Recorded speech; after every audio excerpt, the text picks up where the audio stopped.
The novel virus that has swept across the globe is merely a beginning. After the majority of individuals succumbed to its infection, the virus began to engender mutations within the human body as if governed by a program. Within a fortnight, 99% of the infected beings metamorphosed into uncontrollable monstrosities. While studying in the United Kingdom, Shao Ming received news that there remains an untouched safe zone in his distant homeland. Now he must traverse the vast expanse of the Eurasian continent in search of that last bastion of purity. Devoid of a system, superhuman abilities, or evolution, the only trust he can place is in the weapon he wields and a train gliding along its tracks. As they journey through the desolate wasteland, they find themselves bereft not only of their loved ones, but also of their very humanity. They gather supplies, rescue survivors, upgrade their train, and reinforce their carriages, following the protagonist step by step as they fight their way through the chaos towards that final sanctuary. With limited ammunition, damaged weaponry, and the stark reality of contemporary firepower, this expedition offers an authentic experience of survival in a ravaged world. Chapter 1. Manchester. Emerging from the University of Manchester, Shao Ming and Li Long entered a modest restaurant. Though the establishment was not particularly large and was run by a plump proprietor, the exquisite Thai cuisine rendered it immensely popular among the student populace. Fortunately, their course load was light that morning, otherwise they would likely have found the restaurant fully occupied. "How did you fare on yesterday's financial risk exam?" Li Long inquired as soon as they settled at their table. No, Shao Ming exclaimed as he tossed his bag onto the table. "It's just a guess. How could it be any other way?" Li Long chuckled. "Hearing you say that puts my mind at ease. I still plan to sit next to you during the exams next semester." "Really? Even after having to retake the course, you still intend to copy for me?" The owner approached their table and placed the menu down. "Hey, Johnny," Li Long greeted the owner. "Hello, young man from China." Shao Ming glanced at the menu and said, "I would like an order of codfish and chips, 2 portions of pork chop, a serving of Thai fried rice noodles, 2 fried eggs, and 2 glasses of orange juice." "Same as usual, I see," the owner replied, picking up the menu. "It will be ready shortly." Li Long looked at Shao Ming and remarked, "Your British accent is becoming quite impeccable." Shao Ming raised an eyebrow. "You should learn from me." "Get lost." Shao Ming tilted his head curiously. Typically, this small restaurant was run by the couple together, but today, the owner's wife was noticeably absent. "Where's his wife today? Didn't I tell you?" Li Long responded, "I heard that after her recovery, her condition worsened again shortly thereafter. Last week, she was just lying at home." "Why isn't she in the hospital?" "Hospitals? There have been so many serious aftereffects lately, it's nearly impossible to get in without waiting in line." Shao Ming grimaced, thankful that he had avoided infection during the pandemic. Li Long continued, "It's quite strange it's been half a year since the last pandemic, yet people are still experiencing aftereffects now." "Do take care," Shao Ming cautioned, recalling that Li Long had also contracted an infection 6 months prior. "Rest assured," Li Long replied confidently, thumping his chest, "Look at my physique." Shao Ming glanced at Li Long's sturdy build. The lad had always been fond of weightlifting, boasting a robust frame. Indeed, if you were to mutate, you would surely become an elite creature. A nearby diner raised the volume of the television with the remote. "The virus itself is ludicrous enough. Now, it's mutating into zombies?" "Here are your dishes," the proprietor announced, placing fried noodles and pork chops before them. He then turned to switch the television to a sports channel. "Honestly, I believe once infected, there's not much to worry about." The two exchanged glances, choosing silence over words. After their lunch, they made their way toward their off-campus apartment. Though situated outside the campus, it was merely a street away, akin to the student dormitories, comprising 2 bedrooms and a living room. The cost was somewhat higher, yet the spaciousness of the social apartment, with its private bathroom and washing machine, rendered it quite comfortable. The building boasted 6 stories, serviced by a single antiquated elevator, with a spiral staircase encircling the lift, leading to the various apartment doors. Legend has it that this edifice was constructed before the First World War and miraculously survived the bombings of the Second World War. As they ascended the staircase, Shao Ming inquired, "Wilson mentioned going to the shooting range this weekend. Will you join us? Are you planning to go again?" Li Long rummaged through his bag for a time before producing a key. "If I had that kind of money, I would rather visit my sister." "Is there anything in your mind besides women?" "Fitness." Upon reaching the entrance of the apartment on the third floor, just as Li Long was about to insert the key into the lock, both men were startled by a cacophony of irksome footsteps. From downstairs, "Open the door quickly," Shao Ming urged. Li Long hastily unlocked the door, and as they stepped inside, before they could fully close it, a man's furious roar echoed from the hallway. "Asian, why didn't you get lost? Hey, open the door!"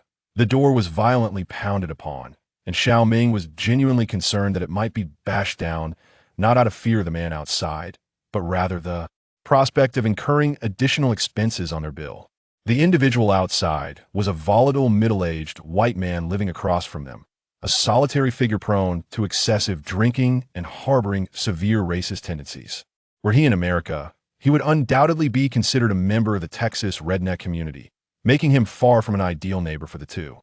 "Son of a bitch," Li Long exclaimed, grabbing a baseball bat from beside the door, ready to confront him. "Hey," Shao Ming quickly restrained Li Long. "Is this your first encounter with him? If we ignore him, he'll eventually leave. I always said we should have moved to a different place." Li Long tossed the bat aside, and the two resolved to pretend they had not heard the commotion at the door. In less than 2 minutes, the noise from outside indeed subsided. Shao Ming sprawled on the sofa, retrieving his phone from his bag to open YouTube. The screen is inundated with news regarding post-infection sequelae. Some bloggers elucidate the mechanisms of viral mutation. Others share accounts of worsening symptoms among acquaintances, while yet others instruct the public on how to prepare for a potential biochemical crisis. "This virus certainly causes quite a stir," Shao Ming remarked with a sigh. As Li Long retrieved a can of cola from the refrigerator, he asserted, "It's the Americans doing. I always believed it to be a man-made virus." Shao Ming glanced at Li Long before resuming his attention to the video on preparing for a biochemical crisis. In this episode, we welcome doomsday preparedness expert Jack, who will guide us on how to stockpile resources and survive in the event of a zombie crisis. If a biochemical crisis truly were to occur, Li Long tossed the cola into Shao Ming's hands. We wouldn't even have to sit for exams. Just as they both reclined on the sofa, engrossed in their phones, a sudden, violent crash echoed from downstairs. Chapter 2. The Accident Below. Goodness. Li Long nearly leaped from the sofa, rushing to the window to peer down. Shao Ming swiftly followed suit, eager to discern the commotion below. Outside, a sedan had collided with the rear of a small truck, its entire hood crushed beneath the truck's cargo area. The driver's cabin was utterly mangled, and the two could see that the driver appeared to be severely injured, with half of his body seemingly dislocated. My heavens! Li Long turned away, unable to bear the sight any longer. The sudden collision startled those in the vicinity, prompting some pedestrians to hurriedly retreat to safety and preparate a call for assistance, while a few robust individuals rushed over to assess the situation. "Quick, save him! Hurry! He's still moving! The driver is still alive! Move the van!" Only under the urging of bystanders did the driver of the delivery truck regain his composure, inching the vehicle forward slightly. As the compact car collided with the right rear of the truck, the driver's compartment remained relatively intact, though the passenger seat lay in a gruesome state. Cough.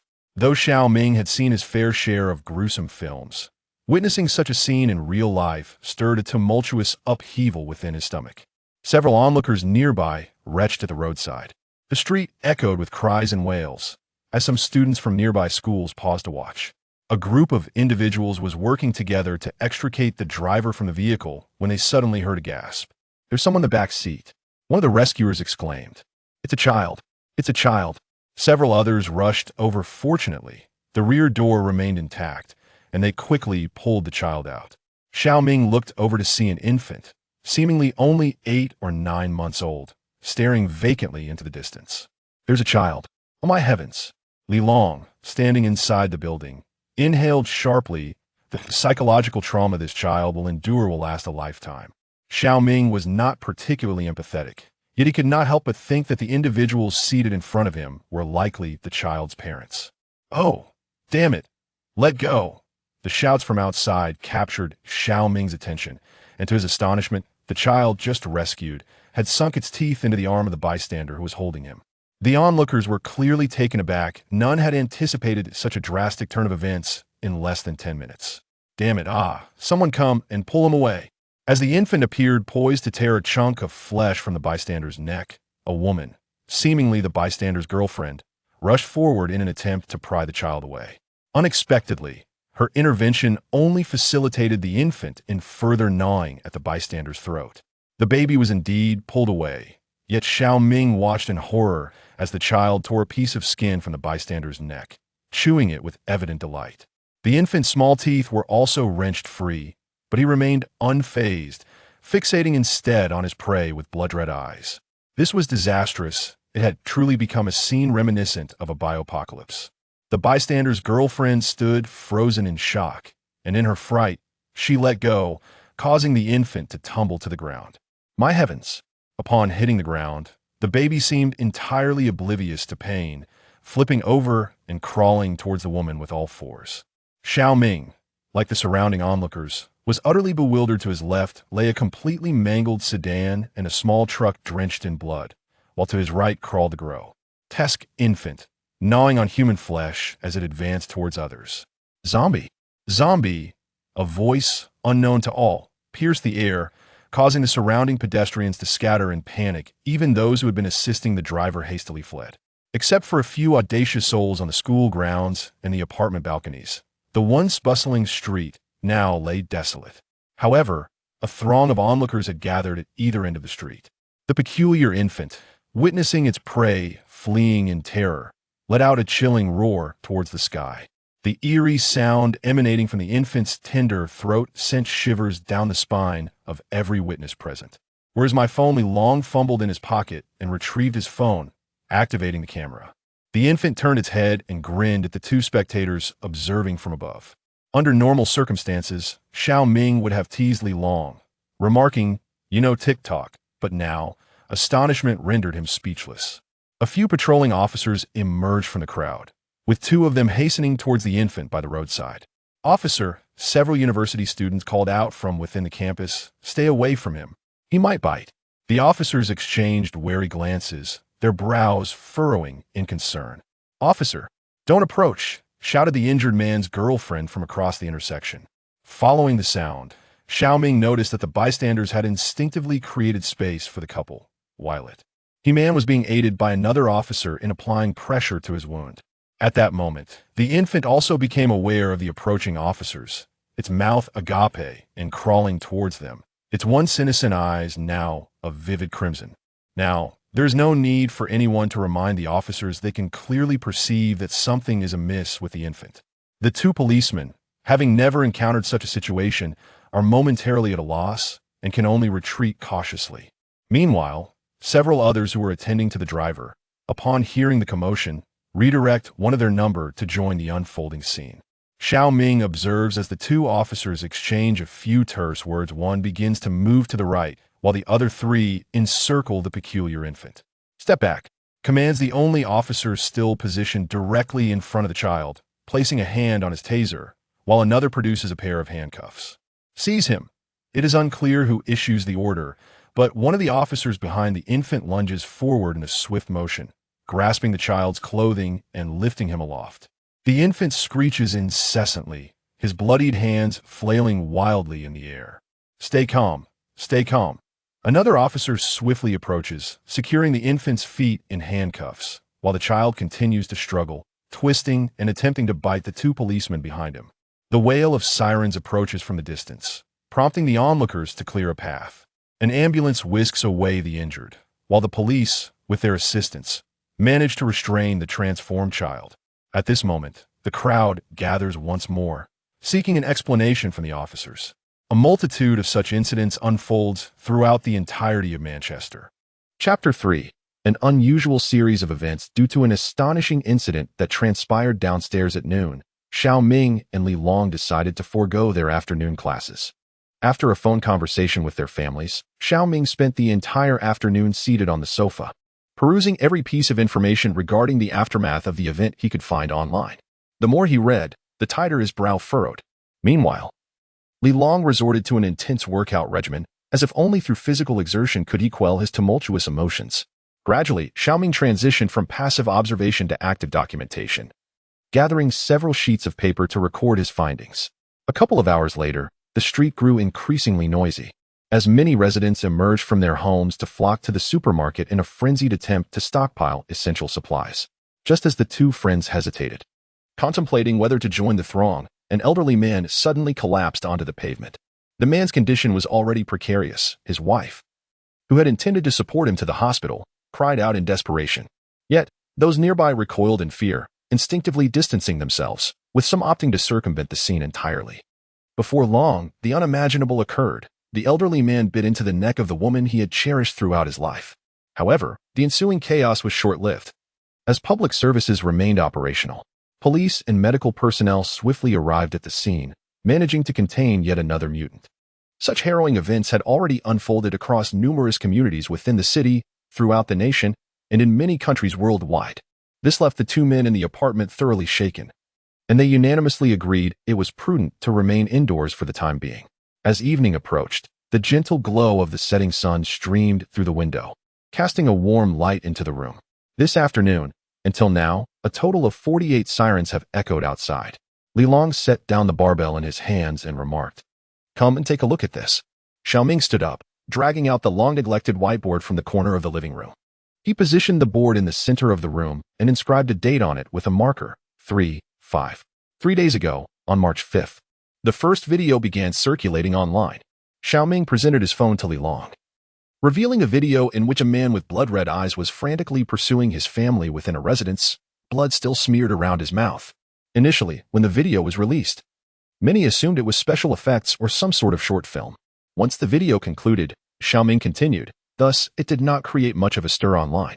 By yesterday, Shao Ming had written 3/6 on the whiteboard and added, "Videos of a similar nature have sprung up like mushrooms after rain. However, we were so engrossed in preparing for this morning's exam that we spent all our time in the library and missed these updates." Li Long took the phone and began to browse through Shao Ming's viewing history, which revealed at least 100 videos featuring different locations and protagonists. Yet, they all shared a common trait. Their eyes were shrouded in a crimson hue, rendering their pupils and sclera invisible, reminiscent of the infant they had witnessed this afternoon. Today, Shao Ming inscribed the current date, noting that already thousands of related videos had emerged worldwide. The most concentrated outbreaks, it seemed, were in the United Kingdom. Goodness, are we truly witnessing a zombie apocalypse? Li Long inquired, to which Shao Ming shrugged and replied, "The issue lies in the fact that these individuals transformed into this state approximately 2 weeks after experiencing the aftermath of sudden infections. Of course, there are some, particularly the younger ones, who undergo mutations in an alarmingly brief period." Li Long's face turned pale. If this matter was indeed related to the pandemic, he could not escape its grasp. Observing Li Long's expression, Shao Ming offered a comforting remark, "There is still no direct evidence." What Shao Ming refrained from mentioning was that various bloggers had compiled the locations of the videos, which were fundamentally consistent with the pandemic trends from 6 months prior. Moreover, many individuals experiencing relapses of symptoms would find their conditions deteriorating sharply in the final days or even hours, manifesting symptoms such as blindness and internal bleeding. Although there were currently no records detailing how individuals transformed into such terrifying states, the aftermath undeniably bore a resemblance to the transformation into a zombie. Let us hope it is not the case. Li Long slumped onto the sofa, expressing, "If it truly is, I do not wish to become that way." "Do not entertain such thoughts." Shao Ming gently patted Li Long's shoulder and reassured him. "It is not said that every individual infected 6 months ago will inevitably experience relapses now, nor that relapses will necessarily lead to mutations." Before Shao Ming could finish his words, a thunderous roar erupted from outside the window.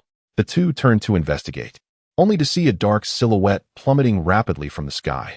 Moments later, they discerned that it was a large passenger aircraft. The plane crashed into the towering buildings of the city center, followed by a deafening explosion. "My goodness." The two exchanged glances, realizing that the apocalypse had indeed arrived. Half an hour later, the two breathlessly gathered all the useful items from the apartment. 2 boxes of instant food, 2 large bottles of water, several apples, 16 bottles of beer, 6 bottles of cola, 1 frozen pork chop, and 1 lamb chop, a selection of vegetables, various seasonings. Around 10 packets of assorted snacks, hundreds of masks and gloves hoarded during the pandemic, a baseball bat, and a kitchen knife. Conservatively estimated, these provisions would only suffice for 2 people for about a week. "Should we venture outside?" Li Long inquired. There isn't much left at home. Shao Ming was equally uncertain about whether they should step out, not to mention whether anything could still be found in the supermarket. If the online influencers were to be believed, one could never be sure if those outside had already succumbed to lingering effects, potentially transforming into zombies at any moment. Shao Ming glanced at Li Long beside him. At least the lad was safe for now. He should have heeded his mother's advice. With a bitter smile, Shao Ming recalled how, during the pandemic 6 months prior, his parents had urged him to keep some supplies at home, advice he had foolishly ignored. Learning his lesson the hard way. The dilemma now was whether to starve at home or risk being randomly bitten outside. Chapter 4. The hardware store. After much contemplation, the two decided to seize the opportunity and venture out before sunset. Firstly, although the government was still operational, it remained questionable whether they could truly control the situation as claimed. Idleness was not an option. Secondly, even if the government was functioning, it appeared to be on the brink of collapse. If they waited for the military to enforce a full lockdown on the city, it was uncertain whether there would be any provisions left to sustain them. The cacophony of sirens within the city has remained incessant, and following the airplane crash, the city's rescue and law enforcement capabilities teeter on the brink of collapse. Mirroring the onset of the pandemic, public order is destined to shatter within a mere 72 hours. However, unlike the initial phase of the pandemic, where fear of viral infection prevailed 6 months ago, the populace now grapples with the uncertainty of whether they might soon experience a resurgence of debilitating symptoms. If this trajectory continues, the number of those transformed will escalate day by day, prompting the government to impose a lockdown, forcing even the infected to remain confined within their homes. Each of the two donned a mountaineering backpack. Just before departing, Li Long grasped a baseball bat tightly, while Shao Ming tucked a kitchen knife at the back of his waist. Descending the stairs to the street, they encountered a handful of hurried pedestrians burdened with various packages. Aside from the distant plumes of black smoke and the remnants of bloodstains that had yet to be cleared from the pavement, the atmosphere bore little difference from the norm. Not far from their apartment stood a fresh produce supermarket, and the duo resolved to venture there in hopes of fortune. The supermarket remained open, yet the shelves lay in disarray. An employee was sweeping the entrance. Upon noticing the pair, the attendant waved dismissively, stating, "There's nothing left. I'm on duty." Glancing at Shao Ming, the employee resumed his sweeping. At a loss for words, Shao Ming could only accompany Li Long in departing. Most shops downstairs had been stripped bare or were firmly shut, compelling them to explore further afield. Suddenly, a guttural roar erupted from the nearby building, followed closely by a woman's shriek and the wailing of a child. The healthy individuals downstairs, clutching their supplies, were quick to distance themselves from the commotion, fleeing the scene in haste. Shao Ming cast a glance at Li Long, whose pallor was alarmingly ghastly. "Are you all right?" Shao Ming inquired. No, I'm fine." Li Long replied, "I currently exhibit no symptoms of after effects. I'm fine, truly. If you experience any symptoms, please inform me, all right?" Shao Ming placed a reassuring hand on Li Long's shoulder. "If I begin to change, remember to strike my head." Li Long was on the verge of tears, adding, "Tell my mother I love her." Shao Ming shook Li Long gently, saying, "At least you are still alive. Have you forgotten what you often tell me? Your outlook on life? Even if we were to perish tomorrow, we must live well today." Li Long struggled to conceal his dread, but nodded in agreement. "All right. Let us live well." As they exited the neighborhood and reached the main road, they encountered a sea of vehicles stranded due to traffic control. Many individuals had abandoned their cars, opting to walk away. At least it appeared that the number of living souls remained substantial. "Further north along this main route lies a commercial district," Shao Ming remarked. Li Long nodded, recalling that area was home to numerous bars and nightclubs, as well as several shops. "We should hurry," he suggested, noticing many others, like themselves, carrying bags and making their way towards the city center. As they ventured further, the streets grew increasingly chaotic, filled with throngs of people, blaring horns, and shattered glass from storefronts. Approaching the commercial district, the scene transcended mere chaos. Hundreds, even thousands, were looting from various shops. Some even struck the police vehicles attempting to maintain order, seeking to drag the officers from within. The two circled to the other side, intending to enter through a locked alleyway. This was the rear of the shopping street, a place where goods were delivered, with the majority of storehouses situated in this direction. Shao Ming tugged at the iron gate, but it was securely locked and unyielding. Li Long examined the gate's sides, estimating its height to be around 6 feet 3 inches, and remarked to Shao Ming, "It isn't overly tall. We should be able to scale it." After a brief search, they spotted a warehouse door ajar at a nearby shop. With a sense of cautious optimism, they entered the warehouse. A few individuals were squatting beside the shelves, unpacking boxes and shoving packaged food into their bags. Upon noticing the two newcomers, the looters merely glanced over before resuming their task. The pair quickly joined the fray, tearing open large boxes from the shelves and filling their backpacks. A cacophony erupted from the entrance of the warehouse, followed by someone forcefully banging against the door. Several of those who had entered previously had made their escape, and the remaining individuals were preparing to flee. The warehouse was not expansive. If the outsiders stormed in, they were uncertain whether they could safeguard their spoils. "How much have we gathered?" Shao Ming inquired. "Almost enough," Li Long replied, shouldering his backpack and cradling a box of cookies in his arms. Upon witnessing the scene, Shao Ming embraced the nearest box before him. "Look over there," he urged Li Long, gesturing towards a hardware store directly across the street. "Let us procure some weapons." As the duo approached, they observed the shopkeeper lowering the roll-up door. In haste, Shao Ming rushed forward, casting aside the box he held to prop the door with his hands. "No, it's closing. I am no longer selling," the proprietor declared, attempting to bring the door down. At that moment, Li Long joined Shao Ming, both exerting their strength to hold the door aloft. "We can offer you something in exchange," Shao Ming proposed. "I require a chainsaw." The shopkeeper hesitated, inquiring, "What do you have to trade?" Sensing the pressure on the door had lessened significantly, Shao Ming quickly collaborated with Li Long to push the door open to a height sufficient for passage and slipped inside. He kicked his box of provisions towards the shopkeeper, stating, "Will this suffice?" The shopkeeper scrutinized the two men and then glanced at the additional box behind Li Long, responding, £300 for both boxes, in exchange for a chainsaw. In the next moment, the shopkeeper lay bloodied and unconscious on the ground. Chapter 5. The evacuation news. One box contained biscuits. Another held instant fried chicken fillets, along with a few nuts and a considerable amount of bread. Of course, there was also a chainsaw and 2 barrels of premixed oil. Shao Ming placed the final pack of biscuits into the cabinet, remarking, "These supplies should last us about 2 weeks if we ration them." Li Long, reclining against the sofa, remained silent, merely picking up the remote control to turn on the television. Since the emergence of the first case of human frenzy syndrome a few days ago, reports of similar incidents have surged across various regions of the globe. As of the time of this writing, over 1 million similar occurrences have been confirmed. Notably, renowned athlete Mei Dong has been revealed to be suffering from a recurrence of flu-related complications, now confined to bed. This afternoon, following an airplane crash incident, the Manchester City Council announced that a curfew will be enforced citywide starting at 10 o'clock tonight, urging residents to remain indoors and secure their doors and windows. If any family members, friends, or neighbors exhibit symptoms such as limb weakness, diminished vision, or loss of taste, please isolate them promptly and contact the authorities.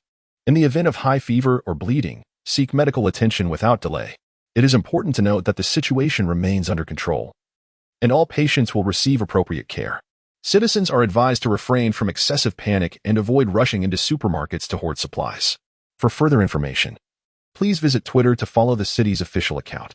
Shao Ming took a seat just in time to hear the news broadcast and picked up his phone to glance at Twitter. The comments under the city government's post had erupted with fervor. Some claimed the government was entirely deceiving the public. Others reported that their family members had mutated. Some noted they were beginning to exhibit symptoms, while others offered prayers for divine intervention, and some declared the apocalypse was upon them. Disregarding these nonsensical remarks, Shao Ming discovered that someone had created a topic for Manchester survivors, serving as a platform for information exchange. With a sense of tentative hope, he clicked on it. The most prevalent tweets under this topic recounted the symptoms experienced by himself or those around him. Shao Ming set down his phone and noticed Li Long also engrossed in his device, prompting him to inquire, "Any news?" In the WeChat group for international students, there were discussions about a potential evacuation in the coming days.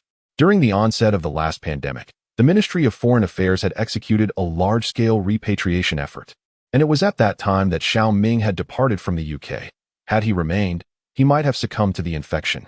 "You should call home," Li Long suggested as he rose and retreated into his bedroom. Shao Ming gazed at Li Long's retreating figure, hesitating to offer any counsel.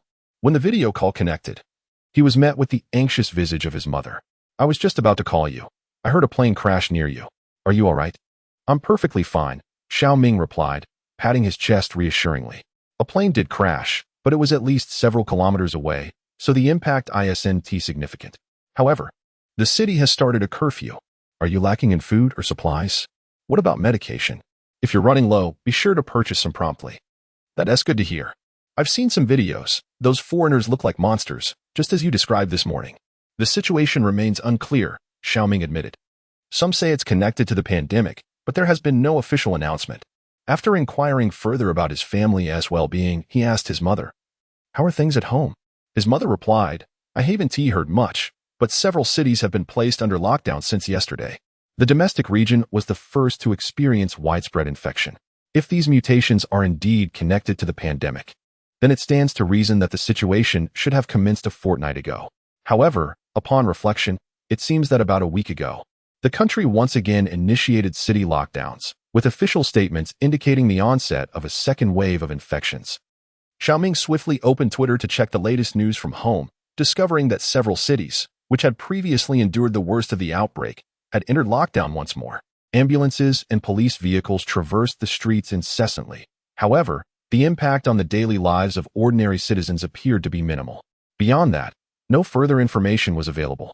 In the most severely affected cities, only tens of thousands had contracted the virus, dispersed across a population of millions, which certainly did not seem as dire as the situations abroad. "What is the matter?" his mother inquired, noticing Shao Ming's silence. "Nothing," he replied. "You should stock up on supplies at home." After conversing with his mother for a while, Shao Ming ended the call. Li Long remained in the bedroom. Not having emerged yet, Shao Ming contemplated checking on him, but ultimately decided against it. Perhaps spending more time with his family would elevate his spirits. He approached the window, intending to get some fresh air, only to be met with intermittent shouts, screams, and the incessant wail of sirens, prompting him to shut the window once again. He picked up his phone and entered the WeChat group, where the international students were in an uproar over the potential for evacuation. At that moment, Li Long finally stepped out, appearing considerably more at ease. Just as the group was buzzing with chatter regarding the evacuation, a message suddenly emerged, interrupting the flow of conversation. "I seem to be beginning to experience symptoms of after effects." Shao Ming put down his phone and said to Li Long, who was also engrossed in his messages, "Why don't we stop looking at our screens? Would you like to eat something?" Chapter 6. Escalation. He heated oil in a pan and tore open a bag of thawed frozen steak, tossing it into the skillet. The sizzling sound from the pan drowned out the clamor outside. "Let us watch a few episodes of a drama," Shao Ming suggested as he flipped the steak. "If the world really ends in a couple of days, we should at least have some semblance of a spiritual life." "You are right," Li Long replied, turning off the television and retrieving his tablet from the bedroom. "What about The Walking Dead?" "Let us not. We might soon be living in a real-life version. So why bother with the fictional?" They both chuckled as the aroma of the steak gradually filled the room. Time swiftly passed to 10 o'clock, and with the sound of police sirens and sporadic gunfire, the outside world grew quiet. Shao Ming and Li Long exchanged glances, trying their best not to imagine the chaos unfolding beyond their walls.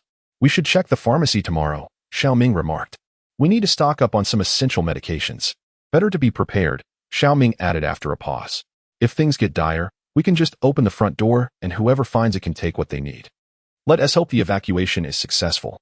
Li Long pulled out his phone again. The international student group had also fallen silent, with no new updates. "Let us get some sleep," Shao Ming said, standing up to pat Li Long on the back before heading to his own bedroom. As Shao Ming lay in bed, sleep eluded him entirely. "Today has been an eventful day. In the morning, I was engrossed in examinations, and by afternoon, the city had descended into chaos. The monstrous occurrences, a car accident, an airplane crash, were indelibly etched in Shao Ming's mind, particularly the haunting crimson gaze of an infant. It felt eerily reminiscent of the onset of a pandemic, a sudden surge that seemed to surpass all expectations. At least the pandemic had granted a month before its grip spread across the globe. Did the hospitals, inundated with patients suffering from aftereffects, not receive any updates? Was the government utterly oblivious? Or were they intentionally withholding information to prevent widespread panic? Or perhaps there exists a correlation between the aftereffects and mutations. Could the survivors of the great influenza miraculously evade this new crisis? Uncertain of how long he had been lost in such musings, Shao Ming finally succumbed to sleep. The duration of his slumber was unclear until he was roused by the cacophony outside his window. Groggily, he retrieved his phone, noting that it was already 9 in the morning. Upon opening the door, he encountered Li Long, who shared his disheveled appearance, complete with dark circles under his eyes. Together, they approached the window to gaze outside, where a vast procession was making its way down the main road. They could faintly discern placards held aloft by the crowd, bearing messages demanding the truth and inquiring about the fate of their families. Additionally, some demonstrators were armed, brandishing an array of weapons, from clubs to firearms. Shao Ming ran his fingers through his hair and stepped away from the window, opting to retrieve 2 bags of cookies from the cupboard. Accompanied by cola and the din outside, the two settled at the dining table to partake in breakfast. "Should we fill the water?" Li Long inquired. "I do not know," came Shao Ming's reply. Shao Ming shook his head. If the city had indeed descended into complete chaos, it would be prudent to prepare for the possibility of a sudden water shortage. Yet, it seemed that the public services were still operational. To be on the safe side, the two filled all the containers at home with water. They had secured food, water, essential medications, and weapons. Shao Ming remarked that they might still require some antibiotics and pain relievers. Given the current circumstances, it was wise to refrain from venturing outside. Li Long opened his phone, continuing to browse news regarding the evacuation of citizens. They lingered in the house for a while, initially planning to wait for the parade to disperse before taking a chance outside. However, they soon noticed that the sounds of the parade were growing increasingly louder, soon followed by the rapid crack of gunfire. Now, the demonstration had swiftly morphed into a civil conflict. "You know, this is actually a good sign," Shao Ming said to Li Long. "At least there are still so many people willing to protest." "Perhaps," Li Long replied. "Or it could indicate that the government is still functioning and the police are still at work." Just as everyone's attention was fixated on the street ahead of the procession, a man sitting at the roadside suddenly collapsed in agony. Although many had already been struck by tear gas, this fallen individual garnered no notice. Seconds later, the man rose to his feet, his eyes transformed into a vivid crimson, while the parade had been forced back by the police. This man charged directly towards the shield wall of riot officers. "Engage!" shouted one of the riot police. The teammates behind him immediately extended their beanbag guns through the shield wall, taking aim at the man with unwavering resolve. Yet, contrary to expectations, the man surged toward the police line with reckless abandon. His body collided forcefully against the riot shield, prompting several officers to rush forward and deploy their tasers. Instantly, the man's muscles convulsed violently, and he collapsed to the ground, thrashing uncontrollably. Observing that the man had lost his capacity to move, one officer hastily produced handcuffs, securing them onto the man. However, to everyone's astonishment, he unleashed an unimaginable strength, breaking free from the officer's grasp and sinking his teeth into the officer's hand.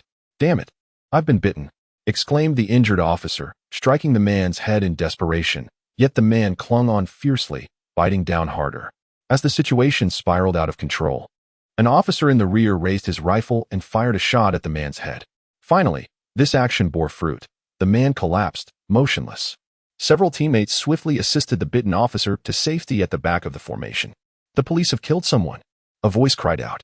In the midst of the crowd, an unknown individual, upon hearing this, drew their sidearm and opened fire on the officers. The ordinary acrylic riot shield proved utterly ineffective against bullets, as a 9mm round penetrated a riot officer's shield, striking him squarely in the neck. "Officer down. Medical assistance," came the urgent calls. Moments later, another bullet erupted from the throng. "Return fire! Return fire!" a senior officer commanded. "At whom are we to shoot?" questioned an officer amidst the chaos. More bullets whizzed through the air, and 2 officers in the front line fell to the ground. "Everyone! You can see everyone armed." Chapter 7. A frightening encounter at the pharmacy. An hour later, the streets began to quiet down. The police commenced the grim task of clearing the bodies from the ground. As the hospital had become a catastrophic zone rife with mutations, many victims of gunfire received no medical assistance, left to bleed out on the sidewalks. Meanwhile, the 2 individuals still hiding in their apartment monitored the situation on the street several hundred meters away through online videos. Under normal circumstances, footage of a protest march exchanging lethal fire with riot police would ignite a global outcry. However, today, the major social media platforms were inundated with videos of conflicts and riots from various locations. Some individuals rushed into the streets driven by the transformation of their loved ones. Others sought the truth from the government, while some, plagued by lingering symptoms, joined the fray. There were also those who intended to blend into the crowd to seize supplies. Shao Ming clicked on a video depicting a doctor desperately hiding in an office, bidding farewell to his family. He exited the video, overwhelmed by a myriad of emotions. It wasn't until noon that the streets began to resemble normalcy once more. Some residents ventured out in search of supplies. It was time to leave. Li Long slung his backpack over his shoulder and handed another bag to Shao Ming. The pharmacy with the highest concentration of supplies was located near the Royal Manchester Hospital, the closest to their apartment. Although the situation within the hospital remained unclear, the videos shared by others indicated that the police had established control over the premises. The hospital, established in the 18th century, is now completely cordoned off by the police, with all patrol officers reassigned to maintain order. The officers guarding the hospital are heavily armed special forces. It is likely that the firepower of ordinary police would be insufficient to handle a breach at the hospital. Several armored vehicles surround the main entrance, with special forces directing their weapons toward the interior. A few individuals, seemingly relatives of patients, gather nearby, pleading for the special forces to rush in and rescue their loved ones, while others demand an immediate clearance of the entire hospital. The commander of the special forces can only repeatedly explain that the situation is similar across most major hospitals nationwide, and the orders from above only permit the hospital's lockdown without further actions authorized. Through the glass doors of the hospital, Shao Ming witnesses the grim scene within. Countless mutated beings are pressing against the entrance, yearning to break free, while the bodies of some doctors clad in white coats lie mangled on the ground. Fortunately, the hospital's entrance has been reinforced with steel bars by the police, rendering it temporarily secure against the onslaught of the mutated creatures. "Let us go," Shao Ming said, suggesting they venture nearby for a stroke of luck. Upon reaching the main road, the situation is even more harrowing than the day before. Bloodstains appear almost every few steps, and abandoned vehicles line the streets, either vandalized or adorned with scattered slogans. Crossing the street, the two finally arrive at the first pharmacy. From there, they can already glimpse the main building of Manchester Royal Hospital. Peering through the tightly shut doors, Shao Ming sees nothing but empty shelves. The two individuals had no choice but to approach the hospital. Shao Ming felt a pang of anxiety. If the mutated beings breached the police barricade, it would be a grave miscalculation to risk their lives over a few vials of antibiotics. "Let me assess the situation," he suggested, signaling Li Long to halt. He leapt onto the roof of a small vehicle to survey the scene ahead. Indeed, the police had established a cordon at the hospital entrance, and the main gates were firmly sealed. Shao Ming exhaled in relief. It appeared that the situation was not overly dire. Adjacent to the blood donation center, directly opposite the hospital, stood a moderately sized pharmacy. The two hurriedly made their way inside. Perhaps due to the morning's chaos or the presence of thousands of mutated beings across the street, the pharmacy was not particularly crowded. The atmosphere in the store remained relatively orderly. Perhaps the special police unit stationed across the street instilled a sense of compliance among the customers, who quietly selected and purchased their items from the shelves. Upon entering, Shao Ming noticed the shopkeeper leaning over the counter, his head bowed. "The shopkeeper does not seem to be in good spirits," Shao Ming remarked in Mandarin to Li Long. Li Long nodded and withdrew a baseball bat from his backpack, gripping it tightly. "I will search for the medication," Shao Ming declared as he unzipped his backpack and headed towards the rear shelves in search of antibiotics. Just as he successfully located the much-coveted antibiotics and stuffed them into his bag, he heard Li Long calling out his name in alarm. Suddenly, Li Long collapsed. "Are you all right?" Shao Ming inquired as he rushed over. A daring African-American man had reached out to pat the shopkeeper on the back, only for the shopkeeper to unexpectedly snap his mouth open and bite down on the man's hand. "What the hell? Hit him." There was no need for Shao Ming to shout. Li Long's baseball bat had already struck the mutated shopkeeper on the head. The shopkeeper appeared momentarily dazed, prompting Hago to hastily withdraw his hand and scramble away from the pharmacy. Meanwhile, the shopkeeper furiously roared at both Li Long and Shao Ming, propelling himself over the counter with remarkable agility, unlike the sluggish movements of zombies portrayed in films and television. Li Long lunged forward, delivering a powerful blow to the shopkeeper's head. The latter staggered back a couple of steps before lunging forward once more. In a moment of urgency, Li Long swiftly positioned his bat horizontally, only for the mutated shopkeeper to bite down fiercely on it. Shao Ming drew a kitchen knife from his waist and stealthily maneuvered behind the shopkeeper. Li Long found himself forced backward, knocking various medicinal items from the shelves on either side with his bat. Shao Ming struck the shopkeeper's nape with a fierce blow, severing half of his neck. The shopkeeper's body lost its balance, propelled forward by inertia for a couple of steps before collapsing to the ground. Chapter 8. The Marquillo Defense Line. The shopkeeper's head was barely attached to his body by a thin strip of flesh. his blood-red eyes fixated on the floor while his mouth feebly gnashed. "You wretched creature!" Li Long exclaimed, raising his baseball bat and delivering a brutal strike to the shopkeeper's head. With each blow, the shopkeeper's forehead caved in. "Young man, quickly put down your weapon." Two special police officers shouted as they appeared at the entrance of the pharmacy. Li Long, undeterred, summoned all his strength for one final swing. Crack! The shopkeeper's head was obliterated by Li Long's blow, exploding like a watermelon. Li Long finally came to a halt, panting heavily while clutching the baseball bat. The metallic scent of blood assaulted Shao Ming's nostrils as he hastily picked up the backpack from the ground, only to find two police officers pointing their weapons at them. Hey, Shao Ming exclaimed, raising his hands in surrender, signaling Li Long to discard the bat. "We need to take you into custody, sir." One of the officers addressed Li Long. Shao Ming quickly placed himself in front of Li Long, questioning, "Why? What has he done?" "He has committed murder. Those are monsters." "Do you not understand?" Shao Ming retorted. "No, the orders from above are to treat them as patients." "Is that how you treat the individuals you shot down on the street today?" A sudden crash of shattering glass from the direction of the hospital interrupted their exchange. The four turned their gazes towards the sound, only to witness the mutated beings smashing through the upper windows. One creature plummeted directly from the fourth floor, followed by another, and then a third. An increasing number of mutants surged forth, some headfirst to their demise, while others staggered and crawled towards the SWAT team's defensive line. The barricaded steel door had become utterly meaningless. Fortunately, the height of the fourth floor had caused many mutants to break their legs upon impact, forcing them to advance with a pronounced limp. "Oh no!" The SWAT commander urgently ordered, "Open fire. Block their path." In an instant, gunfire erupted in a cacophony of sound. The sluggish mutants were no match for the firepower of submachine guns and rifles. Those that had just descended were mowed down like grass. "What are you waiting for? Run!" Shao Ming shouted, grabbing the stunned Li Long and bolting away. As the two individuals had not ventured far, a special police officer accidentally shattered the glass of the main entrance. In an instant, the mutated beings surged through the steel bars, charging towards the officers. Several officers swiftly redirected their firearms, attempting to seal the breach in the door. However, numerous mutated creatures had already squeezed through, rushing towards them. "Reload!" The officers exchanged gunfire, yet an unending stream of mutants continued to pour out from the hospital. "Block the entrance. Use the vehicle, quick. Block the door," the team leader bellowed. One officer nearest to the armored vehicle wasted no time, leaping onto it and starting the engine, barreling towards the entrance. The armored vehicle crushed several mutants under its weight, slamming against the door.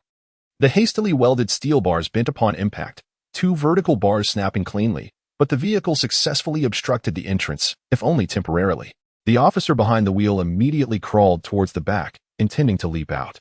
However, as he pushed open the rear door, a mutant leapt down from above, landing atop the vehicle. The creature tumbled inside through the open firing port, seizing hold of the officer's leg. In desperation, the officer drew his pistol and fired multiple shots at the creature's head. Just as he turned to escape, several mutants had already jammed the vehicle's door shut. The magazine of his handgun rapidly depleted, and a number of mutants clambered into the armored vehicle. The valiant sacrifice of this officer appeared to momentarily halt the advance of the mutants. Numerous special police officers had drawn their weapons, beginning to fire, while more and more mutants continued to spill forth from above. Before the onset of widespread mutations, the hospital had accumulated thousands of individuals, most of whom have since undergone transformation. Amid the fierce battle, no one noticed that a 9-ton armored vehicle was being pushed by hundreds of mutated beings amassed on the first floor. One mutated entity squeezed through a gap and charged towards the special police officers. "I'm out of bullets. I have 2 left."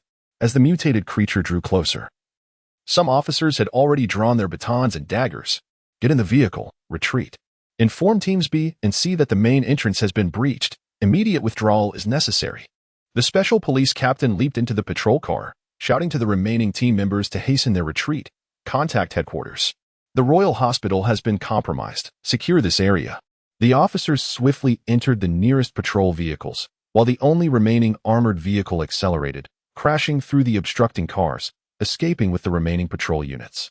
With the special police no longer obstructing their path, the mutated beings surged out of the hospital, frantically racing down the streets in search of sustenance.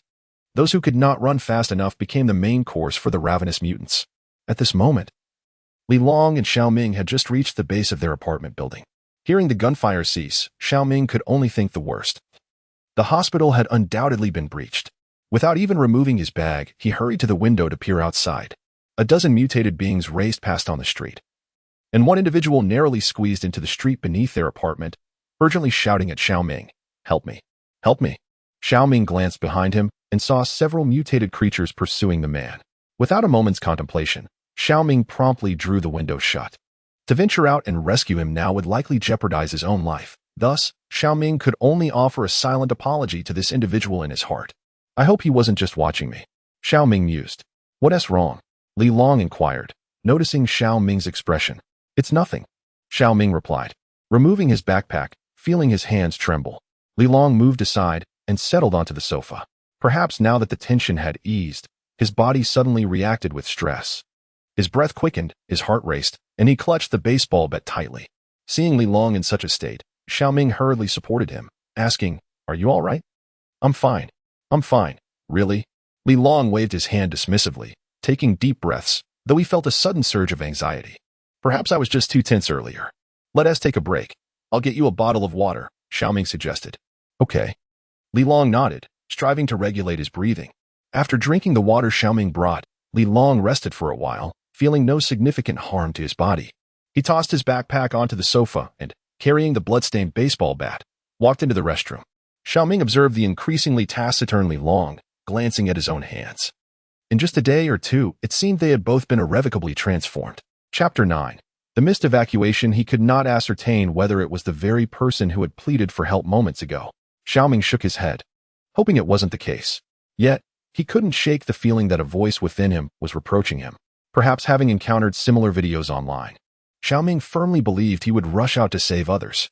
Yet, when faced with the actual event unfolding before him, he instinctively sought to evade it, both physically and psychologically. Today marked the first occasion in which the two had such close proximity to the mutated beings. Unlike the zombies depicted in traditional cultural works, these mutations exhibited remarkable agility and speed. In certain respects, they even appeared to surpass humans.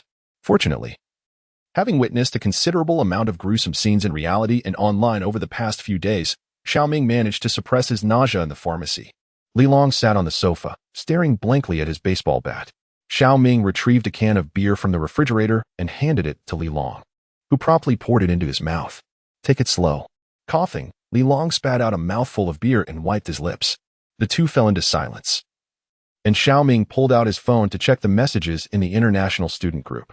The chat was flooded with countless messages, but this time they all pertained to packing and coordinating transportation.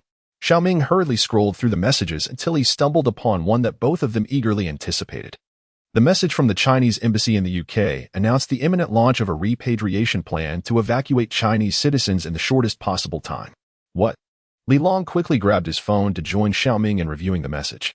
They opened the embassy's post, searching for evacuation details concerning Manchester.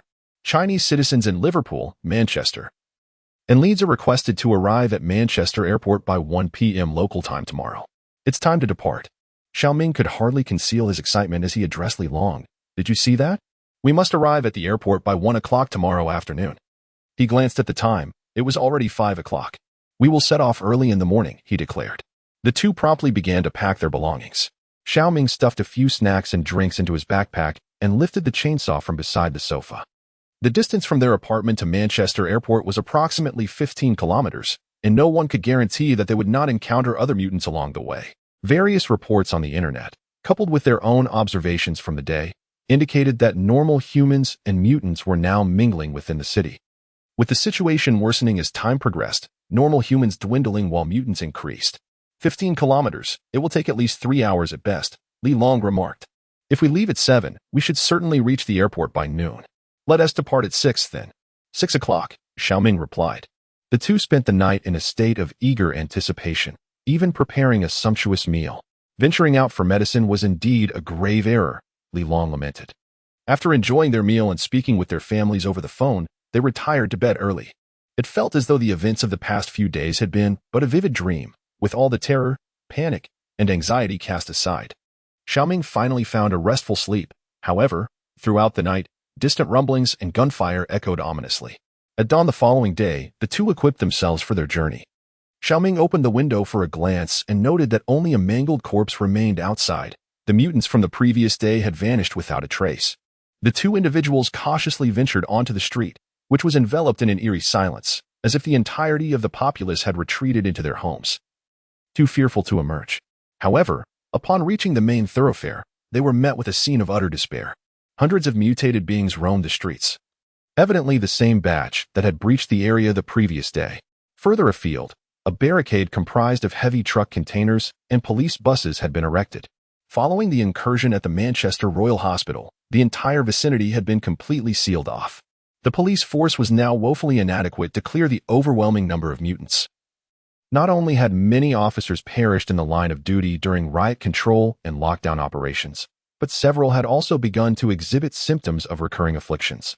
Consequently, the authorities were compelled to isolate all neighborhoods adjacent to major hospitals, as these locations had become hotspots for the mutated creatures. Since the lockdown had been imposed during the night, the two had awakened unaware of the situation, oblivious to the fact that they were now within a quarantined area. Alarmingly, the Manchester city government had issued no prior notifications.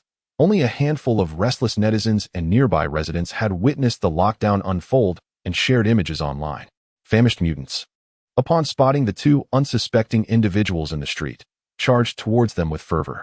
Instinctively, they turned and sprinted back toward the apartment, completely unaware of the dire escalation that had transpired outside. They burst through the apartment door, hastily securing it against the onslaught. A few of the swiftest mutants collided violently with the entrance, their grotesque maws gaping as they howled at the two within the hallway. As they witnessed the main entrance temporarily obstructed by the mutants, the two hurriedly made their way back home. Upon their return, they hastily pushed several pieces of furniture against the door, while downstairs, a throng of mutants had already gathered. Li Long, in a state of agitation, urged, "Quickly, call the Ministry of Foreign Affairs." With trembling hands, Shao Ming fumbled for some time before finally retrieving his phone from his pocket. After several attempts, he correctly dialed the number and connected to the ministry, only to be met with a chilling female voice.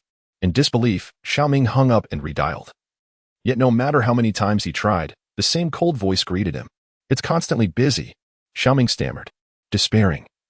Li Long slumped to the ground and slowly remarked, "We cannot escape." Chapter 10. The neighbors. Shao Ming encouraged, "Pull yourself together. It is still early, and there are still options available." Li Long, nearly in tears, shouted, "Options? Why don't you ask those dozens of zombies downstairs if they have any options?" Shao Ming glanced at the time. It was merely 6:30. "Perhaps they will disperse soon?" he suggested. "With so many international students around the school, what about those within? Surely, the ministry will not abandon us, right? The embassy will surely find a way." Li Long raised his head and yelled at Shao Ming, "Do you still not grasp the situation? Even if the ministry possesses incredible capabilities, can they send a division to escort us out? If the ministry is powerless, we must rely on ourselves. There must be a way." Li Long suddenly rose to his feet, shouting at Shao Ming, "The police have sealed off our area. As you can see, even if we manage to surge through the horde of zombies, how do you propose we scale the towering barricades erected by the authorities?" Shao Ming, startled by the outburst, pressed on, "There must be a breach. Surely there is a gap. With so many alleys nearby, how could the police possibly seal them all off in one night? I refuse to believe it." Bang, bang, bang. The door was pounded violently, and the two immediately fell silent. Shao Ming cautiously approached the door, crouching behind the sofa that barricaded it, peering through the peephole. Outside stood not the undead, but their irate neighbor, Buliadin. "Asian pig, open the door. What mischief have you been up to? I know it was you." Buliadin raged, furiously striking the door. Shao Ming noticed Buliadin stepping back, retrieving a dark object from his waist. Upon closer inspection, it turned out to be a handgun. "He has a gun." Shao Ming whispered to Li Long outside. Buliadin continued to bellow, "Open the door. I know you're in there. Don't hide in silence. If you can draw the zombies, why can't you muster the courage to open the door?" Shao Ming saw Buliadin raise the gun, aiming it directly at the door. He quickly recoiled, distancing himself from the entrance. "Open the door for me. I'll toss you to the zombies." Bang. The gunshot echoed as a bullet pierced the wooden door, crashing into the room. Both men were taken aback, never expecting Buliadin would actually fire. Come down. Come down." Shao Ming shouted towards the outside. "Let us discuss this rationally." Having spoken, he charged towards the dilapidated door, which was utterly incapable of enduring the incessant battering and gunfire. If he persisted in this manner, within mere minutes, the door would be completely obliterated. Put down your weapon first. Shao Ming bellowed. Set down your gun, and then we can talk. Open the door. Hu lied in, knocked again, insisting, if I don't threaten you with my firearm, you will remain cowering behind there. No sooner had he finished speaking than another bullet pierced through. Open the door and come out, or I assure you I will shatter this wretched entrance. Meanwhile, the growls of the mutants outside grew increasingly louder, as more and more of these creatures converged upon the building, drawn by the sound of gunfire. Hey, I am about to open the door, Shao Ming said to Li Long. Are you out of your mind? Li Long retorted, you want to let him in to kill us? Would you rather leave the door shut and wait for him to keep shooting, attracting more zombies? Shao Ming countered. Opening the door gives us a chance. Keeping it shut means this lunatic will continue firing inside. As if to corroborate Shao Ming's words, 2 more bullets were fired. In Shao Ming's mind, there was but a single thought. Only by confronting him face to face could they hope for a chance. What do you propose we do? Li Long inquired. How do you know? Li Long pressed. You open the door, he fires, and we are all done for. Listen, Shao Ming replied. There are no other options left. Open the door. You hide in the shadows, and you might be able to take him down. If we do not open the door, he will either break it down or attract more zombies, and we will all be doomed. The 2 individuals gazed at the precarious door, the incessant howls of the mutated creatures echoing in their ears. It seemed that aside from opening the door to gain a fleeting advantage, there was no other recourse. Li Long shook his head in disbelief, grasping a baseball bat as he positioned himself behind the door. Hey, Shao Ming shouted towards the outside. Hold your fire for a moment. I will open the door, and we will deal with the situation downstairs. Then hurry up and open it, Buliadin bellowed. And make sure you clear out of the apartment once you finish. The gunfire outside indeed ceased. Shao Ming glanced at Li Long and pushed aside the sofa blocking the entrance. His mind was a blank canvas, utterly unprepared for the impending chaos. Holding his breath, Shao Ming opened the door, only to find Buliadin aiming his weapon directly at him. Faced with the ominous muzzle of the gun, Shao Ming felt his legs tremble.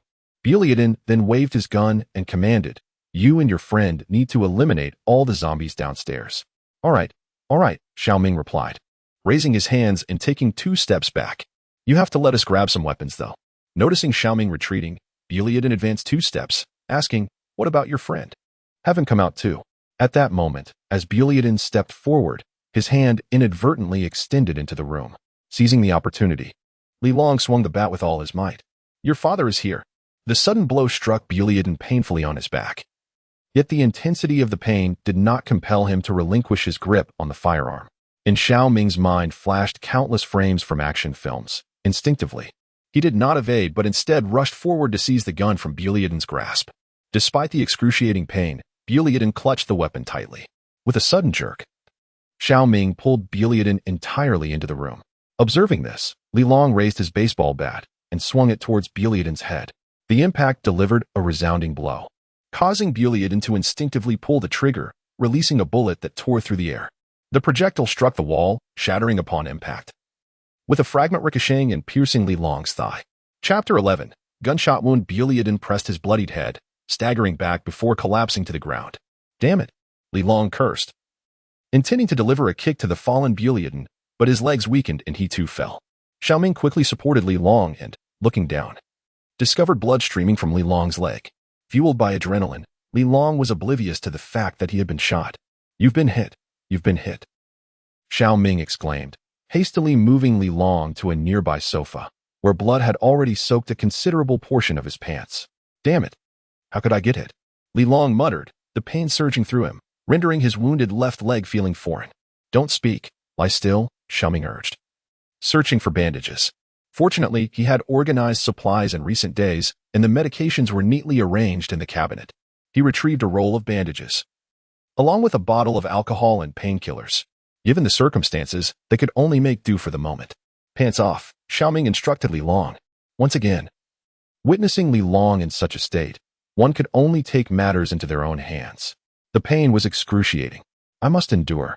Shao Ming cautiously pulled down Li Long's trousers slightly, revealing a conspicuous wound before his eyes. Bear with it. I need to disinfect the wound, he urged. Noticing the beads of sweat glistening on Li Long's forehead, he reached for a pillow from the sofa and handed it to Li Long, saying, if it hurts, just bite down, it will be over soon. Shao Ming opened the alcohol spray, uncertain if his method was correct. Yet he believed it resembled the treatment one would typically administer for injuries sustained during a game. Besides, he had no means of extracting the bullet lodged within the wound. He aimed the spray at the injury and released the alcohol. The sharp agony nearly caused Li Long to lose consciousness, but fortunately, it lasted only a fleeting moment. Shao Ming then dampened a tissue with alcohol and gently cleaned the area around the wound. Fortunately, it doesn't appear to have struck an artery, he remarked. Assessing the alarming injury on Li Long's leg, the bleeding seemed significant, yet it appeared the artery remained intact. He picked up the bandage and began to wrap Li Long's injury. Blood continued to seep through, but it seemed to be under control. Aren't you going to remove the bullet? Li Long asked with great effort. I am unable to do so, Shao Ming sighed, setting the bandage aside. The bullet is embedded in the flesh. If it presses against another blood vessel, hastily removing it could cause you even greater harm. I fear there may be some adverse reaction. The extraction of the bullet primarily serves to cleanse the wound, rather than merely to remove the projectile itself. Do not worry. I shall secure better medical conditions for you. For now, lie still and observe the injury, Shao Ming instructed Li Long. I shall assess the situation downstairs. Shao Ming approached the window and gazed downwards, noticing an increased number of the mutated beings congregating below. It was all thanks to Bulidin's few shots. Whether the door downstairs could withstand the assault was now in question. He turned back and discovered Bulidin still lying at the entrance. Indeed. After taking a blow to the head, he would not be going far. I almost forgot about you, Shao Ming remarked as he walked over to retrieve the firearm from Bulidin's side. Earlier, Li Long's gunshot wound had completely captivated their attention, undoubtedly.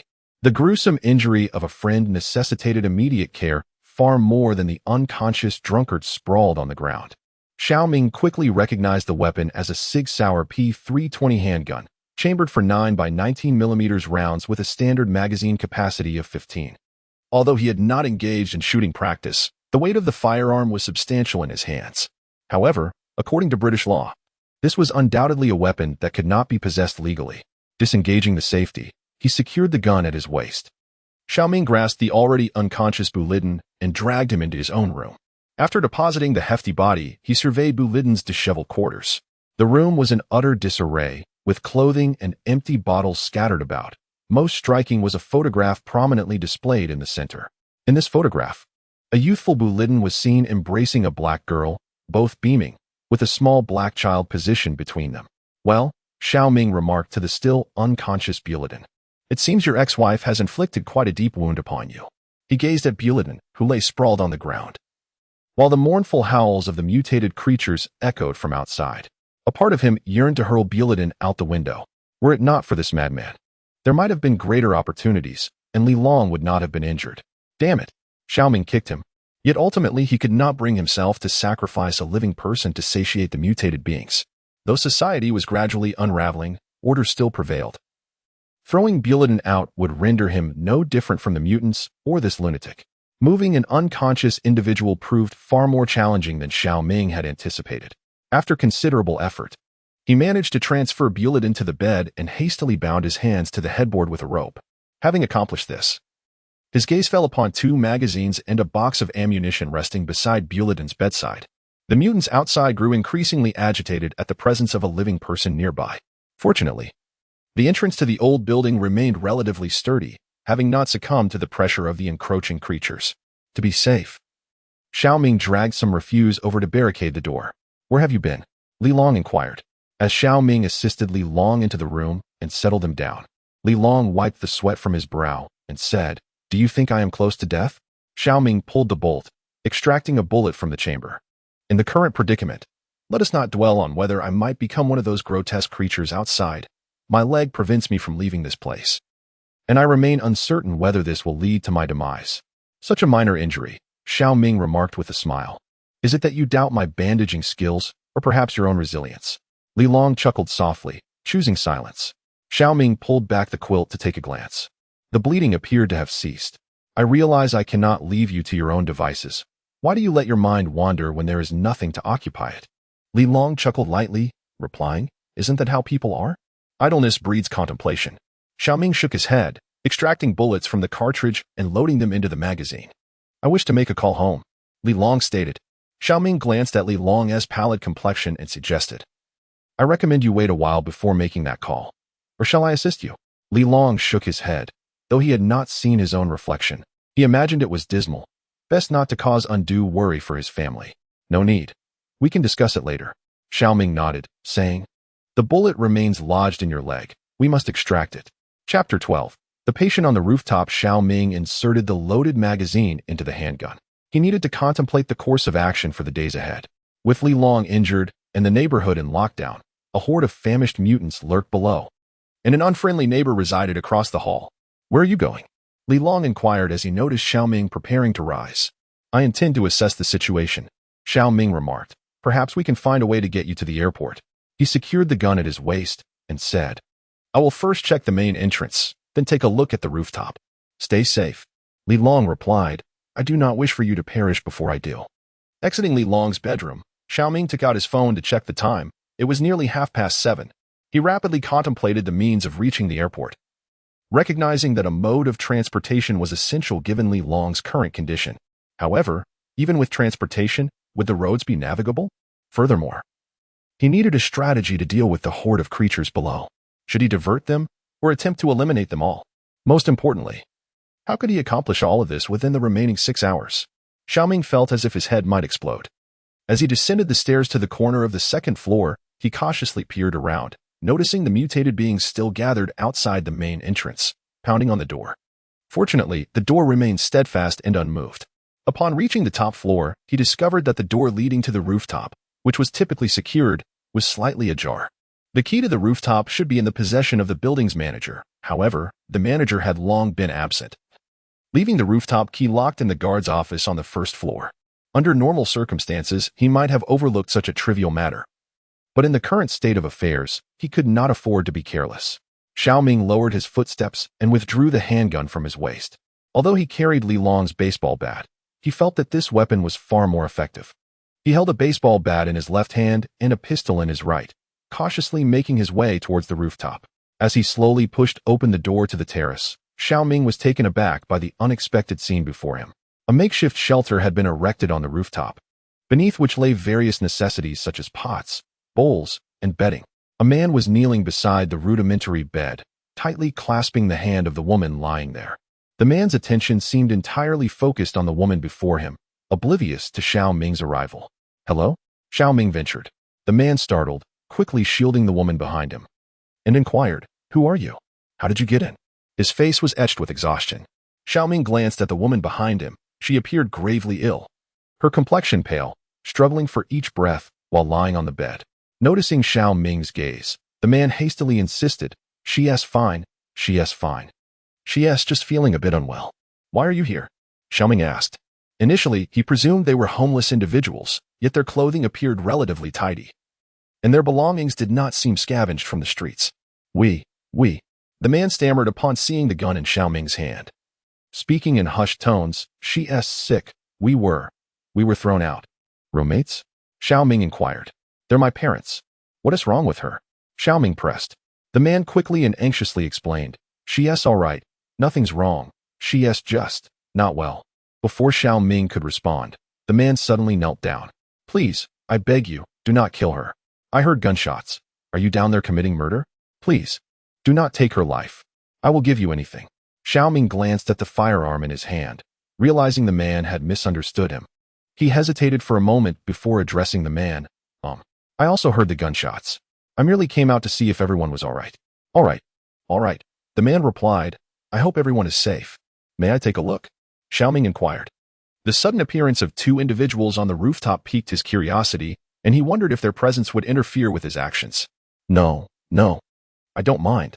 The man recalled something abruptly and added, "Just don't look at her." "Do you require assistance?" Shao Ming asked, his grip tightening around the gun. What was intended as a customary polite inquiry now carried a weighty significance, for the world had transformed into something far removed from the civilized society it once was. "She is ill. I told you she is unwell," the man suddenly shouted, then immediately lowered his voice. I'm sorry. It's just, she is merely sick. I can take care of her. It's all right. I can look after her."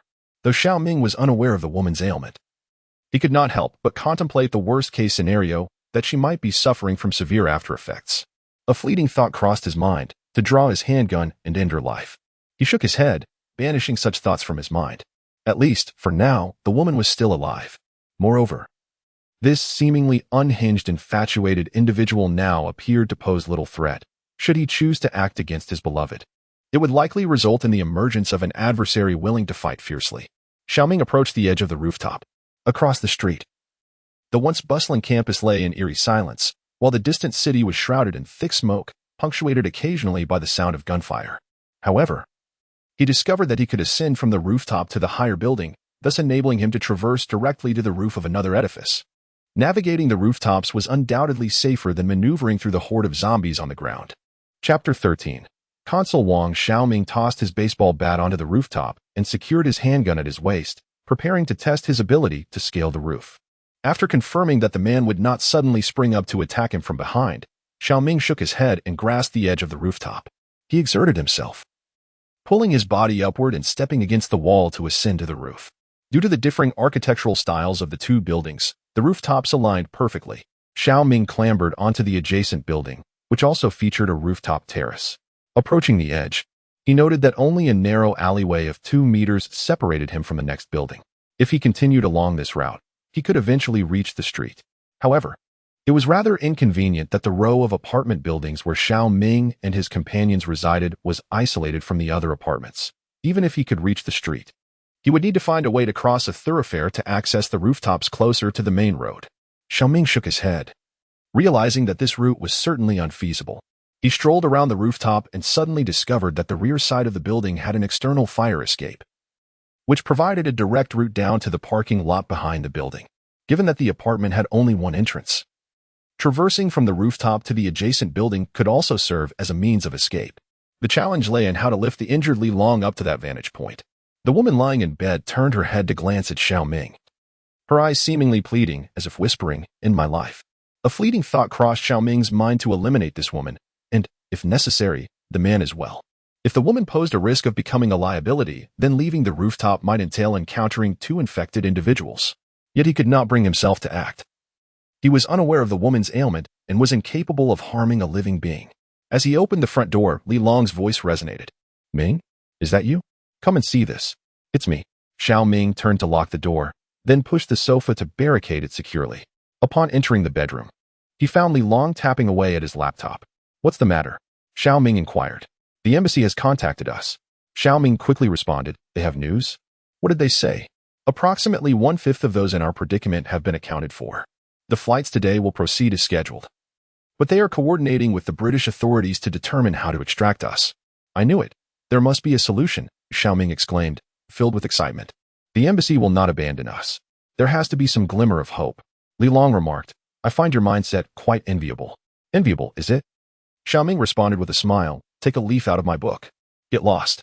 Shao Ming glanced at the time. It was already 8 o'clock. "Do you feel like eating something?" "Anything will do. I'm indifferent." Perhaps he simply did not notice. Shao Ming reassured himself. He brought breakfast into Li Long's room and sat beside him. "The embassy sent me a message." Li Long turned his computer to show Shao Ming. "They instructed us to email Consul Wang at the Manchester consulate if we encounter any issues." "Consul Wang," Shao Ming said. "Let's draft an email to him shortly, detailing our situation." Li Long nodded, setting the computer aside to enjoy his breakfast. "Are there any other updates?" Shao Ming inquired. "There is plenty of news online, but it is predominantly grim." Li Long paused before continuing. "It seems that order in the city has collapsed. Very few doctors remain, and many police and firefighters have fallen ill. The government's call to arms urges everyone to take up weapons for self-defense. The situation is largely similar across countries such as the UK, France, Germany, the United States, Russia, and Canada." "What about back home?" Shao Ming asked. "How are things domestically?" "Much better in comparison," Li Long replied. "Reports of mutations have emerged in various regions, but they are largely under control. I have yet to exhibit any symptoms of after effects." Li Long chewed on his fries and mused. Perhaps the after effects do not concern everyone? There has never been conclusive evidence to substantiate a correlation between the two. Much of it is mere speculation. Shao Ming, half-heartedly attempting to comfort, replied, though it was uncertain whether he was reassuring Li Long or himself. He grabbed a piece of cod and popped it into his mouth, then took out his phone to access the international student group chat. The number of active participants had dwindled significantly compared to the previous days, with most of the remaining voices belonging to those in the lockdown zone preparing to head to the airport. A few students were discussing how to reach the airport, though their residing areas were unknown to him. In hindsight, he regretted not opting for a different apartment. Exiting the WeChat group, he opened Twitter and clicked on the topic concerning the Manchester survivors. The discourse there was even more chaotic. It seemed that many were on the brink of psychological collapse after the events of the past 2 days. Some pleaded to God, claiming they exhibited symptoms, while others lamented in videos, and there were even live streams of naked parties. However, the most popular post was from a user titled Today's Survivor. After a moment's contemplation, Shao Ming decided to leave a comment. Suddenly, the sound of shattering glass echoed from outside, startlingly close. Chapter 14. The jumper. Shao Ming hastily rushed to the window to assess the situation, only to witness someone across the way breaking a window and standing precariously on the ledge. The individual appeared to be quite young, barely having reached adulthood. Before Shao Ming could fully comprehend the scene unfolding, the person leapt without hesitation from the 7th floor. The thud upon impact resonated heavily, and after a brief struggle, they fell still. The sound of a woman's cries emanated from the upper floor. Shao Ming followed the sound and beheld a middle-aged couple, tormented, weeping by the window. Before long, a horde of mutated beings surged into the alley, descending upon the individuals and beginning to feast upon them. Shao Ming stepped back, feeling a wave of nausea despite having witnessed such scenes in recent days. The sight of a person being devoured alive was still revolting. Zombies? Li Long recalled the events he had observed at the hospital yesterday and inquired. No, they appear to be normal, Shao Ming replied, shaking his head, uncertain of the circumstances. Perhaps they can no longer bear it. Everything feels too surreal, Li Long remarked. Shao Ming gazed out the window again. The entire scene indeed appeared profoundly unreal. On the opposite building, the woman continued her relentless weeping, while the man struggled to coax her back inside. Judging by their age, they were likely the parents of the individual who had just leapt to their demise. Below, the mutated creatures indulged in their gruesome feast, completely indifferent to the cries emanating from above. The woman, presumably the mother, slumped helplessly to the ground, while the man clutched his wife tightly in his arms. Suddenly, the mother broke free from her husband's embrace and, without a moment's hesitation, leapt downwards. The creatures were savoring their meal, and now they were presented with an unexpected bounty from above. What the? Shao Ming was left in stunned disbelief. What happened? Li Long asked. Oh. It seems he too has jumped down. Sigh. Li Long let out a deep breath, pondering how the world has descended into such chaos. The man upstairs knelt down in despair, and Shao Ming found it difficult to fathom the depth of his anguish. To lose his wife and child within mere moments must have been utterly devastating. The abruptness of such life and death separations has been overwhelmingly frequent these past 2 days. The man, trembling, rose to his feet and turned to enter the room. Shao Ming stood by the window, observing as the mutated beings feasted upon the remains of the mother and child. The metallic scent of blood attracted even more of these aberrations, and to Shao Ming's astonishment, some mutated creatures emerged from nearby buildings or even crawled out. However, within less than a minute, the silhouette of the man reappeared at the entrance of the corridor. Brandishing a wooden stick in his left hand and a kitchen knife in his right, he charged at the creatures devouring his loved ones, roaring with fury. He resembled a warrior of myth, wielding his weapons with ferocity. The mutated beings, disturbed from their gruesome feast, surged towards him. With a swing, he struck one aberration aside, while the blade of his knife came crashing down onto another's head. The creature's face was cleaved in half, collapsing to the ground in lifelessness. He then brought the knife down onto another creature's shoulder, but the blade became lodged in its flesh, and as he struggled to free it, even more mutated beings rushed forward. Shao Ming closed the window, the man's anguished screams piercing through the glass and reaching their ears. Li Long opened his mouth, but even without asking, he could infer the grim reality. Let us change the subject, Shao Ming remarked. The losses aren't too grievous. The two individuals fell into a silence, allowing 2 hours to slip by unnoticed. Shao Ming leaned back in his chair, repeatedly refreshing Twitter in hopes of uncovering any valuable information.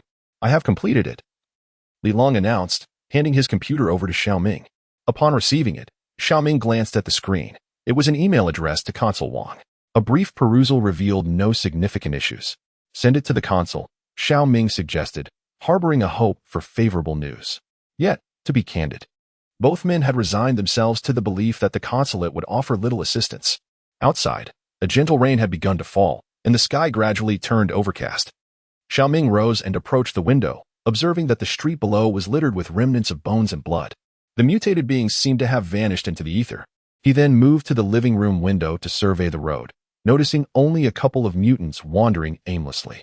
Perhaps they were not particularly fond of the rain. He mused, a realization that they had chosen the wrong country. With time hanging heavily, Shao Ming began to rummage through the house, hoping to discover something useful. Meanwhile, Li Long sat on the bed, perusing online news and intermittently checking for incoming emails. Outside, accompanied by the soft patter of rain, the mutants staggered into nearby shops. Gunfire.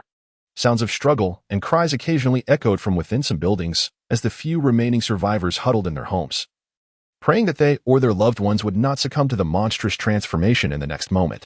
The city lay in desolation, its streets choked with abandoned vehicles, while plumes of thick smoke billowed from areas where fires raged unchecked. Shao Ming weighed the clothes-drying pole in his hands, contemplating how to transform this object into a functional weapon. He retrieved a kitchen knife to test its balance upon the pole, but it proved unwieldy. Perhaps the most fitting adaptation would be to fashion it into a spear. Memories of his childhood surfaced, where he delighted in wielding the family drying pole as a makeshift lance. This pole had been sent from home by his mother, despite his numerous objections. First, because few overseas hung laundry outdoors, and second, due to the presence of dryers in the apartment building. Yet, his mother had her reasons. The public dryers charged fees and were unsanitary, and drying clothes lacked the delightful scent of sun-drenched fabric. Despite the inconvenience, she still insisted on sending the drying pole to him. Turning the pole upside down, Shao Ming realized that if he sharpened the wooden end, it could indeed serve as a formidable long-handled weapon. Chapter 15. The arrival of the army. Before he could reshape the drying pole into a spear, Shao Ming needed to remove the drying head. After all, he had no desire to injure himself or Li Long before confronting the mutated creatures. He wondered about the state of affairs back home today. No one answered his calls. After several attempts, he was met with silence. Over 2 hours had elapsed since he last messaged his mother, and yet no one had answered. A wave of anxiety washed over Shao Ming as he placed his phone on the table. The current time in Beijing was already 7 in the evening. Logically, his mother should not have been out. He picked up the clothes-drying rod once more, twisting its end with a sense of urgency. There was nothing amiss at home. They had merely gone down to collect provisions. His mother's phone had coincidentally run out of battery and was left behind. Setting his phone down, Shao Ming let out a sigh of relief. He rummaged through the cabinet and retrieved a small knife, beginning to sharpen the drying rod. "Here, take a look at this," came Li Long's voice from the room, followed by a notification on Shao Ming's phone indicating he had received a share. Upon clicking the link, he found a communique from the British government. It read, "To all citizens, we are enduring unimaginable calamities alongside other nations. The fundamental order of life has collapsed, and cities have suffered devastating blows. Parliament has passed a special bill authorizing the military to enter our cities. We shall identify the cause of this affliction and restore order in the shortest time possible." The announcement was lengthy, but to summarize, it indicated that the military was to assume control of the cities. What does this mean? Shao Ming inquired as he entered Li Long's bedroom. Is this good news or bad news? Li Long shrugged, probably good news. Shao Ming delved into the related reports, discovering footage of the first troops entering the suburbs of Manchester from the southern part of the city. "I have a question," Shao Ming said. "How many soldiers are there in the British Army?" 100,000, came the response. "How can they manage all the cities in the UK, even in large cities, such as an area in London, an area in Birmingham, and our region with Liverpool? Each area is limited to a mere 30,000 inhabitants. Are you suggesting that the military may struggle to control the situation? A reasonable assumption?" Shao Ming remarked that no one knows how many living souls remain outside. Suddenly, Li Long had a thought and chuckled, saying, "SC Chardinger's living beings. Until the door is opened, one can never ascertain whether they're alive or undead." Shao Ming joined in the laughter, acknowledging the dilemma. Even if the military were to arrive, how could they discern who would transform into a zombie and who would not? "This is not our primary concern," Li Long replied. "My greater worry is how the consul intends to retrieve us." "Is there still no news?" Shao Ming inquired. Li Long shook his head and said, "No, perhaps the mail is simply overwhelmed." "It is time for you to change your bandages," Shao Ming suggested. His apprehensions regarding the British military were justified. The army struggles to even secure the cities, let alone enter and cleanse them of the mutated beings to restore societal order. The British forces are currently mobilizing outside major cities, yet their orders do not entail entering until the cities have utterly fallen, at which point they will conduct a cleanup. The military cannot swiftly identify the uninfected from the infected, Mingling the infected with untainted refugees would yield catastrophic consequences. Hence, they have adopted the simplest and most direct approach: to wait 1 or 2 months, for those who remain alive will undoubtedly no longer mutate. Although the mutants have lost their sense of pain, they remain flesh and blood.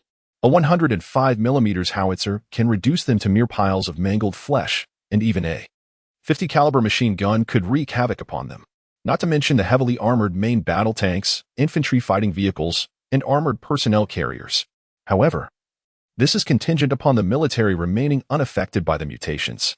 The situation within the ranks is far from optimistic, with numerous soldiers and officers exhibiting symptoms of after-effects. Many soldiers are performing their duties while unwell, and only a handful of reports reach the officers, as those who have reported symptoms often vanish without a trace thereafter. After Shao Ming had dressed Li Long's wounds and prepared lunch, he finally settled down to watch videos. In truth, the past couple of days had not been markedly different from his usual life, apart from not venturing outside. TikTok was rife with the most abstract forms of performance art that humanity could conjure in the face of apocalypse. Shao Ming found himself unfazed by the corpse outside his window, yet nearly retched at the sight of a short video. He stumbled upon clips indicating that the military had advanced into the suburbs of major cities, yet curiously, they seemed to have no intention of pushing forward. Instead, after establishing a safe zone in the outskirts, they began to set up camp. Were there infected individuals within the military? What was the true objective of the armed forces? Various conspiracy theories began to proliferate in the comments section. Some attempted to clarify that during the initial outbreak, a substantial number of personnel had remained uninfected, while others expressed faith that the military would adhere to orders. Shao Ming then encountered another video, featuring the British monarch officially bestowing the title of Royal upon the British Army. Observing the lively comments section, Shao Ming realized that there were indeed many survivors. He scrolled down to the next video, which depicted a soldier hiding within a dilapidated wooden room, his youthful face etched with terror. They were not there to rescue anyone. Their plan was to annihilate everyone. Chapter 16. Venturing out again, the rain outside intensified, dark, ominous clouds enveloping the sky. Shao Ming finally managed to sharpen a point on the clothing pole he had fashioned, testing its balance with a few swings. It would serve adequately in an emergency. After all, a chainsaw requires fuel, a handgun needs ammunition, and a baseball bat may not guarantee a swift kill. However, a long-handled weapon possessed lethal potential and a margin for error. Shao Ming placed the makeshift spear aside, pondering the advantage of having an iron tip. As he idly waited, time slipped by to 6 in the evening. The rain continued to pour, casting an eerie atmosphere over the desolate city. Standing by the window, Shao Ming noticed that several homes still had their lights on. After dinner, both of them found themselves at a loss for activities. Shao Ming even undertook a thorough cleaning of the house, intending to watch television, yet his mind was preoccupied, anxiously awaiting news from the consulate, rendering him incapable of focusing on the screen. Then, the consulate's message arrived. Li Long said, "You can see for yourself." Shao Ming took the computer from him. Noting the expression on Li Long's face, it was certainly not a favorable sign. Indeed, the British authorities were unable to facilitate the evacuation efforts and have prohibited the Chinese side from organizing convoys into the cordoned-off area. The only piece of good news was that the embassy and various consulates would not be evacuating for the time being. "I will inquire within the group to see if anyone shares our predicament," Shao Ming remarked. "It's futile to ask," Li Long replied despondently. "What good would it do to ask them? Besides, with my leg, how could I possibly reach the consulate? The consulate isn't far, we could reach it." Barring the barricades that obstruct the way, Shao Ming said as he opened his phone. To his surprise, the situation in the student group was even more dire than Li Long had imagined. The university students who remained were in a state of chaos within the chat. "Never mind, we shall rely on ourselves. I need to rest for a while," Li Long stated. Shao Ming assisted Li Long in lying down and exited the room, closing the door behind him. Upon returning to his own room, Shao Ming clutched his phone and scrutinized the map once more. He resolved to venture out the following day, first, to ascertain the locations of the barricades, and second, to see if there were any alleys nearby that the police had overlooked in their lockdown. Naturally, discovering a usable means of transportation would be an added boon. He found it hard to believe that such a complex urban landscape could be sealed off so thoroughly. Until the early hours, Shao Ming remained wide awake. After dozing off momentarily on his bed, he was jolted awake by the sound of gunfire. For the past few nights, sporadic gunfire had echoed in the distance, but this time it was unmistakably coming from just below.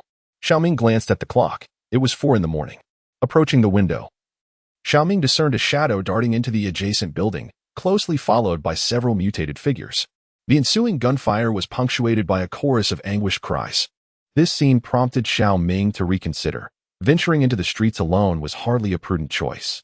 He reassured himself that if he could find a way out of the lockdown zone and reach the consulate, everything would be all right. Resolute, he decided to take a good rest, planning to venture out the following day. At 8 in the morning, Shao Ming meticulously organized his belongings in preparation for departure. He secured his firearm at his waist, slung a baseball bat across his back, and grasped a makeshift spear fashioned from a clothesline. For added security, he donned a backpack. Using tape, he fashioned a rudimentary arm guard from 2 hefty textbooks, realizing that the very tomes he had loathed just days prior might now serve as crucial protection. He had no intention of waking Li long. After sending a message to his companion, Shao Ming quietly maneuvered away from the sofa and exited. The main entrance had been barricaded by a pile of refuse that Shao Ming had arranged himself. Leaving the rooftop as the only viable escape route, an opportunity to assess the situation of the couple he had observed the previous day. With utmost caution, he ascended to the rooftop. The door was ajar once more, though Shao Ming distinctly remembered having closed it behind him on his way down the previous day. Lacking a key to secure it, he had nonetheless ensured it was shut. Lowering the spear, he propped the door open. What he beheld this time was even more shocking than before. The headless corpse of a woman lay upon the bed, her head cradled in the arms of a man. The man had succumbed to dementia upon noticing Shao Ming's approach. He merely cast a cold glance in his direction before returning to a hushed conversation with the severed head of the woman in his arms. Shao Ming was at a loss for words. Rain poured down upon the man, who trembled as he clutched the lifeless form of the woman. She merely fell ill. The man spoke slowly. She lost consciousness. Then she bit me. As he recounted his tale, he raised his arm. Previously obscured by the woman's head, Shao Ming now discerned the grievous injury upon the man's arm. Despite a rudimentary bandage, a considerable chunk of flesh was missing. I had no choice. I could only use the knife. I didn't want to. Blood mixed with rainwater streamed down the man's face. Shao Ming leveled his spear at the man. He had already been bitten. And Shao Ming was uncertain how long it would be before he too transformed into a monstrosity. Observing Shao Ming lower his spear towards him, the man remained silent, bowing his head as he continued to weep over the woman. My parents cast me out. The woman I loved has become a monster. Grant me a swift end, the man implored Shao Ming. Shao Ming retracted his spear and drew a pistol from his waist. He could not guarantee that either the spear or a baseball bat would suffice to end the man's suffering in one decisive blow. He wished to spare him any further anguish. Clutching the firearm, Shao Ming, despite having frequented shooting ranges, now felt as though he could not steady his hand. Please, the man pleaded. Shao Ming shut his eyes and pulled the trigger. The man fell to the ground, yet he did not release his grip. Chapter 17. To the park, Shao Ming trembled as he set down his pistol and approached the man. The bodies of the man and woman could not remain here. However, Shao Ming was unwilling to abandon them to become fodder for the mutated creatures. Struggling against his revulsion, he dismantled the makeshift awning and wrapped the 2 corpses together in waterproof cloth. A glance at the woman's severed neck revealed an uneven cut, suggesting the man had struck many blows. This fleeting sight overwhelmed Shao Ming. In the close proximity to a headless corpse, particularly one already marked by decomposition, sent his stomach churning, prompting him to rush aside and vomit violently. Once he steadied himself, Shao Ming wrapped the bodies in layers of bed linen and secured them with rope before dragging them to a secluded spot. Just as he prepared to cover the corpses, the chilling roar of a mutated creature echoed nearby. Hastily, Shao Ming grabbed a spear and descended to the rooftop. The sound seemed to emanate from the adjacent building. It must have been a creature that had entered the building last night, drawn by the gunfire. Upon reaching the rooftop of the neighboring structure, Shao Ming peered over the edge. Through the gaps of the fire escape, he locked eyes with a mutated creature that was twisting its head upward. The creature immediately began to shriek and scrambled through the window, ascending the fire escape towards him. Fortunately, Shao Ming was on the rooftop, and the fire escape did not lead directly up to it. He readied his spear, adopting a defensive stance. As anticipated, the first creature that reached him could not climb onto the rooftop, resorting instead to raising its hands in an attempt to drag Shao Ming down. With precision, he thrust his spear, piercing directly into the creature's eye. The mutant's body went limp and collapsed, yet Shao Ming clung tightly to the makeshift spear, refusing to release his grip. He lost his balance and tumbled onto the fire escape, thankful that it was only a single story high, nonetheless. He felt a sharp pain in his face. Hurriedly, he rose and extracted the spear. Just then, a second mutant charged forward. Fortunately, the fire escape was relatively narrow, allowing only one mutant to ascend at a time. Shao Ming thrust his spear just before the creature reached the top. But the spear did not pierce the mutant's skull as he had envisioned. The spearhead snapped upon impact. The hardness of the human cranium exceeded Shao Ming's expectations, and the makeshift sharpened spear lacked sufficient penetrating power. The mutant staggered briefly but then lunged onto the rooftop platform. Shao Ming discarded the clothes-drying pole in his hand and drew a baseball bat from behind him, swinging it horizontally towards the mutant's head. The mutant leaned against the wall, but the blow did not incapacitate it entirely. Quick to act, Shao Ming delivered a swift kick, knocking the mutant toward the railing. He raised the bat horizontally and struck the mutant's head with a powerful blow, although it did not shatter the creature's skull. The impact caused it to lose balance and tumble down the stairs. Shao Ming had no time to ascertain whether the fallen mutant had perished, for a third mutant was already charging up. With no opportunity to change his grip, he raised the bat and struck. The third mutant rolled down from above, and before it could regain its footing, Shao Ming quickly readied his bat. The mutated creature surged forward once more. Shao Ming swung his bat with force, striking the creature squarely on the head, causing it to lean against the railing, its visage grotesquely distorted. However, this blow did not extinguish the creature's life. It lunged at Shao Ming, pinning him to the ground.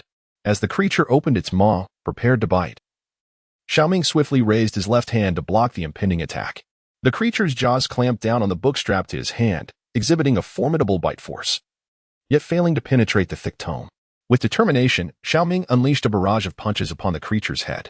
Fortuitously, the earlier strike had shattered its skull, and with each subsequent blow, fragments of bone embedded themselves into the creature's brain.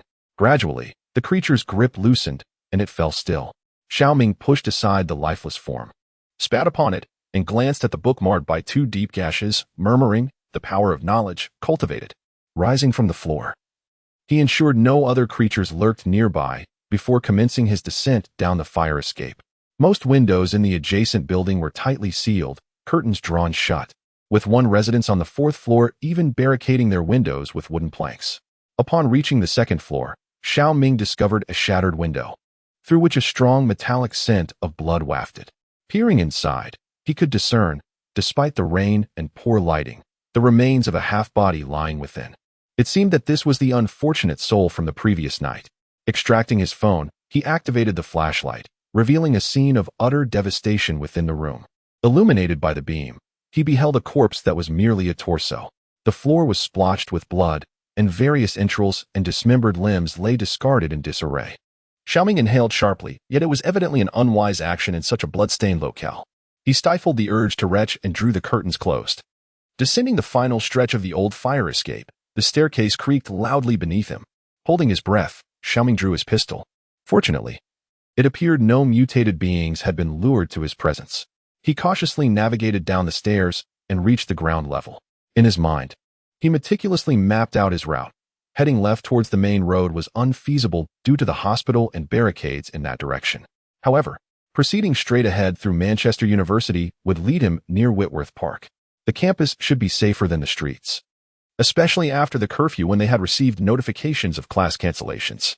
Most of the academic buildings were likely secure. After all, transformation did not occur instantaneously. Many students should still be confined within their dormitories, and there were probably a number of unmutated individuals hiding on campus. With his route determined, Shao Ming traversed the alleyway and emerged onto the main street. The thoroughfare was largely devoid of mutated beings, yet he spotted several swaying figures in a shop across the street. Quickly, he crouched low, utilizing the cover of parked vehicles to inch closer to the roadside. Chapter 18. The Student Dormitory. Given the numerous interconnected areas both within and surrounding the school, Shao Ming easily gained entry onto the campus. The atmosphere was remarkably desolate. Yet the bloodstains on the arcade floor whispered tales of the harrowing events that had transpired. Shao Ming hunched over as he crossed the square, keeping close to several academic buildings, eager to reach the road on the west side of the school. As Shao Ming had anticipated, most of the educational buildings stood desolate, devoid of both living souls and mutated beings. Upon reaching the main road on the west side, the scene resembled that near the apartment. Chaotic vehicles littered the street, Yet the mutated entities remained conspicuously absent. However, should one continue southward along this thoroughfare, they would inevitably approach the hospital. Alternatively, avoiding this route would necessitate traversing through the student dormitories to reach the vicinity of the park. The condition of the dormitories was uncertain, with a substantial number of students huddled within. If mutations were to occur, the aftermath within those walls would be catastrophic. Yet, the whereabouts of the thousands of mutated beings within the hospital remained unknown, if they still congregated nearby. It was evident that such a predicament was beyond Shao Ming's capacity to handle. Shao Ming ascended onto a sedan, gazing toward the hospital. The road appeared devoid of mutated entities, yet the situation within the hospital remained ambiguous. After much contemplation, he resolved to enter the park via the hospital's back door. Firstly, many of the mutated beings had been lured away over the past few days, and secondly, it afforded him the opportunity to advance across the street. Should two mutated beings emerge from the first floor of the student dormitory, he feared he would have no time to react. Cautiously, Shao Ming crept alongside the vehicles by the roadside, steadily making his way forward. He could now discern the hospital and the park across from it. Not far ahead, an abandoned police car lay discarded at the roadside. Gripping his baseball bat tightly, he approached the police vehicle. The glass had been shattered, and both the trunk and the front passenger door had been pried open. Shao Ming propped himself up to take a look inside, only to find a pool of blood staining the seats. Gazing out of the car window, he noticed a few scattered mutants near the back entrance of the hospital. The police car's firearms had been taken, leaving only a carpet of spent shells within.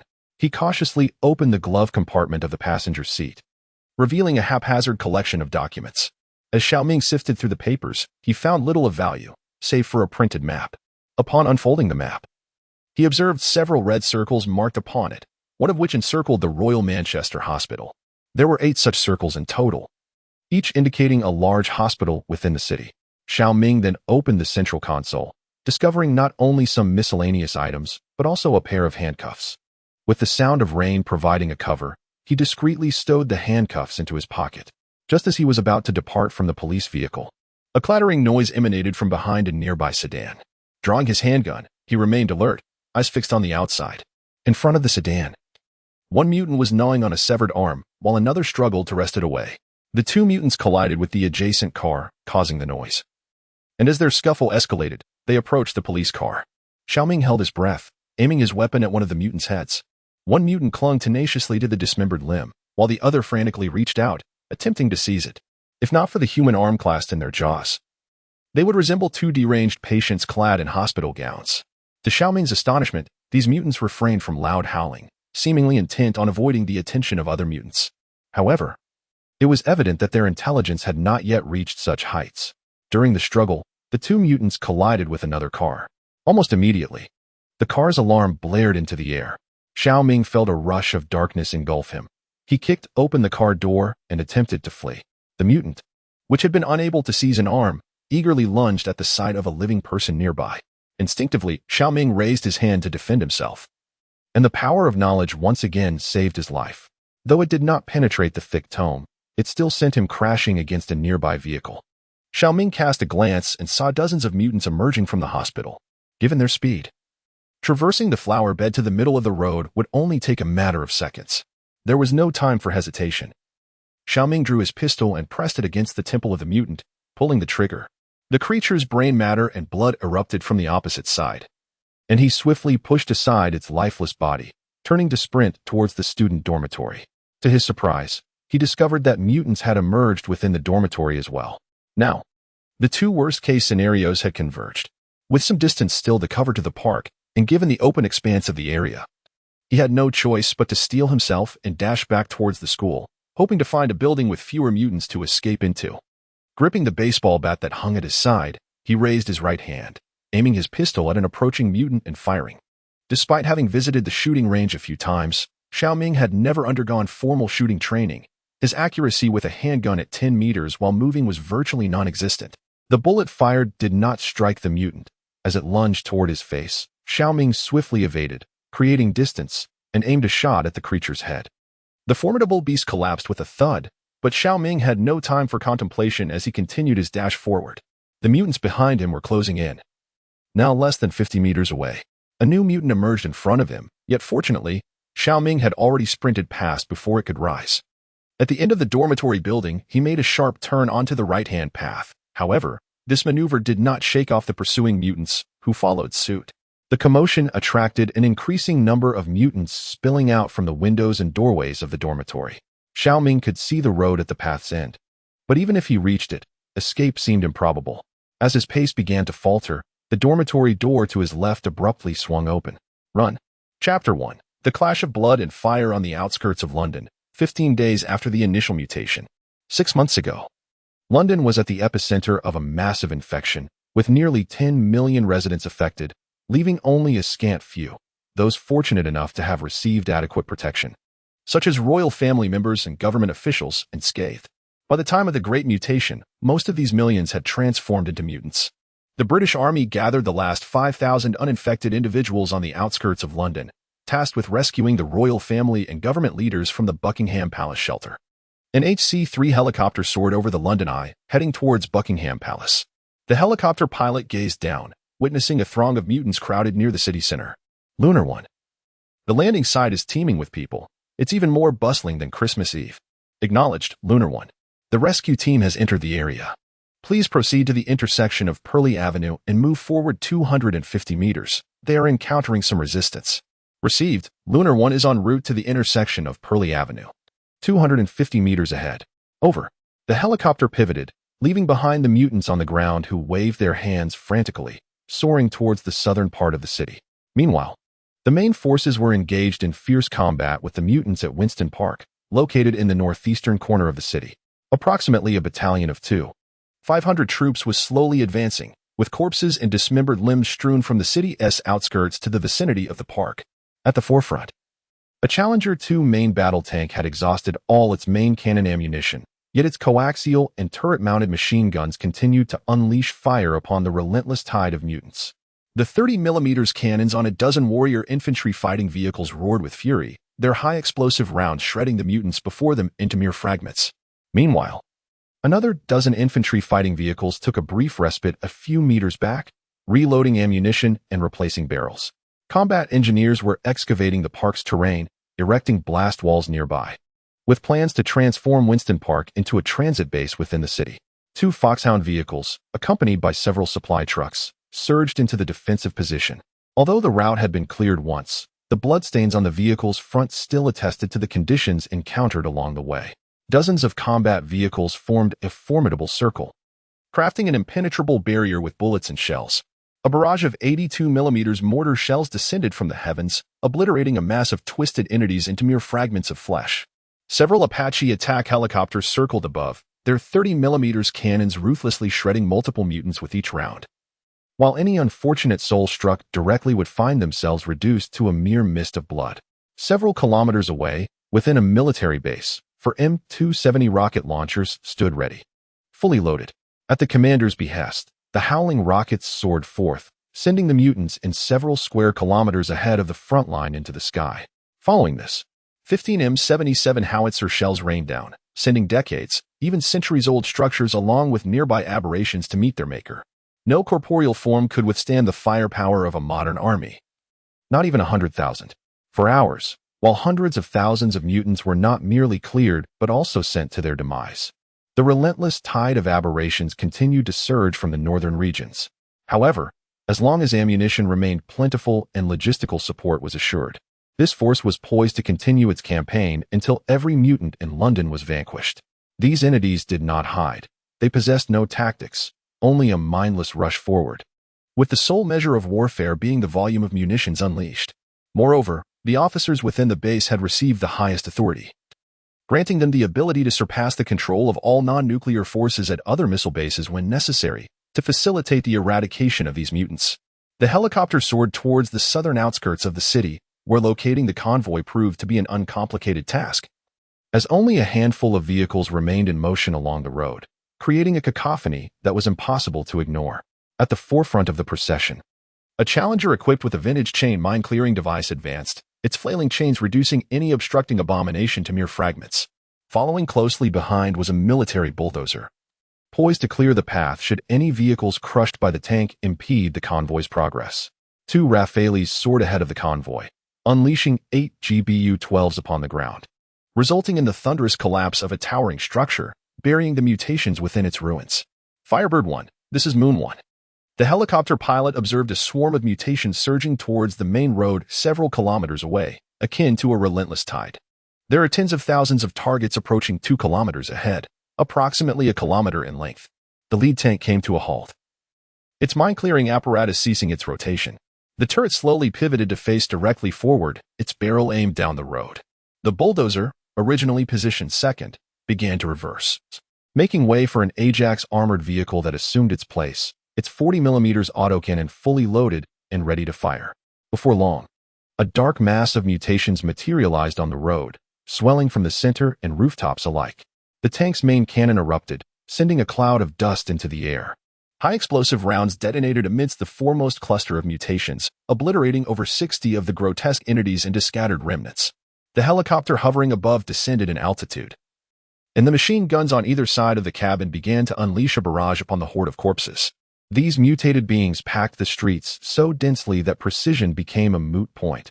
As long as they fired, a mutant would inevitably fall. Some soldiers disembarked from their vehicles, their mission not to confront the oncoming tide of corpses, but to remain vigilant for any stragglers that might threaten the convoy. Within mere minutes, the tide of thousands of mutated bodies dwindled to a few fortunate souls crawling on the ground, dragging their half-formed bodies. The infantry swiftly returned to their vehicles, and the convoy roared back to life. The unfortunate sedan was mercilessly flattened by the 50-ton infantry fighting vehicle. The tank's mine-clearing apparatus whirred to life once more, its rotating chains pounding the earth like a demonic force. Chapter 19. Survivors in the dormitory building. Shao Ming dashed through the dormitory door, and the individuals inside hurriedly shut the door behind him. However, a mutated hand reached in, wedging itself in the entrance. Without a moment's hesitation, Shao Ming aimed and fired a shot at its head. At last, the door was secured, and Shao Ming leaned against the wall, gasping for breath. He had narrowly escaped the clutches of the mutant. Raising his gaze, he noticed about a dozen individuals standing on the staircase. I warned you not to let him in. Now look, hundreds of zombies are amassed at the door. If he doesn't assist us, we are all doomed.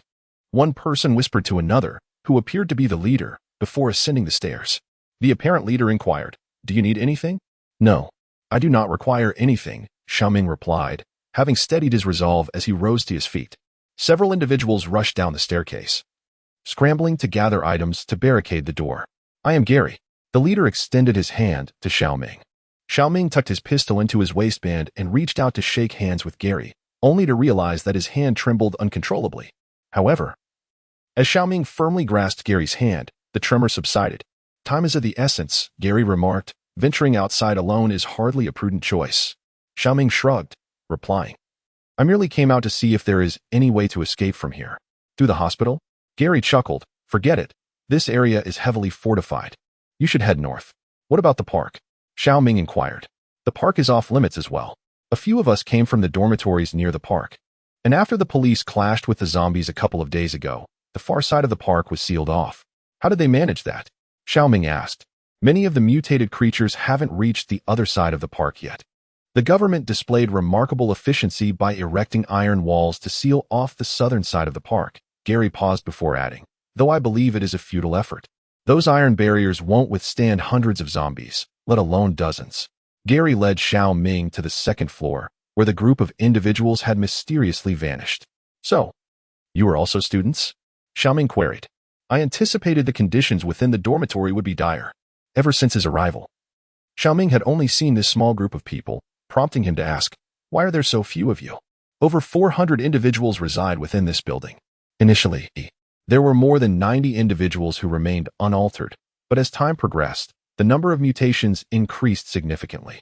Presently, only a handful of these individuals retain their mobility, while over 30 have already exhibited symptoms. All are confined within the dormitory on the 4th floor. "Have you lost internet connectivity?" Online discussions suggest a correlation between residual effects and mutations, Gary remarked, additionally noting that we have observed a decreasing interval between the onset of symptoms and mutations. Some individuals even manifest symptoms in the morning and undergo mutation by nightfall. Upon reaching the 4th floor, Shao Ming could already discern the anguished roars of the mutated beings. A group of individuals gathered at the entrance of a dormitory, wielding an array of makeshift weapons in anticipation. We have discovered even more intriguing phenomena. Gary continued as he guided Shao Ming upward. These zombies are not perpetual motion machines. However, they can enter a state akin to hibernation at will, significantly lowering their metabolic rates. Shao Ming inquired, does this imply that, theoretically, they could starve to death after a while? Are you familiar with the dormouse? Gary responded, this creature hibernates for half the year. Are you suggesting that they can sustain a prolonged state of hibernation? Shao Ming asked, what field did you specialize in before? He continued, biological sciences, Gary replied. Upon reaching the 5th floor, the surroundings suggested a semblance of life. An induction cooker even sat in the hallway. The individual who had been reluctant to allow Shao Ming entry retreated into the dormitory upon their arrival. Please, do not take offense, Gary said. That is my boyfriend. Well, Shao Ming reflected, it is indeed typical of the old British with their Union Jack. No matter, he continued. Living in a dormitory is quite convenient. What? Gary inquired. Nothing. Nothing, Shao Ming replied. Gary did not press further but adjusted his demeanor, stating, we hope you can assist us in the experimental building. On the right side of the entrance to Laboratory 2, there is a 2000x metallographic microscope, and nearby in the cabinet, you will find some petri dishes and reagents. Gary's request took Shao Ming by surprise. He had assumed this group of students was merely jesting, yet they were indeed intent on researching the mutants. Perhaps sensing Shao Ming's skepticism, Gary elaborated. The idea that such a creature could sustain long life and mobility with only a morsel of sustenance is nothing short of astonishing for humanity. Moreover, the impact of the virus left by the great infection on humans is equally unfathomable. Shao Ming was genuinely impressed by the group's determination to study mutants while the world teetered on the brink of collapse. Nevertheless, he harbored doubts about whether this group would survive long enough to yield any significant findings. Furthermore, could the dormitory environment truly facilitate any meaningful research? Even if they were to achieve results, would the world still have need of them? How can I assist you? Shao Ming inquired. We saved you, Gary replied. And you possess a firearm, while we do not. What if I decide to flee? Shao Ming asked. He added, however, next time, you may not be so fortunate. Chapter 20. Traversing the classroom building, you can exit through the window on the other side, Gary remarked. We used to do this when the school was overrun by zombies. But we could only send one person at a time to scavenge for supplies. Unable to contain his curiosity, Shao Ming inquired. What can you possibly research with just a microscope? Gary's eyes sparkled at the mention of research. I wish you success, Shao Ming replied. You'd better truly know how to escape the quarantine zone. He leaned closer to Gary and whispered, otherwise, what you gain might be more than just your microscope. Perhaps a bullet as well. After uttering these words, Shao Ming felt an exhilarating surge of confidence. Take me down, he urged, following Gary down to the 2nd floor. The haunting howls of the mutated creatures echoed from below. Several individuals were hurling objects toward the main entrance, the cacophony inciting agitation among the aberrations. I'm at the school, Shao Ming texted before approaching the windowsill.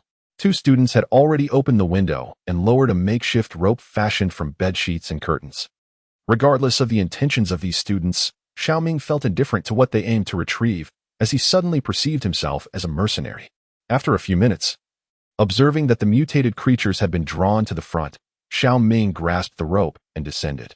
Cautiously, he peeked around the wall. Hundreds of aberrations congregated at the front entrance, occasionally distracted by objects descending from above. Utilizing the dormitory building as cover, Shao Ming swiftly made his exit from this perilous location. Due to the commotion created by the inhabitants of the dormitory, numerous mutated beings were drawn to the surrounding area. Shao Ming safely arrived near the road. The experimental building was situated in the campus across the street, which featured an open layout. To reach the experimental building, one must cross this road.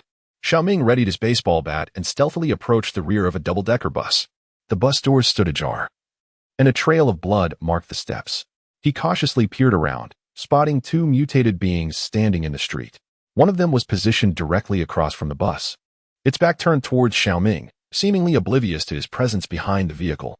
However, the creature's location was precisely at the entrance of the teaching building. And to access the campus housing the experimental building, one must pass through this main gate and traverse the teaching building. Within the teaching building across the street, several mutated figures could be seen, heads bowed as they appeared to be in an office. They were likely the transformed faculty members of the school. The road was not heavily trafficked. Traversing the main thoroughfare littered with abandoned vehicles was not a feasible option. As Shao Ming pondered his next move, his gaze fell upon a bag inside the bus. The bag was unzipped, and various cosmetic containers lay scattered about. An idea sparked in his mind as he grasped a bottle of cosmetics firmly in his hand. With determination, Shao Ming leaned forward and hurled the cosmetic bottle with all his might. The bottle collided with the wall across the street and shattered upon impact. The mutated beings, alerted by the noise, rose and moved towards the site where the cosmetics had fallen, seizing the opportunity while the creatures were distracted. Shao Ming quietly crossed the road and approached the teaching building. The entrance of the teaching building stood ajar, and Shao Ming cautiously extended his hand to push the door open. To his surprise, the ancient and heavy door emitted a resounding creak, a sound that echoed despite the gentle patter of rain in the sky, which could not obscure the door's protest. Shao Ming swiftly stepped inside the building. But before he could catch his breath, two mutated creatures sprang forth from the office before him. He swung his baseball bat with vigor, striking one of the approaching creatures to the ground. He then lifted his leg and delivered a powerful kick to the other creature behind him, sending it staggering back, ultimately toppling over. The first creature, now on its back, seized Shao Ming's foot. Instinctively, he attempted to withdraw his leg, but the creature's grip was astonishingly strong, refusing to release him. Just as the creature was about to sink its teeth into him, Shao Ming raised his baseball bat and, with all his might, struck once more. The tremendous force nearly fractured his palm, yet this blow shattered the creature's skull. The second creature managed to rise again, and Shao Ming, freeing his trapped leg, aimed a kick at the creature's chin. The recently risen creature was sent crashing back to the ground, and the door behind him was flung open, allowing two more mutated beings to surge inside. With no time to deal further damage, Shao Ming dashed toward the exit, bursting out of the teaching building. He quickly turned to close the door behind him. The creatures collided with the door, but fortunately, it opened inward, a concept beyond the comprehension of their limited intellect. Having navigated through the perilous building unscathed, Shao Ming finally caught sight of the laboratory building. Shao Ming, originally a finance major, was rather unfamiliar with the vicinity of the experimental buildings. Upon arriving near the laboratory complex, he found himself utterly bewildered. Several distinct experimental buildings surrounded him, and he had no idea which one housed laboratory number 2. He regretted not having left a contact number, as he could no longer ask Gary and his companions for assistance. However, there was a silver lining. The cluster of experimental and teaching buildings encircled a central plaza, effectively keeping the mutants at bay for the time being, granting him ample opportunity to discern his surroundings. Chapter 21. The experimental building. Shao Ming leaned against the nearest window, peering inside. The interior resembled a chemistry lab, with equipment that did not appear suited for biological research. Approaching the entrance, he confirmed his suspicion as the sign beside the door clearly indicated it was the chemistry lab. In the next building, he immediately recognized the portraits of Newton and Galileo adorning the walls. This was undoubtedly the physics lab. After traversing the complex in search of the biology research building, he finally located it. However, the main entrance was tightly shut. He attempted to push the door, but it did not budge. Moving to the side, he also tried the window, only to find it equally unyielding. He certainly could not resort to smashing the window. That would only serve to alert the mutants to his presence.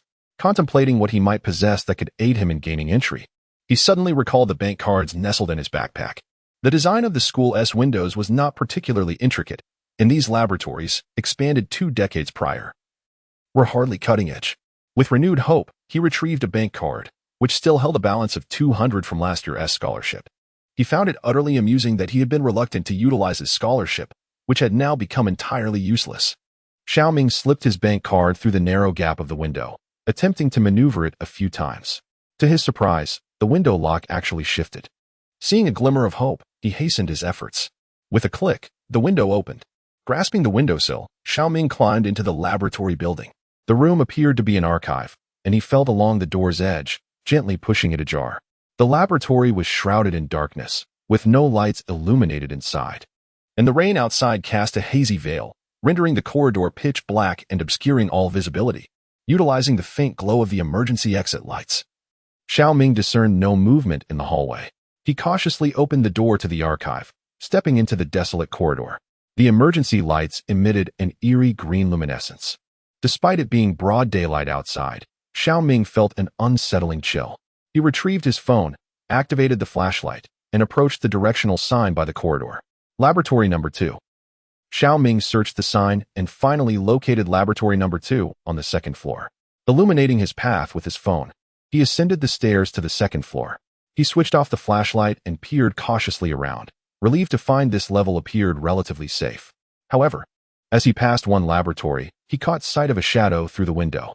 He paused, realizing this was indeed laboratory number 2. It seemed that anyone entering this laboratory must be a prodigy. Even he, the master of idleness, was determined to make his presence felt today. With a baseball bat in hand, Shao Ming took a deep breath and pushed open the laboratory door. Inside, a mutant suddenly whirled around and lunged toward him. To his astonishment, Shao Ming witnessed the mutated creature lunging toward him, brandishing a small knife. Truly, this prestigious university, ranked among the world's elite, had students whose transformations left them wielding dissection knives. As the aberration thrust the scalpel in his direction, Shao Ming swiftly sidestepped to evade the lethal blade. Although he successfully dodged the creature's attack, he collided with the table, causing a cacophony of unfamiliar vials and jars to crash to the ground. Startled, he glanced over to the microscope on the opposite table, relieved to find it unscathed. He quickly pivoted, delivering a swift kick that sent the creature sprawling to the floor. Advancing a step, he raised his baseball bat and brought it crashing down towards the creature's head. Just as he prepared to deliver a finishing blow, he heard a commotion behind him. Shao Ming turned to see another mutated being materializing in his rear. Alarmed, he realized that he had overlooked the presence of 2 creatures upon entering. Having already caused such a ruckus by toppling numerous containers, he decided to abandon caution. Drawing his handgun from his waist, he fired a shot. The unfortunate creature behind him collided headfirst with the gun's muzzle. He struck the creature multiple times until it lay motionless. Breathing heavily, Shao Ming clutched his baseball bat, contemplating the necessity of a dagger. For relying on his handgun as a melee weapon was ill-advised. However, there was no time for further reflection. He hastily opened his backpack and shoved the microscope inside. A chilling roar from the downstairs echoed, reminding him of the acute hearing possessed by these monstrous entities. At long last, Shao Ming secured the microscope and hastily slung his backpack over his shoulder, dashing towards the exit. He resolved to take a bold leap. As the commotion had drawn the mutants to the center of the laboratory building, perhaps now was the opportune moment to slip out through the side door. Approaching the laboratory adjacent to the side entrance, he cautiously surveyed the scene outside, noting a few mutants scurrying across the road. After a brief wait, observing that most of the mutants had congregated elsewhere, Shao Ming readied his pistol and pushed open the side door. As anticipated, the majority of the mutants were indeed lured to the heart of the laboratory building, though only a dozen or so remained. Despite being a thoroughfare, this area was still part of the school, and the number of individuals remaining after the curfew was sparse. Without delay, Shao Ming set off towards the dormitory building. Chapter 22. Aftermath. The double-decker bus remained stationary, yet the mutants appeared to have all been attracted to the teaching building. If there were to be a challenge, Shao Ming mused that it felt akin to being in a novice village. He swiftly crossed the road, as the number of mutants within the school was indeed minimal. He jogged towards the apartment where Gary and the others resided. As he approached, the cacophony of mutant shrieks emanated from the direction of the apartment. Taking refuge behind a dormitory building, he peered cautiously around the corner. Now he understood why he had felt as though he were in a novice village moments ago. The mutants congregated beneath the apartment building had more than doubled, seemingly drawn from the surrounding dormitories to the very spot where Gary and his companions were located. Crouching behind the bus, he swiftly made a decision. He would forge his own path to escape, come what may. Wandering in search of a path may expose one to peril, yet entrusting the microscope to Gary is akin to diving headfirst into a horde of corpses. Especially considering the uncertainty surrounding the veracity of Gary's words. Although Shao Ming felt a twinge of guilt, for Gary and his companions had indeed rescued him moments ago. He recognized that the majority of the mutated beings downstairs were a consequence of his own actions. Nevertheless, Shao Ming's body had already risen, and he was stepping forth towards the exterior of the school. The others, huddled in the dormitory, might yet survive, but he knew that venturing towards them would spell certain doom. He grasped a fundamental truth. The greater the accumulation of mutated beings in one locale, the louder their cacophony. And the louder the din, the more mutated beings would converge. Navigating through the abandoned vehicles, he arrived at the hospital's entrance. Seizing the opportunity while the mutated beings were distracted, he resolved to inspect the police and ambulance vehicles for any useful items. On the sidewalk lay an armored vehicle, surrounded by fragments of corpses clad in police uniforms, emanating a foul stench. Shao Ming held his breath as he stepped over the scattered remains and approached the open rear doors of the police armored vehicle. Inside, A lengthy trail of blood suggested that its owner had crawled into the vehicle, only to be dragged out again, becoming part of the dismembered bodies littering the ground. As for the other remnants, they surely resided within the bellies of the mutated beings. Shao Ming ascended into the armored vehicle, where he found a cabinet beside a row of seats, its drawer ajar. Approaching it, he rummaged through the contents and retrieved a flashlight along with 2 tourniquets. Shao Ming pressed himself against the door connecting the compartment and the front of the vehicle, peering inside, and was taken aback to discover a deceased special police officer seated in the driver's seat, seemingly having taken his own life with a bullet. Shao Ming stifled his nausea and attempted to pry open the small door at the junction.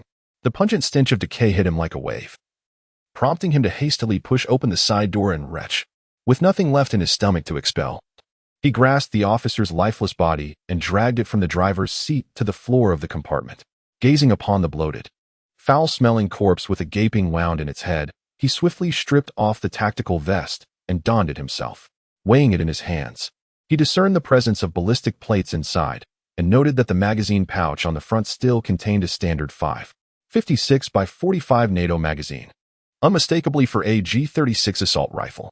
"Where is your rifle?" Shao Ming wondered as he searched the vehicle, reasoning that if there was a magazine, a weapon must surely exist as well. The compartment was barren. Evidently, the special police had not stored their armory within the vehicle. Climbing into the driver's area, he was elated to find a G36 assault rifle lying quietly on the floor. His heart swelled with delight. This was a prized find. He picked up the G36, removed the magazine for inspection, and confirmed it was still loaded. With the rifle slung across his back, he leaped out of the armored vehicle. Regrettably, the armored vehicle lacked a key. Just as he was about to investigate the ambulance parked nearby, he heard a tapping sound emanating from within it. Gripping his baseball bat, he cautiously approached the rear of the ambulance. He propped himself up, peering through the window into the interior, but saw nothing amiss. With great care, he pulled open the door. A mutant suddenly lunged forward, aiming for Shao Ming's thigh with its maw. Despite being mentally prepared, Shao Ming was startled, retreating repeatedly, which fortuitously allowed him to evade the creature's attack. This mutant, having emerged from the vehicle, was devoid of its lower half, with its spine and intestines grotesquely exposed. Dragging its entrails along the ground, the creature sought to seize the delectable prey before it. Even filth is better than this. Shao Ming cursed as he struck the mutant's head with a forceful blow. After dispatching the creature, he scrambled into the ambulance's cabin. He rummaged through the supplies, but found only a plethora of bandages and a defibrillator, with nothing truly useful at hand. He was uncertain of the utility of these items. Hesitant to delve deeper into the hospital, especially with the rain still pouring, he understood the peril of encountering additional mutants within the vast, shadowy corridors. Seizing a moment of respite in the ambulance, he pulled out his phone to check for messages. Quickly, he sent a text to his parents to assure them of his safety. Following that, he dialed Li Long's number, his mind racing with concern. "I hope nothing untoward has happened at home," he thought. The call connected, but Li Long's voice was conspicuously absent. "Li Long, hello?" Shao Ming inquired. After a few moments of silence, Li Long's muffled sobs broke through the line. "I have developed symptoms," he lamented. Chapter 23. Returned to the apartment, setting down his phone. Shao Ming found himself momentarily paralyzed by the weight of the news. Though he had consistently reassured himself, and conveyed the same to Li Long, that no authoritative information linked the aftereffects to the mutations, the stark reality now loomed before him. He had always hoped that Li Long was merely an anomaly, yet he could not escape the inevitable. Shao Ming leapt from the ambulance and made his way towards the apartment. The number of mutants on the main road had significantly diminished, indicating that he had indeed diverted a considerable number of them. However, a sense of foreboding lingered. Had it not been for that group in the dormitory, his fate would have been sealed. It appeared that he must exercise greater caution in the future. In truth, he felt an overwhelming sense of guilt towards them. The whirring of helicopter blades echoed through the sky, prompting Shao Ming to halt and glance back. A formation of helicopters was approaching from the outskirts, heading towards the city center. 2 helicopters veered away from the formation and began to decelerate, suggesting that their landing site was near the University of Manchester.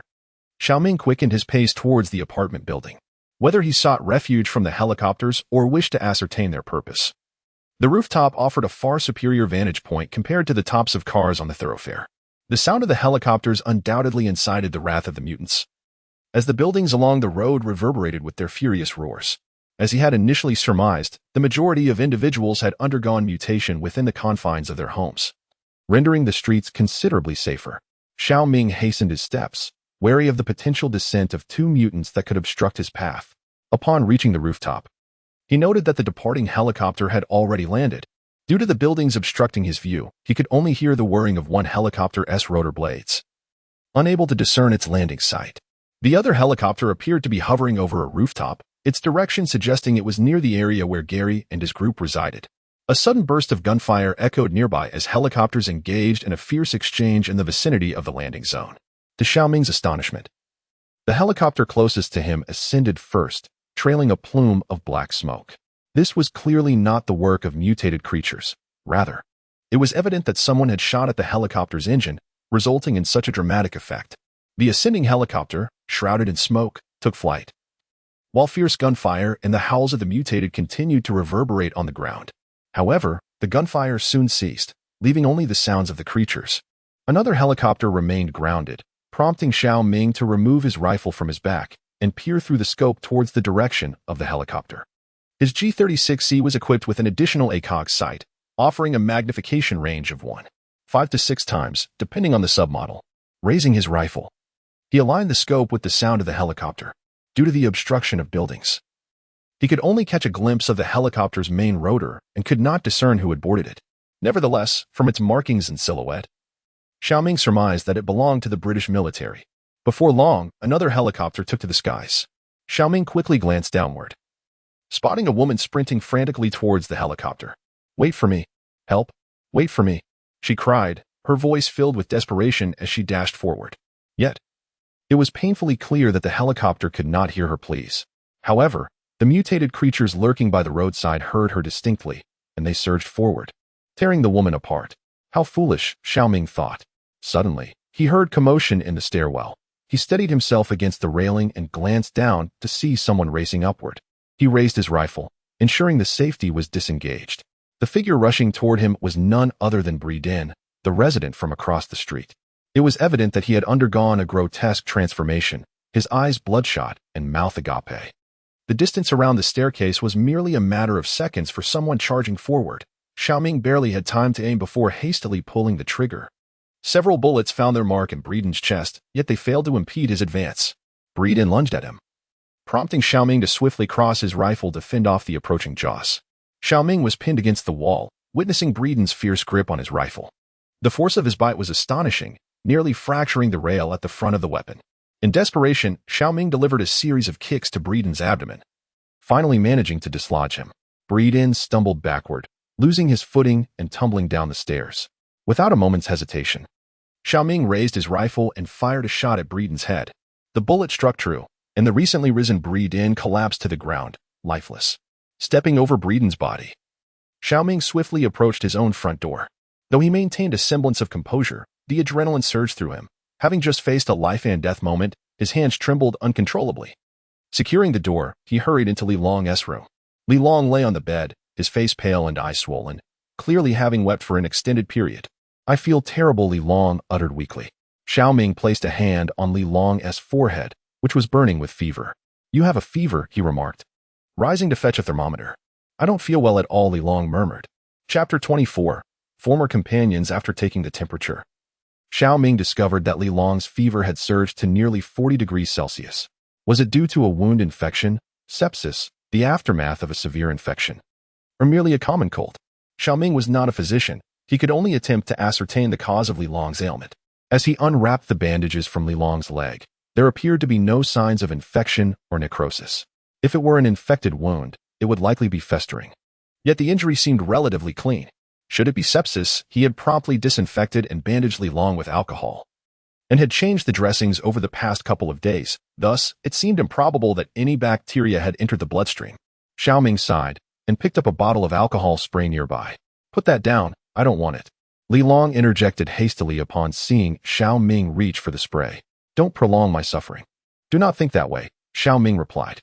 "I believe it is most likely just a cold." "You don't understand," Li Long murmured. "They say that one has a sense before death approaches. I can feel it." Shao Ming was tempted to leap up and chastise Li Long for his morbid thoughts, especially when the cause of his distress remained unknown.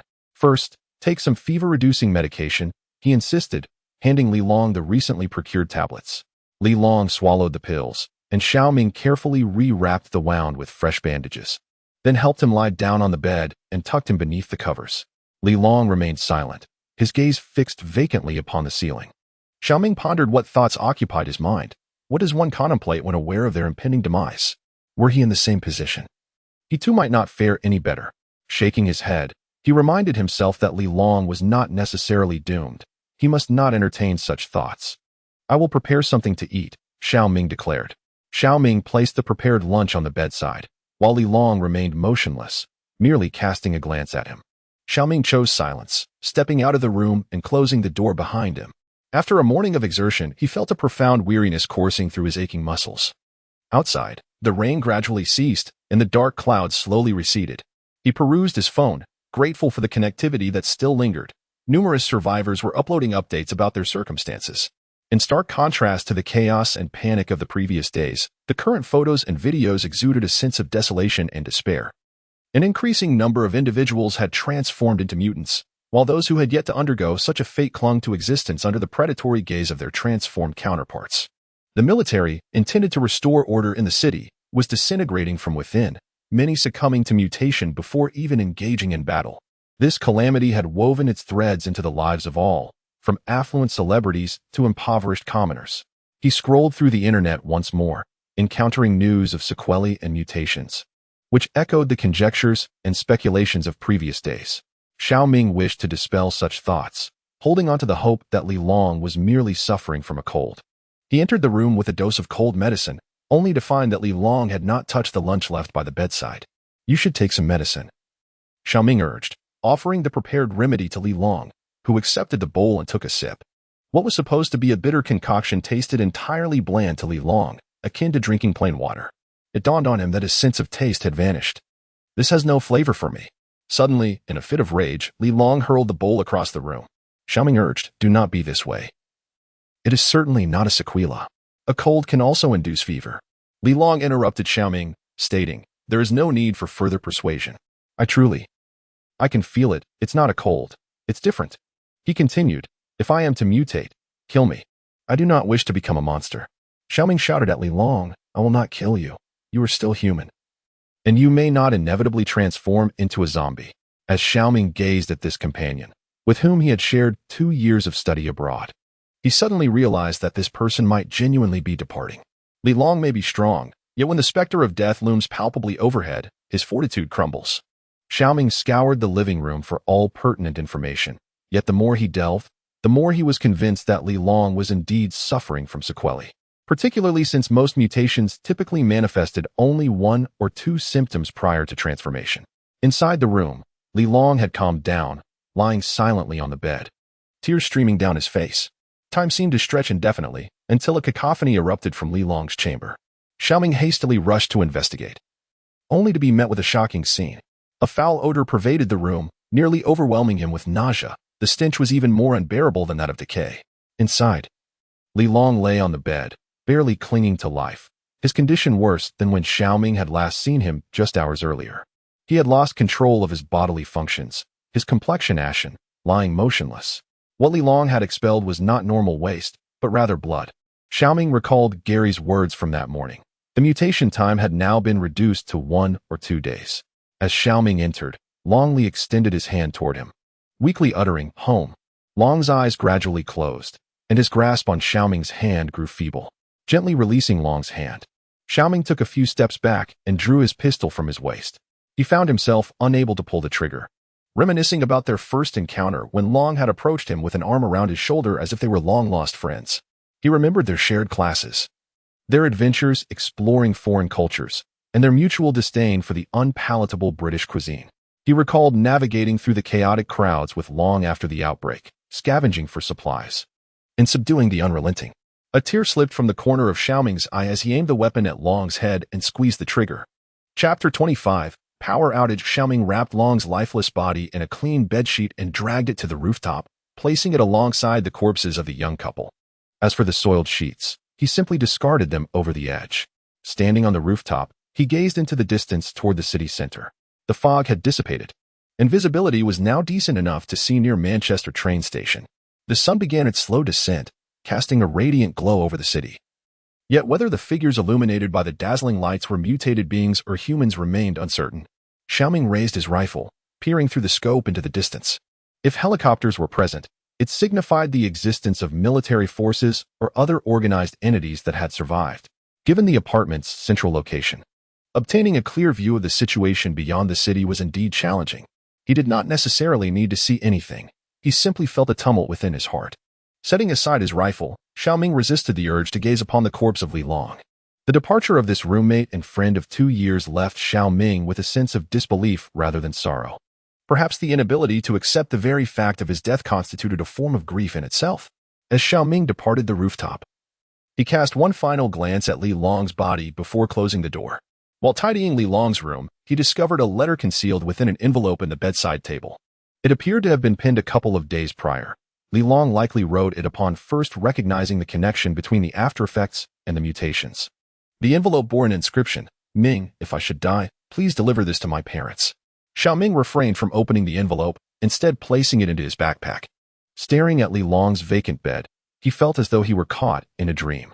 Just yesterday, Li Long had lain there, full of life, save for an injury on his leg, and even spoke to him that very afternoon. By evening, he had transformed into a lifeless figure wrapped in a blanket. Shao Ming retrieved his phone to reassure his family of his safety, yet he withheld any mention of Li Long's fate.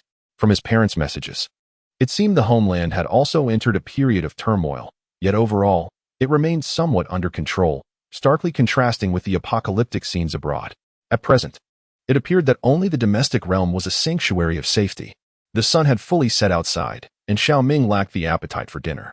Instead, scrolling through his phone as he perused the internet, a video has been uploaded, capturing a scene at an army assembly point in the outskirts, where hundreds of uniformed mutants stand in formation.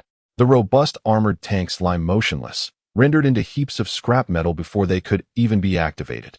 Upon observing, Shao Ming notices that these individuals seem to be attempting to save themselves. Several residents from the North Indian area have convened, preparing their means of transport to flee to the outskirts. Meanwhile, in the Blinderly district, dozens of survivors have managed to establish a semblance of community, barricading the roads with debris and abandoned vehicles, and boarding up windows and doors with wooden planks. He realizes that he too must prepare to depart from this place. Although Li Long has left and provisions could last a few more days, remaining cooped up in the apartment amounts to merely awaiting death. Yet, these locations do not serve as Shao Ming's intended destination.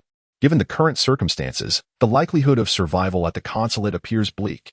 Nevertheless, he resolves to visit the consulate before making his exit. Shao Ming glances at the international student chat group, noting that since yesterday, no one has uttered a word within. As he begins to chart his route, the lights in the room suddenly extinguish. The power indicator on his laptop illuminates, signaling a disconnection from the power source. Shao Ming sets aside his laptop and approaches the window, discovering that he is not alone in this darkness. The entire city has succumbed to an endless void. A blackout has occurred. The power outage has come much earlier than he anticipated, though it is not entirely unexpected. The mutations are accelerating, making it increasingly difficult to ascertain how many individuals remain alive, let alone the capacity of power plant workers to maintain electricity supply. In truth, the workers at the power plant fought until the very last moment. A small contingent of workers remained at their posts, perhaps because their families had all transformed into aberrations, or perhaps because their homes lay within the quarantine zone. A dozen or so laborers stayed at the power plant, tirelessly maintaining the city's electricity, hoping to secure more opportunities for others until they too succumbed to mutation or were torn apart by the very beings they sought to stave off. Shao Ming pulled out his mobile phone and noted that the network signal was still intact, with the power supply interrupted. It was uncertain how much longer the batteries in the signal base station would endure. Hastily, Shao Ming retrieved his tablet and connected it to a power bank. He intended to commence downloading electronic maps from around the globe. Electricity was not hard to procure. He could power his electronic devices by starting his car, or by utilizing a diesel generator, or perhaps tapping into wind turbines in various regions.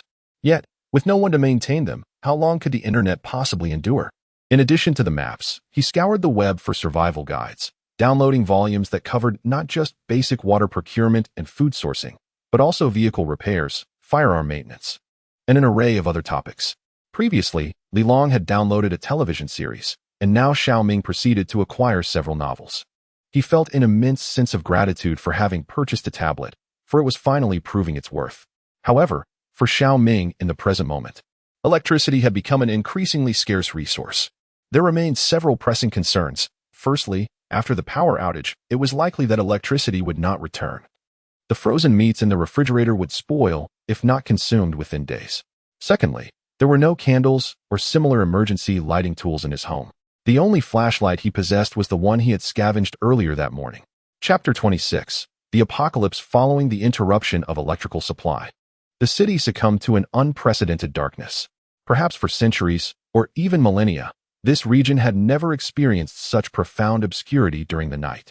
Until now, the shroud of darkness enveloped not only the city but extinguished more than mere lights. The current night resembled a jest played by the Grim Reaper upon human civilization.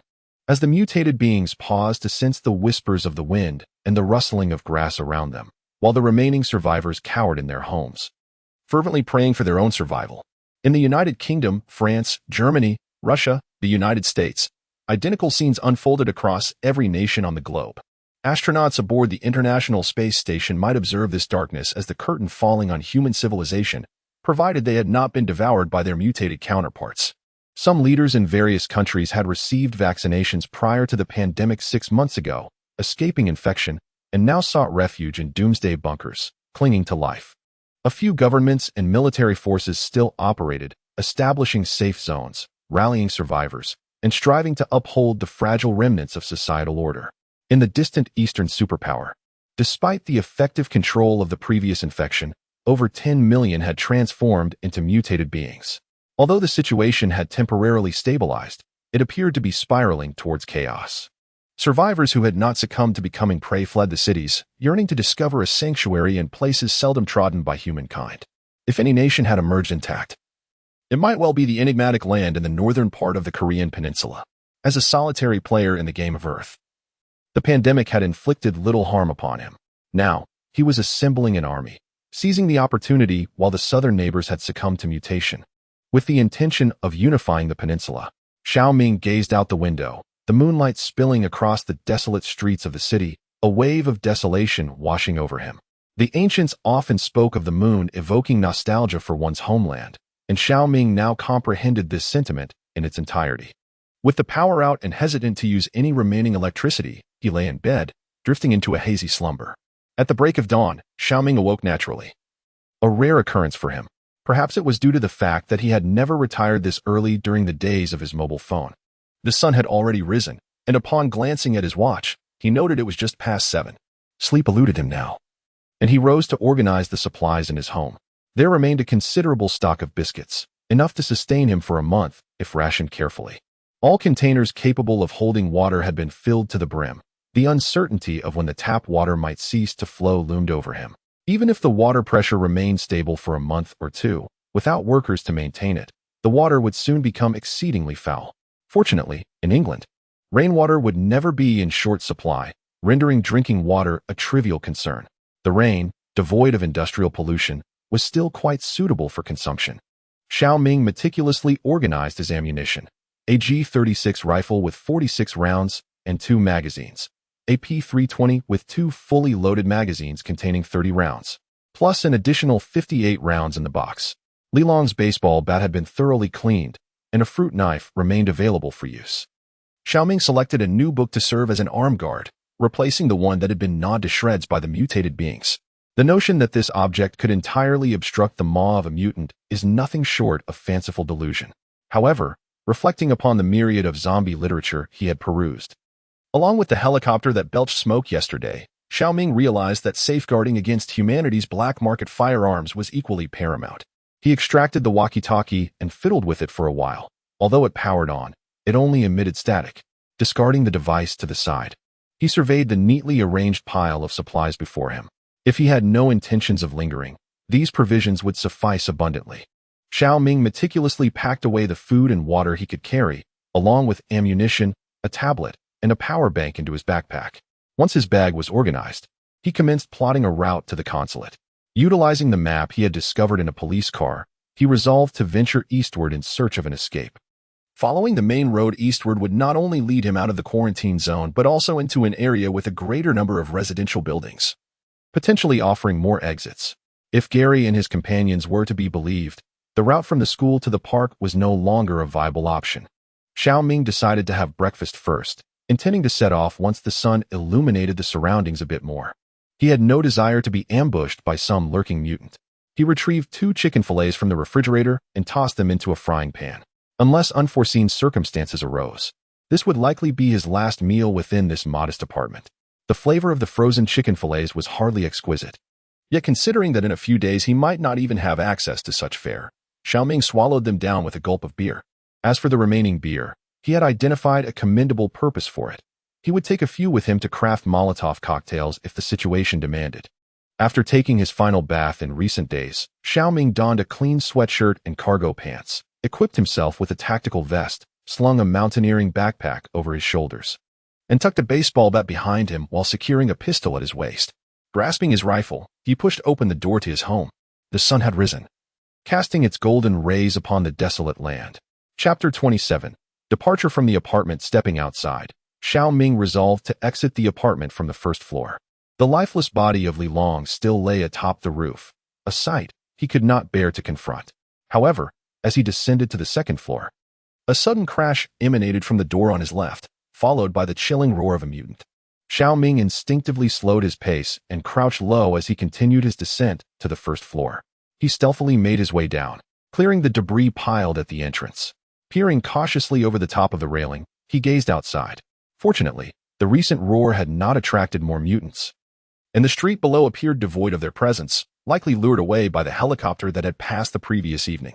As he opened the main door, an unsettling silence enveloped the street. To minimize noise, Shao Ming slung his rifle across his back, opting to wield the baseball bat as his primary weapon. Diverging from his previous routes, he chose to turn right upon exiting, walking along the rows of residential buildings away from the main thoroughfare. The shops lining the street were largely abandoned, consisting mainly of coffee shops and general stores, yet he lacked the inclination to rummage through them. The priority was to depart the city as swiftly as possible. Not long after, he spotted a pile of containers stacked along the street. He could not help but admire the remarkable execution capabilities of the municipal government once again. Half a year ago, during the pandemic, they had failed to implement such stringent lockdown measures. Climbing directly onto the containers seemed impractical. However, if one could gain access to the residential buildings flanking the street, leaping through a window from above might not be an unrealistic endeavor. Naturally, it would be most advantageous if the rear of the residential building were not sealed off. Behind the containers that obstructed the street stood a church, and after passing the intersection where the church was located, one could continue southward toward the vicinity of the consulate. Turning right in front of the containers, Shao Ming entered a cluster of residential buildings. This area was an open space enclosed by the buildings, with some playground equipment in the center and a sandpit nearby. The left exit, leading to the church, had been blocked. Yet it remained uncertain whether the entrance to the building ahead had been locked. Should he manage to enter that building, he could leap from the upper window onto the containers. On the ground floor of the house, facing the back street, a window of one household stood wide open, and through it, Shao Ming caught sight of 2 mutated beings staring out. He was taken aback, freezing in place, his heart racing as if it might leap from his chest. However, the mutated beings appeared oblivious to his presence. Perhaps they were simply visually impaired, or had altogether lost their sight. Cautiously, Shao Ming took a tentative step forward, yet the 2 beings remained motionless. Could this be what Gary referred to as a state of hibernation? Nonetheless, to be on the safe side, he endeavored to edge closer to the side of the opposite building, maintaining a safe distance from the window. At this moment, Shao Ming felt his nerves taut, not only striving to suppress any excessive sound and remain vigilant to the movements within the window, but also constantly wary of the presence of other mutants lurking in the building. He cautiously inched forward when suddenly, a muffled thud echoed behind him. A mutant had collided with the window at his back, startling him profoundly and prompting an involuntary exclamation. What the hell? This outburst instantly roused the slumbering mutants around him. And by the time Shao Ming sought to silence himself, it was already too late. 2 mutants surged forth from the building with the open window, and without hesitation, Shao Ming swung his baseball bat, striking the leading mutant, which toppled over in a backward somersault. A second mutant bit down on the book strapped to his right hand, the force sending Shao Ming staggering backward. He noticed the first fallen mutant had already regained its footing, while he remained ensnared. With his left hand freed, Shao Ming swiftly drew a fruit knife from the side of his backpack and plunged it into the head of the approaching mutant. Though the knife was not particularly sharp, Shao Ming accurately targeted the location, driving it into the mutant's temple. As the blade penetrated the creature's brain, he twisted it forcefully, reducing the mutant's head to a mushy pulp. Having dispatched one, he soon observed silhouettes of other mutants appearing behind the windows of the surrounding residential buildings, pounding against the glass. Aware that lingering here was unwise, he pushed the fallen body toward the advancing mutant and turned to flee. The recently risen mutant, unable to halt in time, collided headlong into the corpse of its companion. Shao Ming rushed to the entrance of the building, relieved to discover that the door was unlocked and could be easily opened with a twist. However, upon opening the door, he was met with a sight that made him gasp. A dozen mutated beings were crowded in the corridor, startled by the sounds of the recent skirmish. These creatures were now searching for the source of the noise. Without a moment's hesitation, Shao Ming swiftly closed the door. His only option now was to turn right and navigate through a narrow alley into another residential area, hoping that a route awaited him there. He hurriedly dashed into the alley, aware that the mutated beings were already bursting forth from windows all around him. Shao Ming realized that someone had previously escaped from this location. Raising his rifle, he quickly aimed at the foremost of the mutated beings. Stay calm, stay calm, he reminded himself, striving to steady the rifle in his hands. The opportunity to fire was fleeting, and the mutated beings were not far away. Fortunately, their movements were also limited. The foundational training from the shooting range proved beneficial as Shao Ming squeezed the trigger, and bullets flew from the barrel. Two of the mutated beings fell to the ground, and he swiftly redirected his aim to the two that followed behind. Seeing the fastest of the mutated beings brought down, Shao Ming seized the moment to climb onto a nearby dumpster. Chapter 28.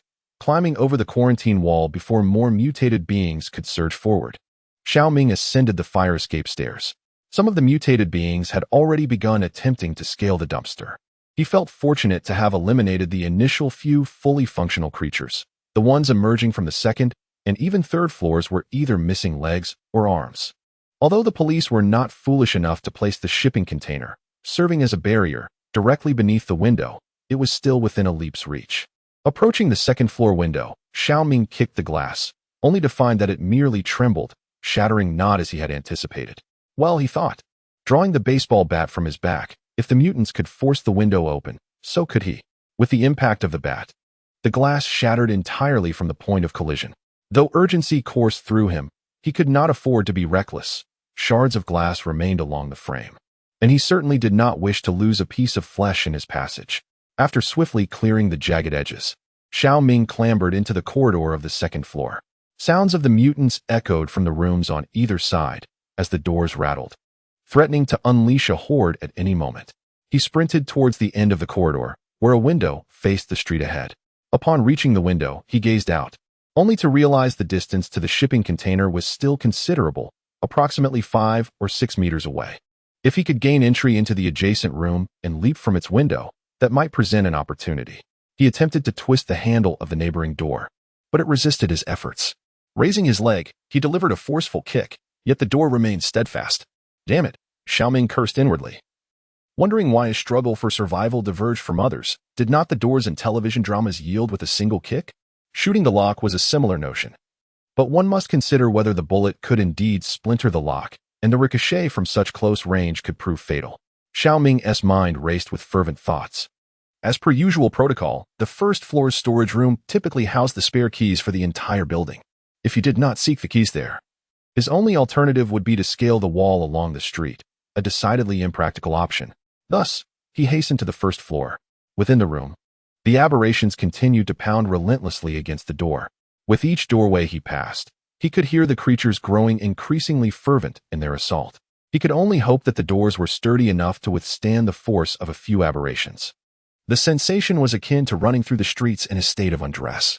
The main door on the first floor was tightly secured. Yet through the transparent window of the storage room, Shao Ming glimpsed the mutated administrator, a set of keys dangling from his waist. The door to the storage room was firmly locked, not merely due to Shao Ming's keen observation, but primarily because a robust iron chain secured it. Upon noticing Shao Ming's approach, The administrator lunged at the glass, baring his teeth in a ravenous snarl. Without a moment's hesitation, Shao Ming drew his pistol and fired twice at the administrator's head. The first bullet shattered the glass, penetrating the administrator's forehead, while the second struck him under the chin. The administrator's lifeless body fell backward, motionless. Shao Ming climbed through the window and snatched the keyring from the administrator's waist. Turning the keys, he gently pushed the door open. With his left hand, he retrieved a fruit knife while balancing the pistol on his left hand with the right. Fortunately, the interior was tranquil, devoid of any aberrations. He quickly made his way to the window, from which he could leap directly onto a nearby container. The distance was not considerable. He first removed his backpack and tossed it over, watching it roll twice before landing precisely on the container. Shao Ming climbed onto the windowsill and made a valiant leap. Fortunately, the distance of just over 2 meters was not too daunting, and he landed steadily atop the container. Picking up his backpack, Shao Ming gazed beyond the isolation wall. Beside the church stood an 8-wheeled Scania truck, its cab resembling a gift that had fallen from the heavens, albeit occupied by a mutated driver. Just as Shao Ming prepared to leap from the container towards the truck's cab, he was taken aback as the mutated driver clutched the steering wheel tightly, yelling furiously while pressing down on the accelerator. Thanks to the ignition system, the driver was able to rev the engine back to life. What on earth? Before Shao Ming could comprehend the situation, the truck surged forward. He quickly ducked down, grasping the edge of the container. The truck collided violently with the container, causing it to buckle and deform. Fortunately, the police had placed numerous heavy items inside, preventing it from toppling over directly. The force of the impact nearly sent Shao Ming tumbling off, but he clung tightly to the edge, stabilizing himself. The truck shoved the container aside, barreling forward and toppling several cars before finally crashing into a building, coming to a halt. Meanwhile, the mutated driver continued to press the accelerator with fervor. Shao Ming rose to his feet, his heart racing in terror. How could a zombie drive? He hastily descended from the container, as the commotion caused by the truck had attracted numerous mutated beings that began to emerge from the windows along the street. Continuing past the church would lead him to another main road, which could provide a detour to the consulate. Taking advantage of the distraction caused by the collision of the mutated beings with the trucks, Shao Ming hastily retreated along the road, moving away from the quarantine zone. Although termed a quarantine zone, there was little distinction between the interior and exterior of the walls, if one were to insist. Perhaps there were fewer mutations on the roads outside. After all, the very reason for the quarantine was the eruption of mutations from within the hospital. Shao Ming hurried towards the consulate, his steps quickening. Chapter 29. The consulate. Shao Ming advanced towards the consulate with utmost speed, mindful to minimize noise. As anticipated, the length of time since the mutations had occurred meant that the streets were largely devoid of mutated beings. Most individuals were either symptomatic and unable to venture out or were hiding in their homes, paralyzed by fear. After half an hour, he finally arrived at the consulate's entrance. The consulate was housed within a traditional European-style building, and the fluttering national flag instilled in Shao Ming a sense of belonging. However, the scene beneath the flag was far from picturesque. The entrance was cluttered with luggage, and the ground was stained with blood and littered with corpses. 2 large buses were parked along the side of the consulate, suggesting that an evacuation had been organized. Yet it had been thwarted by an attack before it could be executed. A pungent odor of blood pervaded the air, however, after days of exposure. Shao Ming felt a numbing indifference. Curiously, there were no signs of mutated beings in the vicinity of the consulate. He glanced back towards the buses. And apart from the desolate street, there were no signs of mutations to be found. Logically speaking, just a couple of days prior, he had observed scattered mutants wandering the streets. Could it be that the number of mutants outside was truly so scarce? As Shao Ming surveyed the grim scene before him, it was evident that such devastation could not have been wrought by merely 1 or 2 mutants. Perhaps they had all simply drifted away? With this thought in mind, Shao Ming cautiously raised the baseball bat in his grasp. He approached the consulate's entrance with utmost care, where an elderly figure crouched on the ground, feasting upon the remains of a corpse. The mutant remained oblivious to Shao Ming's presence, indulging in its gruesome bounty. Shao Ming lowered the bat and retrieved a fruit knife from his backpack. He scanned the surroundings, ensuring there were no other mutants lurking in the hall, before stealthily advancing towards the creature from behind. His heart raced as he mentally rehearsed countless scenarios. What if the knife failed to penetrate? What if one strike was insufficient? What if he alerted other mutants? Yet, there was no time for hesitation. He plunged the blade into the nape of the mutant's neck. The creature emitted a muffled groan and collapsed to the ground. Shao Ming exhaled deeply, drawing the knife from its body. It appeared that a silent resolution of the mutant threat was indeed feasible. Although the consulate boasted several floors, the hellish scene on this level suggested that few, if any, survivors remained. Nevertheless, Shao Ming's objective was not to locate any survivors. The fall of the consulate had been anticipated. More importantly, he hoped to uncover documents pertaining to evacuation procedures, and it would be even better if he could establish contact with the organization. After all, the resources available at the consulate were likely far greater than what he could ascertain alone at home. Shao Ming discovered the office of the consulate general on the sign and ascended the stairs. The consulate featured a wall devoid of windows, pressed against other buildings. The power had gone out, plunging the staircase into utter darkness.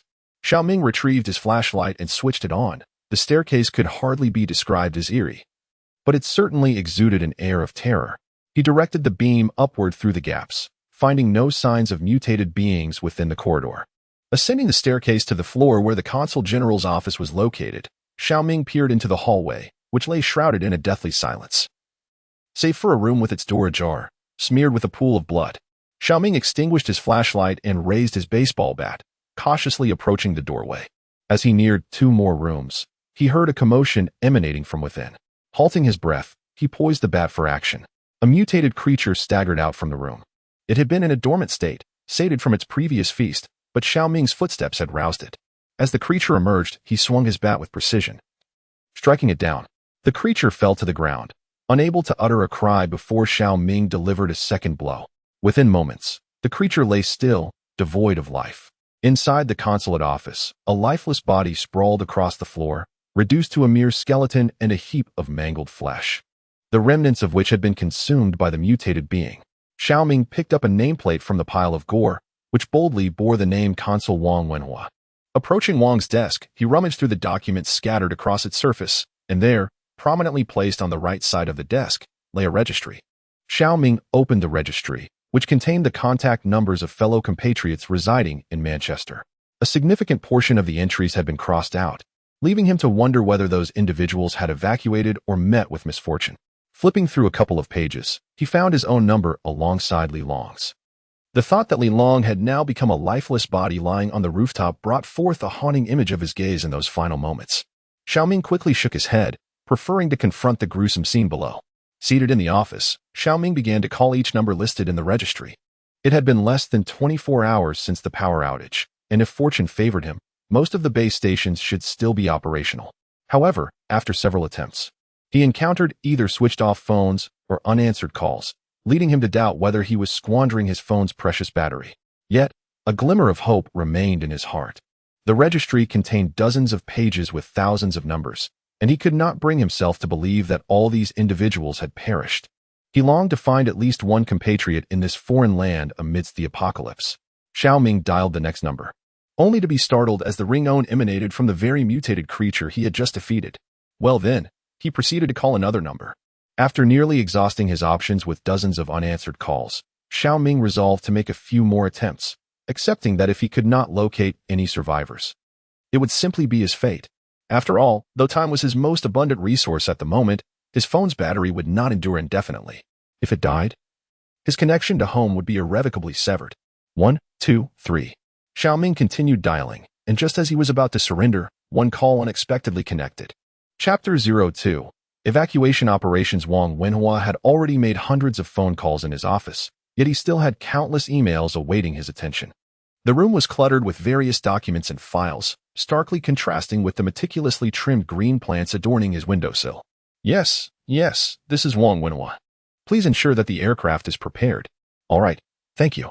He finally set the phone down, exhaling deeply. The evacuation flights had been arranged at last. Through considerable negotiation, he managed to secure 2 Air China 737s that would not depart until tomorrow. It was no longer merely a matter for the airline. The pilots were equally reluctant to linger on British soil for even a moment longer. To be precise, given the choice, they would prefer to remain airborne indefinitely. Consul Wang. A knock resounded at the door of Wang Wenhua's office, and his secretary entered, phone in hand. There is a pair of elderly vacationers at the Diamond Hotel who wish for us to send a vehicle to collect them. One of the seniors is disabled and has difficulty moving. Do we have any vehicles available? Wang Wenhua inquired. None left. Johnson just took the last one to drive Mr. Yang and his wife to the airport. Wang Wenhua closed his eyes in contemplation before responding. The Diamond Hotel? Tony is the closest. Ask him if he can pick them up after he finishes with the people from Denton. Understood. I will contact him right away. The secretary nodded and swiftly exited the room. Not only were there emails from local survivors, but also messages from relatives back home. The situation today was even more chaotic than in the past few days, with mutated individuals chasing the living in the streets earlier that morning. A few days ago, the situation on the streets was not as dire. It was primarily characterized by unrest and riots, with police cars and ambulances racing past. Today, the security personnel stationed downstairs have discharged their firearms multiple times as the number of mutants continues to escalate, soon surpassing that of the living. Wang Wenhua is acutely aware that the longer he remains here, the greater the peril becomes. The notion of returning home, comprised of just two simple characters, now weighs heavily upon him. The British government can no longer be relied upon. They are preoccupied with their own citizens, let alone have the capacity to assist foreign nationals. Wang Wenhua dialed the transport company once more, realizing that the number of people needing to be transported to the airport far exceeds the consulate's capacity. Consul Wang, he muttered as he contacted the third transport company, having found the previous two completely devoid of staff. Just then, the secretary rushed in, breathless. Consul, the British police responsible for security at the entrance have left. They claim that law enforcement within the city is on the brink of collapse and can no longer maintain their presence here. Wang Wenhua followed the secretary downstairs. As they stepped outside, they saw the police car speed away in a blur. They sure are fast, the secretary remarked, watching the departing vehicle. Shut the door tightly, Wang Wenhua instructed, turning to the secretary. Everyone should look for usable weapons. No one should remain on the first floor. Shouldn't we barricade the entrance? The secretary inquired. What if someone comes seeking our assistance? Wang Wenhua replied. No barricades. Simply keep watch at the staircase to monitor the situation below. Upon hearing this, the others on the first floor dispersed to search for weapons. Shao Li, Wang Wenhua turned to the secretary and said, I have arranged for 2 buses to evacuate this afternoon, capable of accommodating 120 individuals. You should escort a few of the senior officials from the consulate first. I will not leave, replied the secretary. If you do not go, I shall remain as well. The secretary attempted to articulate further, but was interrupted by Wang Wenhua. Send out a notification to inform those outside the cordoned area who have not yet evacuated. They should arrive at the consulate before 5 o'clock. Those living nearby and possessing transportation should proceed directly to the airport. And what about those within the cordoned area? Inquired the secretary. A cacophony erupted outside the consulate, and both Wang Wenhua and the secretary turned to observe a throng of individuals scrambling for supplies, rushing past the consulate entrance. A young staff member hurried to the door, attempting to secure it. Suddenly, the consulate's main door was flung open, and a mutant surged inside, charging towards the young man who was trying to close it. Wang Wenhua instinctively leaped forward, pushing the stunned young man aside. The mutant lunged at Wang Wenhua, and he instinctively raised his arm to defend himself, only to have the creature sink its teeth deeply into his forearm. Consul Wang. The surrounding individuals quickly converged, seizing various weapons to strike at the mutant's head. Although the creature was struck, it clung tenaciously to Wang Wenhua, tearing a chunk of flesh from his arm. It was unclear who dealt the decisive blow to the mutant's head, but it finally ceased its thrashing. The crowd hastily removed the lifeless body of the mutant, rescuing the fallen Wang Wenhua. I never expected that at my age, I could still move so swiftly. Wang Wenhua clutched his arm, blood seeping through his fingers. Chapter 30. Siblings Hello. A faint female voice emerged from the other end of the line. Shao Ming had never felt such a surge of emotion over a simple greeting. Hello? He composed himself, glancing at the list on the table. The caller's surname was Feng, and her given name was Yuxing. Is this Feng Yuxing? The voice on the other end grew more animated, trembling with excitement. Yes, it is. I am Feng Yuxing. Shao Ming continued. Are you currently residing at 28B, Everett Road in Manchester? Yes. No, that's not correct. I'm not at home. I'm in a compartment on the rooftop terrace. From the phone, Shao Ming could discern that Feng Yuxing was striving to maintain her composure. Are you here to rescue us? Are you with the consulate? Shao Ming glanced at Consul Wang, now a mere puddle of flesh and blood, and could only respond, I can be considered as such. The consulate is no longer an option. We must find a way to leave the city on our own. Not necessarily. Shao Ming remarked, there are always means to return, whether by plane or ship, but it appears we must rely solely on ourselves. To be honest, Shao Ming had no concrete plan in mind. All right. Okay, can you take me with you? The voice inquired. Do you have a vehicle? Shao Ming suddenly remembered to ask. No, I do not. Shao Ming rapidly contemplated whether to bring this person along and how to proceed. The likelihood of surviving alone does not necessarily increase by bringing another person along. However, one cannot simply abandon someone to await their demise. If I am to take her with me, she lacks any means of transportation and must find a way to reach me. I shall devise a method to collect you. Shao Ming glanced at the time. It was 12 o'clock. If he were to walk, he would not arrive until the following day. I must first seek a means of transport. Remain at home and prepare your belongings. I shall contact you again. All right, very well. Are you alone? Shao Ming inquired. Are you injured or infected? After ending the call, Shao Ming contemplated making a few more calls from his list. But the battery on his phone was already below 50%. He needed to gather his thoughts. The urgent priority was to secure a means of transportation. Whether to the airport, Birmingham, or in search of other survivors. Without transportation, it would be utterly futile. Well, it seems that the global adventure of my dreams has arrived much sooner than anticipated. As Shao Ming pondered where he might find a vehicle, he turned and noticed a bus parked downstairs. He had seen the bus with its doors wide open beside the consulate before coming up. Why not investigate further? Shao Ming neatly folded the phone directory and placed it in his bag, grabbing a baseball bat as he made his way downstairs. Upon returning to the street, he surveyed the surroundings, noting that a few mutated beings had appeared, wandering on the left side of the road. Quickly, Shao Ming lowered his body and crept towards the bus door. Boarding the bus, he felt a surge of fortune wash over him. The keys to the bus were quietly inserted into the ignition, ready to start the engine with a mere twist. Shao Ming set aside his backpack and rifle, taking his place in the driver's seat. A glance at the fuel gauge revealed it was half full, an ample supply. On the left side of the control panel, a switch adorned with a door icon caught his attention. He pressed it gently, and the door emitted a soft click before slowly closing. The commotion from the bus stirred the mutated creatures lurking in the street, drawing them closer to the consulate.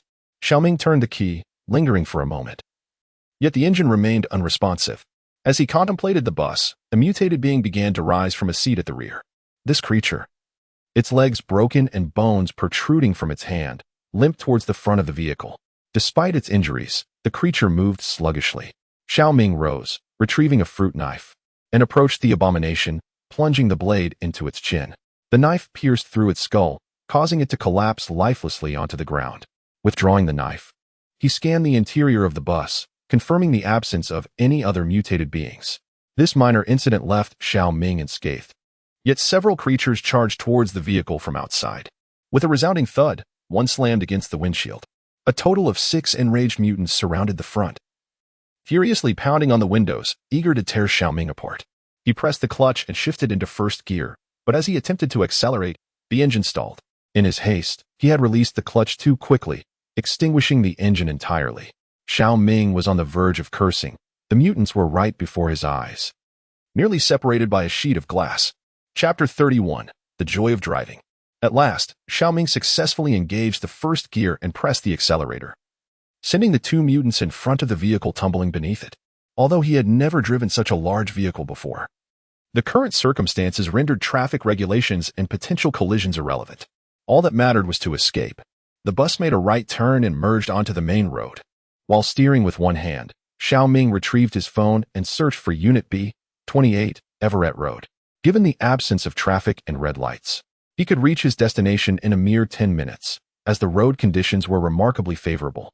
He opened his call log and dialed phone Yushing. I found a vehicle. I'll arrive in 10 to 15 minutes. All right. Phone Yushing replied eagerly. I'll get my things ready immediately. Shao Ming set his phone aside and stole a glance at the central console. There was a USB port, but alas, no compatible charger. In his eagerness to secure transportation, he had forgotten to bring a charger, and now he longed to slap himself for the oversight. At least during these past couple of days, the base stations had remained operational, and his phone was more than just a useless brick. Moreover, he had yet to inform his family of his safety. By a stroke of fortune, not long after, he spotted a mobile accessories shop by the roadside. Unfortunately, 2 mutants had heard the commotion of the bus and charged out from the store. Without a moment's hesitation, Shao Ming jerked the wheel, veering onto the sidewalk, and aimed directly for the 2 mutants. As two mutated beings were crushed beneath the bus, it jolted momentarily before coming to a halt. Engaging the handbrake, Shao Ming opened the bus door. The parts shop was conveniently located nearby, although no signs of mutants were visible on the street. The anguished roars of the creatures echoed from above. Judging by the sounds, it seemed that the occupants of the building had likely succumbed to mutation. Just as he prepared to restart the bus, a muffled thud resonated from the roof. Suddenly, a mutant plummeted before him, quickly followed by a second and then a third. It dawned on Shao Ming how foolish it was to have stopped the bus and dashed into the adjacent shop. The mutants confined within the building had been roused by the bus's thunderous noise. Those with open windows leapt out, while others frantically slammed against the glass. Eager not to miss this rare spectacle, just days prior, he had cautioned himself against impulsive actions, yet here he was, behaving like a reckless fool. In the rearview mirror, dozens of mutants descended from the upper floors. Just when Shao Ming believed he had found safety, another disturbance erupted from the bus's roof. At that moment, a mutant clung desperately to the top, crawling forward. Although the bus was still in motion, it was insufficient to dislodge the creature. As the mutant reached the sunroof, it squeezed its head through the slightly ajar opening.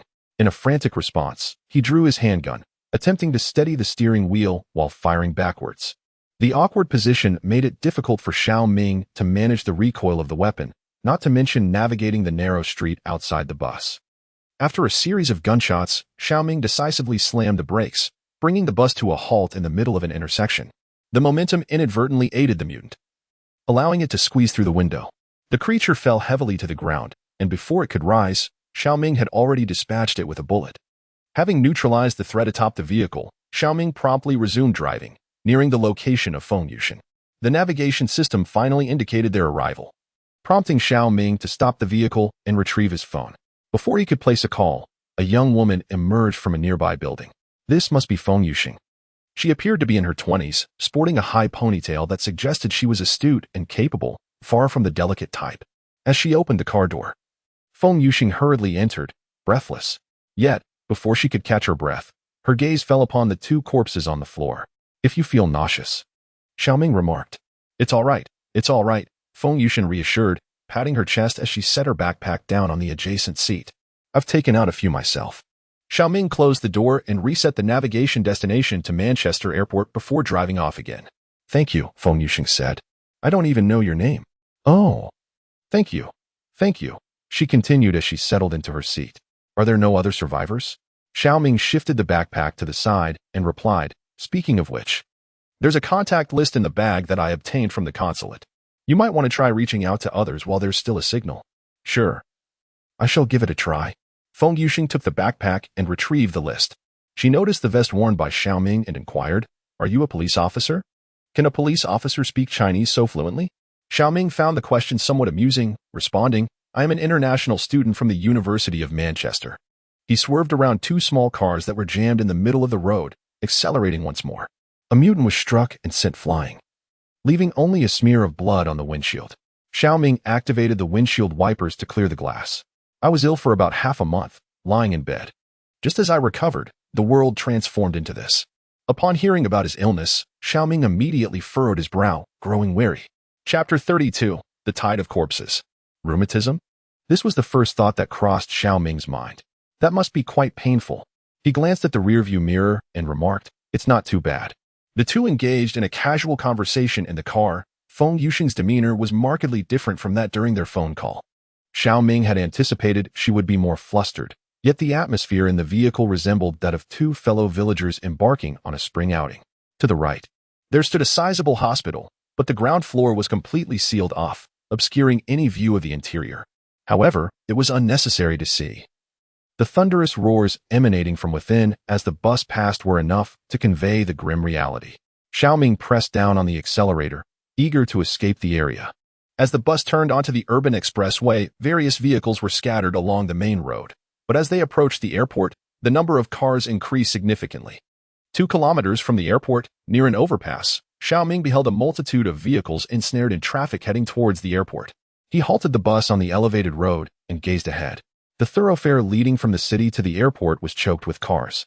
Some mutated beings stood motionless amidst the vehicular throng, while many others had abandoned their vehicles, their whereabouts unknown. In the distance, the airport appeared desolate. with only a few aircraft stationed on the tarmac, and the terminal exuded thick, billowing smoke. At that moment, Feng Yuxing also took in the scene before her. She rose from her seat and approached the front. "What shall we do next?" she inquired. "I've made a dozen calls, yet no one answers," she added. Shao Ming retrieved his phone, searching the map for alternative routes. "Let us head to Liverpool," he suggested. "It's the nearest port city. Perhaps we can find a ship there."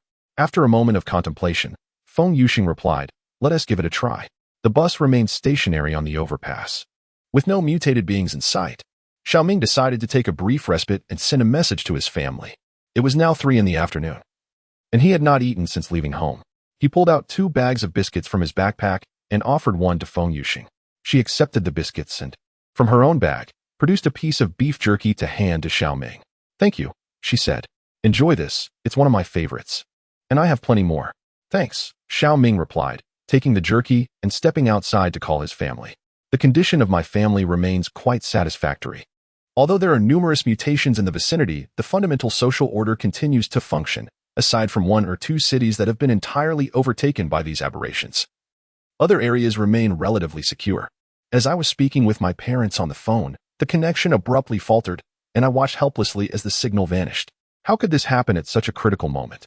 I raised my phone and turned it around, confirming that this location was indeed devoid of any signal. After a brief lunch, I restarted the car and descended from the elevated highway. The bus navigated through the city, and under normal circumstances, we would soon be heading towards Birmingham. However, we had not traveled far when we encountered a scene even more despairing than the abandoned airport. The streets were densely populated with mutations, conservatively estimated to number in the tens of thousands. Well, at least we now understood where all those empty vehicles from the airport route had disappeared to. My goodness. Feng Yuxing, who had been standing nearby, was so startled that he collapsed back into his seat. The multitude of mutations, alerted by the sound of the bus, turned their heads in unison.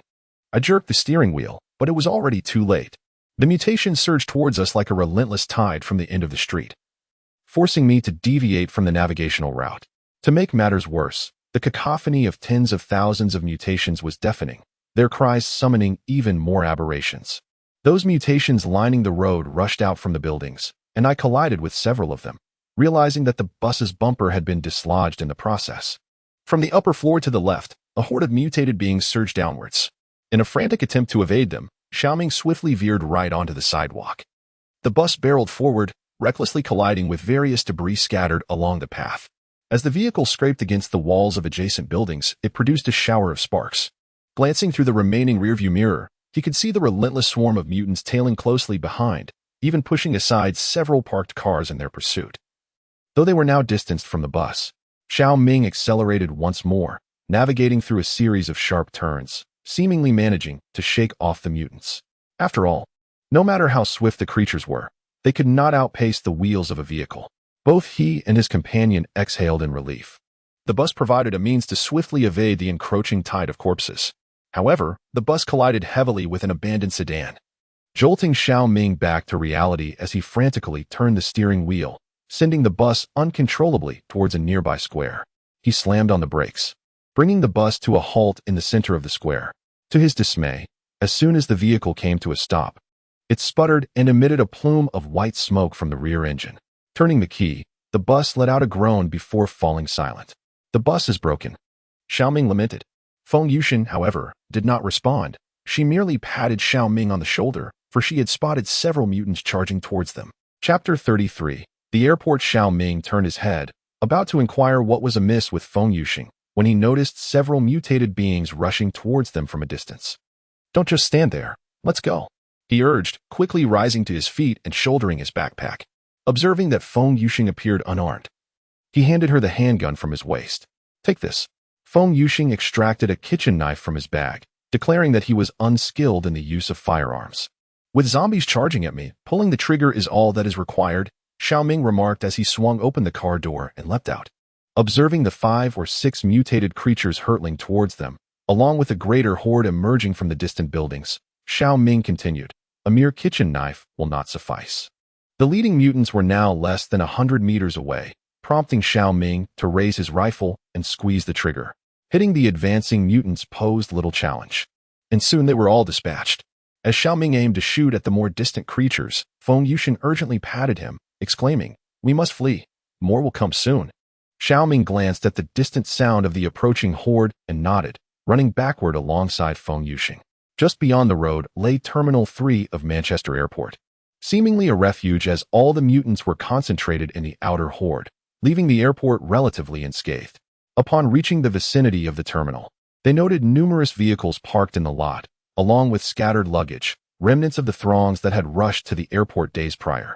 At the entrance, a makeshift checkpoint and barricades had been erected by the police, with some barriers stained by dried blood. The two navigated through the obstacles, hastening to the entrance. The airport interior was eerily vacant. Before they could catch their breath, the mutants had closed in behind them. "Move quickly," Shao Ming urged, adjusting his backpack and pulling Feng Yuxian, who was about to halt, into a run. The mutants evidently lacked proficiency in the skill of overcoming obstacles, as evidenced by the pile of debris at the entrance that has ensnared numerous of their kind. Seizing the opportunity while the mutants are momentarily hindered, the two hurriedly made their way into the terminal. Inside, the scene is rife with scattered luggage and bloodstains, with numerous spent shell casings strewn across the floor. However, in stark contrast to the situation observed by Shao Ming just 2 days prior, there are no corpses, nor even remnants of bones, visible here aside from the blood. Yet, the fragments of clothing intermingled with the dried blood on the ground tell a haunting tale. Just days ago, Manchester Airport was inundated with throngs of civilians desperate to board flights and escape, many of whom were on the brink of mutation. As the mutants savagely tore into those harboring the virus, these individuals rapidly transformed, subsequently preying upon others. Within a mere half hour, Manchester Airport succumbed to chaos. With no one managing to flee, the surviving souls met a gruesome fate, devoured and torn apart by the mutants. The two did not witness this tragic scene. They only beheld the blood-soaked ground. Progressing deeper into the terminal, the atmosphere is eerily tranquil compared to the monstrous presence outside. Noticing that the mutants trailing behind have not given chase, their pace gradually slackens. It proves challenging to sprint while burdened with a heavy backpack. Shao Ming, vigilant and armed with his rifle, scrutinizes the surroundings, the disordered souvenir shops, shattered glass windows, scattered luggage, and the telltale trails of blood on the floor all testify to the horrific events that have transpired here. The sound of a horde of corpses echoed from the distant urban area, prompting the two individuals to hastily retreat from the expansive floor-to-ceiling windows of the terminal and seek refuge behind a row of shops. Through the windows adjacent to the tarmac, they beheld the source of the billowing black smoke. 2 aircraft had collided on the airport runway, while further afield, the fuel depot was reduced to a gaping crater. "What now?" Feng Yuxian inquired. "Of course," Shao Ming replied. "My family is still waiting for us." The two continued their advance along the terminal, the side door not far ahead. "So, where's your hometown?" Shao Ming asked. "Sichuan, and you?" Feng Yuxian responded. "Come on," he added. "Join me for a meal. I'll treat you to skewers and rabbit heads. I absolutely adore rabbit heads. They're incredibly delectable." "Sounds great," Shao Ming replied. "You must come to Shangxi, and I will treat you to knife-cut noodles." "We have those too," Feng Yuxian countered. "Not the same, not the same." Shao Ming quickly shook his head. "Then I'll treat you to a bowl of tuo. You've definitely never had that." As they engaged in conversation, the ominous sounds of mutated creatures emerged from behind them. "Run!" Shao Ming shouted, turning to raise his rifle. Feng Yuxian hurried towards the side door, only to discover it was locked upon arrival. Shao Ming fired at the approaching mutants, taking down several with precision.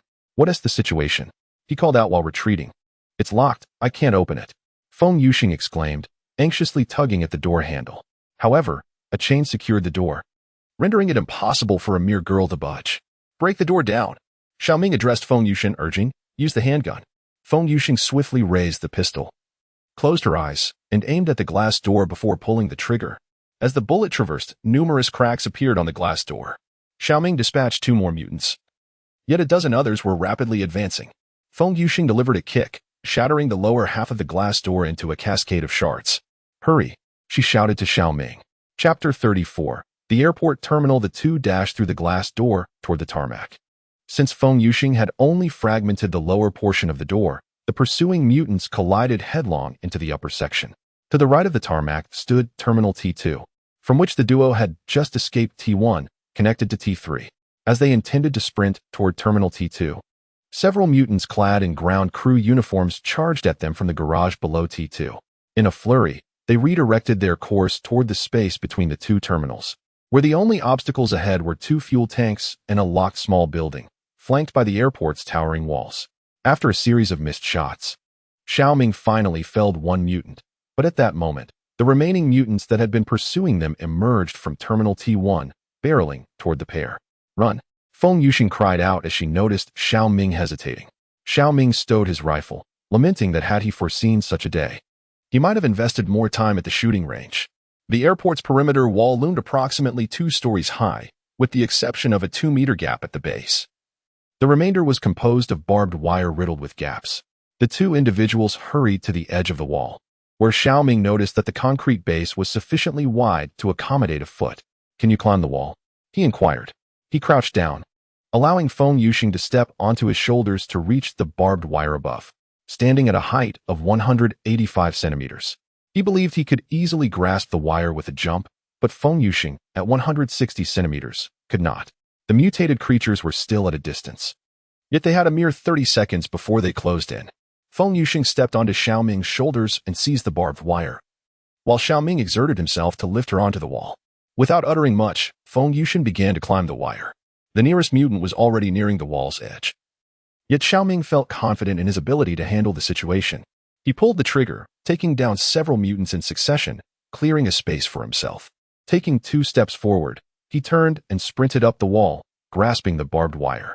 A mutant lunged at him, its hand just a hair's breadth away from his foot. The pair managed to scale the wall, leaving a dozen furious mutants howling behind them. Just as they finally emerged on the other side, a greater challenge presented itself. Although they had been driven into the airport by a small group of mutants, it did not signify that the undead horde had retreated. In the city beyond the highway, tens of thousands of mutants surged toward them. Initially, the horde had been disoriented by the buses, but the incessant gunfire had utterly disregarded their presence. There, Feng Yuxing pointed to a nearby building, appearing to be the only sanctuary in the vicinity. The two individuals supported each other as they dashed towards the edifice, which was the train station connected to the airport. The entrance hall of the train station bore a striking resemblance to that of the airport terminal, with the floor cluttered with debris and luggage. However, the train station was relatively spacious, and the adjacent shops were mostly devoid of barriers, rendering any attempt to hide here quite futile. They hurried deeper into the station, soon catching sight of the platforms and 2 trains stationed nearby. One train was entirely empty, while the other, closer to them, harbored a multitude of mutated beings. Upon noticing the presence of 2 living souls on the platform, the creatures within the train became agitated, with several of them scrambling through the shattered windows and charging towards the pair. This was dire. They had truly reached a dead end. Shao Ming thought to himself as he relinquished his rifle, which hung across his chest, and retrieved a baseball bat from behind. With a swift swing, he knocked down the nearest mutated being, all the while rapidly contemplating their next move. A few obstacles ahead seemed manageable, but more mutated beings were attempting to squeeze out through the windows, and the tide of corpses was encroaching upon the train station. Feng Yuxing, though a girl, fought fiercely. For the mutated beings cared not for gender or age. To them, all were merely sustenance. The duo fought their way towards the empty train, with Shao Ming's baseball bat proving invaluable, as a single sweep could thwart several advancing creatures. Feng Yuxing struck a blow upon the head of an oncoming mutant, splitting its scalp and exposing the skull within. Yet, this did little to impede its advance, as it lunged at Feng Yuxing, ready to bite down. She stifled the urge to scream and curse, quickly gripping the mutated creature's neck with her right hand to prevent it from biting her. With her left hand, she raised her pistol and fired several shots at the creature's body. "Aim for the head," Shao Ming urgently called out to Feng Yuxing. His reminder brought her back to her senses. She aimed her pistol at the creature's temple and pulled the trigger, sending its brain matter flying.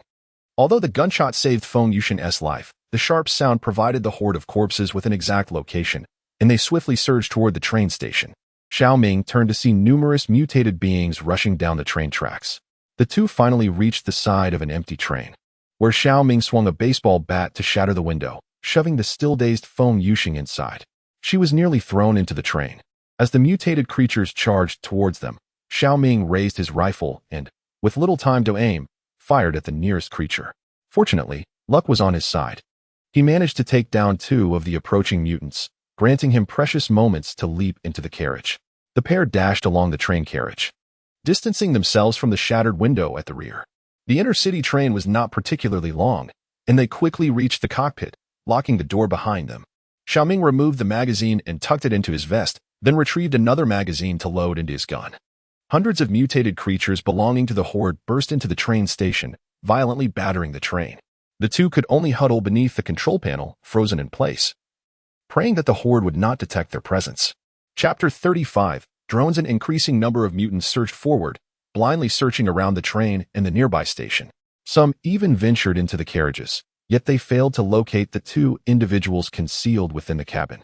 The train's height rendered visibility into the driver's compartment limited to the platform side, with the control panel effectively obscuring their figures. Frustrated by their inability to find anyone, the mutants grew more agitated. They had just glimpsed signs of life, only to find that their potential prey had vanished, leaving them feeling as though their efforts were in vain. The mutants furiously battered the carriage, while the two individuals remained hidden beneath the control panel, scarcely daring to breathe. Feng Yuxing could no longer contain her emotions, tears streaming down her cheeks. If there were merely a dozen or so mutants, it would be manageable. At worst, they might feel nauseated at the sight of corpses. However, the reality was that there could be tens of thousands of mutants amassed nearby, with only the thin metal shell of the train and a layer of glass offering any semblance of protection. The specter of death loomed perilously close, instilling fear in anyone. Shao Ming cautiously shifted his position, wrapping his arms around Feng Yuxing. Although they had only met that morning, he recognized her as a remarkably resilient young woman. Moreover, he sought to provide comfort not only to her but also to himself, as he too felt a profound sense of dread. Should they be discovered, the Horde could easily rend the train to shreds. Feng Yuxing did not resist Shao Ming's embrace. She buried her head in his chest, sobbing softly. She bore no resentment towards him for bringing her along, for in this unpredictable world, nothing could be taken for granted. Time became an indistinct blur as the two nestled beneath the control panel, their bodies frozen in a tense slumber. Shao Ming awoke with a start, glancing at his watch to find it was already 3 in the morning. He recalled it was only 1 before he had fallen asleep. Whether it was due to the exhausting day spent running about or the fatigue that had overtaken him while slumped over the control panel, he felt a profound ache throughout his body. Outside, a gentle rain had begun to fall once more, and it seemed that the mutated beings truly abhorred such weather, as many of them had dispersed from near the front of the vehicle. Gingerly, Shao Ming withdrew his arm from behind the peacefully slumbering Feng Yuxing, shaking it slightly to alleviate the numbness. It was terrifying to think that she had fallen asleep clutching a loaded handgun. He replaced the magazine with a fresh one, disengaged the safety, and set the firearm atop his backpack. The remainder of the night was not as restful. He dozed fitfully, frequently jolting awake from unsettling dreams. At dawn the following day, Feng Yuxing stirred, noticing the dark circles under Shao Ming's eyes as he sat on the floor. She softly inquired, "Did you not manage to sleep?" Shao Ming shook his head. "I slept a bit, and there are significantly fewer zombies outside now." Recalling the events of the previous night, Feng Yuxing felt a flush of embarrassment as she addressed him. "I apologize for my behavior last night." "Oh, no. Shao Ming quickly interjected. "You were quite formidable. I was frightened as well." The two lapsed into silence, and Shao Ming rummaged through his backpack, producing a bag of cookies to offer to Feng Yuxing. In truth, only crumbs remained, having been reduced to powder at some unknown point. She accepted the bag, murmuring her thanks. Feng Yuxing broke into a smile. Though she could not be classified as a modern internet sensation with a delicate oval face and large eyes, she possessed the charm reminiscent of Hong Kong stars from the 80s and 90s, her smile radiating a captivating allure. Shao Ming pried open a can, releasing an enticing aroma of pineapple that filled the confines of the cabin, though it was predominantly its tangy essence that prevailed. Shao Ming, who generally harbored a distaste for fruits, found himself enchanted by the sweet and sour flavor of the pineapple, which was nothing short of ambrosial compared to the blandness of compressed biscuits. Outside, the rain intensified, washing over the city and sweeping away the remnants of blood from the streets, yet it could not cleanse the malevolence that lingered within. With the rain providing a veil of sound, the two finally felt emboldened to converse more freely. "How old are you?" Feng Yuxing inquired. 24? Shao Ming ventured tentatively. A look of surprise flickered across Feng Yuxing's face, but she quickly retorted, "I shan't tell you." "All right, sister," Shao Ming teased, playfully calling her sister repeatedly. Feng Yuxing erupted into laughter. Conceding, all right. What brings you to the UK? Shao Ming responded hastily. Oh, my apologies. Truly, you are quite accomplished. You are not so shabby yourself, Feng Yuxing remarked. A distinguished student from the University of Manchester. The two then slipped into a delightful exchange of mutual admiration. Their conversation flowed seamlessly from their hometown to the UK, meandering through shared interests and life before the apocalypse, fostering a sense of serendipity in their encounter. As afternoon approached, the rain finally ceased, the skies gradually brightening and the sun reclaiming its dominion over the earth. A faint buzzing sound, reminiscent of mosquitoes, drifted in from outside the vehicle, prompting Shao Ming to urgently signal Feng Yuxing to silence herself. He leaned out to take a glance, only to discover that it was a drone. Quickly assessing his surroundings, Shao Ming found no trace of any mutants. The drone appeared to be aware of the duo's presence within the train, circling around the front before finally hovering directly in front of it. Feng Yuxing, peeking out from behind the control panel, spotted the drone suspended in midair. Are there still living people? She murmured softly. Chapter 36. The rescue plan. The drone lingered momentarily before soaring away from the front of the train. Shao Ming hastily opened the door, seized his rifle, and pursued it. Noticing Feng Yuxing attempting to follow, he quickly halted her, gesturing for her to remain inside the train. The drone seemed to be guiding Shao Ming forward. After flying a short distance, it paused once more. As Shao Ming approached, the drone resumed its flight. It glided along the railway tracks, leading towards the direction from which the horde of corpses had surged the previous day, though today, their whereabouts remained a mystery. Shao Ming followed the drone as it ascended the grassy area beside the train tracks, revealing a standalone office building before him. The first floor appeared to be crowded with numerous mutants in a state of dormancy, while a few others outside were gazing up at the drone. Shao Ming quickly crouched down behind a patch of grass. The drone ascended higher, landing on the rooftop, where an individual emerged from behind the railing. Shao Ming was astonished to discover that there were indeed living people nearby, and alarmingly close, merely 400 or 500 meters from the train station. In truth, Feng Yuxing could vaguely discern Shao Ming from within the vehicle. The individual excitedly waved in Shao Ming's direction, who reciprocated with a raised hand from behind the thicket. It appeared that this person was trapped upstairs, while there were conservatively estimated to be over 100 mutants lurking below. The expanse between the train tracks and the office building was a vast lawn, utterly devoid of any cover. Stepping out from this verdant sanctuary would inevitably draw the attention of the mutants. After a while, as Shao Ming observed, a drone emerged once more. It was uncertain whether the drone failed to pique the mutants' interest or if they were simply lethargic, for despite the drone's 2 flights, the mutants merely watched without pursuing it. This phenomenon seemed peculiar. The mutants were highly sensitive to the sounds of vehicles and gunfire. Yet it was as if they were aware that the drone bore no human presence. The drone passed overhead, dropping a crumpled note onto the tracks. The note bore a poignant message. Please save me. I have been trapped here for several days, and my food and water are nearly depleted. I need to escape. Beneath this plea, another line read, a large horde of zombies headed towards the urban area last night. Shao Ming was indeed inclined to rescue this individual. Yet the sheer number of mutants below was daunting. Even 100 pigs confined in a pen would take an eternity to subdue with the limited firepower he possessed, let alone 100 agile mutants. Shao Ming lifted his gaze, finding the drone hovering above him, its camera trained on his figure. He contemplated deeply, realizing that the only course of action available to him was to replicate the strategy employed during yesterday's zombie horde incident, subsequently diverting the mutated beings below with his vehicle. As soon as the drone noticed Shao Ming's departure, it hastily trailed behind him, resembling a devoted acolyte hovering above his head. What is happening over there?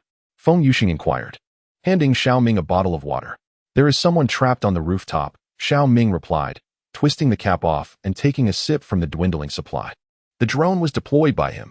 He hopes I can rescue him. Feng Yuxing glanced out the window at the drone and asked, is that feasible? Not particularly. Shao Ming shook his head. The area below is swarming with zombies. What do you intend to do? Feng Yuxing queried. Do you need my assistance? After a moment of reflection, Shao Ming concluded that it would be more prudent to undertake this endeavor alone. Sensing Shao Ming's apprehension, Feng Yuxing quickly reassured him. I will not be a hindrance. I know how to deal with zombies. No, I cannot allow you to go, Shao Ming replied. Recalling how yesterday he had inadvertently placed both of them in a perilous situation, and even if he managed to rescue the individual, someone would still need to remain by the train to open the door for him. Then what is your plan? Feng Yuxing pressed. We will lure the mutated beings away with the vehicle. just as we did yesterday afternoon. Do you have a vehicle? What about the horde? What if you attract them? Shao Ming tapped his head, realizing he had no better alternatives left. It would not be an exaggeration to say that this building resembles the others on the street. However, this particular office building stands alone, and the roof is inaccessible. While the idea of using a car is indeed appealing, he remains uncertain of the current position of the undead horde. Venturing into the city may lead to entrapment, while heading towards the airport risks attracting the mutated beings. Shao Ming contemplated abandoning the notion altogether. With the horde currently absent and the airport being quite distant from the suburbs, why risk his life and that of Feng Yuxing for the sake of a stranger? He slapped his forehead in realization. Attracting the mutated beings was indeed a valid concern, but why must one drive around aimlessly? Instead, he could simply locate a parking lot across the street, kick a car, and make a swift exit. The car alarm would certainly draw the attention of the undead. The streets were so eerily quiet that an alarm blaring a few hundred meters away would surely be heard. As long as those on the rooftop could safely descend in the opposite direction of the approaching threat. Well, I might have a plan, Shao Ming stated, retrieving his tablet. Thankfully, he had downloaded a map, and indeed, there were several car rental centers along the railway ahead. If we visit these rental centers, there's no need to drive around honking the horn to attract the zombies. A car alarm would suffice. This way, the horde won't follow us as they did yesterday. Feng Yuxing listened intently, her concern palpable. But what about you? When the alarm goes off, the zombies will surely flock to you. He activated the doodling feature on his tablet, jotting down a few words indicating where the alarm would lead the zombies. The drone descended momentarily to take a glance before soaring away.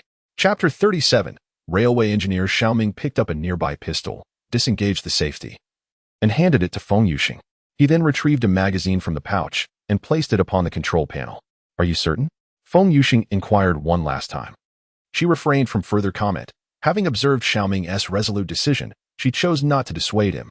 To reach the parking lot of the car rental company, the most straightforward approach was to proceed along the railway, utilizing the cover of the embankments flanking the tracks to access the road adjacent to the airport. Shao Ming tread carefully over the sleepers, striving to minimize noise as he crossed the tracks. Unlike the railway leading to the office building, this route ran alongside a different track, forming a triangular distance relative to the station and the office. Utilizing the thickets along the embankment for concealment, Shao Ming safely arrived beside the car rental company. He ascended the embankment and beheld the parking lot, teeming with vehicles. A barbed wire fence bordered one side of the lot adjacent to the railway, yet the entrance facing the road stood wide open. No signs of mutants were visible within the parking area. They had presumably wandered off with the tide of corpses. Although an overpass, the railway, and the trees lining the tracks obstructed the view, Shao Ming could still glimpse the rooftop of the office building from the parking lot. No figure was discernible atop the structure, and the mutants below remained obscured. Rather than entering the parking lot directly, Shao Ming opted to survey the vicinity first, meticulously plotting an escape route. From the entrance of the car rental parking lot, one could directly access the road opposite, where two multi-story parking garages stood, effectively shielding against the line of sight from the direction of the office building. Shao Ming casually selected a car and stepped aside, delivering a swift kick to its side. As anticipated, the vehicle immediately emitted a deafening alarm. For precaution, he swiftly approached another car and struck its window forcefully with the butt of his gun. The first blow failed to shatter the glass, but after a second strike, the window finally shattered into a cascade of glittering shards. Having accomplished this, Shao Ming promptly exited the parking lot and made his way toward the parking garage. Instead of heading directly toward the station, he first slipped inside the structure. The garage was not completely enclosed. Through the half-height walls, one could easily observe the unfolding scene outside. As expected, the mutants took the bait, swarming toward the parking area at the sound of the alarm. Now, Shao Ming could only hope that no more than two hard-of-hearing individuals remained in the office building. Satisfied with the effectiveness of his distraction, he then set off in the direction of the train station. He jogged along the railway embankment until he turned a corner and could no longer see the throng of mutants congregating in the parking lot, allowing him to feel a sense of relief as he dashed toward the station. By the train stood a quintessential British gentleman, voraciously consuming his meal. He was clad in a uniform emblazoned with the Arriva train's Wales insignia and bore a large black backpack. At his waist, he had a belt equipped with a set of blood-stained tools, likely consisting of wrenches, crowbars, and flashlights.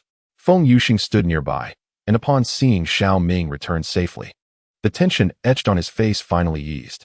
As Shao Ming approached, the man hastily set down his water and biscuits, stepped forward, grasped Shao Ming's hand, and repeatedly expressed his gratitude.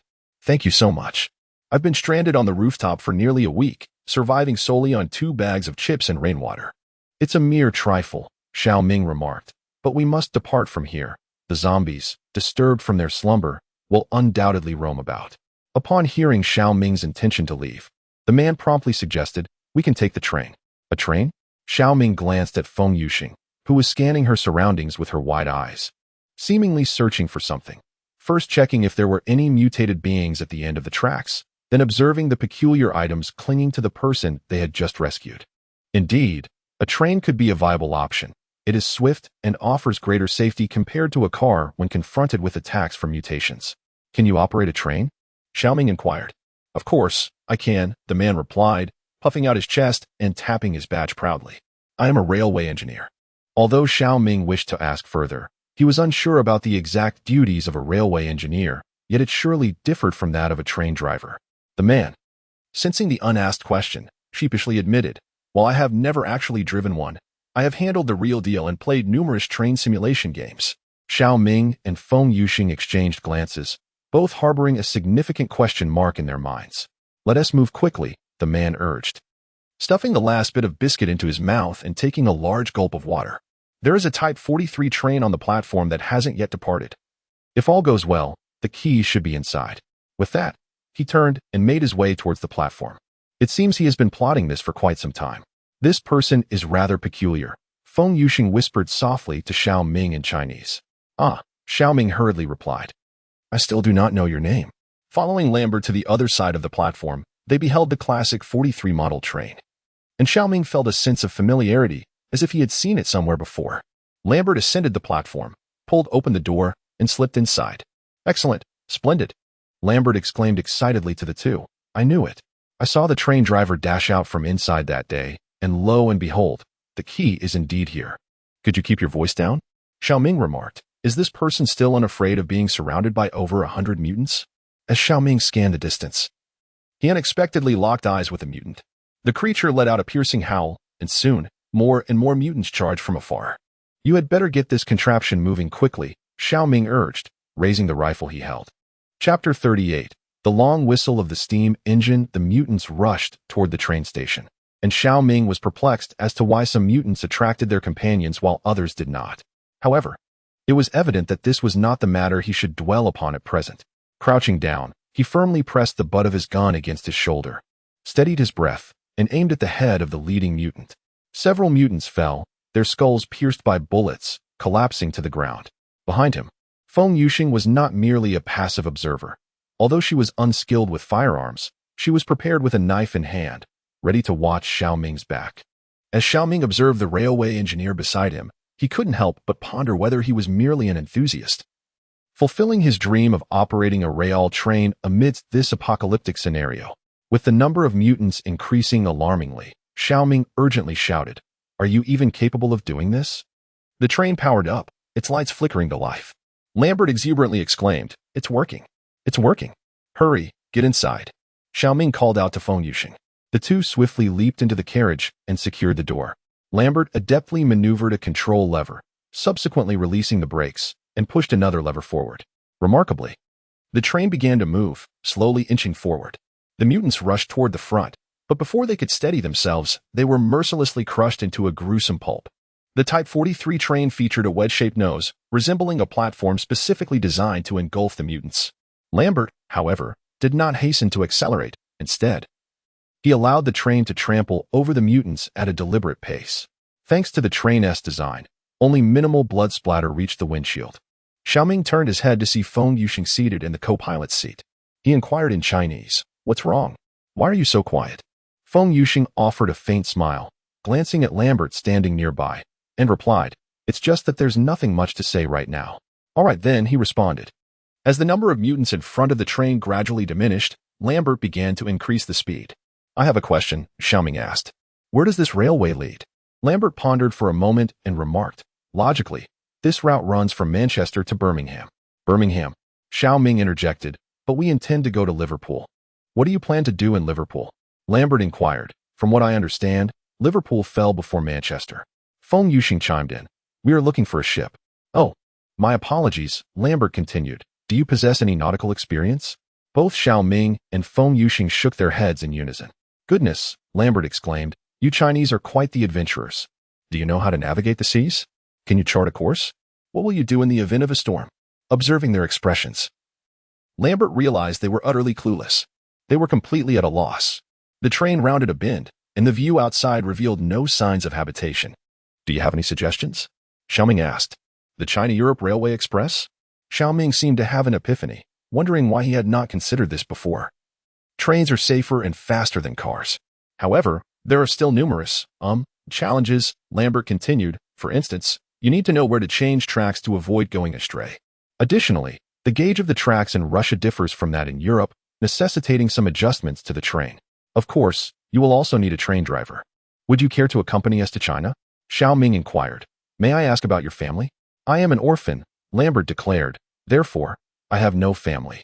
However, the orphanage I reside in is situated beside a railway, and since childhood, I have dreamed of possessing my own train. As Lambert spoke these words, Shao Ming perceived a glimmer of hope in his eyes, astonished that someone could still aspire to realize their dreams and personal values in such a post-apocalyptic world. The train whizzed past, gliding by a small platform. Well, Shao Ming inquired, how can we ascertain where the tracks need to be switched? I am well acquainted with the railways in this vicinity, Lambert responded. My duty entails the daily inspection and maintenance of the very tracks beneath our feet. However, once we depart from here, we must locate the track diagrams at certain stations. Is it truly that simple? Shao Ming asked.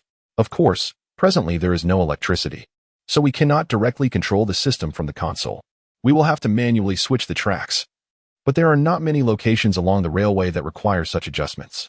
I have no objections, Feng Yuxing remarked. The railway is relatively swift, and there will not be many obstacles along the way. Then let us proceed, Lambert affirmed. The train traversed a stretch of greenery, soon revealing a cluster of buildings ahead. The mutated beings within the complex had long sensed the train's approach and rushed toward it. Alas, their flesh and blood were far too frail. Approximately 10 minutes later, the train had already passed 2 stations, heading towards the outskirts. Lambert focused intently on the tracks ahead, while Feng Yuxing and Shao Ming busied themselves counting the remaining supplies. Chapter 39. Station Stop. Thanks to the government's decree issued at the onset of the mutations, the majority of trains that should have been on the move were instead stationed at the terminal, posing no obstruction to Shao Ming and his companions. Nevertheless, Lambert maintained the train's speed at 50 kilometers per hour, allowing him to respond swiftly to any potential issues while ensuring that the mutants could not catch up. It must be noted that although he had only operated trains in video games, he had nonetheless gained practical experience as a railway engineer, enabling him to maneuver the real train with considerable ease. Shao Ming and Feng Yuxing took stock of their remaining supplies. Their food reserves consisted solely of 10 packs of crumbled biscuits, a few small compressed snacks, and dozens of packets of beef jerky. To Shao Ming's surprise, Feng Yuxing's modest backpack contained an assortment of 6 different flavors of canned fruits and 2 bags of gummy candies. Their water supply was far more dismal, with merely 2 bottles of mineral water and half a bottle belonging to Feng Yuxing. Lambert's backpack was not worth relying on, had he not been desperate for sustenance. He would not have sought assistance from Shao Ming and Feng Yuxing. The ammunition had dwindled significantly, particularly for the long gun, leaving only a scant half magazine. Shao Ming glanced at the tablet, noting that the journey from Manchester to Birmingham would take them through a city called Stoke-on-Trent. However, the likelihood of encountering more mutants in the larger urban areas posed a significant challenge for resource gathering. What do you think? Shao Ming inquired as he handed the tablet to Feng Yuxing. After examining the map, Shao Ming nodded and conveyed their plans to Lambert. I am familiar with the town of Gustry. It lies not far ahead, and I can park the train a kilometer or 2 away from the station. Shao Ming glanced at the time. There were still 2 or 3 hours until sunset, though he was uncertain if that would suffice. How much longer until we arrive? Shao Ming inquired. I shall remain here to keep watch over the train, he added.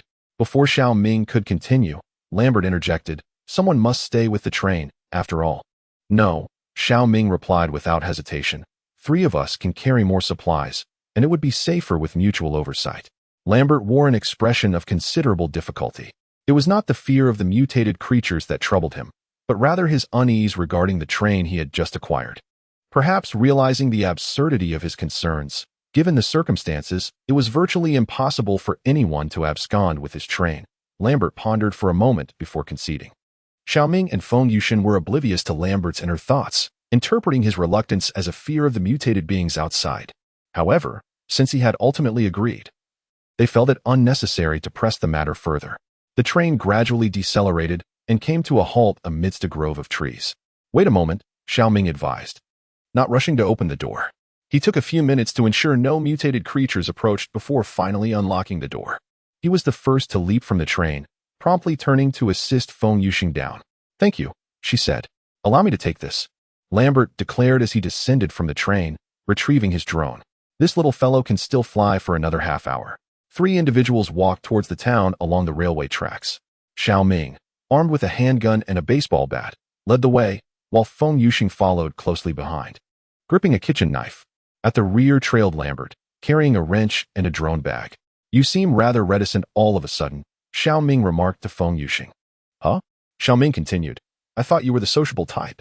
"Not quite," Feng Yushin replied. "I believe the individual behind us is more the extroverted kind." "Can you speak English?" Lambert inquired from the back. Not long after, the trio spotted the distant train station, where several mutated figures appeared to linger on the platform. "We can turn right from here." Lambert pointed towards the right, indicating the wheat field. "Crossing this field will lead us to the town."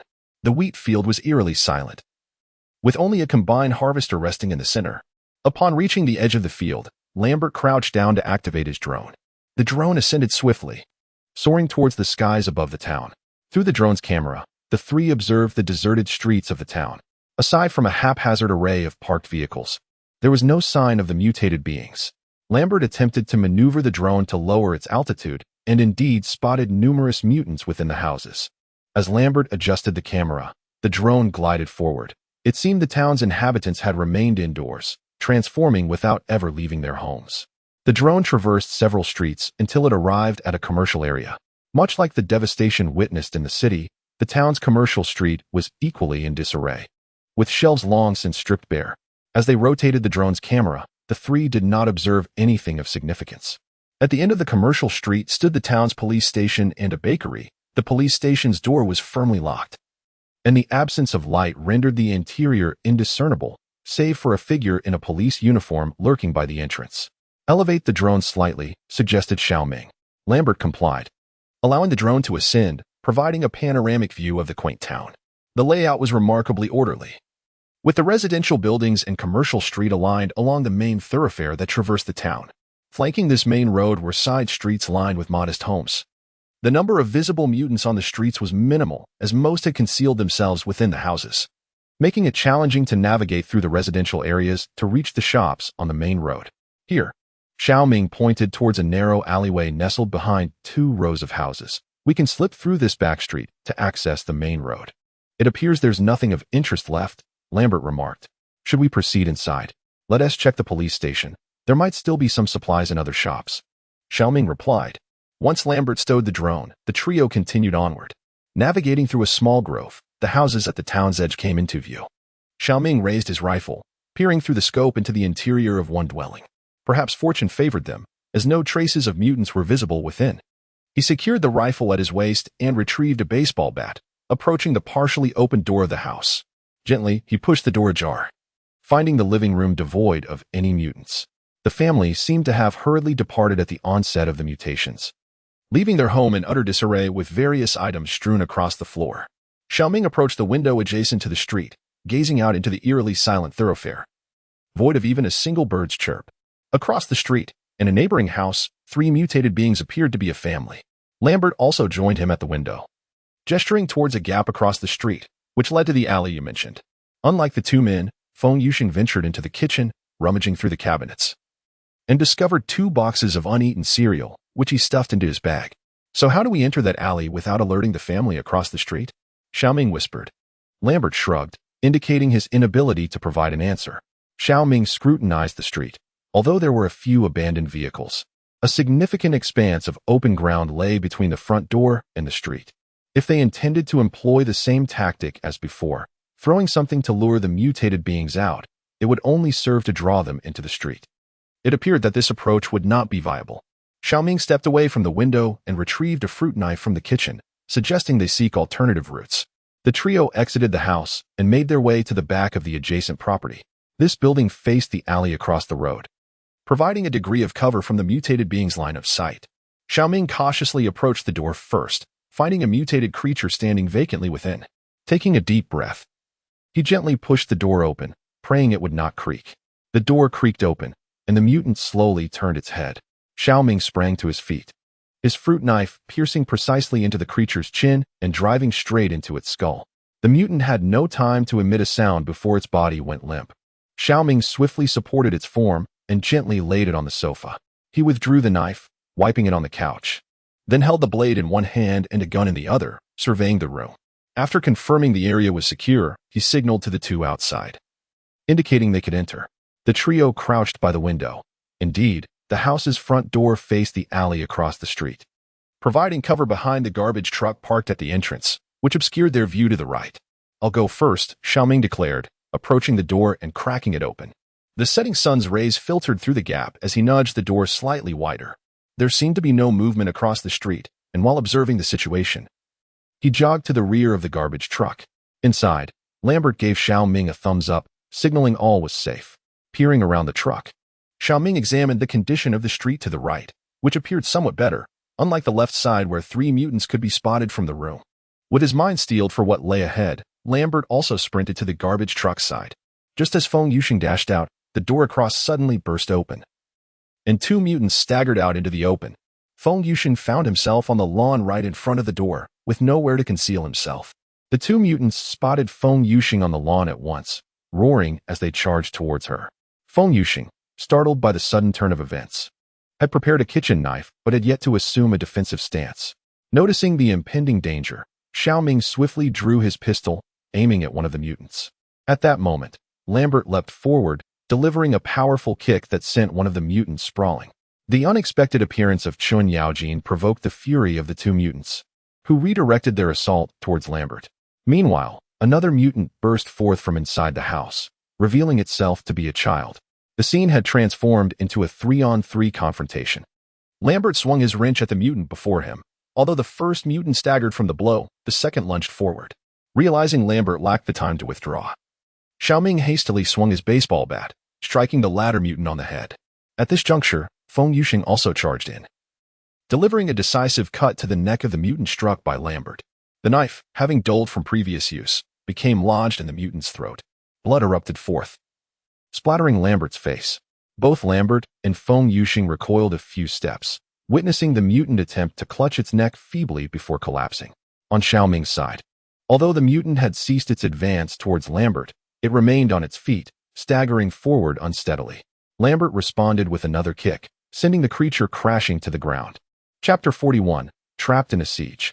Observing Lambert's control over the fallen mutant, Shao Ming raised his baseball bat, tracing a graceful arc that sent the approaching small mutant soaring through the air. Before the trio could catch their breath, more mutants emerged from the surrounding room, rushing towards them with frenzied intensity. "Run!" Shao Ming shouted instinctively in Chinese, prompting Lambert to take off immediately. Shao Ming drew his pistol and dispatched the nearest mutant, providing cover as the two retreated into the room. He fired multiple shots, targeting the oncoming mutants. "Hurry!" Feng Yuxing urged from beside the door. Shao Ming turned and dashed into the room, while Feng Yuxing hurriedly pushed the door shut. A mutant collided with the door, causing her to stagger back in fright. Without a moment's hesitation, they sprinted towards the back door. Shao Ming brought up the rear, toppling some cabinets against the wall in hopes of hindering the mutants' advance. Just as the 3 escaped through the back door, the front door and windows were simultaneously smashed open, and a tide of mutants surged in from outside. They leapt into the fields, with the mutants hot on their heels. While normal humans cannot sustain a full sprint without assistance, the mutants could. The 3 had scarcely crossed the wheat field before their speed began to dwindle. Shao Ming turned to shoot again, but noticed that the mutants in the field were too dispersed and moving too swiftly. Even stopping might not yield a hit. "Over there," Lambert exclaimed, pointing towards a corner of a white warehouse peeking out from behind the trees at the edge of the field. "Are you sure we can get in?" Feng Yuxing panted, her breath coming in quick gasps. As they ran, Lambert remarked that the warehouse was left wide open. The trio ascended the ridge, with the mutants already hot on their heels. Shao Ming halted and turned around, swiftly firing at several mutants that had made their way to the base of the ridge.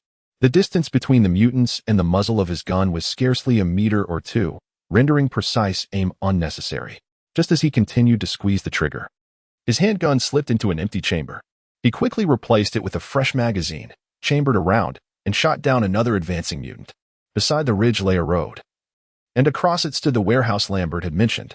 Noticing that the mutants following closely had been largely dealt with, Shao Ming hurried to keep pace with his companions as they dashed towards the warehouse. The large doors of the warehouse, just as Lambert had stated, remained ajar. Yet Shao Ming now understood why they seldom closed. These were two iron doors, 5 centimeters thick and over 3 meters tall, which made closing them a cumbersome task. Lambert reached the iron doors first, exerting effort to push them shut. Even with wheels at the bottom, the doors closed at a painfully slow pace. And the other door could only be pulled from within, lest the trio lock themselves outside. Feng Yuxing insightfully moved to the other side to assist in pulling the door, while Shao Ming refrained from joining them, as mutants had already scaled the ridge. He dispatched 3 mutants that had climbed up, but soon 6 more appeared. It seemed as though the mutants were inexhaustible, continuously surging forth, and before long, another magazine was emptied. As Shao Ming loaded the last magazine, he heard Feng Yuxing's voice call out from beside him. "Shao Ming, watch your back." A bullet grazed the scalp of a mutated creature, and the immediate consequence was that Shao Ming was knocked to the ground by it. The book in his hand once again saved his life, but his handgun slipped from his grasp. Without a moment to ponder, Shao Ming drew the knife from his waist and plunged it into the creature's temple. He quickly rolled over to retrieve his handgun. There was no time to rise. Lying on the ground, he fired several shots, dispatching a few more mutated beings. The door on Lambert's side finally shut, and he hurried over to assist Feng Yuxing in securing the door. Shao Ming cursed inwardly, realizing that he was in greater need of help. Rising from the ground, he continued to fire at the mutations. The bullets soon ran dry, and Shao Ming raised his rifle to continue shooting. Just as he discarded the empty rifle and reached for a baseball bat, the warehouse door began to close. Without needing the other two to remind him, Shao Ming dashed into the warehouse. As the door was about to close, a mutated creature charged in, getting stuck at the entrance. "Get out of here," Shao Ming shouted, swinging the baseball bat and knocking the creature away. The door finally shut, plunging the warehouse into darkness. Outside, the sounds of impacts and the roars of the mutated beings resonated, but they were now powerless against the 3 within. Shao Ming retrieved a flashlight and switched it on, its beam sweeping through the vast shelves until it landed on a room on the 2nd floor. "Let us head there," Shao Ming suggested. In the warehouse, the inventory consisted entirely of mechanical construction materials. Shao Ming extracted a 1-meter-long iron rod from a large crate and handed it to Feng Yuxing. She accepted the rod and leaned it against the ground, using it as a makeshift cane. Shao Ming intended to inform her that it was meant as a weapon, but upon reflection, he decided against it. After all, it could serve as a walking aid. The trio ascended the staircase to the 2nd floor, which was less an actual floor and more a small room situated along one side of the warehouse wall. This chamber served as the office of the warehouse, with several windows facing the center of the space, providing a view of the warehouse's interior. Upon entering, Shao Ming removed his backpack and tossed it onto the table. Each person found a chair and sat in silence. Moments ago, in the heat of a precarious situation, their adrenaline had surged. Now, they felt the fatigue and soreness coursing through their bodies. Had their physical condition been even slightly poorer, they might have met a dire fate. Shao Ming shone his flashlight around the modest office and was surprised to discover a water dispenser filled with water. The 3 of them took a moment to hydrate and rest. They had initially set out without much food, and now, trapped within the warehouse, their options were further diminished. Feng Yuxing remained in the office, searching for anything useful, while Shao Ming and Lambert descended to continue their search. Chapter 3. Noah's Ark in the Central Pacific Ocean. 254 nautical miles south of the Hawaiian Islands, the United States Navy's Nimitz-class nuclear-powered aircraft carrier, USS Ronald Reagan, was stationed. Lieutenant Rod was piloting an F-18E, circling near the Reagan, preparing for a landing. Smoke billowed from the rear of his aircraft, indicating that the engine had seemingly become entangled with an unknown object. The flight proceeded relatively smoothly, unaffected by significant turbulence. A few hours earlier, Lieutenant Rod had received news of the USS Reagan while stationed at an Air Force base in Hawaii. His excitement propelled him from the concealed tower to the tarmac, where he commandeered his F-18 fighter jet. However, during takeoff, An unfortunate mutated entity was sucked into the engine, rendering the right engine inoperable shortly after liftoff. Nevertheless, through his exceptional piloting skills, Rod managed to navigate steadily to the waters where the Reagan was stationed and established communication with them. As he surveyed the horizon, he found the USS Reagan solitary amidst the vast sea, its escort vessels conspicuously absent. The forward section of the carrier's island was piled high with various supplies, with numerous personnel utilizing elevators to transport goods into the ship's hold. The small elevators, originally designated for munitions, were now filled with provisions and medical supplies. A large Hornet was pushed off the deck, splashing into the ocean below and sending up a spray of water. The deck was mostly devoid of aircraft, with the majority of fighter jets having been disposed of into the sea, leaving only a few helicopters securely stationed on the deck. Lieutenant Rod maneuvered his aircraft, impaired by a malfunctioning engine, towards the landing strip and lowered the tailhook. The plane caught the arrestor wire with precision, coming to a halt on the deck. Ground crew and support personnel rushed over to assist the pilot in disembarking from the battered aircraft. As Lieutenant Rod climbed down from his recently landed jet, several officers of higher rank approached him. "Commander," Rod saluted. Hawaii had fallen. Rod shook his head, lamenting the dire state of affairs. Many had not even had the chance to seize their weapons before transforming into grotesque beings. "I believe I am the sole survivor to have escaped Hawaii." As Rod articulated, Hawaii, much like the majority of cities across the globe, has devolved into a hellish landscape. Even with the presence of U.S. military forces in Hawaii, their impact has been negligible, as the soldiers, having mutated themselves, have become more ferocious than ordinary humans. Had the military remained unscathed, Hawaii would have been purged within mere hours. However, regrettably, the mutation began within the confines of a military base.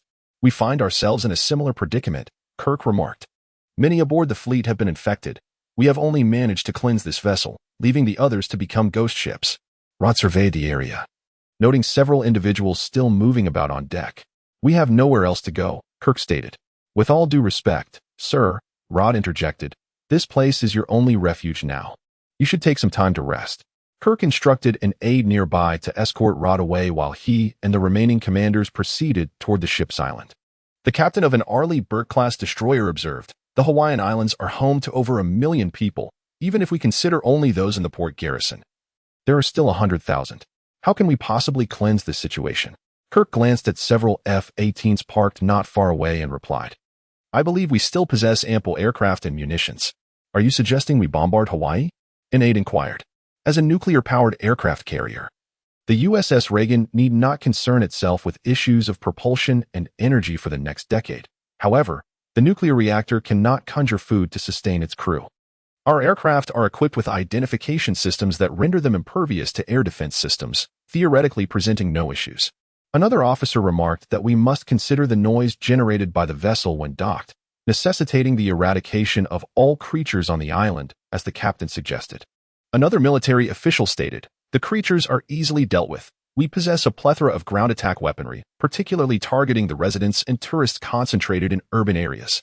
However, caution must be exercised regarding the locations of warehouses during bombardment, lest our provisions be sent skyward." The remaining officers fell silent, their thoughts either lost in contemplation or tacit acceptance of the plan. "We may now commence preparations," Kirk declared. "I require a combat strategy." The Reagan powered up its engines and turned its bow towards the Hawaiian Islands. Beneath the carrier's deck, the hangar, once a resting place for fighter jets, now housed numerous tents, where crew members lined up before one tent to receive rations. The pre-existing accommodations aboard had proven inadequate, forcing the decision to cast those aircraft valued in the tens or even hundreds of millions of dollars into the sea in order to provide living space for the survivors. Yet, in the current context, these marvels of human ingenuity were rendered utterly worthless. After all, humanity was on the brink of extinction, to be supplanted by a horde of mutated beings with virtually zero intelligence. To their astonishment, just a few days later, they found themselves cut off from the mainland of the United States. They could only surmise that a similar catastrophe had befallen their homeland, and it was likely that it had succumbed entirely. After drifting at sea for several more days, the USS Reagan finally received a message from Lieutenant Rod in Hawaii, which provided insight into the situation at the base. Now, the USS Reagan was set to head back toward Hawaii. Chapter 42. The parkour enthusiast Shao Ming and Lambert descended to the ground floor, where the warehouse housed dozens of shelves stacked with various items. Since the flashlight Shao Ming had procured was left with Feng Yuxing in the upstairs room, Lambert had to wield his own flashlight to illuminate their surroundings. You really think you can traverse Europe and Asia with us? Are you sure about that? Shao Ming could not help but inquire once more. Of course. The railway journey across the Eurasian continent. Mentioning trains rekindles my enthusiasm, Lambert replied, his excitement palpable. We could even retrofit my train to make it more suitable for this post-apocalyptic survival. Wait, Shao Ming interrupted Lambert. It's our train. Lambert appeared somewhat reluctant, prompting Shao Ming to remind him. Without us, you wouldn't have access to your train, so technically speaking, it belongs to us. All right. I suppose I'm the train driver now, Lambert conceded, directing his flashlight at the boxes on the shelves, most of which were labeled with hardware items. Shao Ming inquired, what is the purpose of this warehouse? Why did you not mention earlier that there was a canteen here?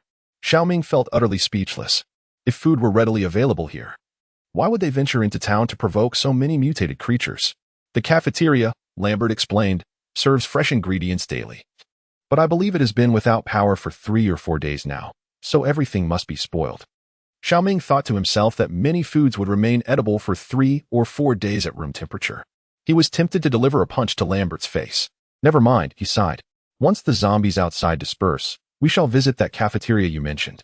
The two searched amidst the shelves, discovering that most of the boxes contained items hardly suitable for weaponry, gears, PVC pipes, tiles. Shao Ming examined the labels on the crates, noting the abundance of construction materials. They continued onward, and aside from the box of steel pipes Shao Ming had pulled out at the entrance, nothing else seemed particularly useful as a weapon. After navigating through 2 rows of large shelves, they arrived at another aisle. So, are you two a couple? Lambert inquired, observing their apparent tension. No, we are not, Shao Ming replied, casting a glance toward the second floor where Feng Yuxing was moving about. I've known her for merely a day longer than you. Oh, my apologies, Lambert said. I assumed you were a pair, 2 Chinese individuals. Perhaps you should focus your thoughts on more pertinent matters, Shao Ming remarked, rather than on human reproduction. Whether it was Lambert's reaction upon leaving the train or his somewhat familiar demeanor, Shao Ming felt a sense of discomfort. Very well, he concluded. Lambert curled his lips in disdain, continuing to scrutinize the items on the shelf. Look at this, Shao Ming said, his gaze fixated on the second row of shelves. A solitary metal pipe label adorned the box. The two of them collaborated to lift it down, the weight indeed formidable. Shao Ming felt as if his hands were cramping from the effort. Lambert retrieved a pair of scissors from his waist and sliced open the packaging. Inside the box lay a neat arrangement of dozens of half-meter-long iron pipes, each approximately 5 centimeters in diameter, with one end bent. Shao Ming picked up one of the pipes, weighing it in his hands. It felt quite manageable, and a powerful strike could certainly shatter the head of a mutant. Lambert also gave it a try, appearing thoroughly satisfied as he secured the pipe at his waist. After all, a half-meter iron pipe was far more convenient than a 20-centimeter wrench. Just as they continued their search, an unusual sound emanated from the vent in the wall. It sounded as though something had fallen onto the shelf. What was that? Lambert turned the flashlight, but the beam revealed nothing. Yuxing, Shao Ming called out. Can you see if anything has entered the warehouse? A beam of light emerged from the second floor, scanning the top of the shelves. Shao Ming pulled Lambert back a few steps away from the shelves, allowing for a clearer view of the situation above. There.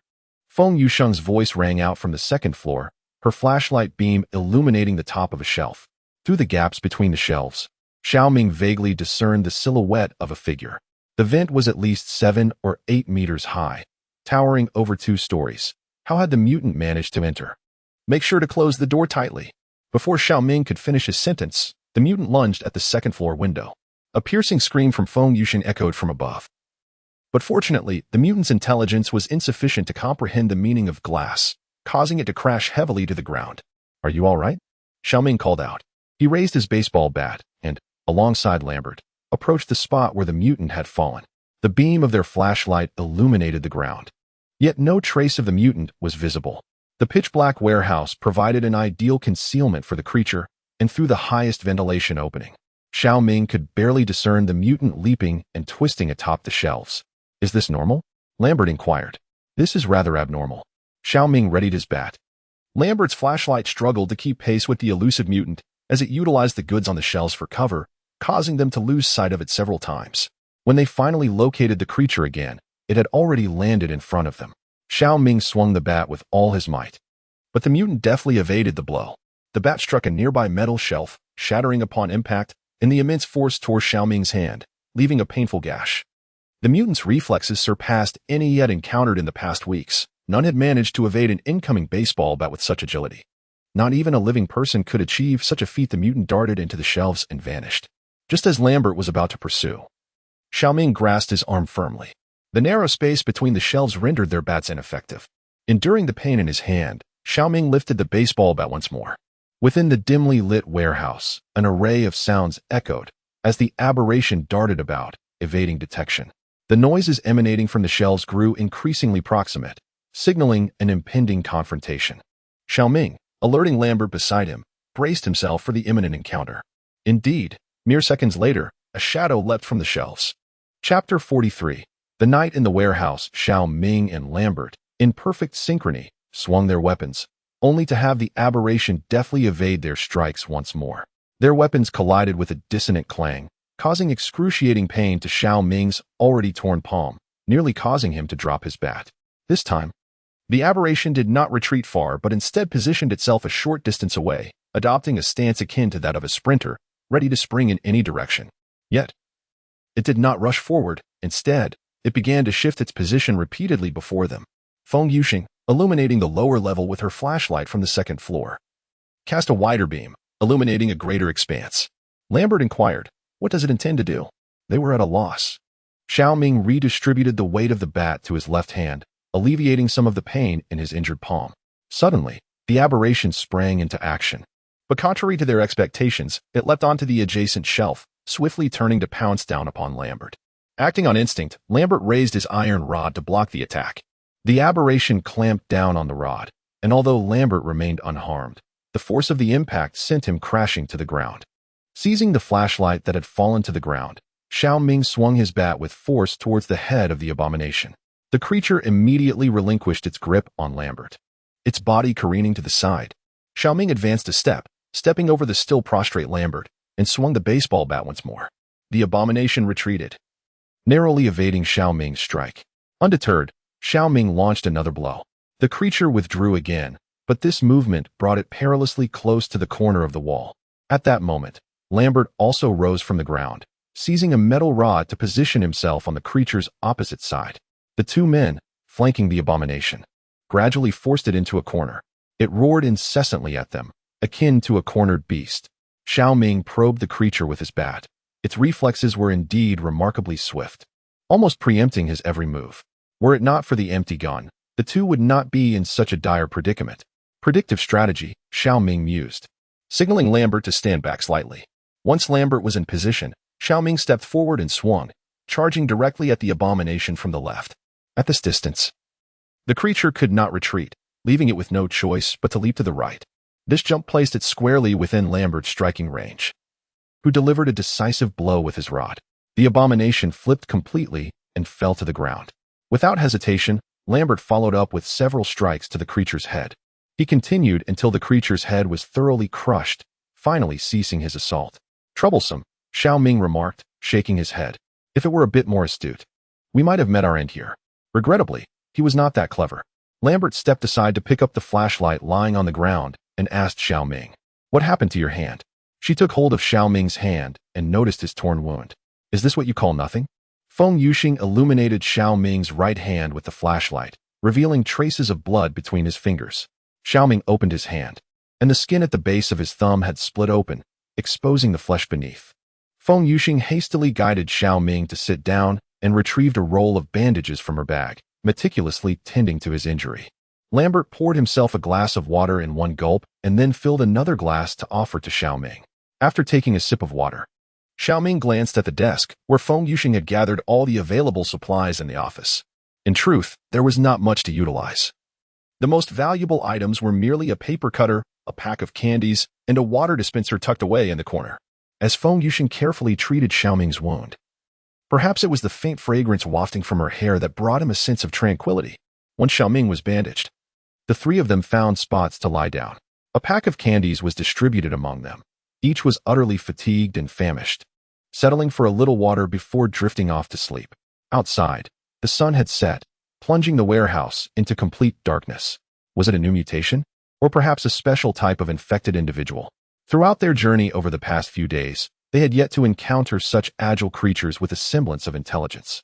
Could it be that in less than half a month, the virus had mutated? Or was it possible that the virus inherently enhanced human physical abilities? Lost in these thoughts, Shao Ming gradually succumbed to slumber. It is uncertain how much time has elapsed when he awakens from his slumber. Sunlight filters through the ventilation shaft, illuminating the space. The warehouse remains largely shrouded in darkness. Shao Ming gropes his way upright, his muscles protesting with an ache that speaks to their fatigue. Not to mention the agony of his torn palm. After quenching his thirst with a cup of water, he hears Feng Yuxing's soft murmurs from nearby. Initially believing he has disturbed her, he finds that the girl simply rolls over and drifts back into slumber. Glancing at his watch, he notes that it is already past 8 o'clock. Shao Ming cautiously retrieves a flashlight and descends the stairs, making his way to the large door adjacent to the dining hall. Outside, it appears that the mutated entities have vanished. He opens a small window on the iron door to peer outside. The dining hall, as Lambert had described, is situated behind the train station, forming a 45-degree angle with the platform. Rather than a traditional train station, this inner-city train platform resembles more of a subway station, occupying a modest area. Shao Ming surveys his surroundings, noting approximately 4 or 5 mutated beings near the dining hall, while the whereabouts of the others remain unknown. Entering is Lambert, who raises his hand to shield himself from the flashlight's glare. Shao Ming adjusts the beam slightly, allowing Lambert to approach.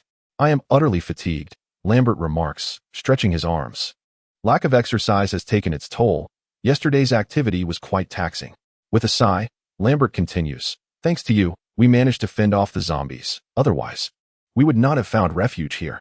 "No need for gratitude. It was merely a means of self-preservation," Shao Ming replies, stepping aside from the small window. "Take a look. Is that the dining hall you mentioned across the street?" Chapter 44. "The canteen. We must eliminate those obstructive fiends at the entrance," Lambert declared. Shao Ming nodded, hoping they would not rouse any more zombies. Lambert took the flashlight from Shao Ming's hand, inspecting the shelves that had not been thoroughly searched the previous day. In truth, they could depart the warehouse to seek provisions in the canteen across the road, yet everyone felt weak and weary, and none dared to suggest venturing outside. A couple more hours of hunger would not be fatal, but cramping up while battling a mutant could prove deadly.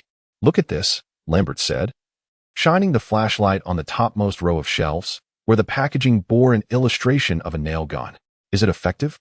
Shao Ming inquired, resting his left hand on his hip. "At close range, piercing the skull is undoubtedly feasible," Lambert responded. "Utilizing this is far preferable to struggling with an injured hand and wielding a club."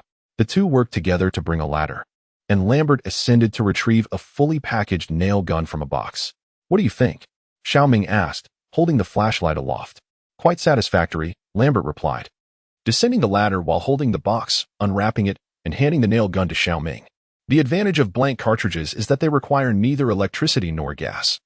But the packaging contains, Lambert counted, 15 rounds. Shao Ming weighed the nail gun in his hands, noting that it felt significantly different from a handgun. "At a distance, it lacks lethality," Lambert cautioned. "This device is only effective when aimed directly at the head. It can be considered a melee weapon." "As for melee weapons, it also requires reloading," Shao Ming remarked. As Shao Ming spoke, the pain in his hand seemed to serve as a reminder.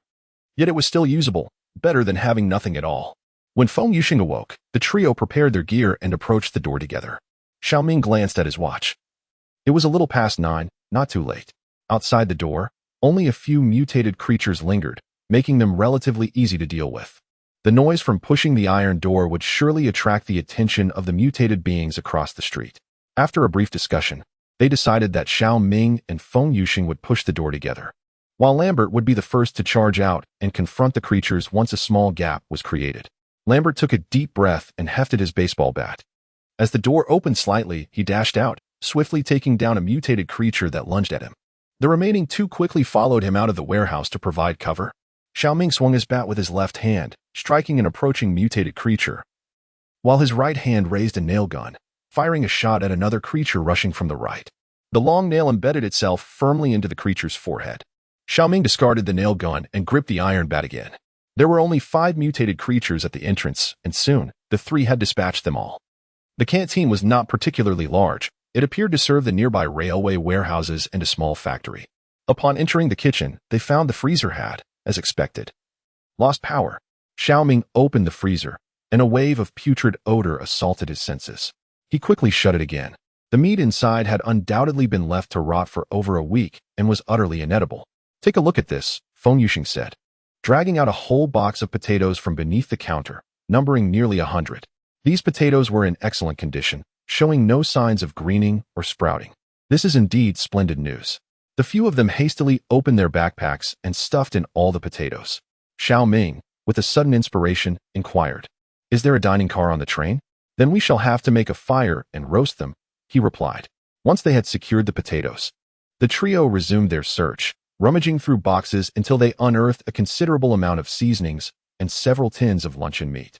Originally, the cafeteria had some fresh vegetables, such as lettuce, but perhaps due to prolonged storage, they had all spoiled.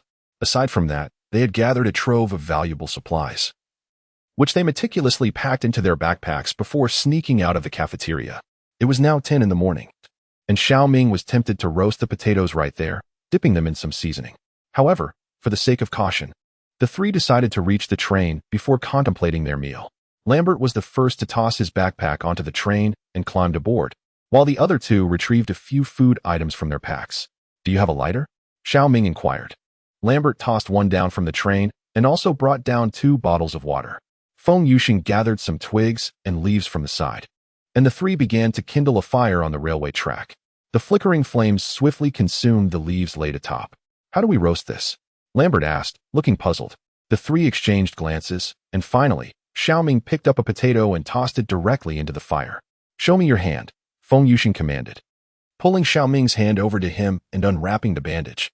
The wound appeared free from infection, and the bleeding had ceased. "Fortunately, I was clever enough to bring a roll of bandage in my pack," he remarked.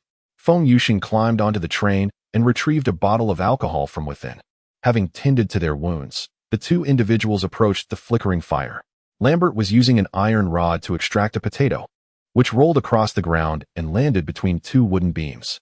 The potato's skin was charred, yet whether the interior was properly cooked remained uncertain. Lambert picked up the potato and skillfully peeled away its outer layer with a small knife. "Let me be the first to try," he declared, inserting the freshly peeled portion into his mouth with a decisive bite. The remaining 2 watched him with bated breath until a satisfied expression illuminated his face.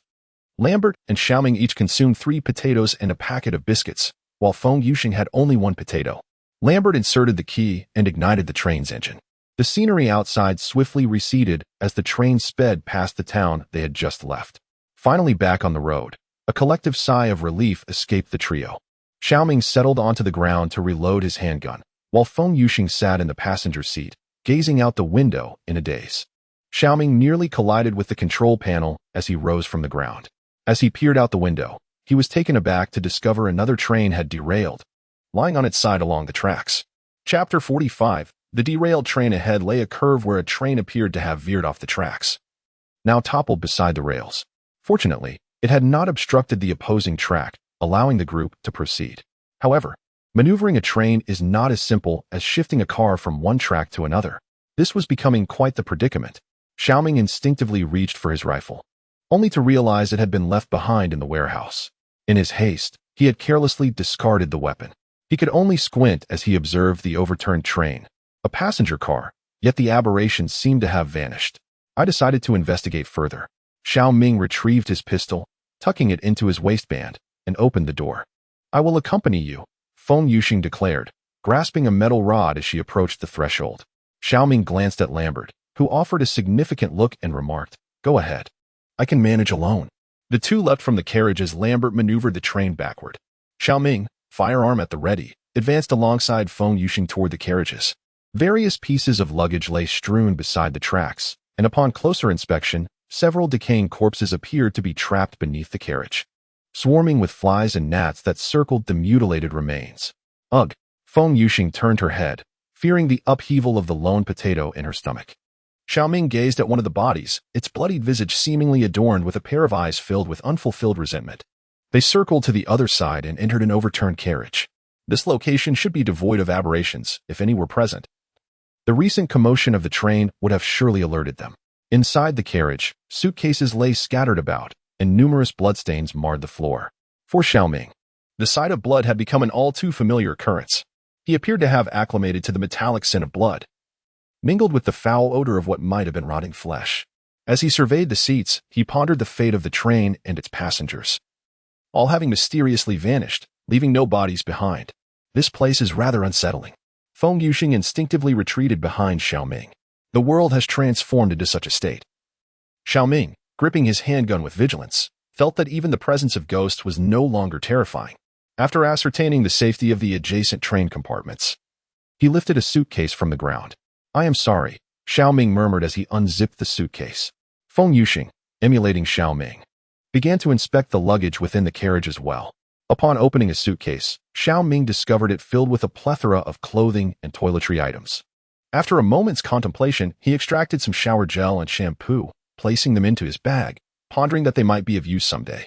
The majority of the luggage on this train contained valuable possessions, such as gold and silver jewelry. They even stumbled upon an entire box filled with cash.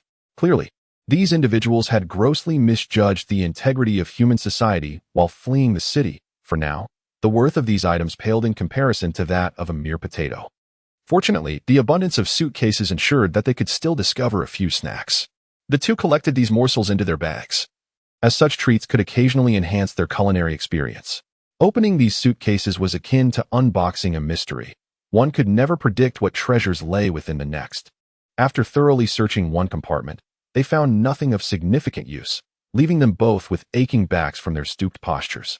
They continued their journey along the carriage, moving forward, where the front compartments had already plowed into the fields, while the locomotive seemed to linger in the distance. "Never mind," Shao Ming waved his hand dismissively. "Let us see if there is anything of value to be found." Shao Ming extracted a photograph from a box, revealing a family portrait. He found the face of the man in the photo vaguely familiar, as if he had seen him somewhere before. Feng Yuxing, noticing Shao Ming's sudden stillness, leaned over to take a look. To her astonishment, she immediately recognized the man in the photograph. Was he not the one crushed beneath the train? As the two continued their search through the carriage, an ominous roar from a mutated creature echoed from nearby. Instantly, they halted their movements and crouched low. "Shoo." Shao Ming raised his pistol, instructing, "You step back. I will investigate." "Be cautious," Feng Yuxing whispered. "I will wait for you here." Shao Ming approached the door, cautiously peering outside. The wheat field lay barren, devoid of any mutated beings, save for scattered luggage and remnants of the train. He pressed himself against the train wreckage, inching forward while simultaneously observing the situation at the field's edge and through the window of the train. Near the front of the carriage, he finally discerned a sound akin to something thumping against the door. This train's front section bore resemblance to their own Type 43 train, with the cockpit and passenger cabin unconnected, the massive engine occupying the entirety of the front compartment. However, without Lambert present, Shao Ming could not identify the train's model. He raised his pistol and cautiously approached the cockpit, the thumping noise seemingly emanating from this very location. Suddenly, a face appeared on the cockpit window, startling Shao Ming into retreating 2 steps, thankful that he had not instinctively pulled the trigger. It was indeed a mutated entity. The front of the train had been severely deformed from the collision, and the train driver had transformed into a creature, half of his body trapped beneath the control panel, helplessly pounding against the window. Shao Ming let out a sigh of relief as he tapped the window with the butt of his gun and turned to depart. The train driver, Shao Ming informed Feng Yuxing, is confined in the locomotive. In the distance, the sound of another train echoed, prompting the two to look up and see their own train approaching from a parallel track. The train gradually came to a halt, and Lambert stood by the door, waving to them. "What treasures do you bring?" Lambert inquired of the approaching duo. "Toiletries," Shao Ming replied, "along with some snacks." The two boarded the train, and Lambert restarted the engine. The overturned train slowly faded from the trio's view, while the distant tracks became unobstructed once more. "At this pace, we should reach the vicinity of Birmingham by noon," Lambert remarked. Shao Ming examined the map on the tablet and asked, "We have everything we need now. Can we find a way to circumvent the city?" Chapter 46. Choosing the path. Lambert shrugged, responding, "The railways around here predominantly traverse through the city." The train whistled as it sped through a suburban area, leaving behind a cacophony of mutated beings in its wake. "There are no junctions on this railway until we reach Crewe, but once we pass the Crewe terminal, we can switch tracks to head west toward Shrewsbury, thus avoiding Birmingham altogether." After Lambert spoke, He noticed Shao Ming's bewildered expression and took the tablet from his hands. In simple terms, they needed to head west of Birmingham, where numerous small towns could be found, albeit with a scarcity of large cities. Shao Ming glanced at the map and remarked, "There are supply points and a lack of numerous zombies. That is quite favorable. However, there is a minor issue." Feng Yuxing also leaned in to examine the map and inquired, "If we take this route, won't we have to change tracks multiple times?" "Indeed," Lambert replied. "Moreover, the track change at Crewe must be executed within the city center's train station. However, we are unaware of the directions the tracks inside Crewe station lead to." "The city center," Shao Ming pondered. "The train will undoubtedly attract a horde of zombies, and we will also have to disembark to clear the ramp." The three fell silent. This was indeed a conundrum. "We need some formidable firepower," Shao Ming finally said. "At least to buy us a few minutes amidst the tide of the undead, since the train would inevitably require a track change, which would certainly encounter a horde. The only solution was to keep the zombies at bay outside the train tracks." Feng Yuxing contemplated and suggested, "Could we perhaps switch to another train? That seems rather unrealistic." Lambert responded, "A train cannot simply be started at will. Like most vehicles, it requires a key." Once again, the group lapsed into silence. "Where can we acquire such powerful firepower?" Lambert queried. "We have at most a few hours before we reach Crewe." Just as they were deliberating, a town emerged at the end of the tracks. The train raced past a towering overpass, hurtling towards the town. Lambert, spotting the urban area, awkwardly remarked, "I may have miscalculated. This quaint town will soon lead us into Crewe City. We might still have half an hour. Is there time to stop now?" Shao Ming inquired. "Of course," Lambert replied, pulling the lever, causing the train to decelerate swiftly until it came to a complete halt. The train nestled between a grove of trees, a considerable distance from both towns ahead and behind. With a sense of experimentation, Shao Ming scoured the map for gun shops, only to discover that none were listed in the vicinity.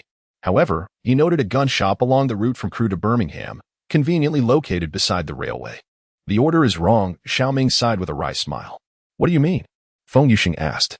Shao Ming handed his tablet to the other two, stating, "We should first acquire substantial firepower before passing through Crewe, rather than the other way around."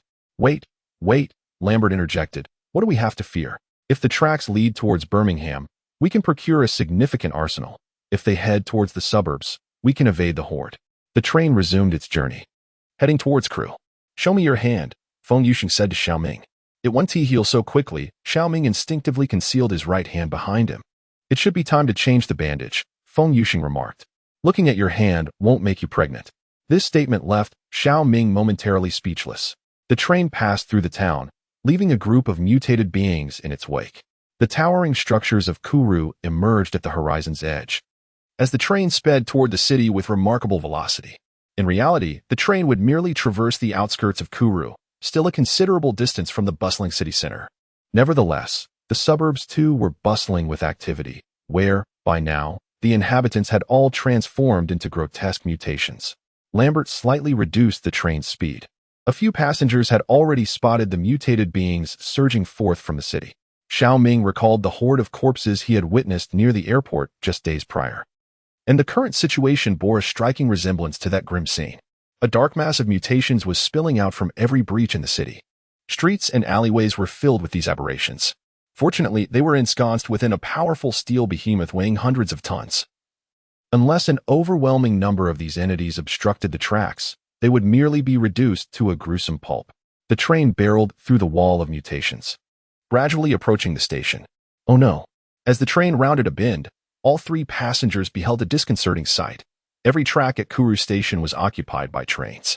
Lambert hastily decreased the speed further. "Steady now, darling, steady." He gripped the control lever, anxiously observing the railway. "We are going to crash," Shao Ming uttered, as mutant blood splattered against the window. The train pushed aside the obstructing mutations, slowly coming to a halt at the rear of the preceding train. Several mutations were caught in between, gruesomely flattened into a meat patty. Thankfully, the height of the cockpit shielded the three within from witnessing the crushed beings. Otherwise, they would surely be haunted by sleepless nights. With a resounding clack, the two trains were coupled together. The train pressed against the rear of the preceding carriage, gradually pushing it forward. It is perhaps more fitting to refer to it as a singular train. Lambert maneuvered the control lever, causing the locomotive to exert greater force to propel the train ahead. Mutants continued to surge forth, and as the train approached the platform, the trio began to discern the mutants at eye level. Due to the gap between the train and the platform, numerous mutants plummeted down, being grotesquely distorted and deformed through the combined pressure of the train and the platform. Lambert accelerated once more, and Shao Ming witnessed a mutant rush alongside the train, only to vanish into the chasm. Unbeknownst to the three, many mutants had their bones and flesh caught in the wheels, where they were mercilessly shredded. Along this route, no fewer than 1,000 mutants had perished under the train's relentless passage. Aside from the train, it would be challenging for Shao Ming to find a vehicle with such formidable power. What need is there for overwhelming firepower? The mere movement of this train was potent enough. The train crushed 2 mutants as it traversed the tracks towards Birmingham. Lambert observed the carriages beginning to turn and remarked, "It seems we have an opportunity to procure some firearms." Chapter 47. A grand acquisition of arms. "I must disembark to detach the front carriage," Lambert stated. The trio leapt from the train, and the scene outside elicited a sharp intake of breath. The originally blue train was now half-stained crimson, with the front section bearing several dents, and some wheels even harbored what appeared to be remnants of human tissue. The air was permeated with a scent of blood that was undetectable within the confines of the carriage, so intense that it sent shivers down the spine. Feng Yuxing covered her face and turned away, unwilling to gaze any longer. Lambert suppressed the urge to retch and moved towards the front of the train to unfasten the coupling. "Let us venture forward and see," Shao Ming suggested. Inside the coupling, a gruesome sight awaited, making it nearly impossible to discern which parts belonged to the human body. Lambert's face contorted in revulsion as he nodded, struggling to release the coupling. Shao Ming hurriedly pulled Feng Yuxing away from the vicinity of the train. The scene from the preceding train was equally nauseating, compelling them to turn their heads and continue onward. After traversing nearly 500 meters, the metallic scent of blood began to dissipate. "Are you feeling any better?" Shao Ming inquired. Had it not been for the relentless exposure to such bloody scenes over the past few days, the mere aroma might have induced prolonged vomiting. "I wonder how things are back home." Feng Yuxing pondered aloud. "It should be fine, I suppose," Shao Ming replied uncertainly. Having lost contact with his family for several days, with no signal on his phone to ascertain the situation back in their homeland. "Half a year," Feng Yuxing murmured. The two continued onward, and before long, a row of small houses appeared to the right of the railway. Shao Ming guided Feng Yuxing off the tracks and into the cover of nearby bushes. Shielded by the foliage, they cautiously approached the residential area. However, this zone was not without peril, as several mutated beings were scattered throughout. Fortunately, the area appeared to be relatively isolated, resembling a small rest area beside the road, distanced from the town. In summary, even if the mutants are disturbed, the number they must confront is not particularly large. Apart from the gun shop, the area also features a convenience store, a gas station, and a motel. Except for the motel, the other establishments offer a clear view of their interiors. "You stay here and keep watch for me while I sneak over to take a look."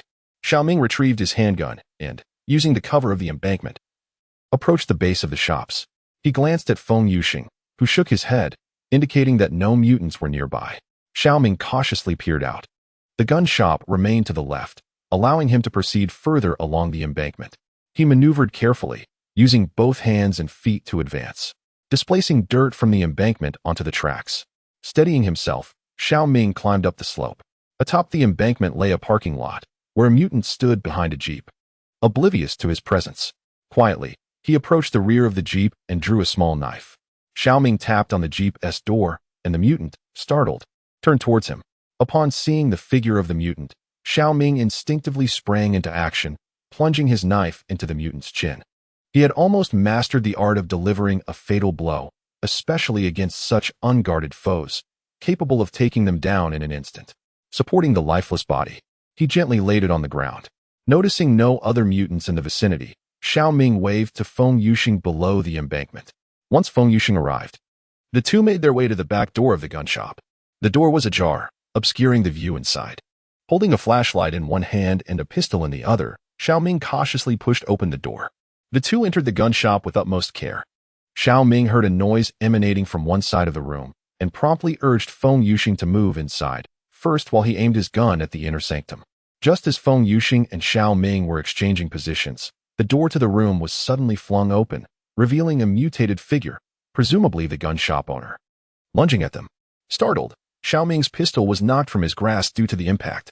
With his right hand injured, He could only use his left to grip the mutant's neck tightly while his right hand fumbled for a usable weapon. The gun shop owner let out a ferocious roar, and Shao Ming's heart sank. At that moment, Feng Yuxing turned around, raising a metal rod above her head and bringing it down with force.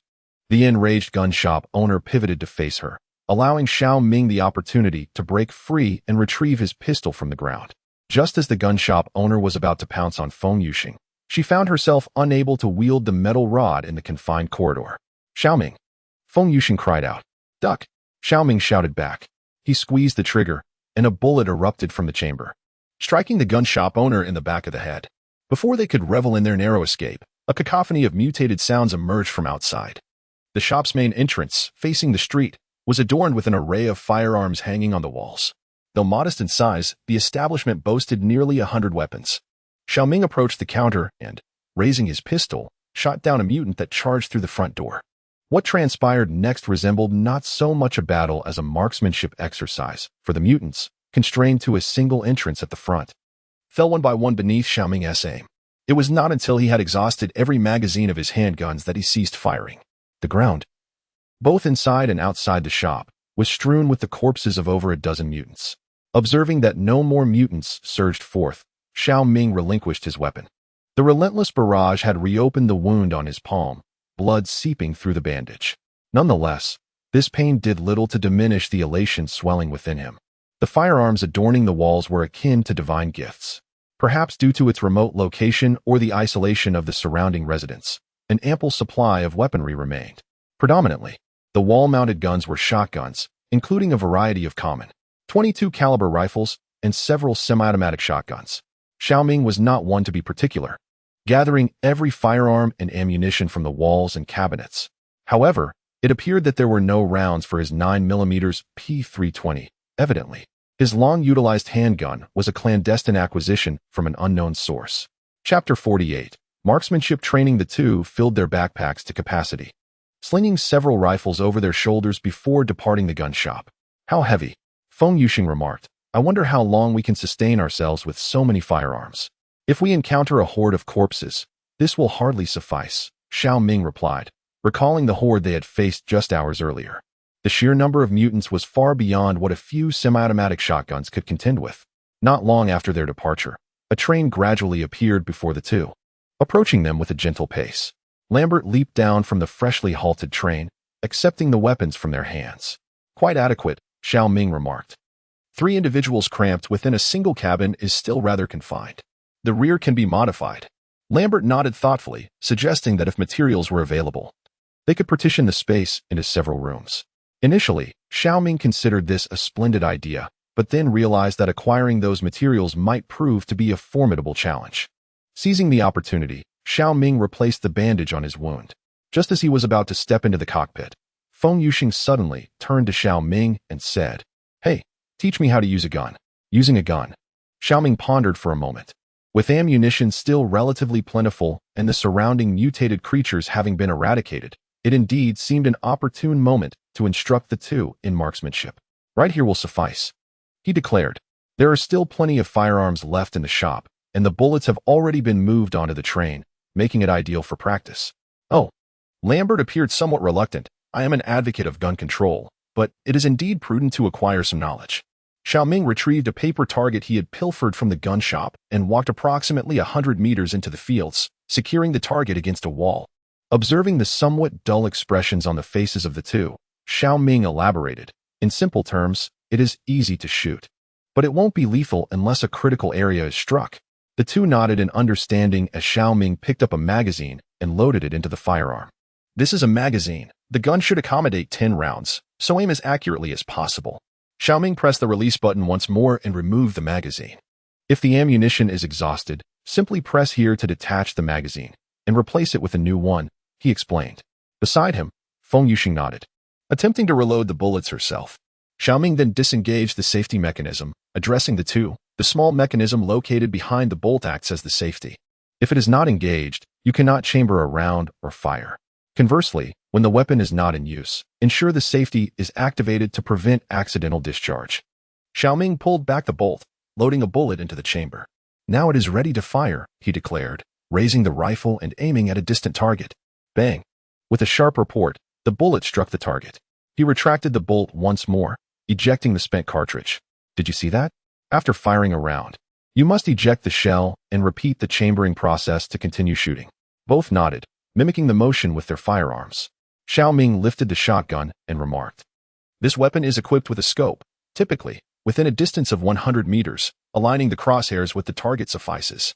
He then inquired curiously, "Do you still watch such television dramas?" Feng Yushin replied, "I saw it portrayed in XXX. Shao Ming acknowledged, "That is not entirely incorrect. Why not give it a try?" Lambert and Feng Yushin followed Shao Ming's instructions to disengage the safety chamber around and aim at the target. To their surprise, Feng Yushin was the first to hit the mark.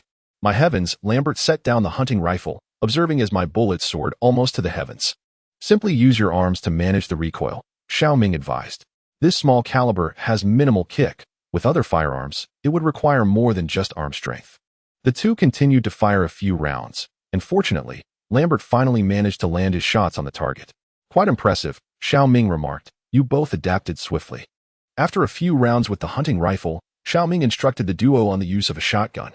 It was not until the sun dipped below the horizon that the sounds of gunfire by the train gradually subsided. He pondered whether his family was faring well. Awakened from his slumber, he realized it was already morning. Shao Ming rubbed his head. Since the mutations began, he had not dreamt, yet last night he experienced a nightmare. Lambert glanced at the map within the engine compartment and started the train, while Shao Ming and Feng Yushin organized the gathered supplies in the rear car. Practicing their shooting skills, the train sped forth, accompanied by the sound of gunfire, leaving the mutated creatures far behind. In the distance, a city belching thick smoke slowly emerged on the horizon. Chapter 49. The greenhouse. The train traversed several urban areas, entering the heart of a large town. The scenery outside the window gradually transformed from trees and wheat fields to an unending expanse of buildings, accompanied by a myriad of mutated beings. The roads within the city were in even worse condition than those outside, as the railway cut through the city center, intertwining with numerous roads. Many vehicles attempting to flee the city were congested at the railway junctions. Neither Shao Ming nor Feng Yushin occupied the front of the train, compelling Lambert to brace himself and maintain speed as he hurtled towards the vehicles obstructing his path.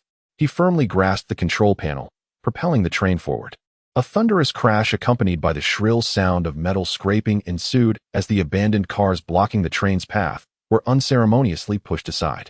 While this incident did not significantly impair the train's performance, it had rendered the already uneven front nearly flattened. At that moment, Shao Ming, who had casually sought a spot to rest within the carriage, was jolted by the sudden commotion. The train continued its relentless pace, and outside, the wreckage of the vehicles that had been struck was swiftly visible. "There must be something obstructing the way," Shao Ming remarked to Feng Yushin, gesturing towards the mangled cars. The pair initially believed that the journey ahead would pass without further incident, but were soon startled by another resounding crash emanating from the front of the train. After confirming there were no mutated creatures in the vicinity, Shao Ming seized a shotgun and leapt from the train. At that precise moment, Lambert also opened the door to disembark, prompting Shao Ming to urgently inquire about the situation. "The tire is damaged," Lambert indicated towards the side of the train.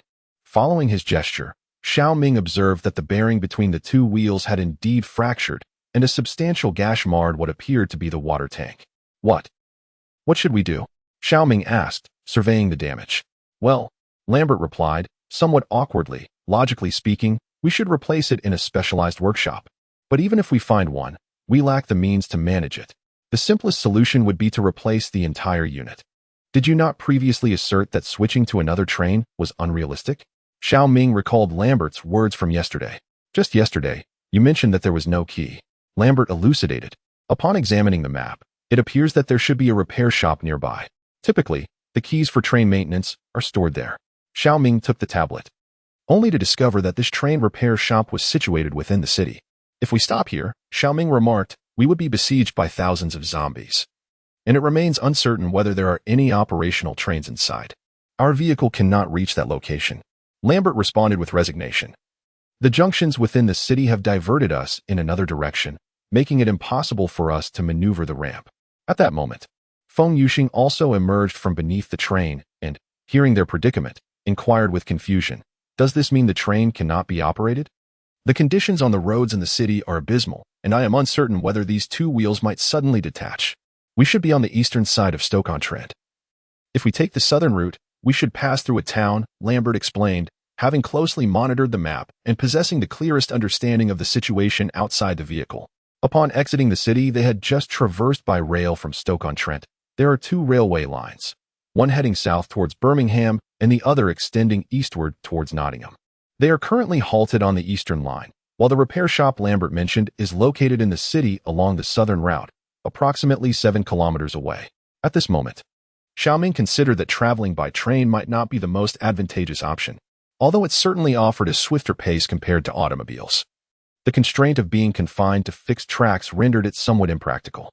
Observing Shao Ming's hesitation, Lambert hurriedly remarked, "We merely need to switch tracks in the outskirts. Such complications arise only within the urban confines." "It would be best," Shao Ming mused, rubbing his temples. "First, we must locate a vehicle. Regardless of whether we proceed to a repair shop, we will need one." The trio were neither thieves nor were they adept at the cinematic art of hot-wiring a car.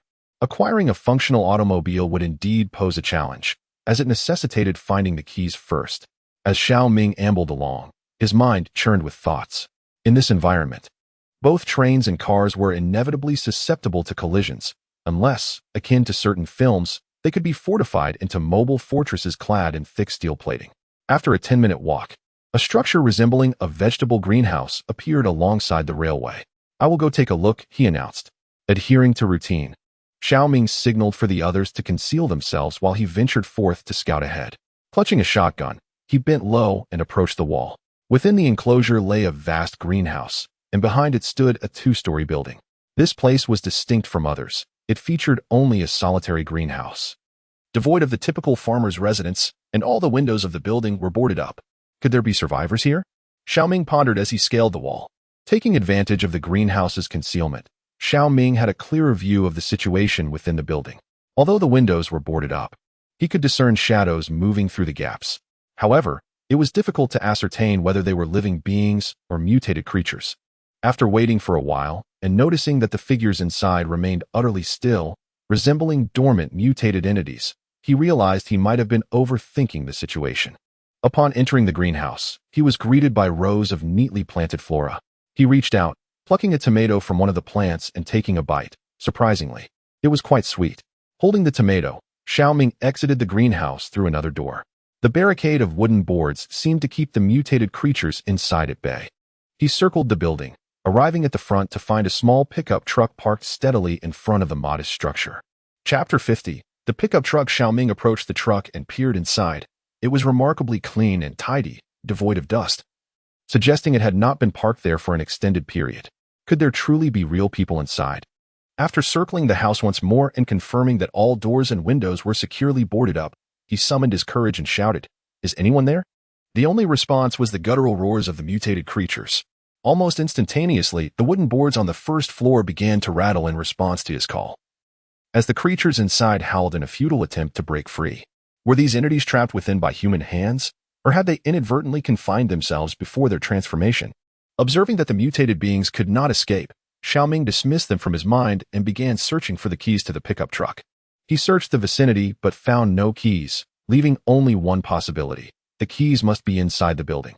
Shao Ming circled the structure once more and estimated that 5 or 6 mutated beings were lurking within the gaps of some wooden planks. Upon seeing Shao Ming standing safely in the courtyard, Feng Yuxing finally displayed a look of relief. "You scared us to death," she remarked. "We heard the sounds of zombies, but there was no gunfire. We thought something had happened to you." "It's not a big deal," Shao Ming replied, gesturing towards the house behind him.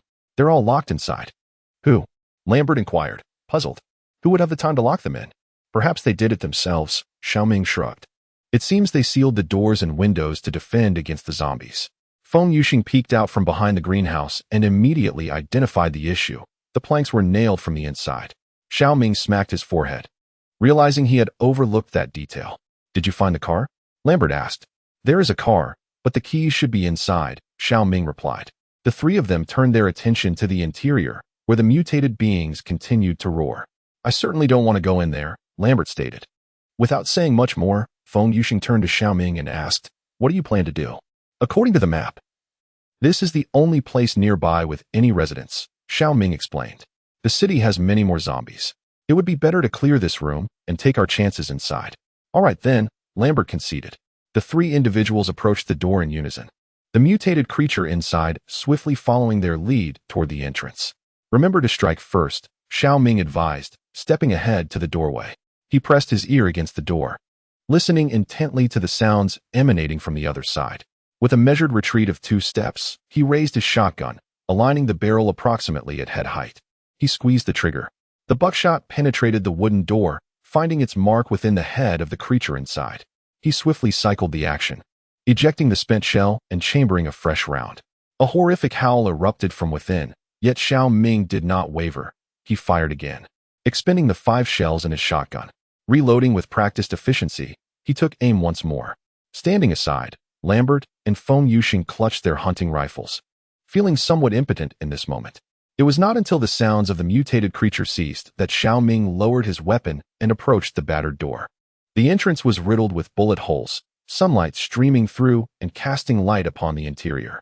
After a moment's observation, it appeared that no creatures remained alive.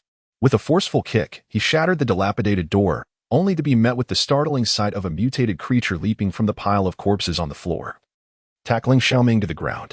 Gripping his shotgun, he could only thrust the weapon's barrel into the creature's maw, as he found himself unable to free a hand to reach for his knife or sidearm. Feng Yuxing, in a state of urgency, raised her gun. Yet with Shao Ming locked in a struggle with the creature, she hesitated, unable to discern the right moment to pull the trigger. Lambert regained his composure, pivoting the gun's muzzle to deliver a forceful blow with the butt against the creature's head. Thanks to Lambert's timely strike, Shao Ming seized the opportunity to kick the aberration aside and extricate himself. Feng Yuxing raised her shotgun, aiming directly at the fallen creature's head, and fired. The report echoed as the muzzle nearly touched the creature's cranium, the bullet piercing through the skull and reducing its brain to a gruesome pulp. This zombie. Shao Ming, still rattled, climbed to his feet and remarked on the audacity of the creature lying in ambush. Are you all right? Feng Yuxing lowered her weapon, feeling a tremor in her hands. I'm fine, Shao Ming replied, once again shouldering the shotgun. Thank you both.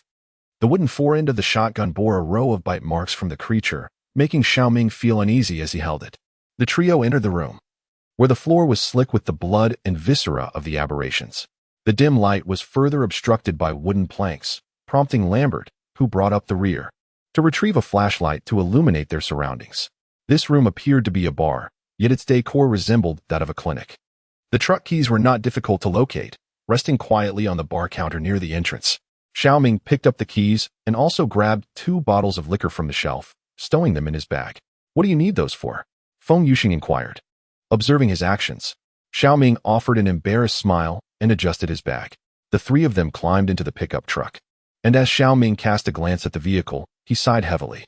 Alas, another manual transmission. He started the engine and turned the vehicle towards the railway. The pickup truck careened down the slope, and the heads of the 3 passengers nearly collided with the roof due to the reckless driving style. What a wild way to drive, Lambert remarked. Feng Yuxing recalled Shao Ming's audacious bus driving in Manchester, nodding in agreement. Shao Ming smirked and said, there aren't any traffic police around. Nevertheless, he made an effort to keep the vehicle centered between the 2 tracks to ensure a less jarring ride. The trio transferred all the supplies from the train to the truck, setting off towards the highway. Which way should we go? Shao Ming inquired, addressing Lambert in the passenger seat. Lambert studied the map and replied, it's best to cut through the middle of this area. It's the shortest route. We could also take a longer detour to the south, or head directly north into the city, which would be the fastest. Shao Ming took the map, glanced at it, and said, let us go south. Although it's farther, the road conditions are better, and there are fewer towns. The pickup truck turned around, heading away from the city. Chapter 04. Hidden Corners, Tennessee, USA, United Pharmaceutical Biological Research Laboratory, 3 months post-pandemic, 2 months before the mutation occurred. Dr. Aaron. A researcher rushed into the office, calling out to Dr. Aaron, who was preparing to leave for the day. Dr. Aaron turned, her face adorned with a gentle smile, making it difficult to associate her with the research on deadly viruses. What is it? She paused, her hand halting as she was about to remove her white lab coat. Subject E003 has undergone a secondary mutation. The researcher hurriedly handed the tablet in his possession to Aaron, who took it and began to examine it, her smile gradually fading. How could this be? How could the same virus infect its host? It was utterly incomprehensible. The virus within the mutated specimen, designated 003, was consuming and merging with itself, forming a novel virus. The researcher explained, "Come, let us see this for ourselves. The mutation is still ongoing." Aaron quickly donned a lab coat and rushed alongside the researcher toward the laboratory housing specimen E003. Behind the thick, bulletproof glass, a mutated entity was bound to a chair, writhing in anguish.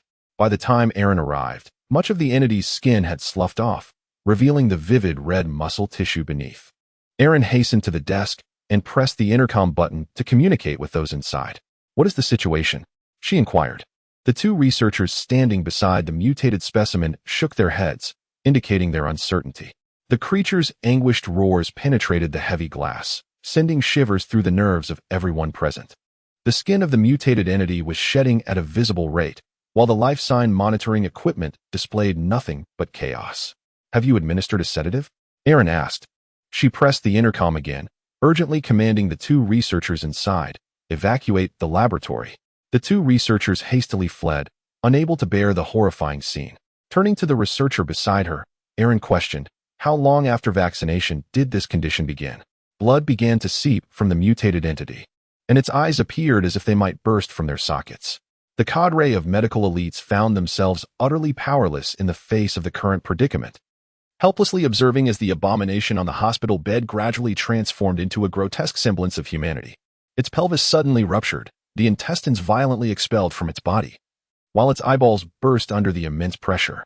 One researcher remarked, "Preliminary assessments suggest that the vaccine has catalyzed certain viruses within specimen 003, inducing mutations. The virus, now fused with components of the vaccine, has begun to assail other viruses." Abruptly, the abomination freed itself from the restraints binding it to the bed and tumbled to the floor. Dr. Aaron pressed the emergency button on the desk, and a piercing alarm reverberated throughout the research facility. "Warning, biological specimen has breached containment. All personnel are to evacuate immediately to floors above D3. Several security personnel rushed in. Although they had never encountered such a scene before, their professionalism enabled them to steadily raise their assault rifles. The abomination writhed on the ground in agony, its intestines nearly fully extruded. "Eliminate it," Dr. Aaron commanded. The security chief nodded and led his team to the door leading into the laboratory. Anyone wishing to enter the laboratory was required to undergo a comprehensive disinfection procedure lasting a full minute, and this abomination had merely a minute left to survive. Specimen E003 disentangled itself from the myriad tubes and needles attached to its body, scrambling on hands and feet towards the bulletproof glass. Despite the formidable barrier, all the researchers were taken aback in sheer terror. It was a visage of extreme distortion and terror, with all its muscular tissue grotesquely exposed, and blood incessantly oozing from its eye sockets, as if it were weeping. It let out a mournful howl to the heavens, allowing the researchers to observe the intricate workings of its facial muscle fibers. The door finally swung open, and the security personnel immediately raised their firearms, aiming at the head of E003 and pulling the trigger. A barrage of bullets pierced its skull, and blood and plasma erupted onto the bulletproof glass. As the security forces noted the creature's sudden stillness, they cautiously approached its lifeless form. Suddenly, a piercing scream erupted from one of the security guards as he collapsed, and with the glass smeared in blood, Dr. Aaron found it challenging to discern the situation within the chamber. Shortly thereafter, the research facility was engulfed in a cacophony of gunfire and anguished cries, with several bullets even striking the bulletproof glass. More blood sprayed across the glass, which was evidently not from E003, but rather from the security personnel. "Evacuate! Evacuate!" Dr. Aaron shouted urgently. The researchers in the observation room finally comprehended the gravity of the situation and fled in haste. One relatively composed researcher swiftly shut the laboratory door, disregarding whether any security personnel had survived inside. Dr. Aaron hastily entered a series of numbers on the screen, being the last to exit the observation room. Inside the laboratory, the harrowing sounds of screams, gunfire, and the creature's roars intertwined, creating a chilling symphony. The alarm within the laboratory escalated into a more frantic tone as a cold, emotionless synthetic female voice announced, "Warning, a severe biological contamination event has occurred." Authorization beyond level 5 personnel has been obtained. This facility will commence purification in 2 minutes. Warning: a grave biological contamination incident has occurred. Dr. Aaron ascended the elevator, fleeing to the ground alongside her fellow researchers. Within the laboratory, the E-003 mutant lay on the floor, voraciously gnawing at the corpse of a security officer. Suddenly, liquid began to spray from the ceiling S nozzles. E-003 curiously lifted its head, scrutinizing the nozzle like a wild animal. In an instant, accompanied by a spark, the underground section of the laboratory was engulfed in flames.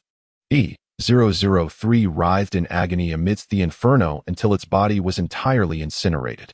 Above ground, hundreds of researchers stood awaiting instructions. The vaccine was ineffective.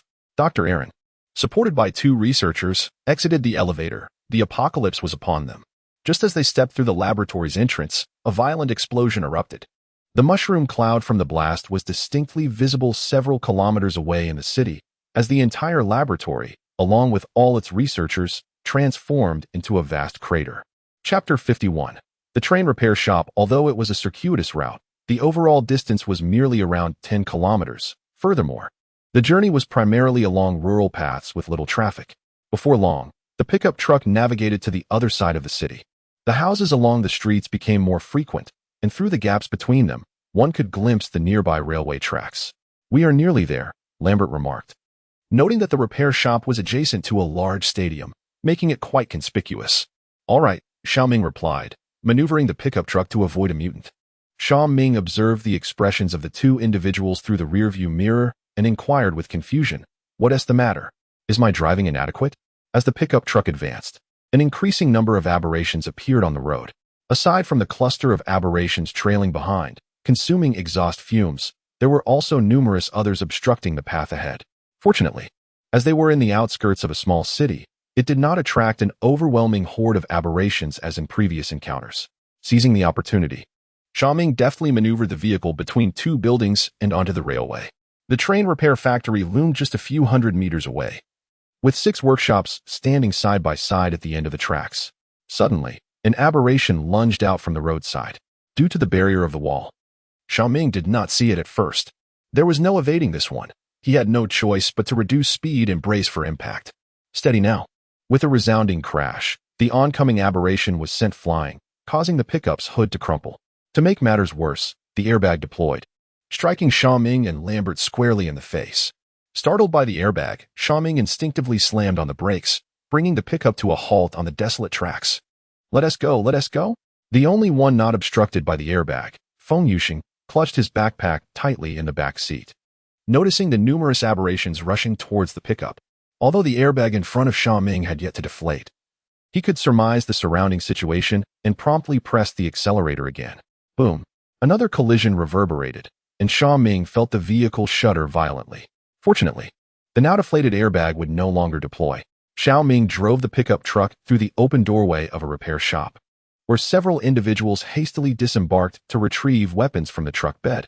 "Close the door," Shao Ming shouted as he sprinted toward the exit. Lambert and Feng Yuxing each dashed toward a door, compared to the heavy doors of the warehouse from a couple of days ago.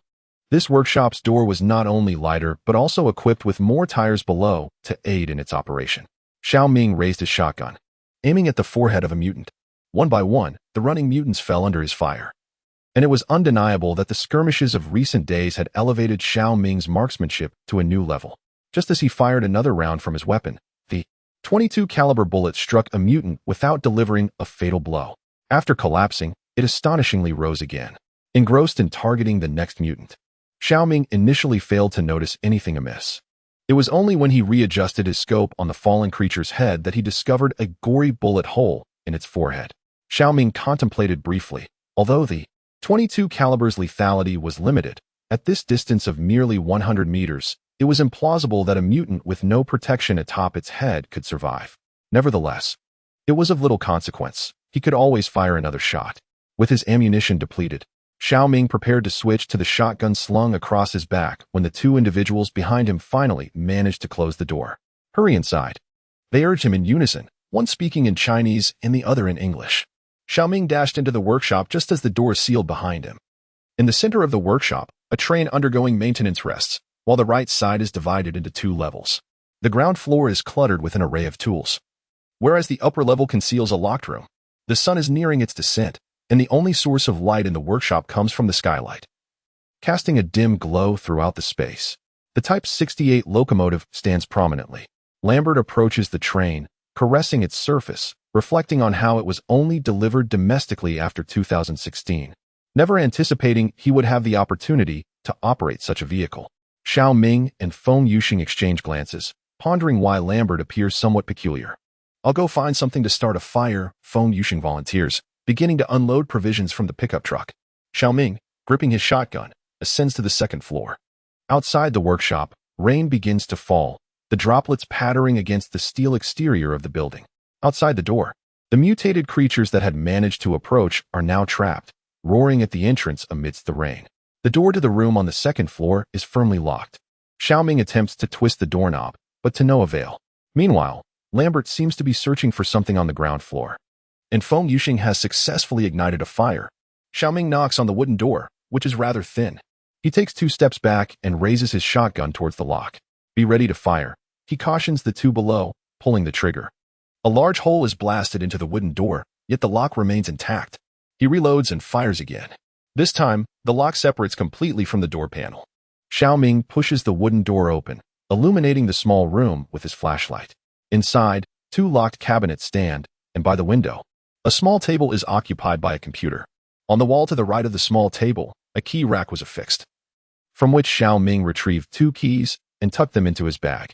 Although he was unaware of their purpose, possessing them was certainly better than lacking them. He opened the drawer of the small table, revealing a collection of documents and a box of cigarettes. Though he himself did not smoke, he recognized the social implications of possessing cigarettes. Once again, having them was preferable to not. Utilizing the light streaming through the window, Shao Ming began to peruse the documents. Discovering some were registration manuals, while others appeared to be maintenance guides. Many of the technical terms eluded his understanding. He picked up a maintenance manual, intending to show it to Lambert downstairs, when he heard the latter calling for him. Shao Ming, have you seen the train key? Peering over the banister, Shao Ming rummaged in his bag and asked, Are you looking for this? Presenting both the key and the maintenance manual to Lambert, Shao Ming noticed Feng Yuxing dutifully crouched beside the fire, using a metal rod to tend to the potatoes within the flames. The girl's hair cascaded down beside her cheeks, and her face, illuminated by the firelight, appeared particularly vivid and enchanting. Chapter 52, A Rare Moment of Leisure. Dinner is ready, Feng Yuxing exclaimed, lifting her head and locking eyes with Shao Ming. Both felt a wave of shyness and quickly averted their gazes, with Shao Ming wishing he could disappear into a crack in the ground. Finally, it's time to eat, Lambert declared, leaping down from the train and eagerly picking up a potato from the ground to begin peeling it. He had not eaten on schedule for the past few days. He went to fetch the mineral water from the pickup, only to accidentally knock down the food stacked on it. Shao Ming silently cursed himself, wondering how it was that, despite his past romantic experiences, he now felt as clumsy as a young man who had never encountered a woman before. Huffed, Feng Yuxing, observing Shao Ming's foolishness, stifled a laugh. Let me help you, she said to Shao Ming, who was picking up potatoes from the ground. No, it's all right, he quickly replied. I can manage this on my own, it's just a small matter. Nevertheless, Feng Yuxing stood up and joined him, crouching down to assist in gathering the scattered items. Shao Ming, feeling a bit embarrassed, said, Thank you. I'm just so clumsy. Not at all, you're quite remarkable, Feng Yuxing reassured him. At least you've kept us alive. Lambert was munching on a potato while reviewing the technical manual, finding most of the terminology quite familiar. We are truly fortunate, genuinely fortunate, he remarked upon examining the maintenance report. This train has just completed its repairs and is ready to depart without requiring any further maintenance. Shao Ming rose from behind the pickup and said, Don't you think our train could benefit from some armor? Lambert pondered for a moment before asking, Are you suggesting we attach some iron plates to the exterior? Shao Ming nodded, recalling a classic film, Land of the Dead. Although it featured armored vehicles on the road, why couldn't they transform the train on the tracks into an armored one? It was feasible, but the question remained, where would they procure the materials? Lambert inquired. Shao Ming and Feng Yuxing approached the campfire and took a seat. Shao Ming remarked to Lambert, The workshop next door is connected to ours by a metal panel. Isn't it? It seems rather thin, we could give it a try. We will require a high-powered cutting machine, Lambert replied, but it must not be too large. as a CNC machine would be incapable of cutting through walls. A handheld option would be preferable.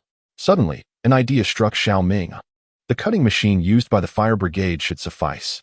He retrieved his tablet and searched for the fire department. We also need to check the thickness of this wall, Lambert suggested, glancing at the iron wall behind the train. It doesn't appear to be overly thick, he noted. Shao Ming located the fire department on the map and stated, "There is a fire station approximately 3 kilometers from here, but it is situated within the city."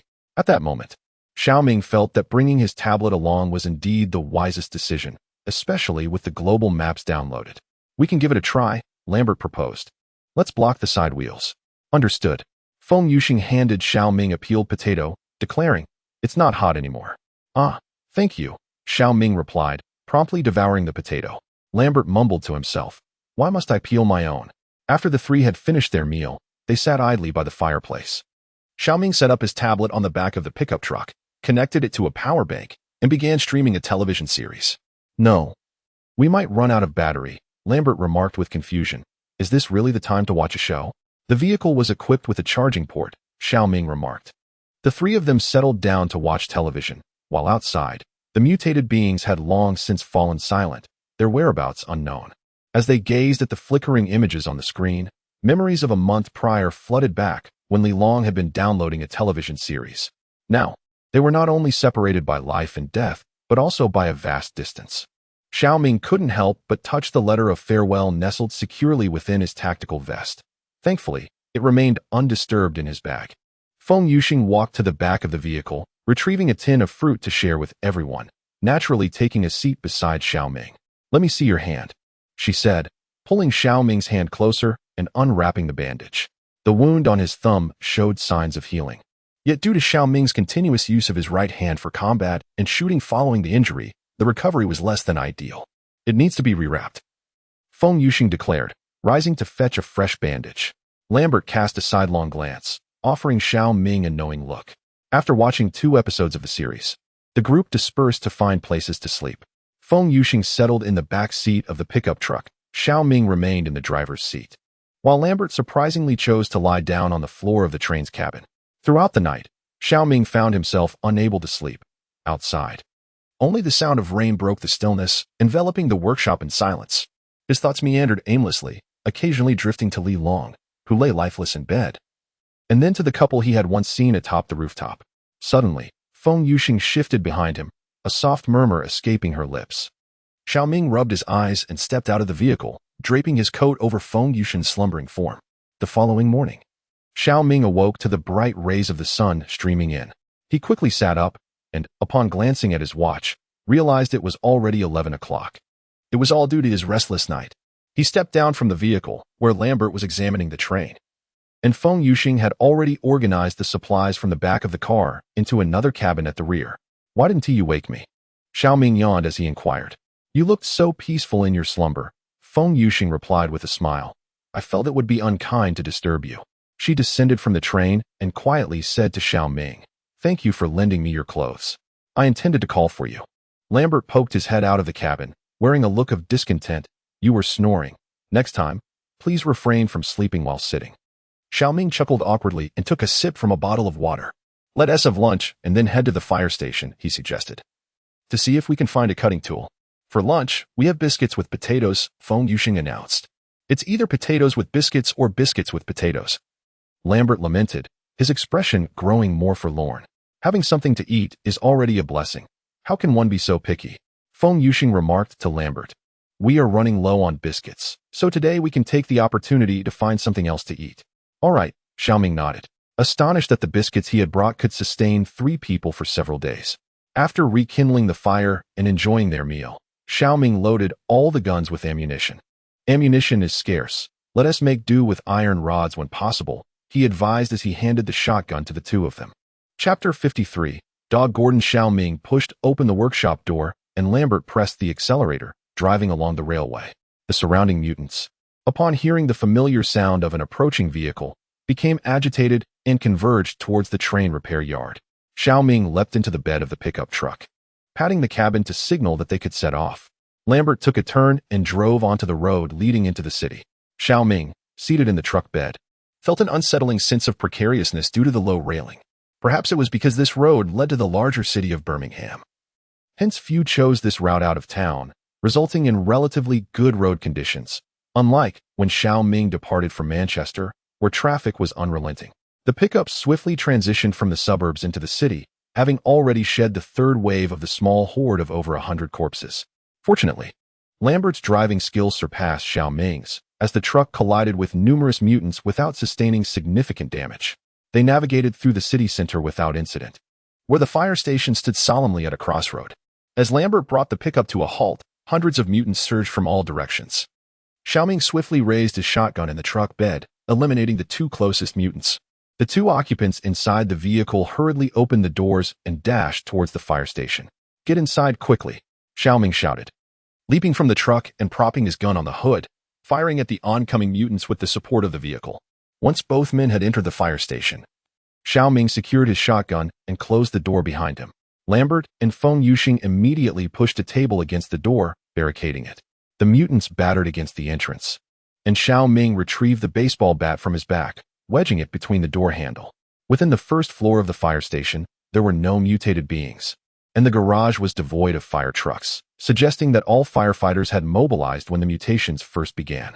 Observing the temporary safety of the surroundings, Shao Ming approached the floor plan and remarked, "Behind this area on the first floor is the cafeteria, and there is an equipment room on the second floor. Let us first check the cafeteria," Feng Yuxing suggested.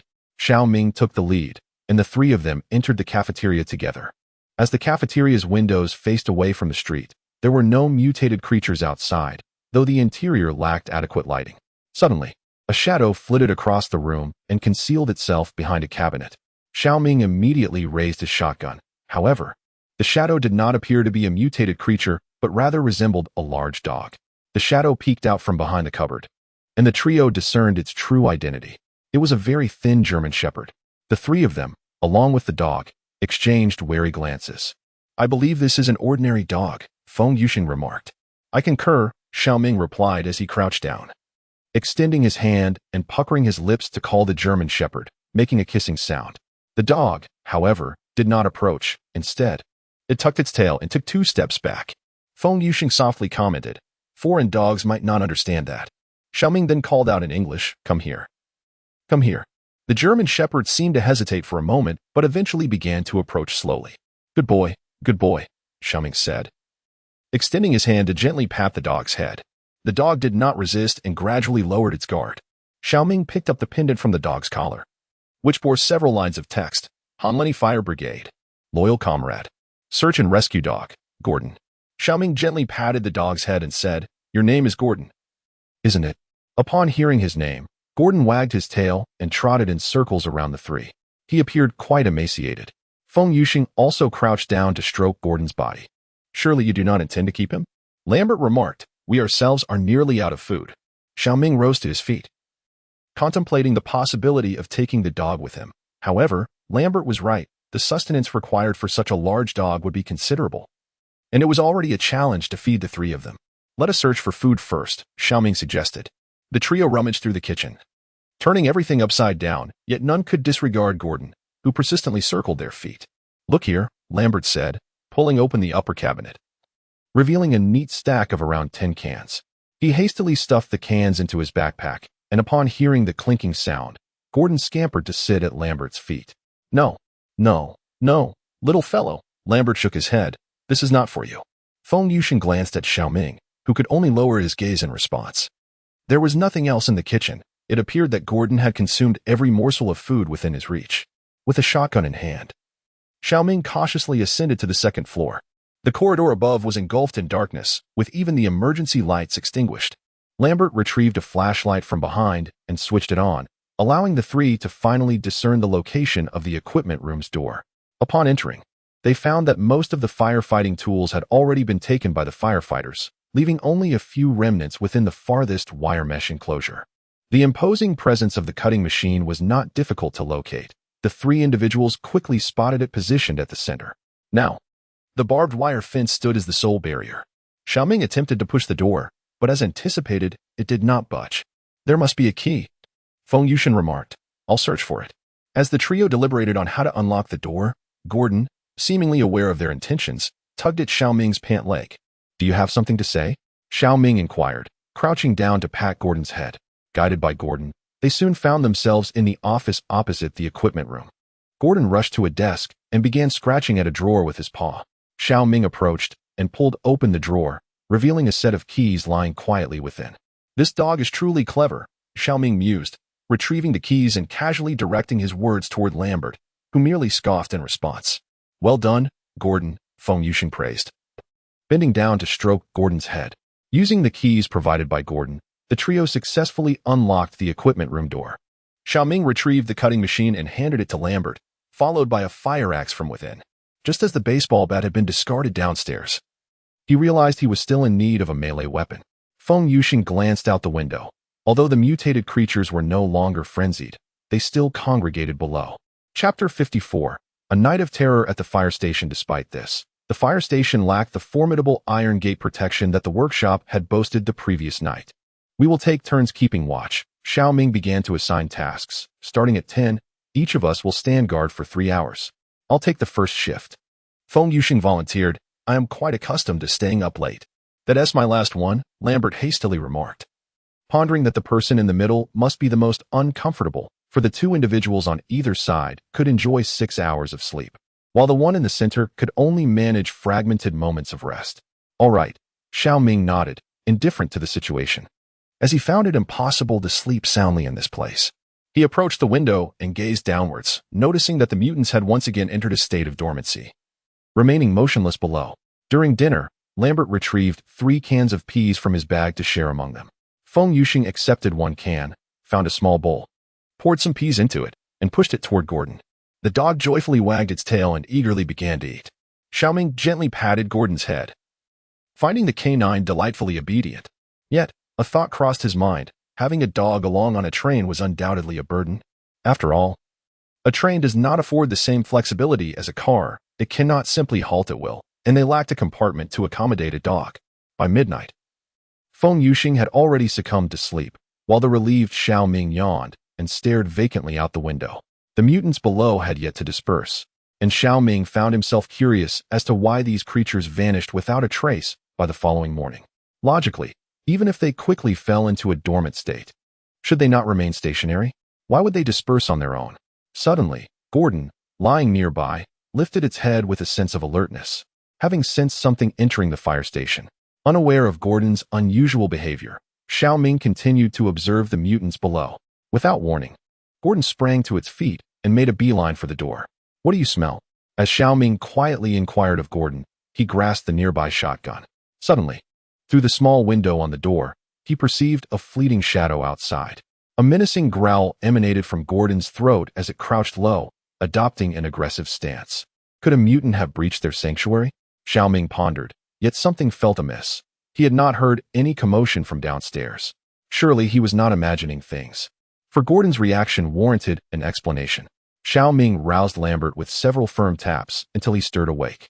Upon opening his eyes, Lambert was met with Shao Ming's anxious countenance, signaling him to remain silent. Instantly alert, Lambert seized a nearby iron rod and leaned closer to Shao Ming, whispering, "What is going on?" "There might be something in the corridor," Shao Ming replied, glancing at the window on the door, which revealed a pitch-black passage beyond. "I want to go out and investigate." "Have you lost your mind?" Lambert retorted. "Why not wait until dawn?"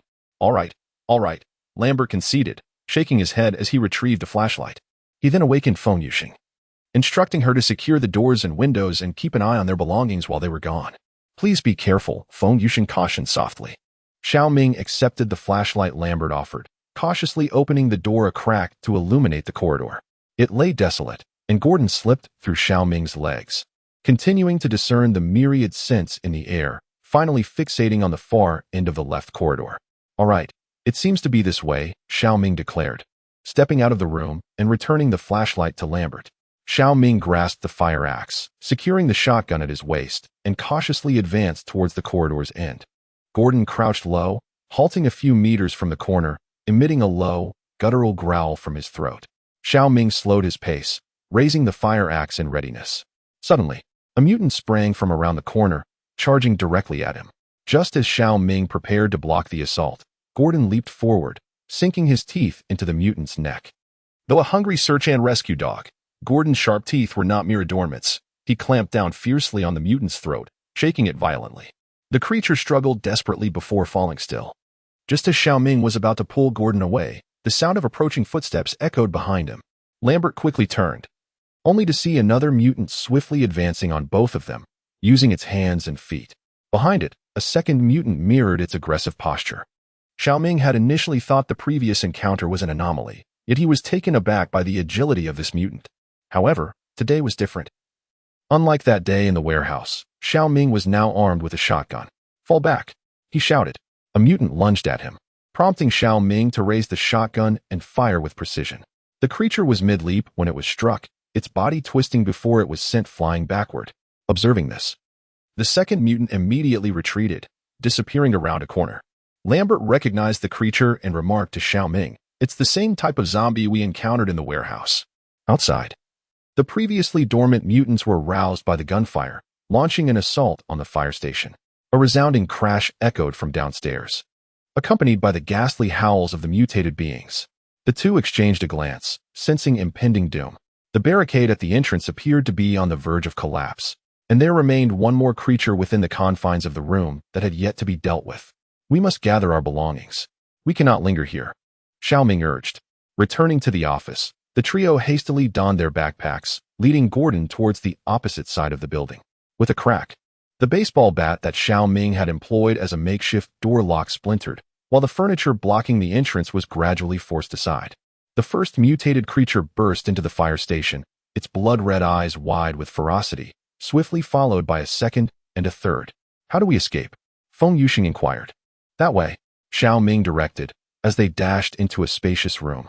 This was the operations area above the fire station's garage, from which firefighters could slide directly into the garage below. Shao Ming had memorized this location while studying the floor plan yesterday, anticipating such an eventuality.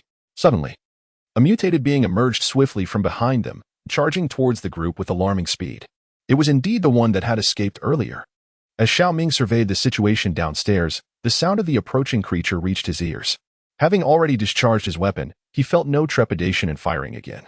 As the creatures below had been roused from their slumber, he squeezed the trigger, but to his astonishment, the creature deftly evaded to the side.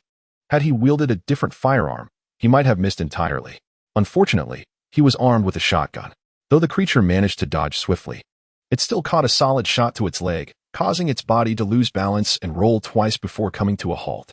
Shao Ming did not hesitate, swiftly firing a second shot. This time, it would not miss. The mutated creature's head exploded, rendering it lifeless. "Hurry," Shao Ming urged, as he could hear the anguished roars of the mutants drawing ever closer from above. "How do we escape?" Lambert inquired anxiously. "Haven't you ever watched television?" Shao Ming's adrenaline surged once more in the face of danger. He seized Gordon, who was spinning nearby, and urged, "Hold on to this iron rod and slide down."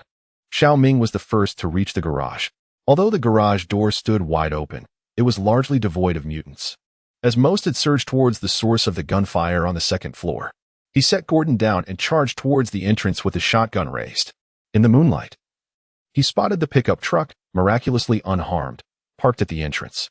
Fortunately, only about 100 mutants surrounded the building, with merely a few incapacitated ones yet to breach the fire station. Shao Ming shot down the two nearest mutants to the pickup, tossing his backpack into the truck bed. Feng Yuxing had already reached the garage, and just as Lambert clutched the iron rod, the mutants burst into the room. One mutant extended its hand from the slide, grasping Lambert's backpack, leaving him suspended in midair.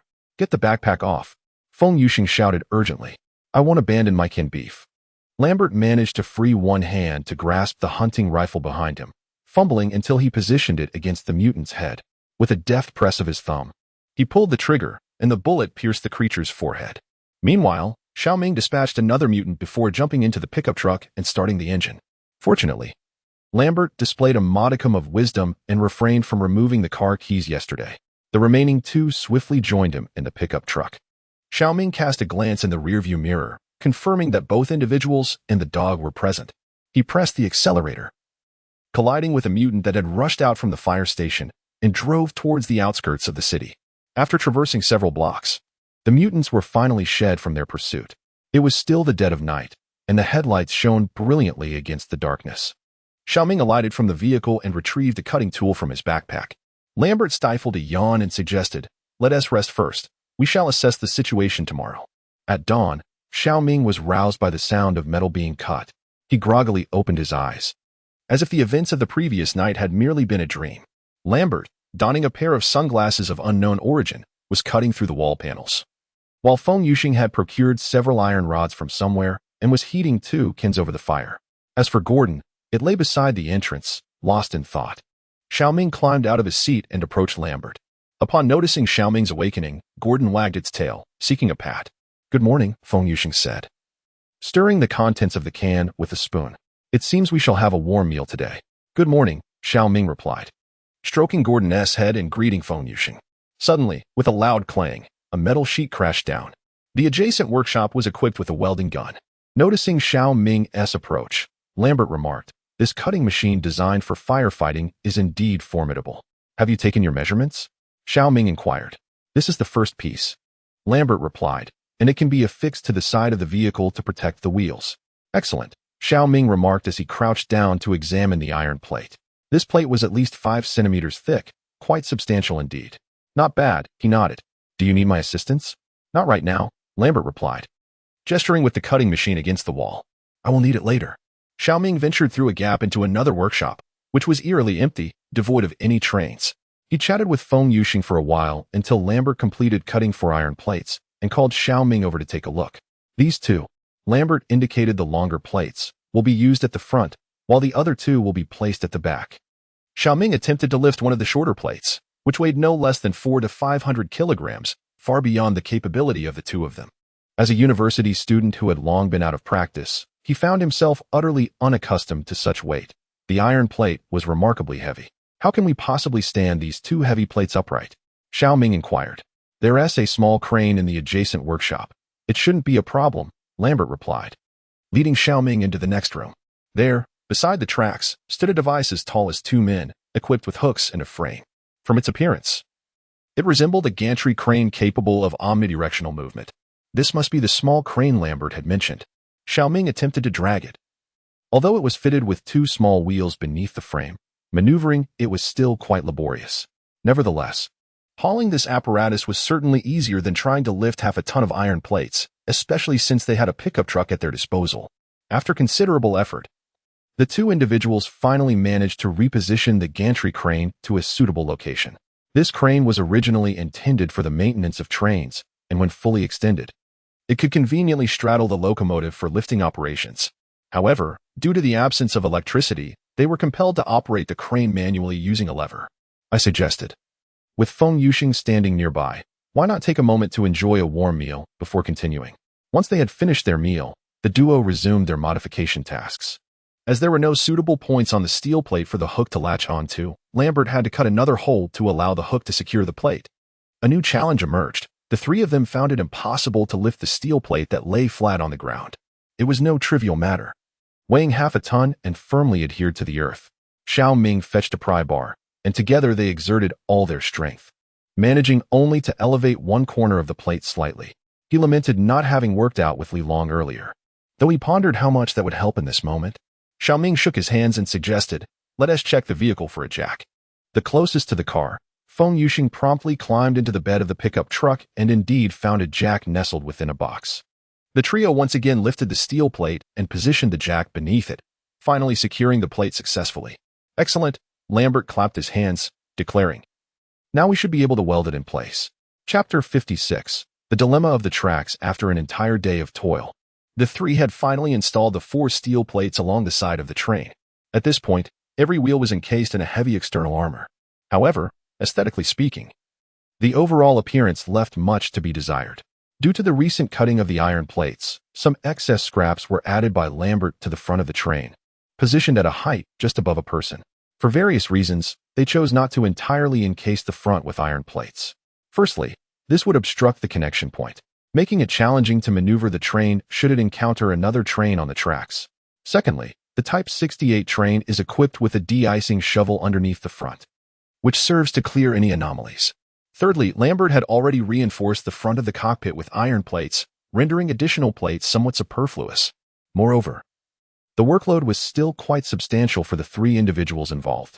Shao Ming threw himself into the back of the pickup truck, despite the assistance of a crane. The operation required nearly complete manual handling, which was exhausting. Fortunately, the windows of the Type 68 train were relatively small, alleviating concerns about needing to fortify them. At this moment, it seemed that Gordon was the only one with any remaining energy. The dog wandered around the workshop before settling down beside the remnants of an opened can. Shao Ming rubbed his stomach, feeling hungry, yet he was too lethargic to move, simply wishing to lie in the pickup truck and take a nap. Outside, rain began to fall again, the droplets blurring the view through the skylight.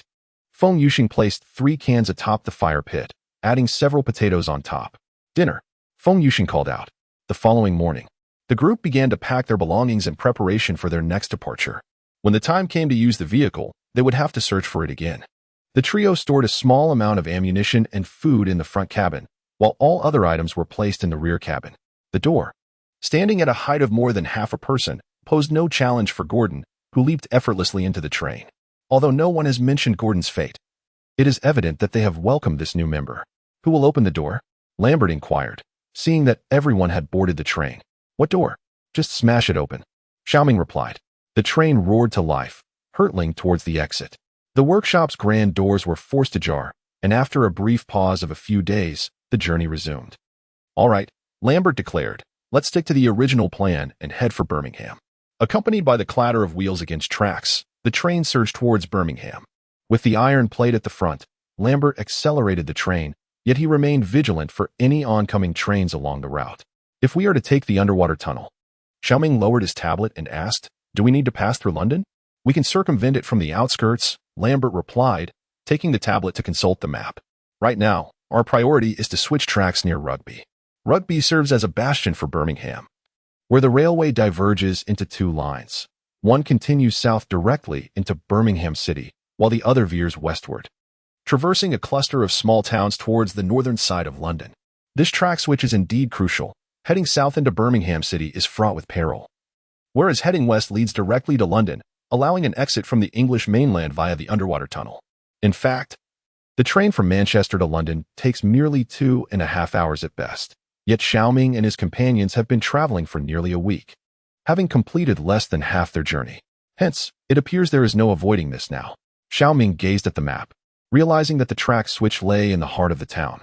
Lambert pointed ahead, where rows of neatly arranged houses came into view before the train.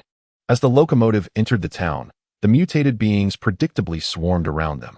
Unfortunately for these creatures, they were less fortunate than their predecessors. The protruding iron plates on either side of the train became formidable weapons, effortlessly shredding dozens of the hapless mutants who were as vulnerable as blocks of tofu. Not far ahead, 2 tracks diverged in different directions. Yet the trio in the cockpit could not discern the specific conditions of the rails due to the blockades created by the mutants, surrendering to the train's relentless forward momentum. Hundreds, if not thousands, of mutants surged from all directions, although they posed no threat to the 3 inside the train. The locomotive continued straight at the junction, entering the path leading westward. Oh, Lambert exclaimed, exhaling in relief. They had embarked on a more favorable route. Shao Ming also felt a sense of relief. Yet a question immediately sprang to his mind. He inquired, we are fortunate this time, but if fortune does not favor us next time, how shall we maneuver that lever amidst thousands of zombies? Shao Ming nearly pressed the gun's barrel against Lambert's head. Do not worry, Lambert replied. Many of the rural track switching systems still employ traditional manual methods. Otherwise, I would not have been able to switch tracks on the previous 2 occasions. Moreover, we can disable the automatic control system to direct the tracks as we desire. Quite right, Shao Ming acknowledged. But what if that is not an option? Nevertheless, do not fret, Lambert continued, stating that at least in Britain, most tracks ultimately lead to London. Moreover, significant locations such as train stations are equipped with their own emergency power supplies. The complications were far more numerous than he had anticipated. Indeed, while trains are robust and tracks are generally clear, they often lack the flexibility to dictate which track a train may enter. Should misfortune strike and they veer in the wrong direction, the situation could worsen, potentially leading to derailment.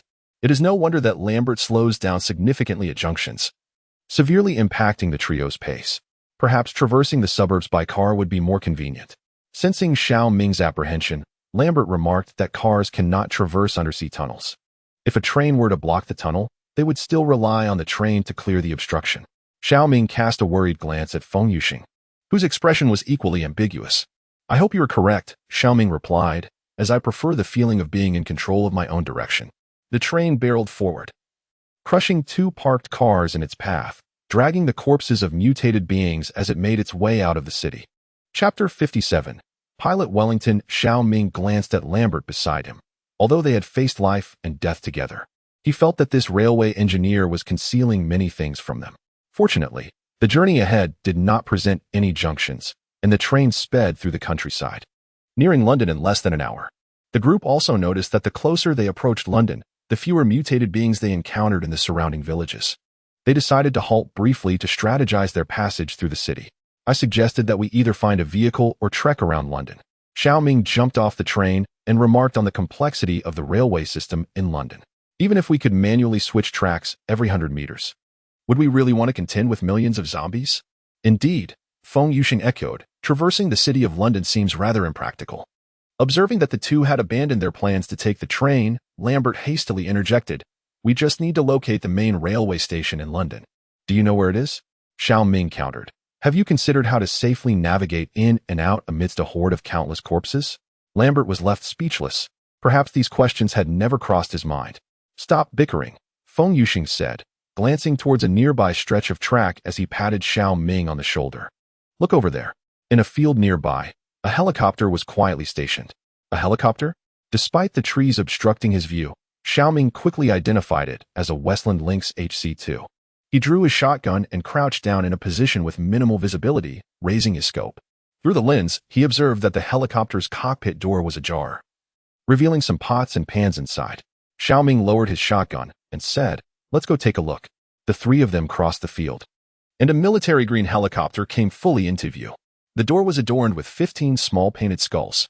Shao Ming boarded the helicopter, noticing a portable alcohol stove on the floor and several opened cans stacked beside it. It appears that someone still resides here. Who would inhabit a helicopter? Shao Ming touched the alcohol stove, discovering it still bore a trace of warmth. There are indeed living souls. He turned to the 2 individuals outside the aircraft. Suddenly, Gordon's gaze sharpened, fixating on the nearby thicket, and promptly, a figure clad in military attire emerged, brandishing a firearm. To be precise, he was merely adorned in the undergarments of his uniform. The soldier gripped an assault rifle tightly, aiming it at the group. Feng Yuxing restrained the restless Gordon, who felt an overwhelming urge to lunge forward. Lower your weapon. Lower your weapon. Lambert urgently shouted. The soldier, with a look of astonishment, gradually lowered his firearm. Are you truly alive? He inquired. I thought everyone had perished. Relinquishing his rifle, the soldier's face radiated joy. I am 2nd Lieutenant Wellington of the 16th Air Assault Brigade, an Army aviation helicopter pilot. Shao Ming introduced their party to Wellington, asking, what brings you here? Without a hint of embarrassment, Wellington ascended into the helicopter, proceeding to don his military uniform.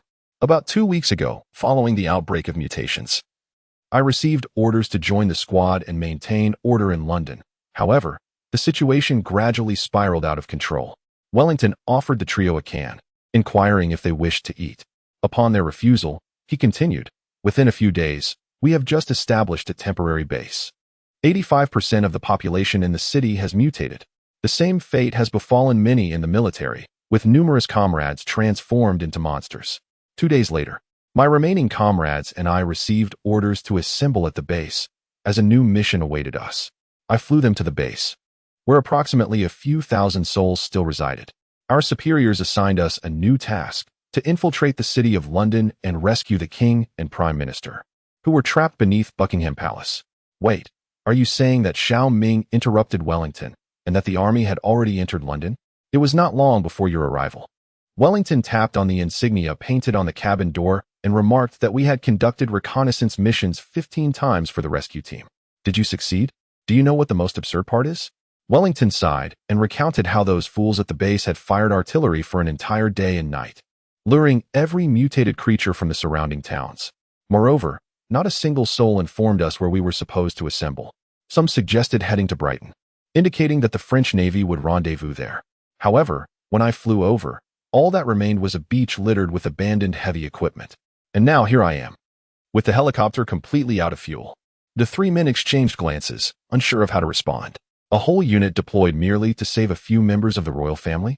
Shao Ming pondered whether the king possessed two eyes more than an ordinary person. What about you? Wellington inquired. Upon hearing Shao Ming's words, Wellington quickly asked, will you be traveling through Austria? Or perhaps passing through Germany? Lambert nodded and replied, we will indeed pass through Germany. Can you take me with you? Wellington hastily inquired. At the onset of the mutation, I sent my wife and children to Austria. I wish to find them. Of course, Shao Ming replied eagerly. A pilot is a highly skilled professional. Can you operate large aircraft? Passenger planes, perhaps? Fixed wing? Have you flown over London? Lambert asked. What is the current situation in the city? It depends on your approach, Wellington responded. Most of the zombies are concentrated in the eastern urban areas and the northeastern military base. Have you not noticed that there are relatively few zombies on our western side? The trio reflected, realizing that indeed, the closer they got to London, the fewer mutants they encountered. Upon hearing Wellington's words, Lambert quickly asked, where's the map? It's on the train. Chapter 58. Luton Airport. I have visited Paddington Station within London and toured the control room there, from which one can manage all railway crossings throughout the city. Is it computer-controlled? Feng Yuxing inquired. But there is no power now. Major stations are equipped with emergency diesel generators, Lambert explained. This is to prepare for unexpected power outages, typically employing dual backup power systems. Otherwise, if a train approaches and you cannot switch tracks in time, it could result in a catastrophic incident. Still, I hope you are correct, Shao Ming remarked. Wait. Wellington interjected. Are you planning to enter the city of London? Lambert nodded, stating that they needed to adjust all the tracks to their correct positions in order to reach the underwater tunnel smoothly. Wellington suddenly seemed to recall something and said, let us head to Luton. There should be a helicopter available at Luton Airport. A helicopter? Shao Ming inquired. Wellington quickly clarified. Many areas within the city have been ravaged by bombs. Although the western side is not the main attack route, it is the advanced direction for another rescue team. So the road conditions in the city may be rather inhospitable. Are you suggesting we take a helicopter to enter? Feng Yuxing interjected. Won't the zombies in the city be attracted? Not at all, Wellington asserted decisively. There are hardly any zombies left on the western side of the city. Even if there were, we could swiftly evacuate via helicopter. After a moment of contemplation, the remaining three agreed to Wellington's plan. Driving would undoubtedly attract numerous mutated creatures, and they were no strangers to being confined indoors. A helicopter passing overhead would ensure greater safety. Moreover, Luton was merely 15 kilometers away, and a visit would not incur any losses. All right, the plan is set, Shao Ming declared as he rose to his feet. Let us have lunch and then set off. After their meal, the group began to gather their equipment. Wellington stood at the back of the train, gazing at a photograph in his hand. Upon noticing Shao Ming approaching, he hurriedly tucked the photo into his pocket. Is it your family? Shao Ming asked. Indeed, Wellington nodded, a radiant smile illuminating the face of this resolute soldier. I have served my country until the very last moment. It is now time to seek out my family. We shall soon reach Germany, Shao Ming remarked. Deep down, he harbored a reluctance for this pilot to depart the ranks. If circumstances permitted, he would have even wished to commandeer a helicopter. The four prepared their weapons and ammunition, taking along a modest supply of food before departing from the track. The journey from this pathway to the city of Luton required merely a direct traverse through a gentle undulation of hills in the northeast direction. Initially, they proceeded with caution, but it was not long before they realized their route was exceedingly remote, devoid of any mutated beings in the vicinity. Coupled with Wellington's assertion that there were scant mutants within the city, the group began to engage in conversation, with the three expressing a plethora of inquiries toward the newcomer. Strolling along the pastoral path, it seemed as though the notion of an apocalyptic world bore little relevance to them. They appeared more as if they were embarking on a spring excursion. So, upon receiving the orders, you harbored no doubts whatsoever? To rescue a group of leaders who no longer possess a nation? Shao Ming inquired. Mind your language, Wellington interjected with sudden gravity. This is the duty of the military, the calling of a soldier. At that time, the army had not yet completely disintegrated. We were bound to obey orders. Oh, very well. Shao Ming was taken aback by Wellington's stern tone. I apologize. I should not have spoken thus. It is of no consequence, Wellington replied. Had I foreseen such an outcome, I would have simply sought a plane to escape from the onset. You mentioned that you sent your family away at the very beginning. Feng Yuxing inquired curiously. How did you manage to send them off? I can't seem to secure a ticket. Wellington smiled faintly and gestured towards his military insignia. After all, I am a minor officer, he paused, adding, though I may not hold much standing within London, I do have acquaintances among a few airline personnel. Wellington rummaged through his bag and produced a photograph of his wife and child, handing it to the three of them. Look, my wife and child, aren't they lovely? Upon saying this, he seemed to momentarily lose his brightness. They will be fine, Feng Yuxing reassured him. The rain-soaked country path was not particularly difficult to traverse. After approximately 4 hours, the group spotted a cluster of houses in the distance. That is Luton, Wellington whispered. The airport is on the outskirts of the town, and it's quite sizable. It surely has what we need. Shao Ming likely surmised this, as Luton, while somewhat distant from central London, is nonetheless part of it. The trio ascended a hill, and the airport came into view. Wellington produced a pair of binoculars and peered through them, frowning slightly before passing them to Shao Ming. Shao Ming took the binoculars and, through the lenses, could clearly see the terminal filled with mutated beings, a veritable sea of corpses. Look at the hangar across from the terminal, Wellington directed. Following his gaze, Shao Ming spotted a Bell 206 helicopter parked in front of a hangar. Ah, I see it. Shao Ming exclaimed. The helicopter, the classic model, Bell 206. Wellington remarked that he would fly this after graduating from flight school. We must approach from the other side. Shao Ming replied, noting the overwhelming number of zombies on the terminal side. He then pivoted the binoculars to the opposite side, where a C-130 transport aircraft stood still. It appears your people have visited this airport, Shao Ming stated. Chapter 59. Infiltrating the airport. Wellington took the binoculars and scrutinized the markings on the transport plane. To be precise, it belonged to the Air Force. Lambert patted Wellington on the shoulder, expressing his desire to take a look as well. As Wellington handed the binoculars to Lambert, he suggested, we can first enter the hangar and, using its cover, eliminate the mutated beings near the transport aircraft before boarding the helicopter. After a moment of contemplation, Wellington added, the helicopter has been left there for an unknown duration, and I still need to retrieve the fuel truck nearby. Conservatively, that will take around half an hour. Half an hour? Inquired Feng Yuxing, who had been crouched behind the trio. If it takes that long, we won't need to fill the tank completely. Speeding up the pre-flight checks will still require at least 10 minutes. 10 minutes should suffice, Shao Ming mused. There is an off-road vehicle with a heavy machine gun beside the transport plane. The zombies rushing out of the terminal across the runway to the hangar will also require some time. Ah, the balance of risk and reward, Lambert remarked as he set down the binoculars. It seems crossing the runway could be accomplished in merely 2 to 3 minutes. You can assist me in securing the aircraft and adjusting the trajectory before nightfall. Wellington suggested that they could choose to venture into the heart of London to see which rooms still harbored the undead. However, Shao Ming was reluctant to make either choice. Although it had been proven along the way that Wellington's assertions were indeed true, most of the mutated beings had been lured away, he couldn't shake the thought of what if there were still some lingering within the city. Akin to those at the airport, there was a helicopter available, allowing them to hover above and survey the situation before taking further action. Shao Ming recalled the horrific scene at Manchester Airport's train station. It could only be described as utterly devastated.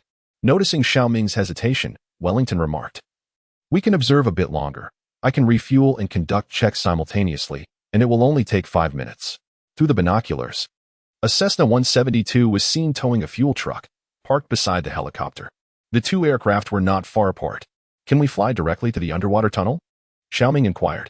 Although he knew that she would support him regardless of his choice, there were moments when he genuinely sought her opinion. Let us give it a try. He finally resolved. Even if they didn't obtain the helicopter, several off-road vehicles equipped with heavy machine guns awaited them. The group descended from the small hill and made their way toward the airport. We should first observe the situation near the transport aircraft, Wellington suggested. If the number of zombies is manageable, we will attempt to handle it this way. As he spoke, he drew a dagger from his vest. The three behind him nodded in agreement. 2 produced half-meter-long iron rods, while another brandished a fire axe. Who among you possesses the best marksmanship? Wellington posed the question. Feng Yuxing and Lambert simultaneously pointed towards Shao Ming. Shao Ming explained, it's just that I've spent quite a bit of time at the shooting range. Well, Wellington replied, I suppose I am not much different. Along the way, Feng Yuxing discovered a length of rope and casually looped it around Gordon's neck. The 4 individuals and their canine companion arrived beside a road that led directly to the gates of Luton Airport. In the direction of the airport, they beheld a multitude of vehicles amassed nearby. After observing the road and finding no sign of mutated creatures, Shao Ming and Wellington took the initiative to cross. Once all four had safely traversed the road, they proceeded towards the hangar. The perimeter of Luton Airport was distinct from that of Manchester Airport, surrounded merely by a barbed wire fence a few meters high. With relative ease, they scaled the barrier and entered the airport grounds, the vast hangar shielding them from the gaze of any mutants within the terminal. "It should be around this hangar," Wellington whispered, taking the lead. He stealthily approached the back door of the hangar, raising his pistol and cautiously pushing the door ajar. After confirming it was safe, Wellington slowly made his way inside. Shao Ming followed closely behind, noticing that the area near the back door was cluttered with various machinery, presumably for aircraft maintenance, which obstructed the view of any potential threats outside. The two crouched behind the cover, attentively observing their surroundings. As Shao Ming peered out, he spotted the C-130 transport aircraft just beyond the hangar entrance, flanked by two Land Rover Defenders parked at the open cargo door. One of the Defenders was a convertible model, equipped with a 7.62mm caliber M240 machine gun mounted at the front and a 12.7mm M2 machine gun atop. The other was a standard model, devoid of weaponry. Due to the obstruction presented by the transport aircraft, Shao Ming had not glimpsed the mutated entities nearby earlier. Upon reaching the rear of the aircraft, clarity dawned upon him. 3 mutated beings stood in proximity to the transport, 2 heavily armed with weaponry, while the third bore the semblance of an officer. Moreover, the interior of the cabin and the all-terrain vehicle bore numerous desiccated bloodstains. Wellington remarked, 3 is not many. We can resolve this swiftly. Shao Ming surveyed the nearly 50-meter-long hangar, noting the expanse of open ground stretching from their hiding place to the rear of the transport. "How do we proceed?" he inquired. "Let them come to us," Wellington replied. The two beckoned the remaining duo to enter the hangar, and as Gordon's claws made contact with the ground, a sense of trepidation gripped the group. Subsequently, Wellington tapped the nearby scaffolding with his dagger. The noise indeed roused the mutated entities, who, perplexed, advanced toward the concealed quartet. As the first mutated being approached, Shao Ming, being the closest, sprang forth and swung his fire axe downward. Almost simultaneously, Wellington shouted and lunged with his dagger at another mutated entity. As for the furthest one, Feng Yuxing released the rope, tethering him to Gordon. Chapter 60. Confronting the swarm of corpses. A minute later, only 3 lifeless bodies remained on the ground.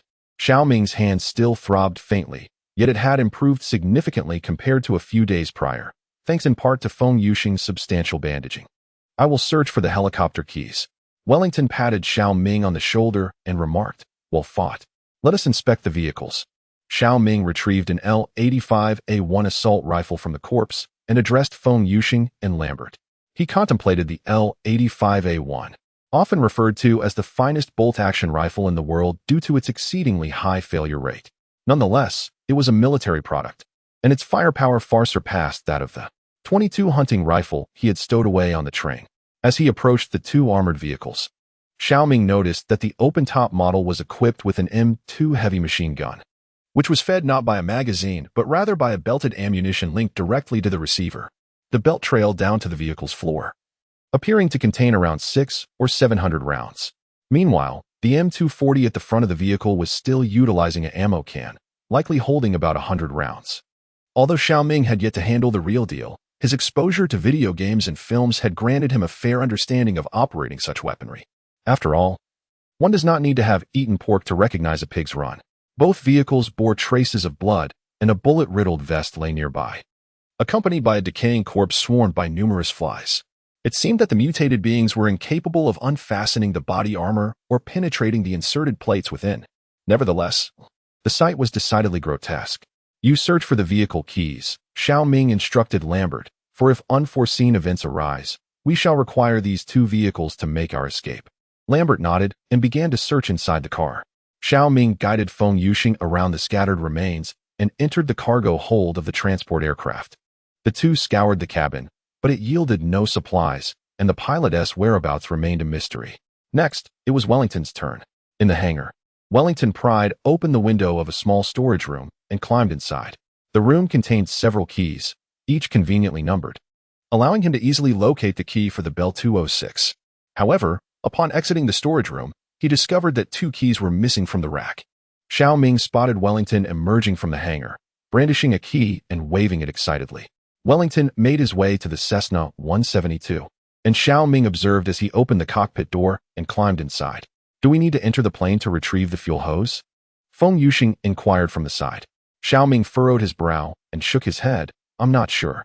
Could that old chap be contemplating flying away on his own?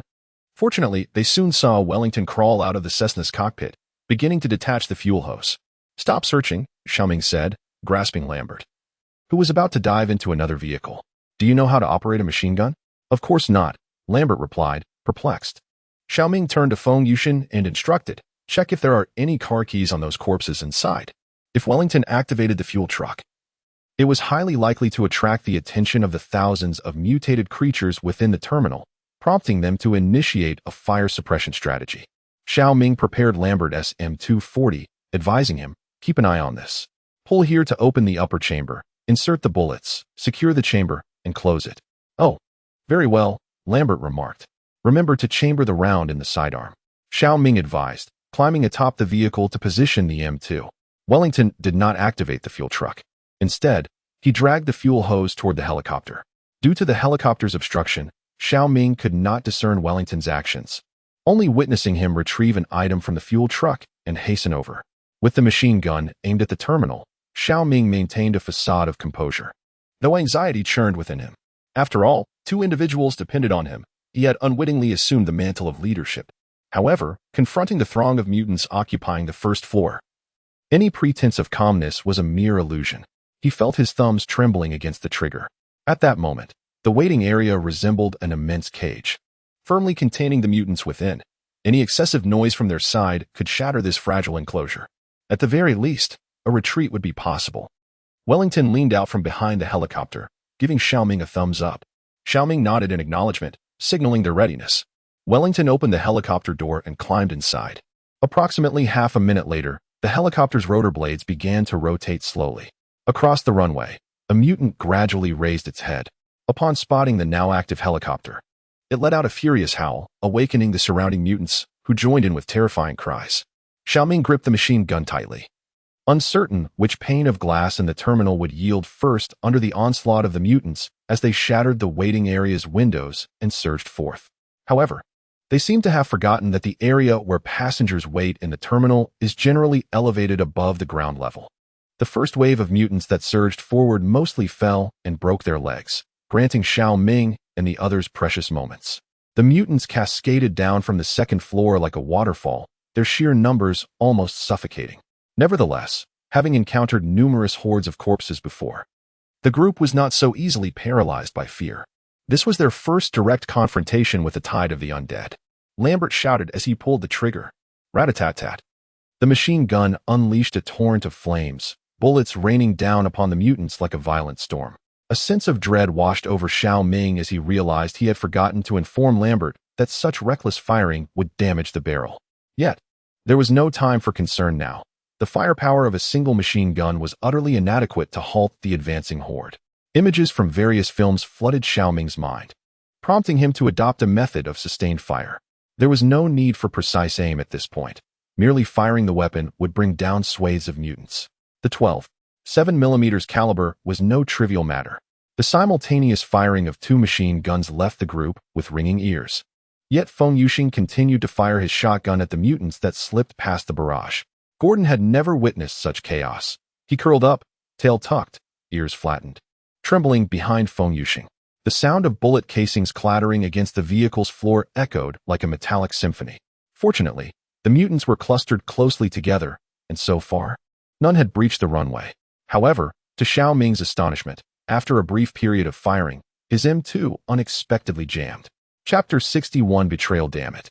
I had long anticipated that the old Gone Ma would malfunction, but I never expected my luck to be this dire. Lambert had emptied a magazine and was now reloading. His hands trembled incessantly, making it difficult for him to insert the bullets. Shao Ming gazed at the oncoming mutants, realizing that he had never learned how to clear a jam. This was disastrous. Both machine guns had ceased fire, and the mutants were charging down the runway at an alarming speed. If they crossed the runway, only a narrow taxiway would remain, barely a few dozen meters away. Shao Ming slammed his fist against the receiver of the old Gone Ma, and to his surprise, the weapon resumed functioning properly. He hurriedly squeezed the trigger, and the machine gun unleashed a torrent of ammunition. The helicopter had already roared to life, its rotor blades spinning with great velocity. Safety protocols were now irrelevant. If the mutants were indeed sensitive to sound, then this small fortification was akin to a cacophony of 200 loudspeakers blaring, "Dinner's ready. Dinner's ready." The thunderous clamor of the helicopter blades, the gunfire, and the mutants' howls created a deafening symphony. To be precise, the three occupants of the vehicle were on the verge of deafness. Just then, unexpectedly, the Cessna beside the helicopter began to taxi. None of the three noticed that Wellington had already left the helicopter and slipped into the Cessna. Wellington started the engine, gliding toward the runway. "Sorry, guys," he said from the cockpit. "Taking this little plane might mean we won't make it to Austria. The train is just too slow." He spoke, taking out a photograph from his pocket for a fleeting glance. "I am truly grateful to you all." Wellington cast a glance at the three who were still battling valiantly, stating that without your cover, I would never have been able to board the plane. I shall forever hold you in my heart. Shao Ming was firing at the seemingly endless tide of mutants, and from the corner of his eye, he noticed the Cessna 172 accelerating down the runway. He widened his eyes in disbelief. It was unmistakably Wellington seated in the cockpit. That old rascal has truly made his escape. Due to the helicopter's obstructed view, Shao Ming failed to notice Wellington had initiated the aircraft's takeoff, and with the cacophony of gunfire and the helicopter's rotor blades, he was oblivious to any other plane's engine starting. Shao Ming released the trigger and kicked the frenzied Lambert. "Stop shooting, for heaven's sake!" Shao Ming shouted hoarsely. "We've been played. That son of a gun has fled." Lambert ceased firing as he turned to see the small plane racing towards the end of the runway. Lambert could scarcely believe his eyes. Yet, it was Feng Yuxing who reacted the quickest. She tossed the shotgun into the back seat and hurried to the cockpit. Fortunately, the Cessna 172 was merely a four-seater, single-wing propeller aircraft, requiring little runway length for takeoff. As it neared the end of the runway, Wellington pulled the control stick, soaring into the azure sky. Just as Shao Ming intended to swing the machine gun towards Wellington's ascending figure, he realized that mutants were already charging onto the taxiway, a mere 50 meters away from them. In his heart, he unleashed a torrent of every conceivable curse in both Chinese and English, directing his fury entirely at the abomination before him. Feng Yuxing struggled repeatedly to insert the key into the ignition, and as soon as she succeeded, she revved the engine and veered towards the airport exit. Due to the hangar's obstruction, the vehicle had to traverse the taxiway before it could emerge from the confines of the hangar. She pressed the accelerator as if to drive it into the fuel tank itself. Shao Ming swung the machine gun towards the mutant, only to realize that Gordon was sprinting behind the vehicle, still not having boarded. The poor dog had been forgotten amidst the frantic escape of the three. "Dog! Dog!" Shao Ming exclaimed, hastily tapping the roof of the car. Feng Yuxing quickly reduced her speed, and fortunately, Gordon, trained as a search and rescue dog, leaped into the vehicle just in time. Within seconds, the mutants had already surged towards the helicopter. Shao Ming redirected the machine gun and unleashed a barrage at the fuel tanker. Several bullets pierced the tank, igniting sparks that set ablaze the volatile fumes inside. Suddenly, flames erupted from the gaping hole in the tank. The mutants swarmed the tanker, and just then, a violent explosion ensued. Boom! The blast obliterated at least 100 mutants, leaving those farther away maimed and dismembered, as the fuel truck remained connected to the helicopter via a refueling hose. Its explosion triggered a catastrophic detonation in the helicopter as well. The rapidly spinning main rotor was violently dislodged, soaring through the air and narrowly missing Shao Ming's head, embedding itself into the iron wall of the hangar nearby. Feng Yuxing pressed the accelerator down, shouting, "Brace yourselves." Immediately thereafter, she drove into a section of barbed wire, veering onto the land outside the airport. If the pickup truck they had been traveling in just days prior was equipped with a commendable suspension for comfort, then this purely military vehicle, the Defender, was utterly oblivious to the concept of shock absorption. How could he know that Luton Airport was guaranteed to have a helicopter? And conveniently, a fixed-wing aircraft being refueled nearby? Perhaps Wellington's assertion regarding the number of mutants was indeed accurate, as they had encountered remarkably few along the way. Yet, how was it that the airport terminal housed numerous mutants, precisely when he required a group to provide cover? Wellington had scouted the location long before, but he alone could not take off without stirring the horde of corpses, nor could he simultaneously combat the undead while attempting to ascend into the sky. His plan was flawless, save for the absence of a few reckless youths to assist him in drawing fire. Unfortunately, Shao Ming and his companions were the first group of such youngsters that Wellington encountered. Shao Ming slammed his fist against the seatback, startling Lambert in the front seat. Lambert remained silent, No one had anticipated that Wellington would flee on his own. Sigh. Shao Ming sighed, resigning himself to think positively from this point onward. Chapter 5. The King's Address to the People of Great Britain. My dear subjects, in the past 2 weeks, our nation, like much of the world, has endured immense calamity. The government has collapsed, the military has been decimated, society has disintegrated, and the efforts of human civilization over millennia have been reduced to ashes. A fortnight ago, this azure planet was home to 7 billion souls. Yet now it is arduous to ascertain whether even 100 million may still endure. When the pandemic first erupted 6 months prior, none could have foreseen the dire reality we face today. Likewise, when mutations commenced mere weeks ago, few anticipated this present calamity. Yet, this day has dawned, and it shall not fade. Darkness now envelopes the world. Let it be remembered that we confront an unprecedented adversary, once mere friends, brothers, and parents, now transformed into monstrous entities eager to consume us. Some among you may inquire, my king, is this the twilight of human civilization? Is this the swan song of England? I can assure you, this is not the dusk of humanity, nor the demise of the great English people. There are those who proclaim that the United Kingdom of Great Britain and Northern Ireland has descended into decline, no longer the formidable maritime empire it once was. Yet, in my eyes, we remain as resilient and potent as we were a century ago. Some in Parliament have suggested the use of nuclear weapons against our homeland. But such cowards have been repelled by the scorn of the masses. We shall fight for tomorrow. We shall fight for hope. If there are survivors, I urge you to journey to France, where in Paris, the embers of human civilization continue to glow. The yearning for survival transcends the chasms between our nations. United in our noble friendship, we shall triumph. We shall join hands to embrace the dawn of a new day. We shall not surrender, we shall not falter. Despite the dwindling number of humanity in the world, we shall resolutely resist.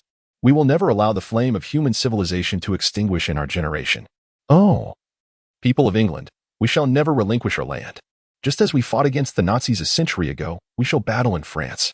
We will engage in combat in the countryside, and with growing confidence and strength, we shall fight in the cities.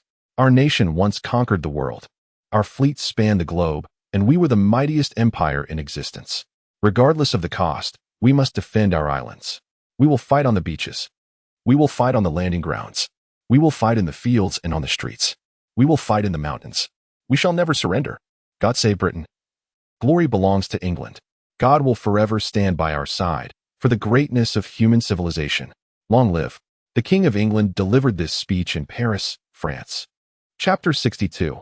Entering London, Wellington's actions took the three by surprise, and during dinner, Shao Ming wore a sullen expression. What a scoundrel, he muttered. Lambert bit into a potato and exclaimed fiercely, a treacherous ingrate, utterly heartless. Noticing Feng Yuxing's timid demeanor, Shao Ming couldn't help but chuckle. Why are you so frightened? I'm not angry with you. I can see you're in a bad mood. Feng Yuxing offered Shao Ming a piece of candy, saying, here, have some candy and cheer up. Lambert then asked, is anyone even listening to me? After lunch, Shao Ming was transferring the MREs left by Wellington from the helicopter to the train when he suddenly noticed that several of the potatoes they had brought last time had sprouted. They were certainly unfit for consumption, but could they possibly cultivate them on the train? Contemplating the feasibility of farming aboard the train, Shao Ming leapt down from the locomotive, only to encounter Lambert approaching him. Now that the pilot has fled, how do you plan to enter the city? Lambert inquired. I believe Wellington's words carry a modicum of credibility. Shao Ming understood Lambert's implication. They were currently traveling in an open-top vehicle, leaving them rather vulnerable. For instance, in areas with fewer zombies, Lambert remarked. Indeed, he cannot deceive us on that point. Lambert nodded. But the situation within London is another matter. Yes, Shao Ming sighed. We were remiss in not scrutinizing his statements more closely. The expanse of the city is so vast that relying solely on artillery for a day and night might scarcely reduce it to mere ruins, especially considering, as he mentioned, the western side is not the main offensive direction. Lambert nodded in agreement, acknowledging that their folly was not due to Wellington's cunning, but rather their own naivety in trusting others. Is your drone still operational? Shao Ming suddenly asked. It ran out of power long ago, Lambert replied. Who brings a charging cable in the apocalypse? As darkness descended, the three decided against traveling through the night, opting to wait until the next day to set forth. The following morning, upon awakening, Shao Ming discovered it was raining heavily outside, an unwelcome development for those traveling in an open-top vehicle. Lambert was outside the car, braving the rain to secure the tarpaulin on the engine hood, while Feng Yuxing remained blissfully asleep beside him. Shao Ming gently roused Feng Yuxing and stepped outside to assist Lambert with the tarp. Once the group was prepared, they embarked in the dilapidated convertible, which leaked both wind and rain, towards the heart of London. After a bumpy 20-minute ride along the railway, they finally transitioned onto the road. Shao Ming occupied the passenger seat, meticulously checking the machine gun, while Feng Yuxing, shivering from the cold, tightly embraced Gordon, who surveyed his surroundings with wide, curious eyes, oblivious to the scenery that passed by. Before long, an overturned truck completely obstructed a small bridge. Beneath it flowed a river, the depth of which was uncertain.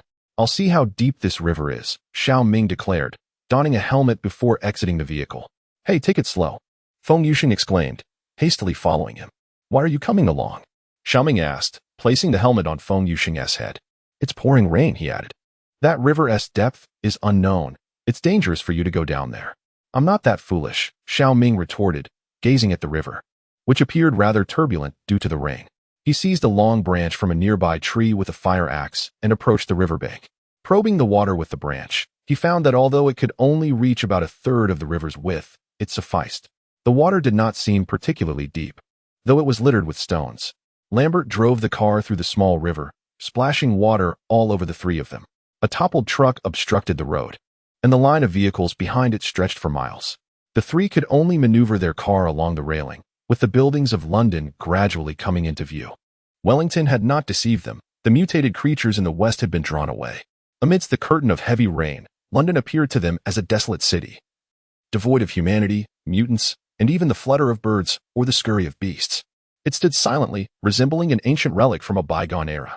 As they entered the city, the road was congested with vehicles fleeing outward, compelling Lambert to navigate slowly along the narrow sidewalk.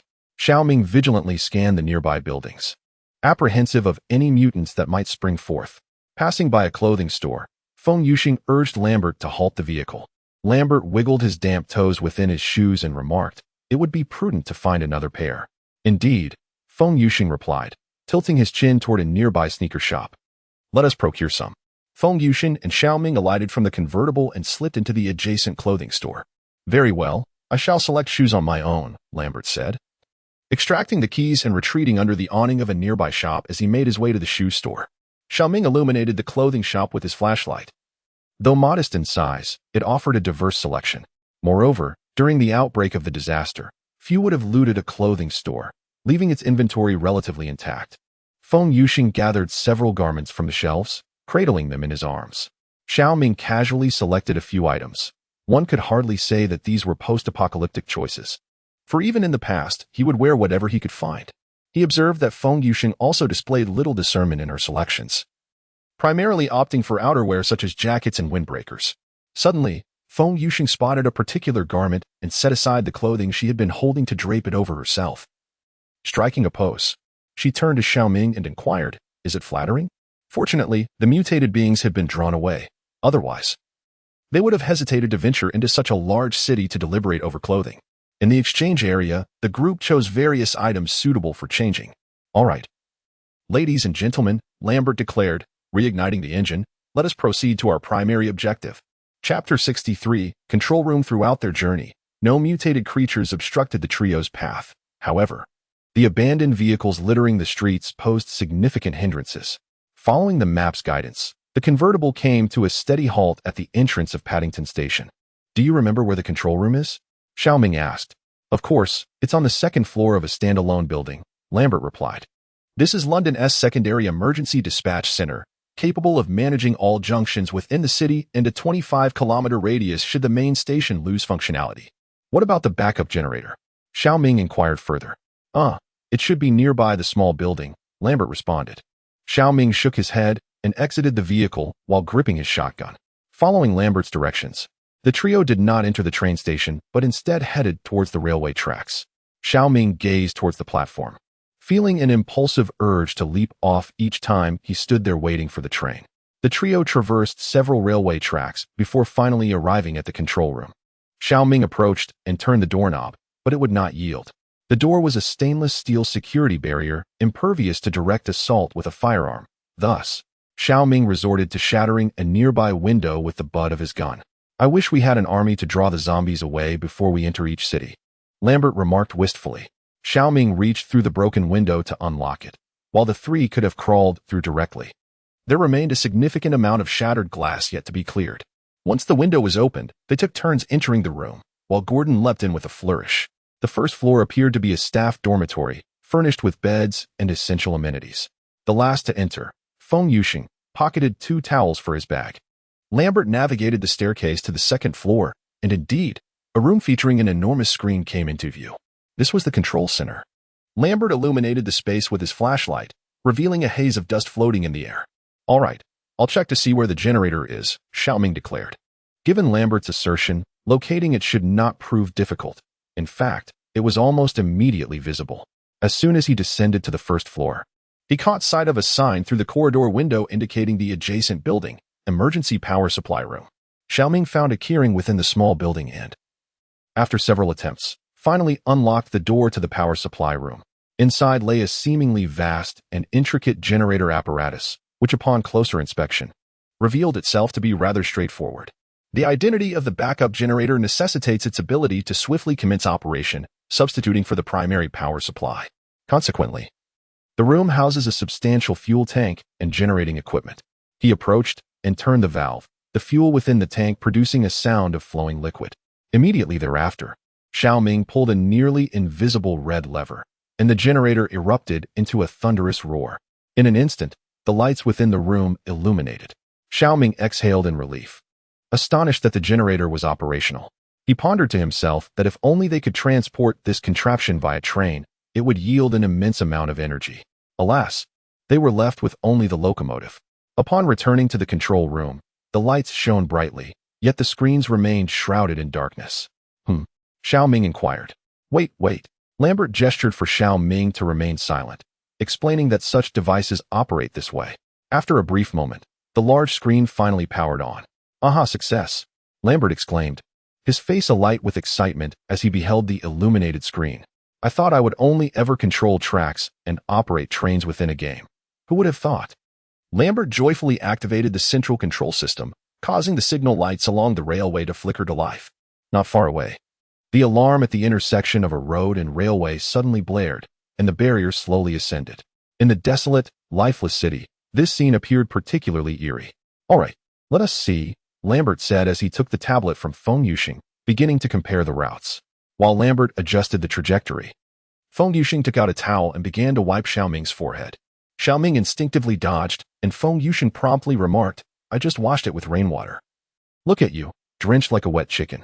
Shao Ming scratched his head and replied, what does it matter? I'll just get soaked again when we go out. Feng Yuxing furrowed his brow and said, I am the mountain of Shu. What does it mean to command respect without anger? Shao Ming had no choice but to obediently take the towel and dry his hair. Feng Yuxing chuckled and handed another towel to Lambert. Oh, thank you, Lambert said as he accepted the towel and tucked it into his pocket. All done, Lambert clapped his hands and declared. Now we can drive the train straight to the underwater tunnel. Perfect. Shao Ming sighed. Finally, today he could leave England. The rain outside had diminished significantly, and the sun seemed poised to emerge shortly. It appeared Wellington had not spoken falsely. Shao Ming had intended to take the convertible with him. He wanted to take everything. But a car head alone could not be carried away. Since he could not take a complete vehicle, he decided to dismantle it into parts. Shao Ming and Lambert worked together to cut down the hefty M2 machine gun along with its mount, welding it onto the train's roof. They also created an opening on the train's roof, raising the floor with the convertible's mount and hood, allowing someone to lean out and operate the machine gun.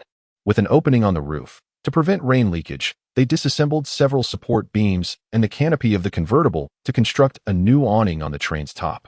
They certainly could not overlook the M240, which was mounted on the window of the right side cockpit door. All the visible large sheets of metal on the vehicle have been removed and welded onto the sides to reinforce its structure.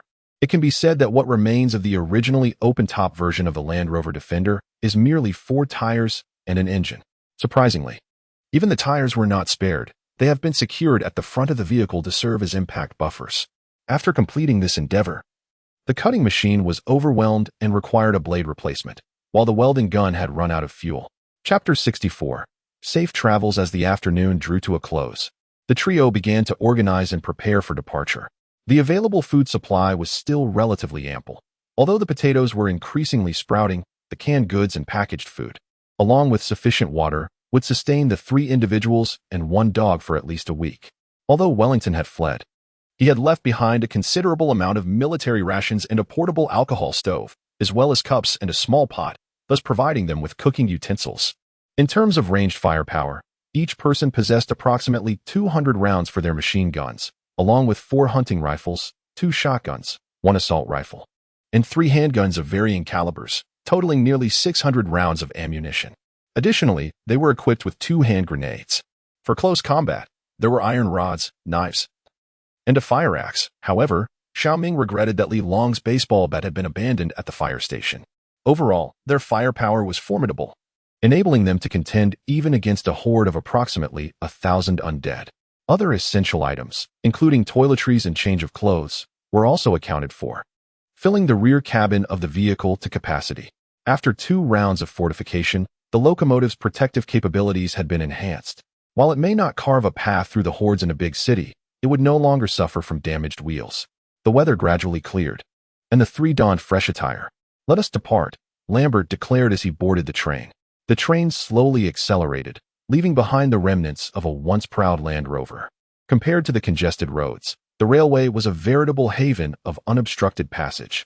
Shao Ming noticed some wild grasses sprouting from the gravel beneath the tracks, adding a touch of life to the gray expanse.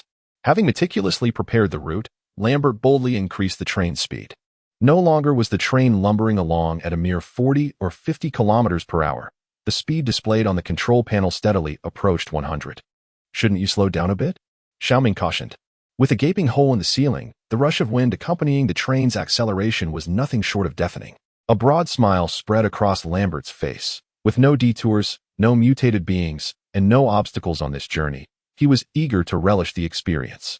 Though London is vast, for a train traveling at high speed, it was merely a matter of half an hour. The train swiftly sped over the River Thames, racing toward the southern side of the city.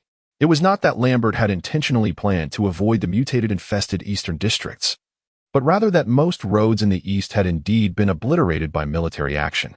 Nevertheless, the group glimpsed the distant layers of ruins along the Thames. The once towering skyline of the city center had succumbed to a sea of rubble, with the few surviving buildings standing as mere shadows of their former glory, riddled with countless wounds. Shao Ming felt an inexplicable absence along the banks of the Thames. After a moment of contemplation, he realized that the London Eye was no more. What is more alarming is that Big Ben has vanished. Lambert reduced the train's speed as it meandered through the heart of London. Fortunately, while there were numerous platforms within the city, most trains halted at the major stations. Before long, the buildings adjacent to the tracks began to dwindle, and to Lambert's surprise, what he had anticipated to be the most arduous part of London turned out to be the swiftest passage. The train transitioned onto a high-speed rail that stretched in a straight line from the southern part of London to Ashford, devoid of any bends.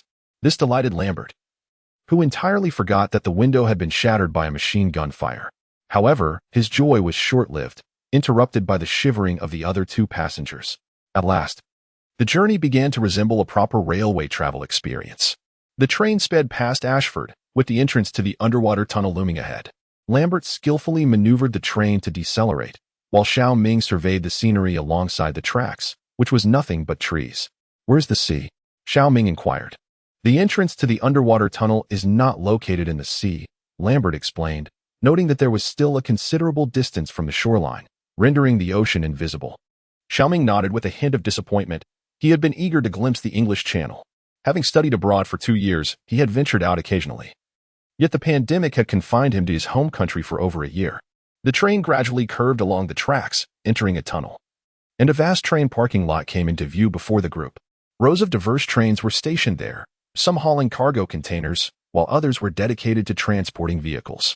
At the end of the railway lay a pitch-black maw, as if a profound abyss had emerged from beneath the hills, poised to engulf the train. Lambert spoke slowly. "Well, I hope none of you suffer from claustrophobia." Moments later, the train plunged into the darkness. "How long will it take to traverse the underwater tunnel?" Shao Ming shouted, his voice rising above the din. The train was already loud enough, and within the tunnel, the noise was amplified. One could only hope that the trio would emerge from this ordeal with their hearing intact. If all goes well, it will take approximately 35 minutes. Lambert declared with a loud voice. Let us pray we do not encounter any obstruction. Meanwhile, Feng Yuxing silently stuffed 2 clumps of cotton into her ears, freshly pulled from her clothing, and handed 2 more to the men. Lambert's mouth seemed to have opened wide in disbelief. 10 minutes later, a shadow of a train loomed ahead in the desolate tunnel. The headlights illuminated the passage, revealing it to be a passenger car. The howls of the mutants even drowned out the sound of the train's movement. As the front of the train approached, the 3 beheld the passenger car, packed to the brim with these abominations. Without hesitation, Shao Ming grabbed his shotgun and climbed onto the roof. Peering over the edge, he set up a heavy machine gun. Lambert did not reduce his speed. The addition of iron plates and tires to the front of the train rendered any extra distance redundant, making a collision the most effective course of action.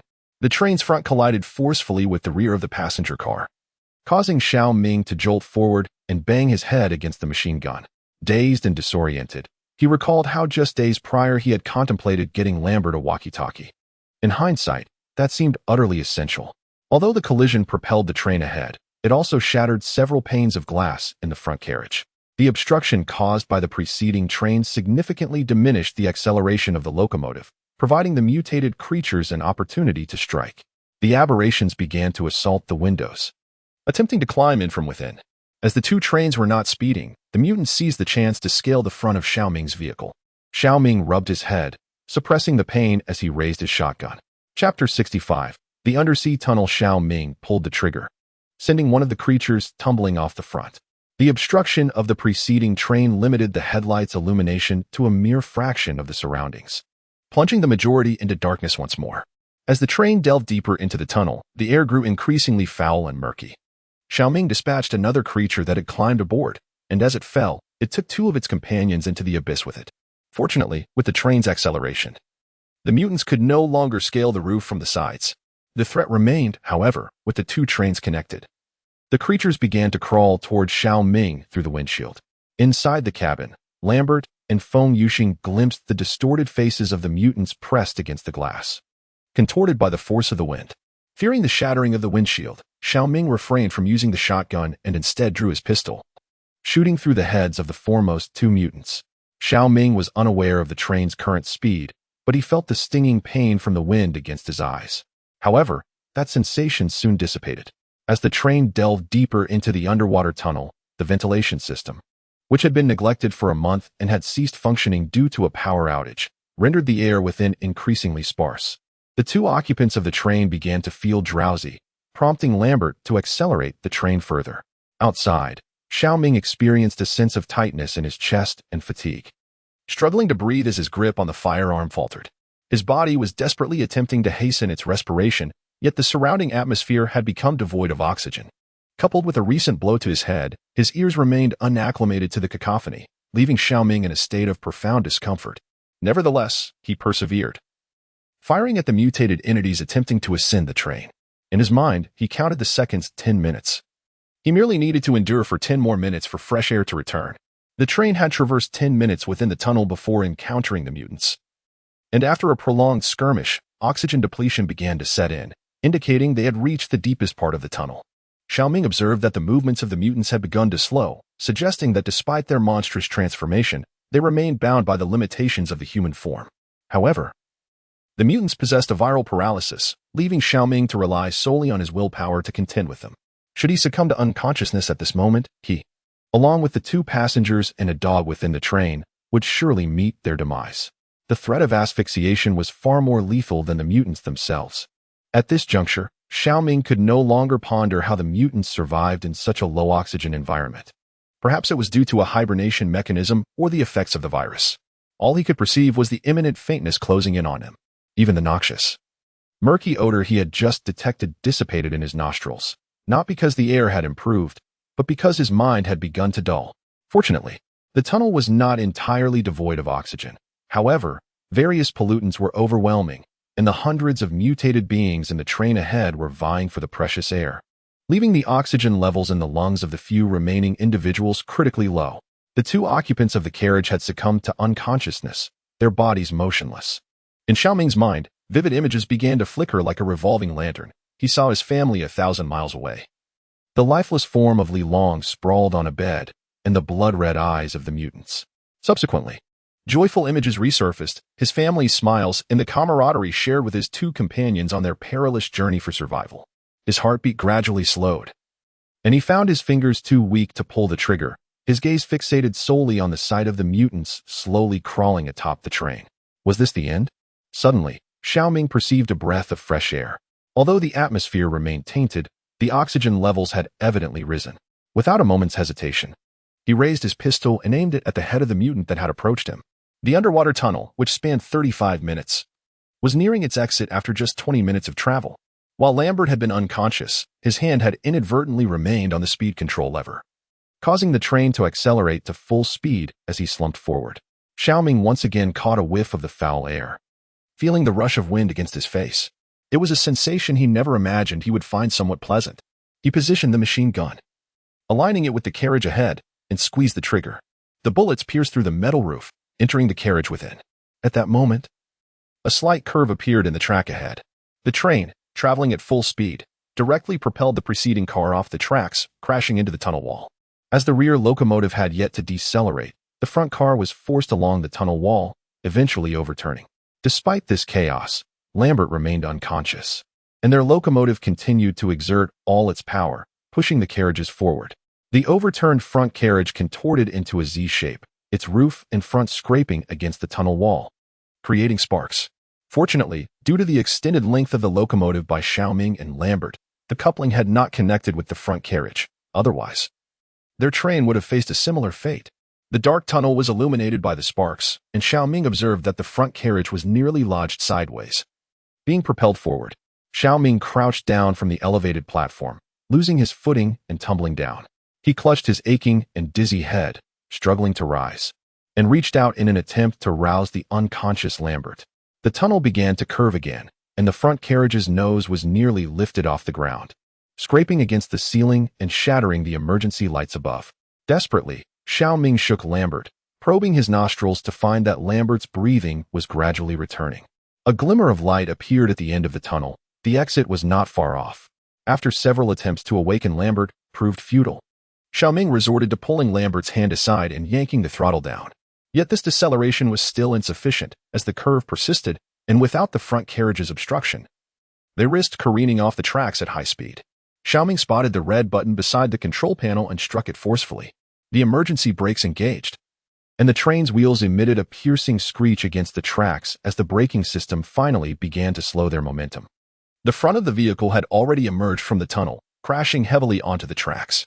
As the end of the tunnel was still a bend, the vehicle was entirely derailed. Chapter 06, the final line of defense. Paris, France, Arc de Triomphe, 2 weeks after the mutations began. Although it was night, the vicinity of the Louvre was ablaze with the fires of warfare. The fierce battles within the city had persisted for 10 consecutive days, with over 10 million mutated beings converging in the heart of Paris. The defending forces were on the brink of exhaustion, running perilously low on ammunition and supplies. In the span of 10 days, nearly 4 million mutated entities had been eliminated, a number that was almost double the core population of Paris. Every young individual had taken to the front lines, men and women alike, all aged between 16 and 65, wielding weapons in defense of their city. Thanks to the ample preparations made prior to the disaster, the entire Paris urban area had managed to withstand the siege for a full 10 days. However, today, hundreds of tanks and armored vehicles lay abandoned in the streets, their fuel and munitions depleted. The artillery positions near the Arc de Triomphe were now reduced to a mere handful of field guns and mortars still firing. To the east and north, the defensive lines were being relentlessly breached, forcing the defending troops to retreat. The mutated beings continued to pour in without respite. From the very first day the army commenced bombardment within the city, the current predicament had been inevitable. The sounds of cannon fire attracted the mutated entities within the city, leading to the outskirts, where the nearest towns echoed with their roars. The cries of the mutated in the towns would beckon even more from the distant hamlets and rural areas.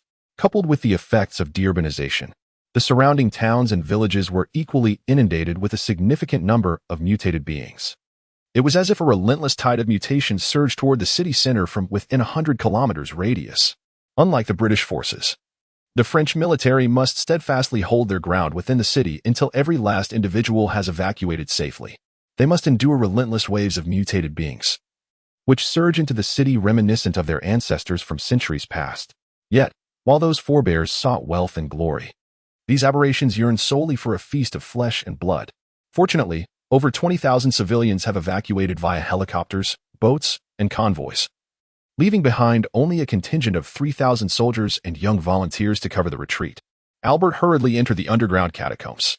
Prior to the outbreak of mutation, the government had never permitted access to the catacombs north of the Seine. However, in the wake of the catastrophe, this place has become the most secure refuge.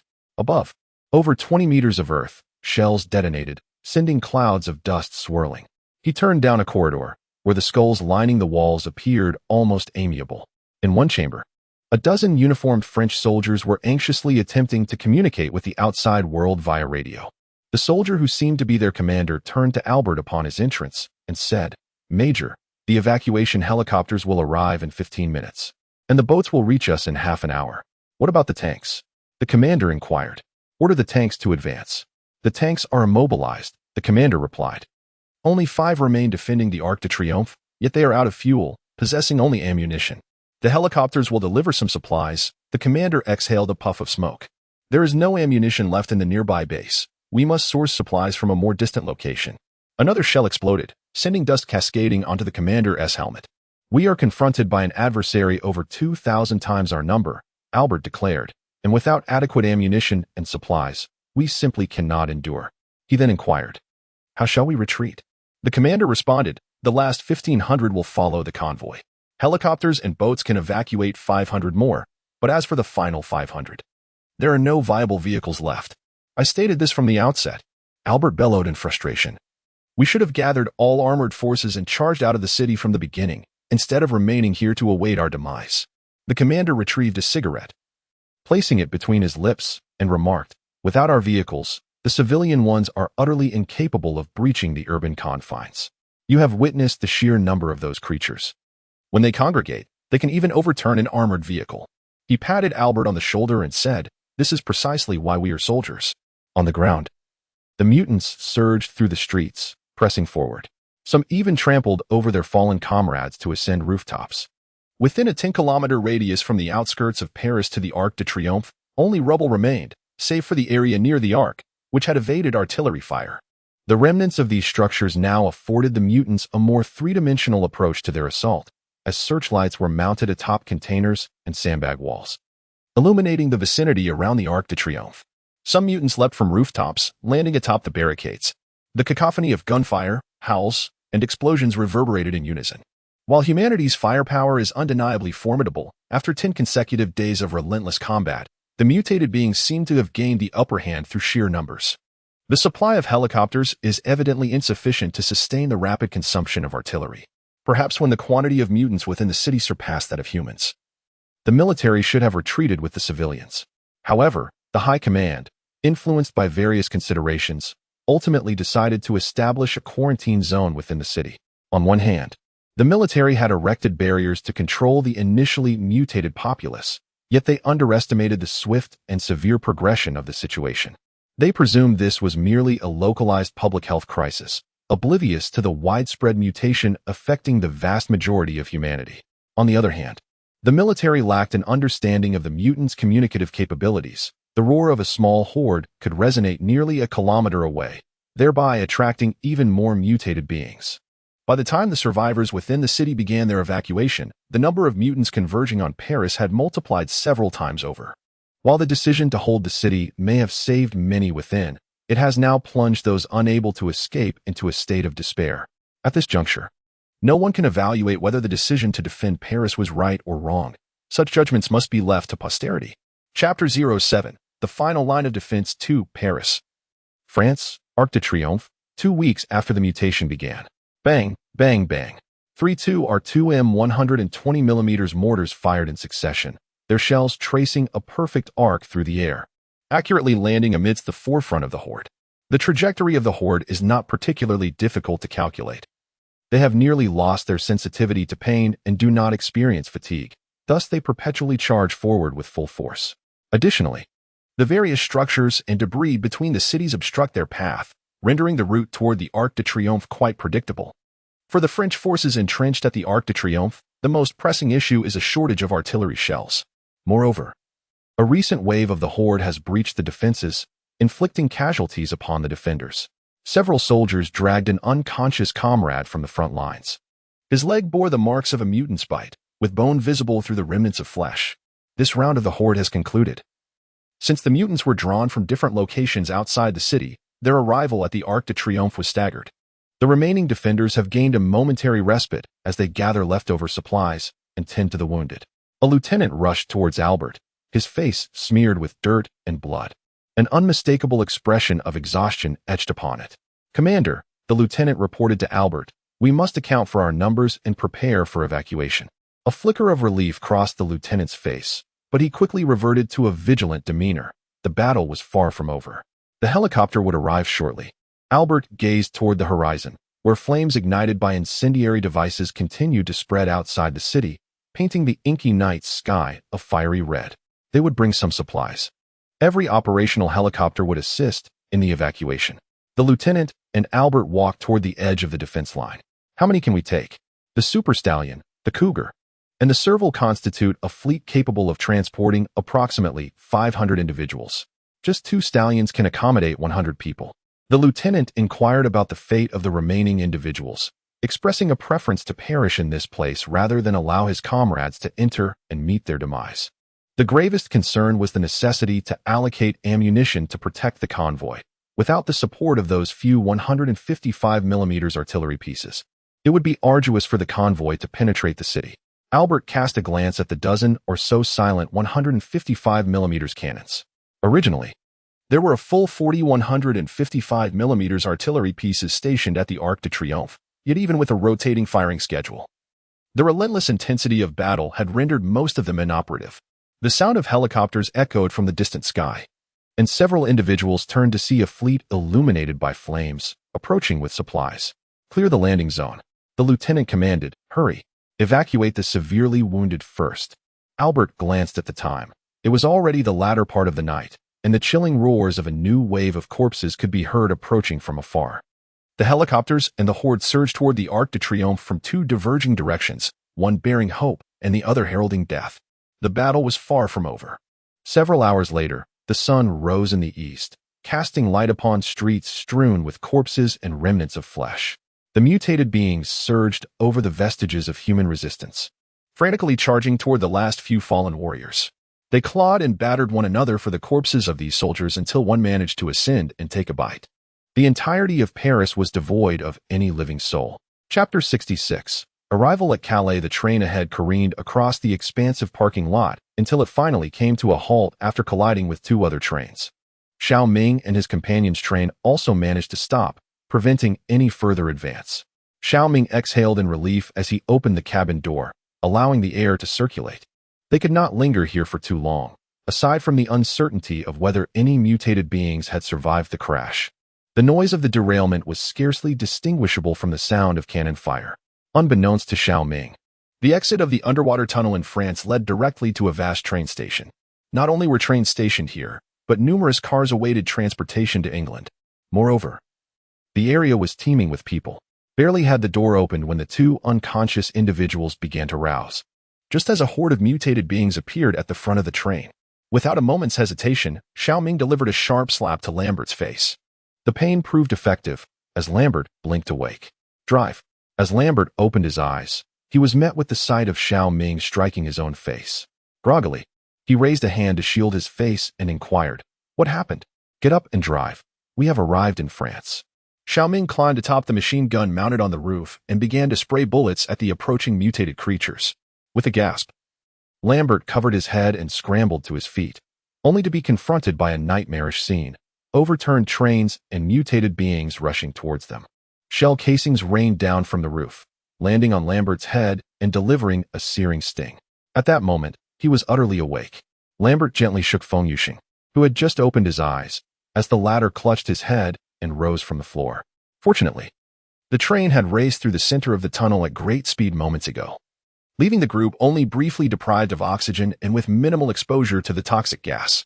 Shao Ming continued to fire at the approaching tide of corpses, but soon the machine gun emitted a click, signaling that the ammunition had been exhausted. Realizing that they could no longer remain on the train, Lambert grabbed the shotgun lying on the ground and pulled Shao Ming down. Shao Ming cast a glance at Lambert, then staggered towards the machine gun mounted on the right door and resumed shooting. Lambert quickly recognized that Shao Ming had completely misunderstood his intentions. He was signaling for him to flee, not suggesting that there was still a functioning machine gun below. The tide of corpses was drawing closer to the front of the train, and the sounds of impact and the train itself not only disturbed the mutated creatures within the yard, but also attracted those lurking in the surrounding towns. Suddenly, a rocket soared from the small hill behind the train, exploding amidst the horde of corpses. The unexpected blast startled Shao Ming, who was still processing the situation when a girl's voice rang out from outside the train. "Still fighting? Are you out of your mind?" she exclaimed, albeit in French tinged with a Japanese accent, leaving Shao Ming utterly perplexed. Observing the encroaching mutated creatures, the girl appeared increasingly anxious, and she switched to English, exclaiming, "Run! Run, quickly!" Although her English had a distinct accent, Shao Ming finally grasped her meaning. At that moment, Feng Yuxing had also regained his senses, and both men inside the train were evidently astonished by the girl's sudden appearance outside. "Let us go," Shao Ming urged, continuing to provide cover for the two inside the train. "Hurry." Feng Yuxing hoisted the still unconscious Gordon onto his back, while Lambert hurriedly came to assist, gripping Gordon's rear. Together with the suddenly appearing girl, they sprinted towards the rear of the vehicle. He pulled the pin from a hand grenade and hurled it into the horde of corpses before turning to catch up with the others. Unlike the explosions depicted in films, the grenade emitted scarcely any flames. Instead, it shattered into a myriad of shrapnel, incapacitating a swath of the surrounding abominations. An off-road vehicle careened down the hillside, with the unfamiliar girl leaping into the vehicle first. The burly man raised in 416 Hong Kong dollars and opened fire behind Shao Ming, despite Lambert's assistance. Feng Yuxing's pace gradually slowed as he bore the weight of the 60-pound Gordon. Predictably, after just a couple of shots, the weapon jammed. The firearms scavenged from the mutated creatures were hardly maintained. Shao Ming pulled back the bolt, ejecting a round, and finally regained the ability to fire. The Japanese girl seemed to sense her awkwardness sitting in the vehicle and quickly jumped out to help lift Gordon inside. "Let's go, lad," the burly man shouted. Shao Ming stowed his rifle and dashed to the passenger seat. "You are truly impressive," the man said as he gripped the steering wheel. "You are the first group I've seen in days to leave England alive. Have we been the only ones for so long?" Shao Ming inquired. "The average person would likely suffocate in the underwater tunnel," the burly man replied. "I am Ashji Kosman, a lieutenant in the 13th Parachute Dragoons of the French Army." Ashji continued, "This is Yamada Ryo, a Japanese student from the National Gare Music Academy. Her English is not very proficient." "Yamada Ryo?" Lambert inquired, "the one from Lonely Rock?" Upon discovering a kindred spirit, Yamada Ryo beamed with excitement. "Yes, that's her." "Very well," Shao Ming mused, reflecting on the diverse company of Chinese, French, British, and Japanese individuals. The SUV deftly maneuvered away from the horde of corpses, advancing along a country lane. "You were fortunate today," Ashij remarked. "We ventured out to gather supplies and heard the commotion below, so we decided to investigate. Otherwise, you might have faced dire consequences." Shao Ming nodded appreciatively, replying, "Thank you. The dog will be fine." He reassured them, "It's quite capable, and besides, we passed through the tunnel quickly." Feng Yuxing nodded in agreement, gently patting the dog's head. "I believe in it. It still has breath and a heartbeat, just weary, I suppose." The SUV veered into a forest and halted before a quaint cabin. "We have arrived," Ashij announced as he opened the car door. "Please, make yourselves at home." Shao Ming nodded, surveying the surroundings. The woodland cabin lay far from towns and main roads, and through the gaps in the trees, the coastline was still visible. He inhaled the precious fresh air with greedy delight. Chapter 67. A transaction. The group worked together to carry Gordon into the cabin, laying him on the dining table.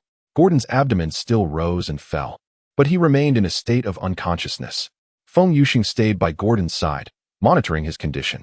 The quaint cabin nestled within the woods boasts 2 levels. The ground floor features a relatively spacious living room, adorned with an array of animal head trophies above the fireplace. A bar counter separates the kitchen from the living area, where, in addition to a heap of canned goods, one can find an abundance of fresh fruits and meats. As for the second floor, Shao Ming could not see it, but it is typically where the bedrooms reside. "What about my home?" Ashij inquired as he placed his assault rifle onto a nearby table. There are provisions in the kitchen, and the forest is teeming with small creatures. Shao Ming approached Ashtij and discerned that the meat on the table comprised a skinned rabbit and another similarly prepared squirrel. Aren't these animals infected? Shao Ming asked. Your dog hasn't been infected either, Ashtij replied. As far as we know. This virus is the same as the one from the pandemic 6 months ago. It only infects humans. That sounds like a form of biological weapon, Shao Ming remarked. That was the talk while I was still in the squad, Ashtij said, tossing the rabbit onto the cutting board to begin processing the carcass. But those were merely rumors. Currently, no one has the time to study the virus. What about your squad? Shao Ming inquired. It was disbanded, Ashtij replied, when the mutations first occurred. We were dispatched to assist Fabi with the containment, but eventually, the containment troops themselves became monsters. Ashtij sliced open the rabbit's belly, methodically removing its entrails. I encountered her on the way to retreat to Amiens. Ashtij raised her chin and pointed towards the living room, where Yamada Rio was animatedly conversing with Lambert. Initially, the group comprised over 200 individuals, including both civilians and military personnel. However, as time passed, the numbers dwindled, some transformed, while others were captured by those who had mutated. Ashtij scooped a ladle of water from the bucket, cleansing the body of a rabbit. It was later revealed that Amiens had also succumbed, with its forces succumbing to mutation even before the civilians. Upon hearing this, Shao Ming sighed, realizing that the situation in France was scarcely better than that of Britain. Approximately a week prior, I had completely lost contact with the troops. However, before that, I received word that Paris was still resisting. Some forces had managed to clear a portion of the urban area to shelter survivors. Ashtij set the rabbit aside and began to prepare a squirrel.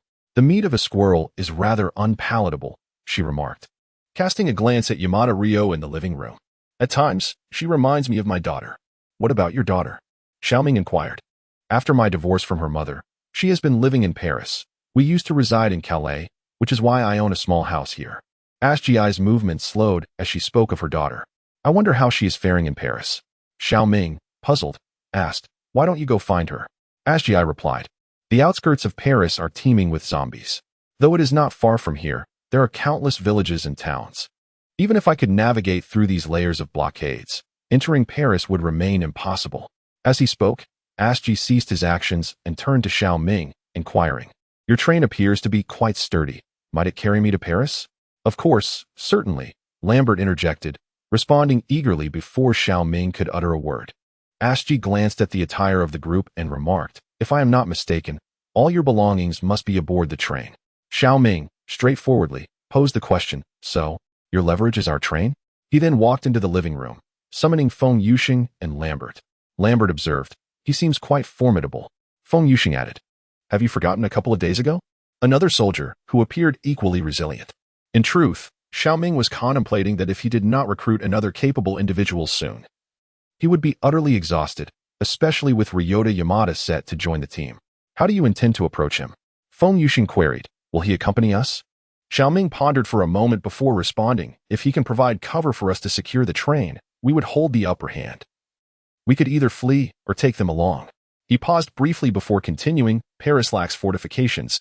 I doubt the chances of his daughter surviving within are particularly high. I just overheard your conversation, Feng Yuxing interjected. He mentioned that the outskirts of Paris are teeming with zombies. Otherwise, why wouldn't he go himself? Moreover, Lambert remarked, this would hinder our progress. The best course of action would be to breach our agreement and seize the train for our departure. We cannot proceed in such a manner. Shaking his head, Shao Ming remarked, being abandoned does not imply we should abandon others. We can either agree to his proposal and work alongside him, he continued, or we can decline and find our own way after spending the night. After further deliberation, the trio ultimately decided to acquiesce to Ashtij's suggestion.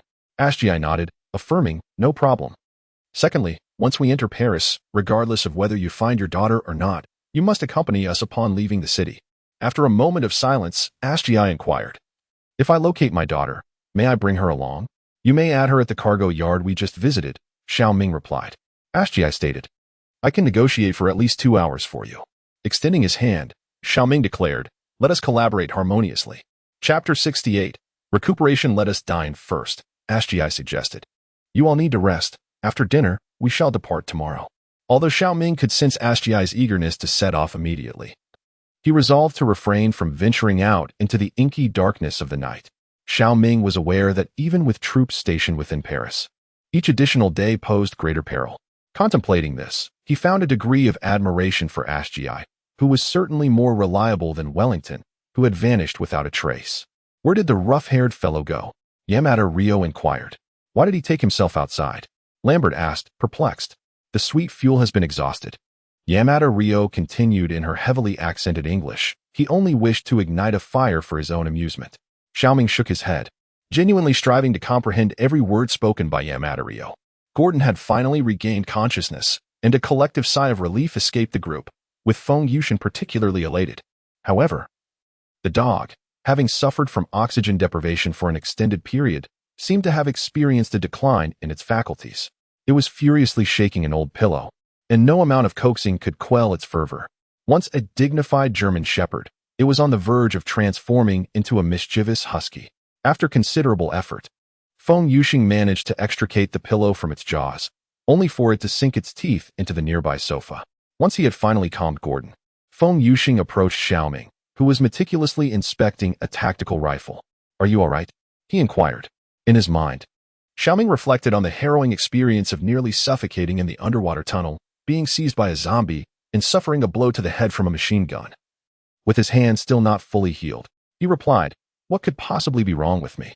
You're not still feeling dizzy or anything, are you? Feng Yushin asked with concern. No, Shao Ming responded. What about you? Much better, that was quite the close call, Feng Yushin said, taking Shao Ming's hand while unwrapping the bandage. I just wanted to express my gratitude. Ashgi's culinary skills were indeed commendable, and the trio could not sing his praises enough. Even if the meal had been mediocre, it was the first decent food they had enjoyed in several weeks. It was simply delectable. You must have been a cook in the army, Lambert jested. Your English is quite impressive, Feng Yushin remarked to Ashgi. Shao Ming sliced a rabbit leg and placed it onto Feng Yushin's plate. Oh, slicing rabbit legs, are we? Lambert quipped. I've been driving the train this whole time, and you didn't offer me any. Shao Ming softly uttered, get lost. Laughter erupted among the group, a rare lightness filling the air. Shao Ming interrupted, stating, all right, let's get to the point. What is your plan? He tore off a leg of squirrel and stuffed it into his mouth, grimacing at the unpalatable taste. I will activate the air raid siren, Ashgi declared. The sound will attract all the zombies within a radius of several dozen kilometers. But isn't there a power outage? Feng Yushin inquired. Excellent, Shao Ming replied. Then we shall follow your lead with the air raid siren. I know what you are thinking, Ashgi continued. The journey across Europe is long and perilous. You will need me and my firearm. Shao Ming nodded, affirming, as far as we know, the situation in our country is more stable. So accompanying us will not be to your detriment. Gordon peeked over the table, drooling at the roasted rabbit. I comprehend, Ashgi remarked. Therefore, I have consented, have I not? After dinner, the sun gradually descended beyond the horizon. Ashgi lit the candles within the room and drew the curtains. If you wish to freshen up, there is a bucket of water behind the house, Ashgi informed. The bedrooms are on the second floor, with 2 girls in one room and the 3 of us in another. Gordon, clutching a pillow, whirled around Ashgi's feet, as if to ask, what about me? Ashgi gently patted Gordon's head, saying, you, little one, shall sleep on the couch in the living room. Once everyone was settled, Ashgi secured the door. Yamada Rio sat cross-legged on the sofa, cradling a bass guitar in her arms, and began to sing. The deep resonance of the bass harmonized beautifully with the girl's melodious voice, inviting a sense of relaxation among the listeners. Nightfall descended, enveloped in the soothing ambience of her song. The following morning, Shao Ming and Ashgi commenced the packing of their equipment. Ashgi cast a glance at Shao Ming's L-85A1 and remarked, it's a terrible weapon. Indeed, it was subpar. Do you possess a superior one? Shao Ming inquired. Ashgi ascended to the second floor and, after a brief interval, returned with a sniper rifle in hand. Its distinctive design immediately identified it to Shao Ming as an F2 sniper rifle, chambered for 10 rounds of 7.62 NATO standard ammunition, boasting an effective range of up to 800 meters. Are you proficient with this? Ashgi asked. Shao Ming accepted the sniper rifle, admiring it. As an aficionado of small arms, he recognized the plethora of firearms available on their journey. He unfolded the bipod and set the rifle on the table, beginning to calibrate the scope. Quite professional, commented Ashgi. Have you served in the military? I suggest you practice shooting within a distance of 200 meters first, Ashgi advised. This weapon is highly accurate, but do not waste ammunition. Is it for me? Shao Ming asked, his surprise evident. Just alone, Ashi replied. Until you find a better long-range weapon than a shotgun or that assault rifle. Half an hour later, Shao Ming, Ashi, and Lambert stepped outside. Ashi approached Yamada Ryo and handed her a note. I believe in you, Yamada Ryo asserted firmly. I trust you. Chapter 69. Reclaiming the train, I will drive you to the vicinity of the parking lot, Ashi remarked, tossing a backpack into the SUV. How long will it take? Shao Ming inquired. Perhaps 3 to 4 hours, Ashi replied, but I assure you, it will be resolved before midnight. Not a problem. The SUV turned around and drove towards the edge of the forest. Let us go, Feng Yuxing said, patting Yamada Ryo on the shoulder. They will be fine. Above the parking lot, remember there is a small hill right above the exit of the cave? Shao Ming nodded. Of course, I remember. After all, it was just yesterday. You can wait for my signal directly on that hill. Lambert asked, once we drive the train away, where will you find us? Do you have a map? Ashi inquired. That simplifies things, Ashi continued. There is a station called Pion not far from the tunnel. You can wait for me there.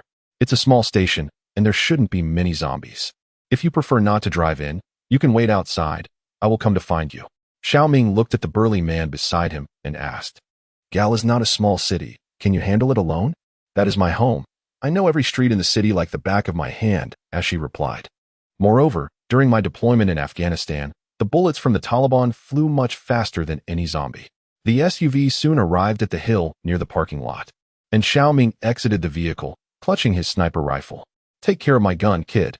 As Ashi pressed the accelerator, he sped towards the horizon. Lambert glanced at the hunting rifle in his hands and let out a long sigh. Do not fret, Shao Ming remarked. Isn't this in line with your anti-gun ideology? The two men made their way up the hillside, soon coming upon a vast parking lot. It was the same parking lot they had encountered the previous day, cluttered with overturned trains and countless mutated beings. These aberrations seemed not to have departed. Shao Ming pondered whether this was a consequence of differing national conditions between England and France. He found a spot to lie down and set up his sniper rifle for observation. At first glance, everything appeared normal, yet Shao Ming sensed the presence of something amiss. Some train cars had inexplicably been insulated with clothing, blankets, and branches. Shao Ming tapped Lambert's shoulder, urging him to peer through the rifle's scope. Lambert also lowered himself, propping the rifle with his elbow to gaze into the train yard. Is this the work of zombies? Lambert inquired. Shao Ming shook his head. I'm unsure. I don't recall seeing this yesterday. Yesterday, you were all rather daft, Lambert replied, shaking his head as well. Could it have appeared overnight? Shao Ming refocused his attention on the scope, observing the mutations standing there, motionless. But aside from the aberrations, who else could construct an insulation layer amidst the corpses? Hibernation. Shao Ming recalled what a group of biology students had told him back in England.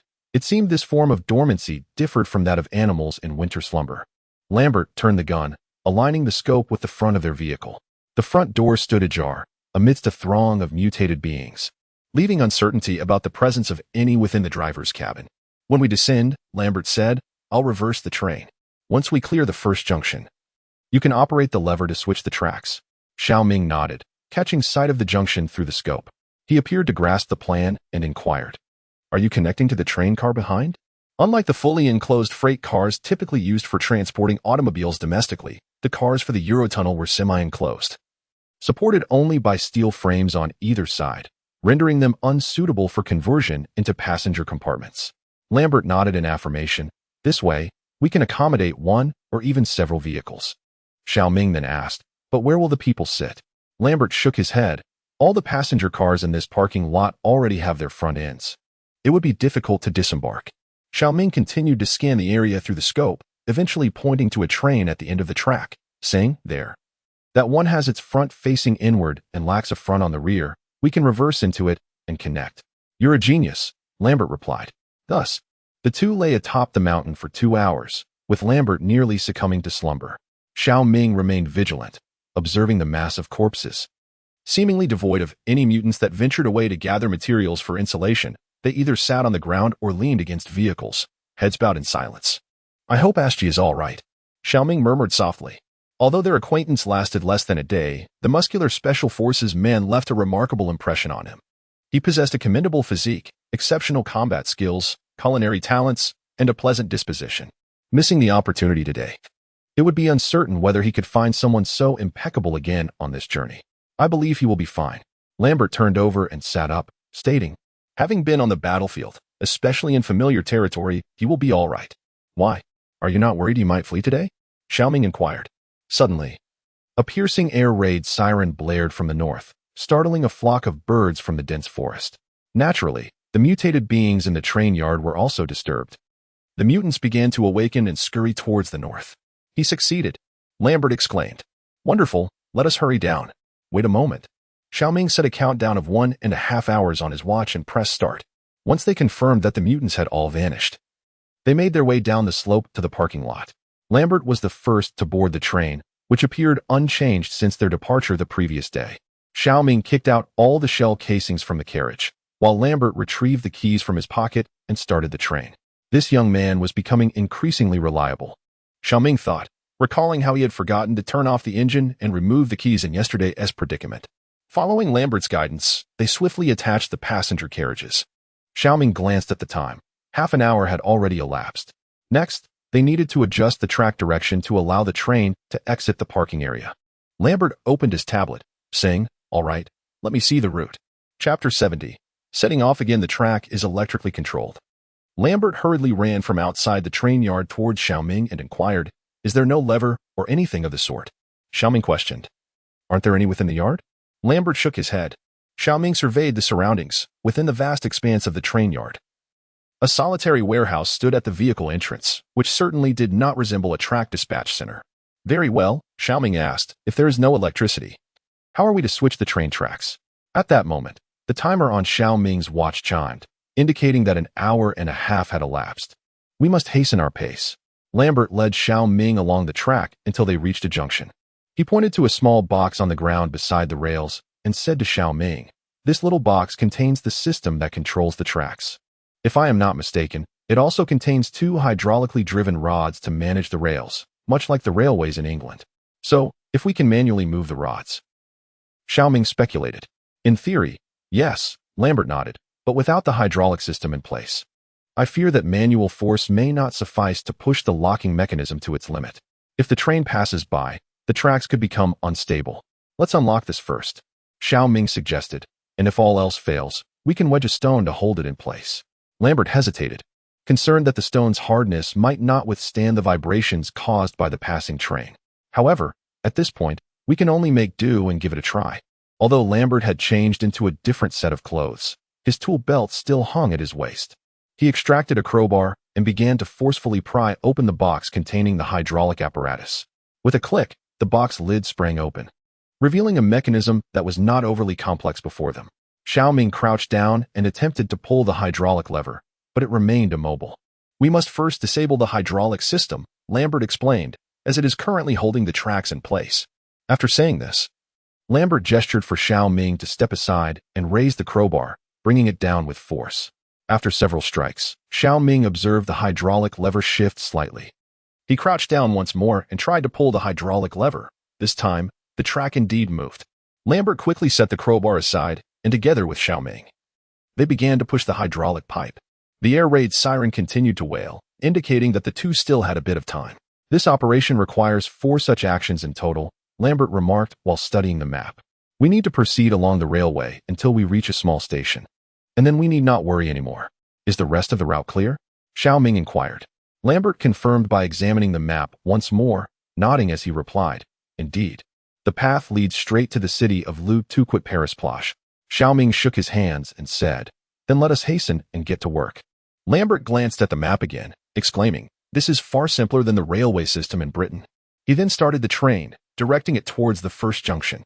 Although Shao Ming had placed numerous stones beneath the tracks to secure the hydraulic lever, Lambert's heart raced with apprehension. 50 meters, 30 meters, 10 meters, 5 meters. The train glided past the first junction without incident. Shao Ming raised his wrist to check the time. It had been over 4 hours since Eskil had departed. The air raid sirens still blared throughout the city, leaving one to ponder Eskil's current situation. A lone individual charging into a city. Despite Eskil's confident demeanor, Shao Ming harbored doubts. As the train safely traversed the second junction, both men exhaled in relief. Soon came the third and fourth. The train passed through all junctions unscathed. heading towards the road to Paris. We made it. Lambert beamed with uncontrollable joy. We successfully maneuvered the train. I hope Esquil is unharmed. Shao Ming murmured. The train rounded a broad curve and began its ascent. The French countryside appeared increasingly flat, sunlight bathing the lush green fields, exuding vitality. Lambert halted the train amidst the fields, and Shao Ming spotted a small town basking in sunlight not far away. This must be the rendezvous point Esquil mentioned.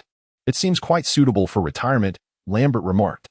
A breeze blew in from the sea, sweeping over the treetops and mountaintops. When humanity reclaims the world.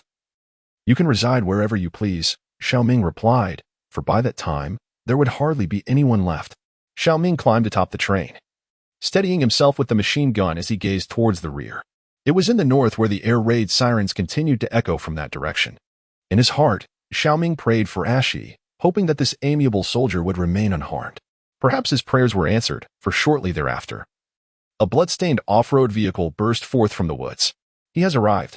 Shao Ming called out to Lambert inside the vehicle. The off-road vehicle screeched to a halt beside the train, and the two men jumped down to see Ashi within. Ashi flung open the car door and nearly tumbled out. The two hurried forward, only to witness Ashi waving his hand and leaning against the hood of the car, retching. Shao Ming noticed that Ashi's military uniform was smeared with mud and reeked of a foul odor. Some unidentifiable substances even clung to the crevices of his attire. Damn it, Ashi cursed, straightening up. These things are more troublesome than I anticipated. Shao Ming intended to check if Ashi was injured, but the stench emanating from him was overwhelmingly repulsive, even surpassing that of decaying corpses. You can have it back, kid, Ashi remarked. I apologize. I had hoped to let you enjoy it a bit longer. But my gun ran out of ammunition. Lambert pinched his nose and muttered, tough guy. Meanwhile, the two girls who had been anxiously awaiting the safe return of the trio finally breathed a sigh of relief. Feng Yushin sprinted towards Shao Ming and enveloped him in a tight embrace. Shao Ming was taken aback by the sudden embrace, hastily reassuring, I'm fine, really. There's no danger where we are. Upon witnessing Ashi's safe return, Yamada Ryo promptly led him to the back of the house to freshen up. Wajio remarked that the mud would pose no threat. Yamada Ryo responded, the mud is quite formidable. Lambert stood alone by the vehicle, casting a glance at Gordon, who turned away and departed. Chapter 71. The coastal railway. Once Ashi had cleaned himself, Shao Ming could not restrain his curiosity, asking, did you truly venture in alone? I'm not that remarkable. I wasn't driving an armored vehicle, Ashi replied. I parked outside the city and accessed the air raid shelter through the sewer, activating the generator. The generator serves as an emergency power source for all the air raid sirens within the city, so I didn't need to activate each alarm individually. Shao Ming remarked. I thought you charged in head first. Ashi chuckled wryly. Do you think I am Superman? If I had such prowess, I would have already made my way to Paris. That would indeed be impressive, Shao Ming responded. I certainly lack the courage for such a feat. The sewer, Shao Ming pondered. How had he not considered it before? It was, after all, a viable means of evading the tide of corpses. Given the intelligence of those mutated beings, they would undoubtedly be incapable of devising a way to pry open the manhole cover. Regardless, Shao Ming felt fortunate to have stumbled upon such a strategy. Still, he remained vigilant. With their level of skill, commandeering a train would be a matter of moments. While it is prudent not to harbor malicious intent, one must also remain cautious of potential threats. What Ashtij did not express was that even in the fleeting second before boarding the off-road vehicle, he was preoccupied with the question of whether he could survive long enough to find his daughter. Even navigating through the sewers, he confronted numerous dangers, relying solely on his years of experience in special operations to avert calamity. Had he lingered for just 2 more minutes, he would not be standing here conversing with Shao Ming now. Ashtij wiped his hands and said, All right, young man, it is now your turn to fulfill your part. Gather your belongings. Shao Ming replied that if they moved swiftly, they could reach the vicinity of Paris before nightfall.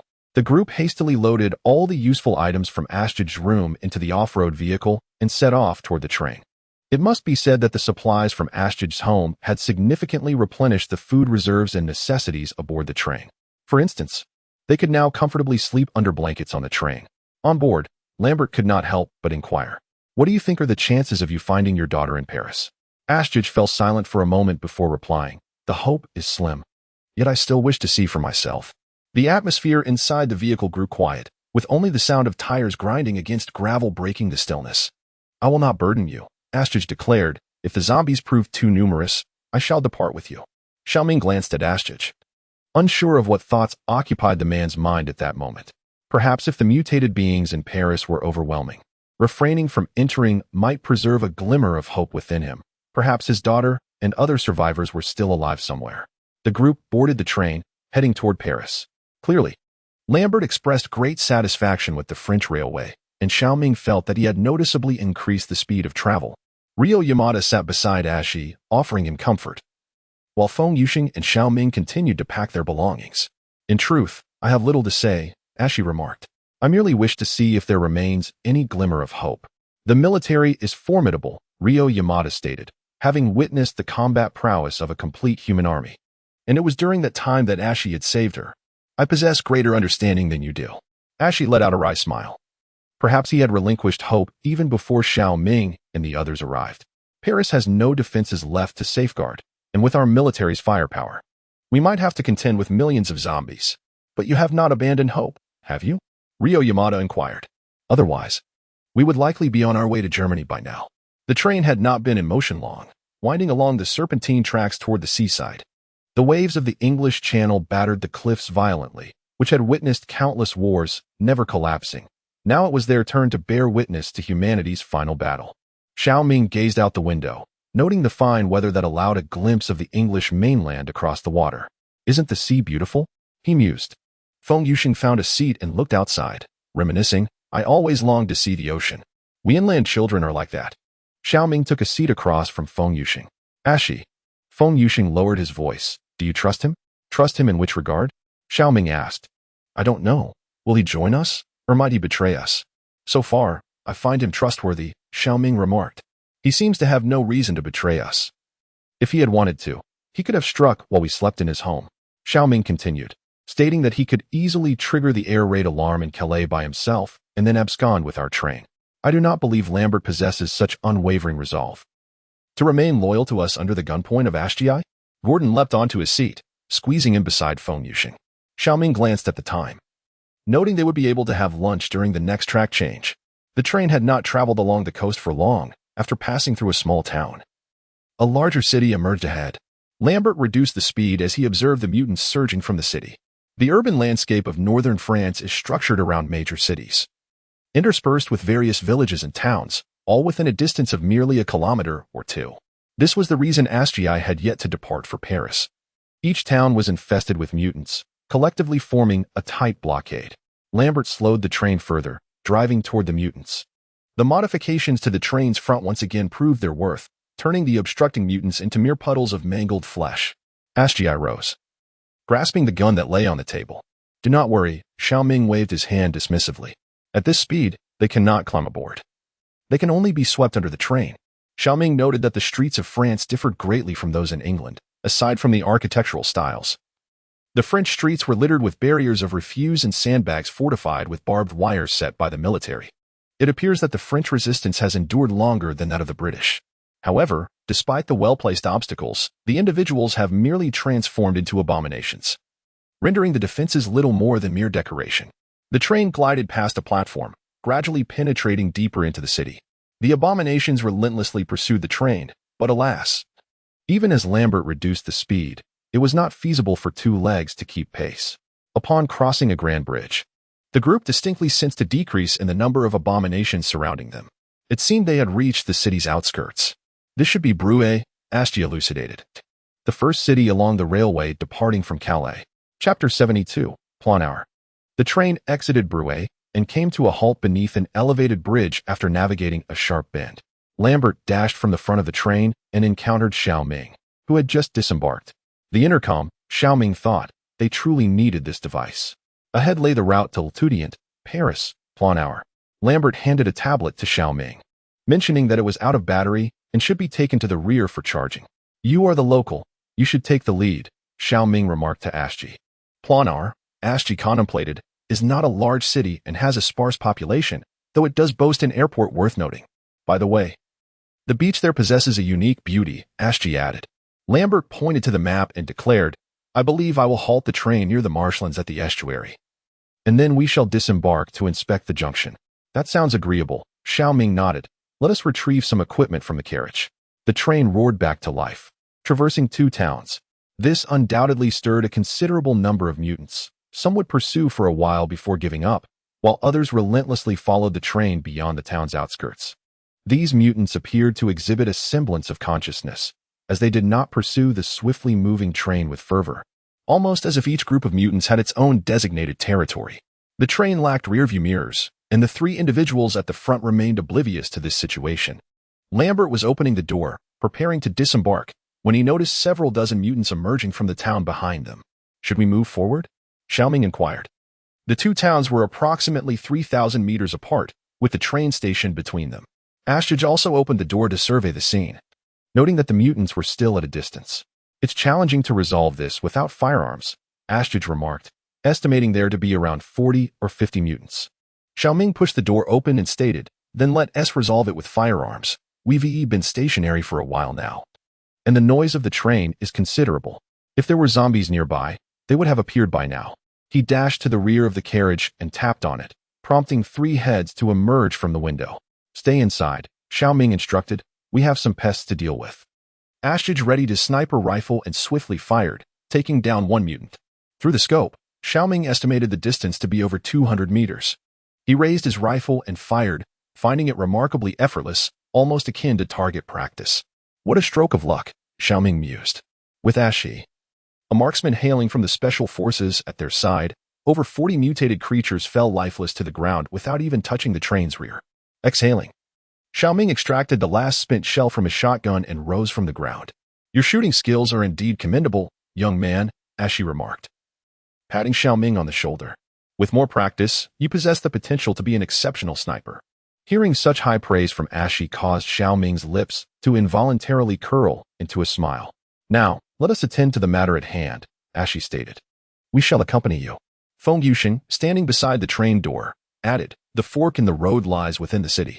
Bringing more individuals may not necessarily enhance our chances against the numerous mutated entities. Fewer people allow for more covert operations. Moreover, the safety within the train far exceeds that of the outside." The three departed the train, heading north. Although the train station was positioned on the city's outskirts, it was situated on the eastern side, while the train currently resided in the west. Thus, the trio needed to navigate northward, circumventing the woods outside the city to reach the eastern train station. "It seems you have resisted for quite some time," Shao Ming observed, gazing at the various debris littering the road, forming makeshift obstacles. "Perhaps better than England?" Ashi, leading the way, nodded and replied, "Our people transformed later. Yet we still could not evade." Shao Ming sighed. "There is no way around it. Even the most formidable defenses can crumble from within." Though still a kilometer or two away, the woods were not particularly challenging to traverse. The group passed through a graveyard, soon catching sight of the city before them. This is a quintessential European town, composed of several blocks, with houses sparsely scattered and ample green spaces interspersed throughout. Shao Ming raised his scope for a glance, observing faint silhouettes of individuals within the windows of the houses lining the streets. "Let us proceed further," Shao Ming suggested, "to ascertain where the zombies are least numerous." The trio continued to move eastward, sheltered by the woods, until a multi-purpose sports center came into view.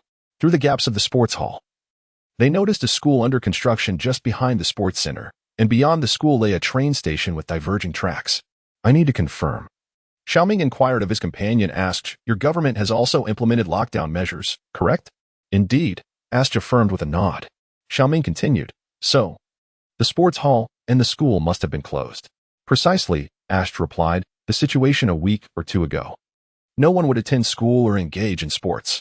The three approached the sports center, which comprised a large stadium, a swimming pool, and an indoor sports hall. Shao Ming concealed himself behind the sports hall, peering out to find the swimming pool ahead, with a badminton court situated in the vacant space between the two buildings. "What is the situation?" Lambert inquired. "This route is clear," Shao Ming responded, "though the central court is rather open, offering little cover. Thus, we must be swift and cautious," Astrid advised. Shao Ming nodded in agreement. They swiftly traversed the tennis court, utilizing the swimming pool's shelter to safely reach the roadside. The school lies at the end of the street, yet numerous apartments are scattered along both sides of it. Walking down the street would undoubtedly attract the attention of the mutated beings residing within those apartments. Lambert pointed toward an apartment across from the swimming pool, where a row of scaffolding was positioned beside the building. Climbing the scaffolding would provide direct access to the rooftop, which seemed a rather clever idea. The three ascended to the rooftop, only to encounter a new dilemma. Unlike the terraced apartments in the UK, there is a considerable distance between the buildings here. Ashji took a couple of steps back and made a running leap, successfully landing on the adjacent rooftop. Shao Ming braced himself against the wall and looked down. The height of 6 or 7 stories was indeed intimidating. Taking a deep breath, Shao Ming leaped across to the neighboring roof. Oh, for heaven's sake! As he observed the other two making the jump, Lambert's legs began to tremble. He regretted not signing up for long jump lessons back in college. Chapter 73. Rooftop Crisis. Lambert sprinted forward a couple of steps, leaping onto a waist-high wall as he aimed for the next apartment. He soared into the air, reaching out in an attempt to grasp the rooftop of the adjacent building. However, his jump fell just a tad short. Oh no! Lambert involuntarily exclaimed. Just as he was about to plummet, Shao Ming swiftly extended his hand and caught him. Lambert slid down with Shao Ming, nearly falling to the ground below. Ashji rushed over to assist, gripping Shao Ming tightly and pulling him back. Lambert's legs collided with a window below, and a sound emanated from within, revealing the presence of the mutated beings. No, no, no. Lambert was on the verge of tears, precariously suspended 6 stories high, with 2 mutants charging towards his lower half. Shao Ming and Ashji exerted all their strength and finally managed to haul the nearly petrified Lambert up. Fortunately, Lambert's physique was relatively well-proportioned. Had it been a heavier individual, there would have been no escape. The surrounding mutants were roused by the commotion, and Shao Ming turned to see one across the street roaring at them from within a building. We had better hurry, he urged, as he helped the incapacitated Lambert to his feet. Okay. Lambert trembled as he staggered to his feet, struggling to keep pace with the two. After just a few steps, his legs buckled again, forcing Shao Ming to support him as they moved forward. Not far ahead, the school emerged into view. Numerous mutants had already burst forth from their apartment, racing towards the trio below. Shao Ming glanced down to see dozens of mutants crashing against the apartment's entrance. What do we do now? The ground floor is swarming with zombies, he inquired. I have a rope on my back, Ashji replied, turning to present the rear of his tactical vest to Shao Ming. It was a standard JPC-2. 0 tactical vest equipped with a MAL system. Akin to the FCPC tactical vest Shao Ming had stripped from a SWAT officer. The MAL system allowed for the attachment of various accessories. Ashji's back bore a bundle of rappel rope. Shao Ming retrieved the rope and handed it to Ashji, who quickly uncoiled it and secured one end to a nearby ventilation duct. Immediately after, he secured the other end of the rope around Lambert. Listen up, lads, Ashji said. Since you have no hooks on you, this is the only way I can lower you. Once you reach the ground, remain vigilant. The zombies cannot see what lies behind the building. Is this secure? Lambert asked, trembling slightly. Absolutely, Ashji replied as he guided Lambert to the edge of the rooftop. We will hold on tight, Shao Ming reassured, giving Lambert's shoulder a firm squeeze. Utilizing the descent rope, Lambert was successfully lowered to the ground, followed closely by Shao Ming. Finally, Ashji slid down the rope with agility. They found themselves on the back street of the apartment building, where the mutated creatures were congregated at the entrance. Let us move, they urged. The trio stealthily navigated their way past the parked vehicles along the street, successfully reaching the vicinity of the school. The mutated beings remained clustered beneath the apartment, only aware of the commotion above. Lambert had regained some composure, his legs no longer trembling. They slipped into the school and made their way to the train station. Inside the station, no mutated creatures were present, as the entrance had been cordoned off by the police. Shao Ming spotted a police car with its door ajar and said to the others, "You two head for the tracks. I'll check if there's a radio inside the police car." Be careful, kid, Ashji cautioned. Shao Ming patted the shotgun on his back, assuring if danger arises, "This will protect me." The trio then split up, with Shao Ming crouching as he sprinted toward the police car. As anticipated, the police vehicle was devoid of firearms and ammunition. Fortunately, he managed to locate 2 spare walkie-talkies in the glove compartment. Just as Shao Ming was preparing to depart, he spotted 2 mutants staggering out at the intersection. He quickly crouched down, recognizing these mutants as members of the group that had just surrounded the building below. The 2 mutants seemed to be wandering aimlessly, oblivious to Shao Ming's presence inside the vehicle. Slowly, Shao Ming retrieved his shotgun from his back, cradling it in his arms. He cautiously maneuvered his body towards the car's exterior, resting his finger on the trigger. At that moment, Ashji and Lambert emerged from behind the train station. The 2 mutants suddenly found a target and charged towards them. Ashji raised his weapon, only to see Shao Ming gesturing at him from within the police car. Understanding the situation, Ashi glanced at the oncoming mutants and drew his dagger from his shoulder. The mutants rushed past the police vehicle, and Shao Ming swiftly slid out from the driver's seat, swinging the shotguns, but towards one mutant's skull. Simultaneously, Ashi dashed out from behind the wall, his dagger aimed directly at another mutant's head. As the mutant lunged at Ashi, he adeptly dodged the attack by bending down, delivering a swift cut across the mutant's abdomen. Following this, Ashi pivoted, plunging the dagger securely into the back of the mutant's head. Meanwhile, Shao Ming continued to strike the downed mutant repeatedly with the shotgun but on its head. The creature, attempting to shield its head with its hands, crawled forward in a fury, but Shao Ming firmly pinned it to the ground. It was only when the mutant lay motionless upon the ground that Shao Ming ceased his relentless assault. The wooden stock of the gun had even been marred by cracks. Since they were not clustered together, the task became considerably simpler. The trio collaborated, silently eliminating all the aberrations along the two necessary paths. In total, there were merely 5. The area around the train was swarmed with these mutations. Chapter 74. The Bite. What is the situation here? The 3 hurriedly dispersed, concealing themselves behind the trees to avoid detection by the aberrations near the train. Shao Ming felt a bead of sweat trickle down his brow, however. It seemed that the train car had not been breached. He raised his shotgun, peering inside the car, but saw no sign of the 2 young women, nor any aberrations having entered. The gunfire near the train had indeed attracted more aberrations, but they only arrived after the trio had vacated the vicinity. It appeared that these mutations had not entirely fallen into a dormant state. Although they remained motionless, they were still subtly shifting their bodies. What do you think, lad? Astrid slowly edged closer to Shao Ming and inquired. I can't see them. Shao Ming replied. It seems they are not inside the train. Astrid asserted. We must first address the train. There are quite a few. Shao Ming resumed his observation of the situation around the train. Estimating over 100 of them, a direct assault was certainly unfeasible. Astrid concurred, stating that even with firearms, it would be impossible for the 3 to engage the aberrations head-on in such terrain. Once the aberrations entered the woods, their hit rate would drastically diminish. Even Astrid, trained in special operations, could not guarantee the elimination of over 100 of these mutations. The high caliber of an individual soldier does not imply such extremes. What about using grenades? Lambert's gaze fell upon the 2 grenades at Astrid's waist. Employing them directly would be inefficient, Astrid replied, shaking his head.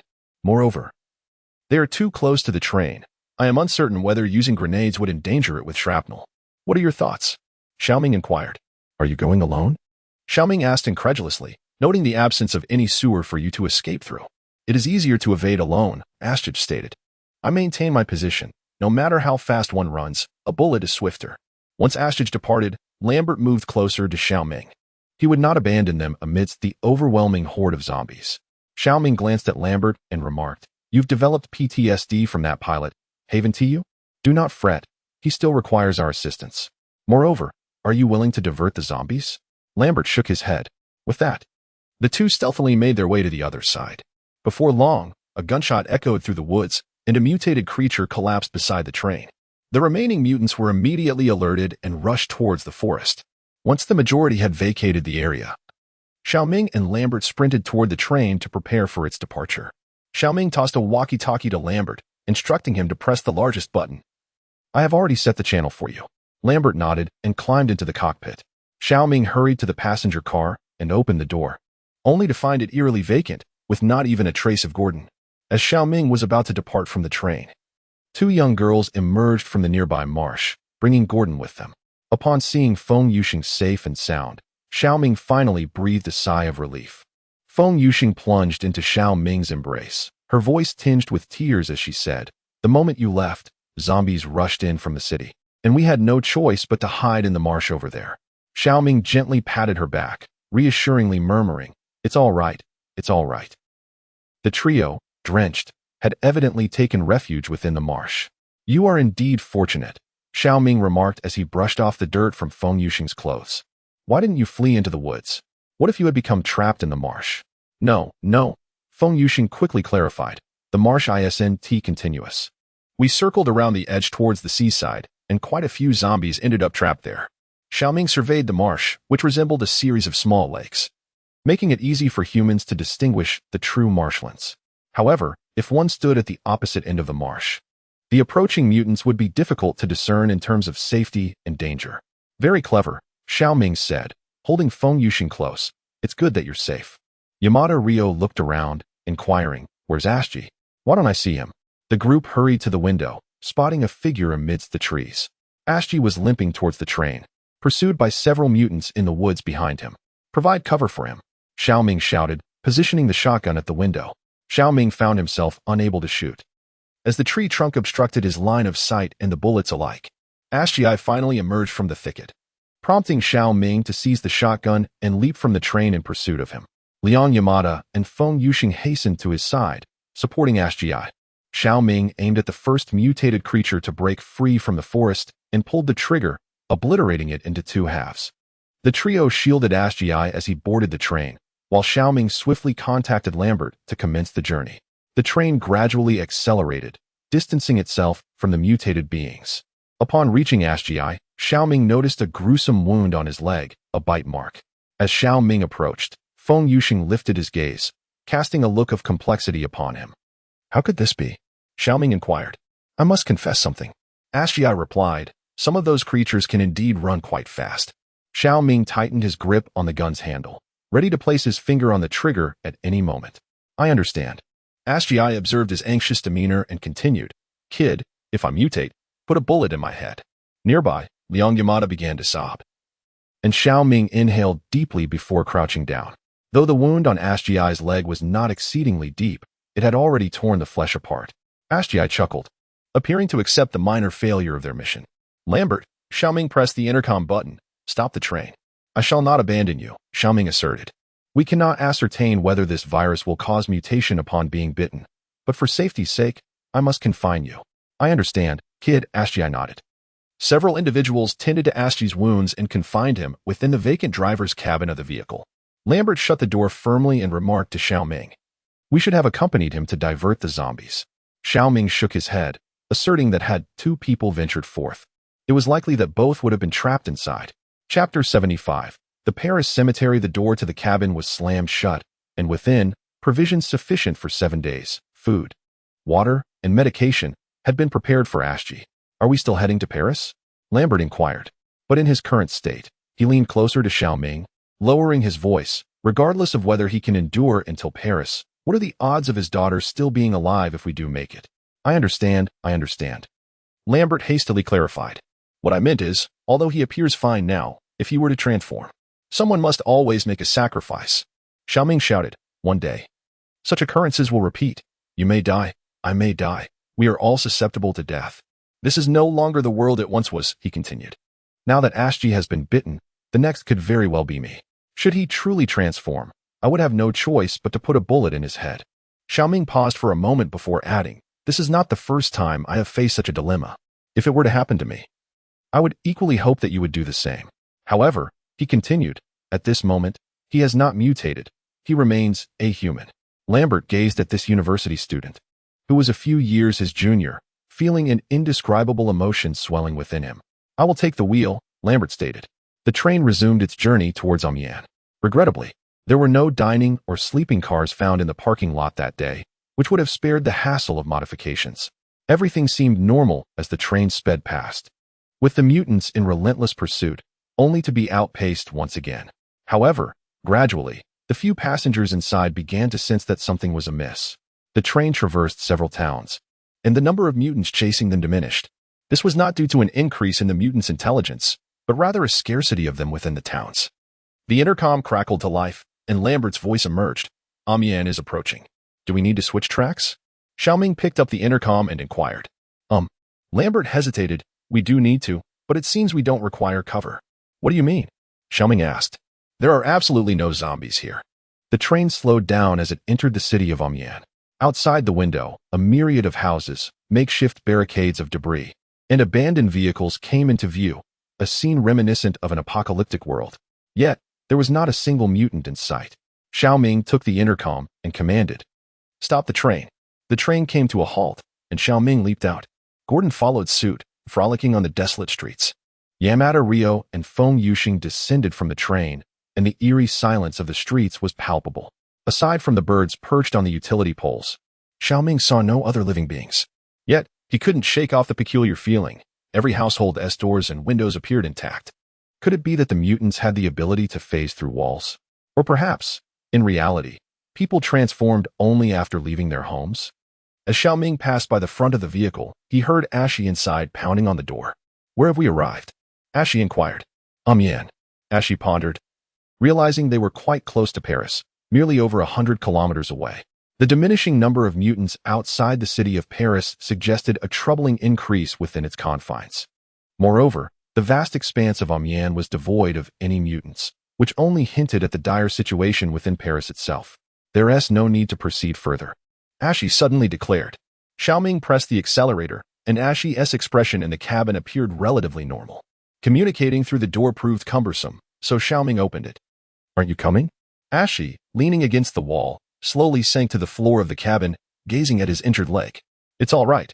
Ashy's gaze dimmed. "I never held much hope anyway." Shao Ming placed a hand on Ashy's shoulder, uncertain of what to say. "Thank you for taking the detour to bring me here," Ashy remarked. "This is sufficient. Venturing further might lead us into a tide of corpses." "And your daughter?" At that moment, the others gathered around. Ashy closed his eyes, perhaps having accepted days prior the painful reality of never seeing his daughter again. "We could press on a bit further," suggested Feng Yuxing, "to see the true state of Paris." At that moment, this man was torn within, as the thought of searching for his own flesh and blood felt undeniably false. However, now with an injury to his leg, he finds himself uncertain about his survival. And the hope of reuniting with his daughter seems ever more elusive. If he were to transform into a mutant, it would be unwise to lead the remaining few to their doom. Furthermore, if Paris is indeed teeming with millions of zombies, even with a train, reaching the city would be a formidable challenge.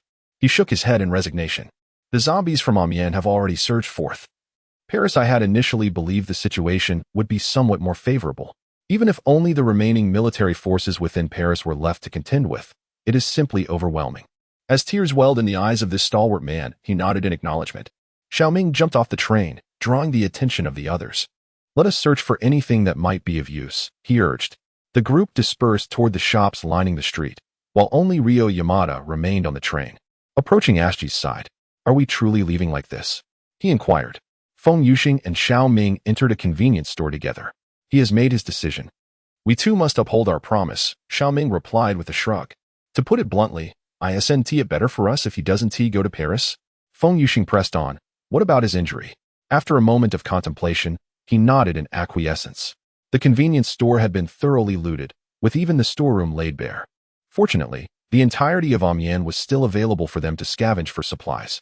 Chapter 08, Classified, Prion, 20 Virus File Esteemed, Redacted. Sir, I am Dr. Shelton from the CDC. I believe that by the time you receive this correspondence, our nation and indeed the entire world are engulfed in turmoil. Prior to Redacted, our department submitted a report concerning the Prion 20 virus. However, regrettably, the Redacted department did not accord this report the seriousness it warranted. As early as Redacted, when the first case of the Prion 20 virus, hereafter referred to as P virus, emerged in Northern California, my department commenced research on the P virus and its potential ramifications. Based on the experimental reports submitted by Redacted Laboratory, we have made the following estimations regarding the implications of P virus. Naturally, I shall strive to elucidate the issues surrounding the P virus in a manner that is both comprehensible and straightforward for you. Firstly, unlike other prion, the P virus is larger in size and can elicit an immune response within the human body, signifying that a considerable number of fortunate individuals may indeed possess antibodies against the P virus upon infection. Secondly, in contrast to conventional prion that completely obliterate the central nervous system, the P virus engenders a perilous form of control. The P virus can seize full dominion over the human central nervous system, thereby manipulating an individual's behavior, driving them into a state of utter madness and inciting them to assault other living beings. This aggressive behavior does not stem from the necessity of viral transmission. The P virus bears similarity to ordinary prion in that it lacks nucleic acid and replicates extensively through its protein structure, which serves as genetic material. Furthermore, the P virus, through undisclosed information, can entirely inhibit the commands issued by the brain's neurons to the body's tissues. In simpler terms, individuals infected with the P virus are rendered incapable of controlling their actions while fully conscious. For instance, subject D01, after being thoroughly infected by the P virus, exhibited a highly active state of cerebral cortex thought processes, yet displayed uncontrollable ferocity in behavior. Research indicates that the P virus exclusively infects humans, showing no capacity to affect other organic life forms such as animals or plants. Additionally, the P virus has an incubation period that can extend up to 6 months upon entering the human body, during which the virus remains dormant. And the patient appears entirely normal, exhibiting no discomforting symptoms.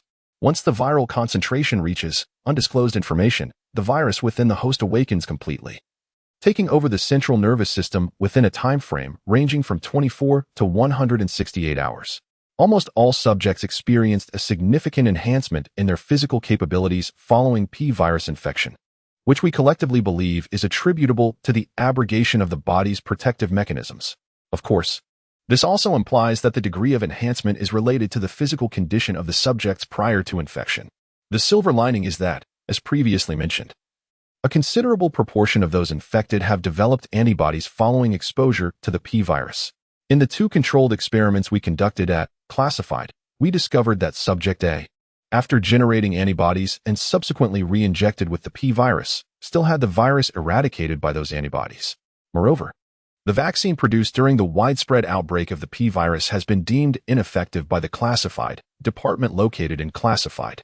For those infected individuals with a viral concentration reaching Classified, this vaccine may further catalyze viral mutations within the body, resulting in an entirely new subspecies. Given that the Classified department has been utterly obliterated, we can only provisionally designate this subspecies as P-bio.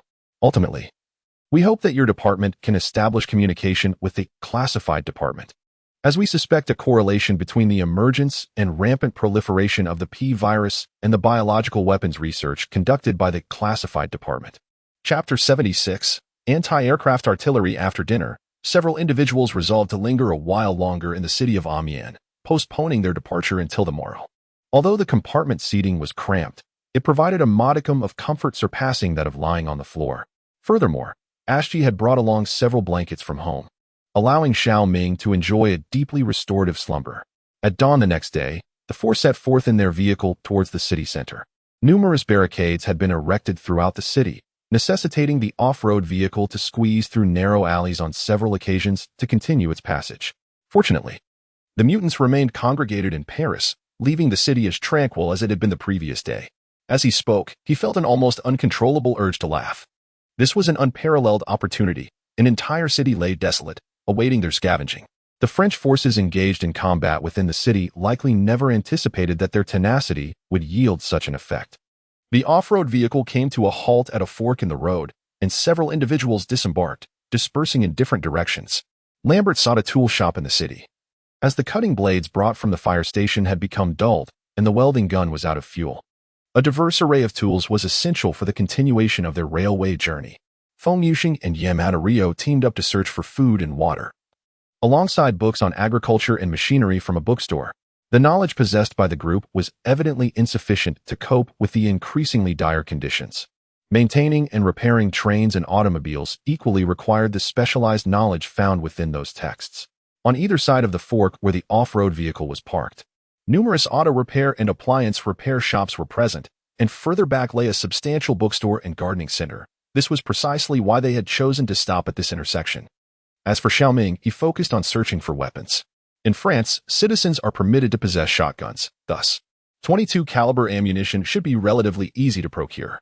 Moreover, it had become apparent during their travels that the French government had established checkpoints in major cities, making it conceivable to encounter some military weaponry. Shao Ming wandered through several blocks centered around the off-road vehicle when a zoo came into view. Clearly, this was not an opportune moment for a leisurely visit to the zoo. However, he could still glimpse the situation within through the fence. Raising his shotgun, he prepared for the possibility of a mutated creature suddenly emerging. Peering through the fence, he observed that the area closest to the wall was strewn with bones. It appeared that these animals had become a feast for the mutants. Shao Ming gazed towards the zoo's entrance, where an eerie stillness enveloped the entire establishment. Even the animals confined within their enclosures appeared to have perished from starvation. Departing from the zoo, he continued his journey towards the city center. This area was replete with automotive repair shops. It seemed that every few steps presented yet another establishment. However, with Lambert by his side, There was no necessity for him to search for anything within their confines. Walking alone on the deserted streets provided a uniquely unsettling experience. As Shao Ming navigated over a cluster of parked cars, a patch of greenery emerged at the far end of the road. Perhaps it would be more fitting to describe it as a crimson expanse. Bloodstains marred the roadways flanking the green area, remnants that, despite the passage of days, had not been entirely washed away by the rain. Near a barricade fashioned from sandbags, spent shell casings and weaponry littered the ground. Several trucks and armored vehicles were huddled together, with a military green tarp erected in the center as a makeshift tent. One corner of the tent had collapsed, indicating that 2 or 3 vehicles had likely been driven away. It was evident that this was a military outpost. Shao Ming felt his heart race with exhilaration. It was akin to winning a grand prize. For safety's sake, he raised his firearm. The tent stood empty, save for some discarded ammunition boxes and a scattering of portable tables and chairs strewn across the ground. The rear door of an armored vehicle stood ajar, revealing an equally vacant interior. Lowering his shotgun, Shao Ming concluded that the city of Amiens was indeed devoid of any corpses. He picked up a Fama's rifle from the ground. The magazine was empty, devoid of ammunition. Time and again, he collected firearms from the earth, all of which were rendered useless, their chambers void of bullets. At this moment, Shao Ming's mood resembled that of winning a lottery only to discover that the prize was a mere puff of air. He cast aside the 416 Hong Kong dollars rifle he had just picked up and resumed his search for ammunition crates. Bullet boxes, grenade containers, artillery shells, every one of them was utterly devoid of contents. It seemed that the French forces had taken all usable weapons and ammunition during their retreat. Could it truly be this thorough? Shao Ming pondered as he squeezed into the passenger compartment of a VEIC armored vehicle. Inside, he found nothing of utility in terms of weaponry, but he did retrieve a map from one of the seats. The map was annotated in French, marked with several red circles, which appeared to indicate the locations of survivor gatherings, one of which was Amiens. It seemed this map was somewhat outdated. Shao Ming mused as he continued to examine it. The remaining locations included Paris, Lyon, and Bordeaux. Paris was a lost cause.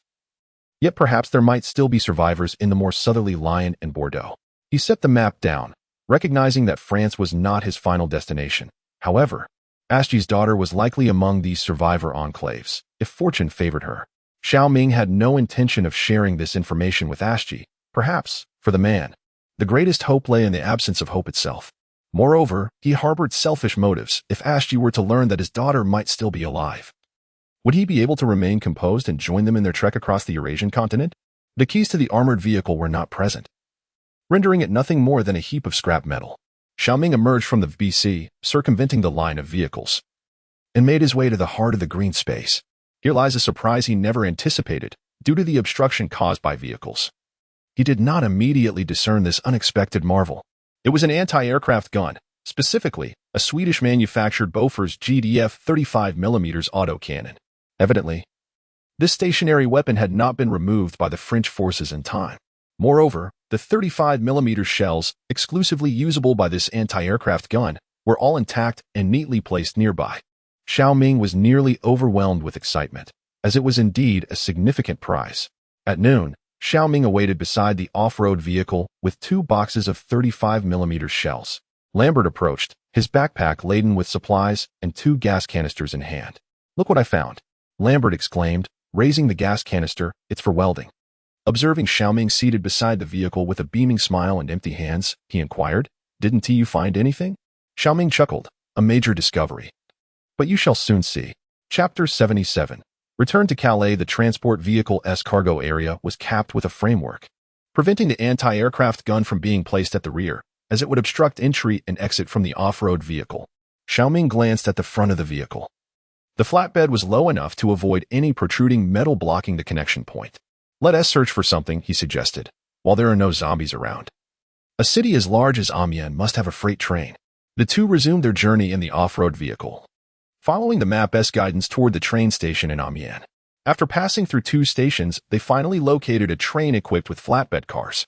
The height of the flatbed trailer is simply not conducive to transporting the anti-aircraft gun directly. A few individuals managed to maneuver both the train and the anti-aircraft gun into a freight warehouse, utilizing a platform nearly level with the flatbed. They finally succeeded in hoisting the anti-aircraft gun onto the trailer with the assistance of an all-terrain vehicle. One issue followed another, the fully deployed anti-aircraft gun. Lying horizontally across the trailer would result in serious overwidth on both sides. Shao Ming circled the anti-aircraft gun and remarked, "I believe we need to release Ashi." "Release him?"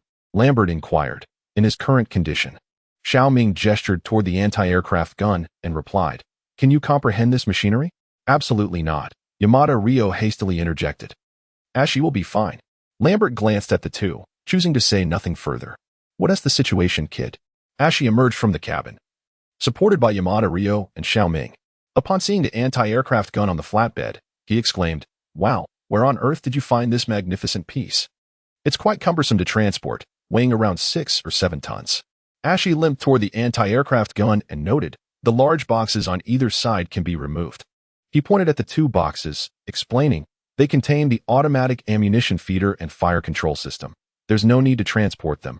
Just dismantle everything. After all, for our current needs, a simple sighting scope will suffice." "Are we foregoing the automatic ammunition feeder?" Shao Ming quickly asked. Ashtij glanced at the ammunition piled nearby and shook his head. The meager supply was insufficient for the automatic feeding system. Moreover, what had been removed was merely an auxiliary ammunition box, designed for rapid ammunition switching. Indeed, Shao Ming nodded, noting that 2 wheels could be lowered. He observed Lambert standing behind Ashtij, his gun slightly raised. "Take it easy." Shao Ming hurried over to Lambert, pressing down his weapon and whispering, "Do you see how his demeanor seems on the verge of transformation?" Releasing Lambert's gun, he patted his shoulder and said, "Get a screwdriver, please." Lambert glanced at Shao Ming and nodded. Ashtij accepted the tool belt Lambert handed him and, after some tinkering, finally detached all the excessively wide components. Now, the anti-aircraft gun consisted solely of its main body, whose width was perfectly suited for mounting on the flatbed. With Lambert's newly acquired welding torch, the anti-aircraft gun was secured at the front of the flatbed.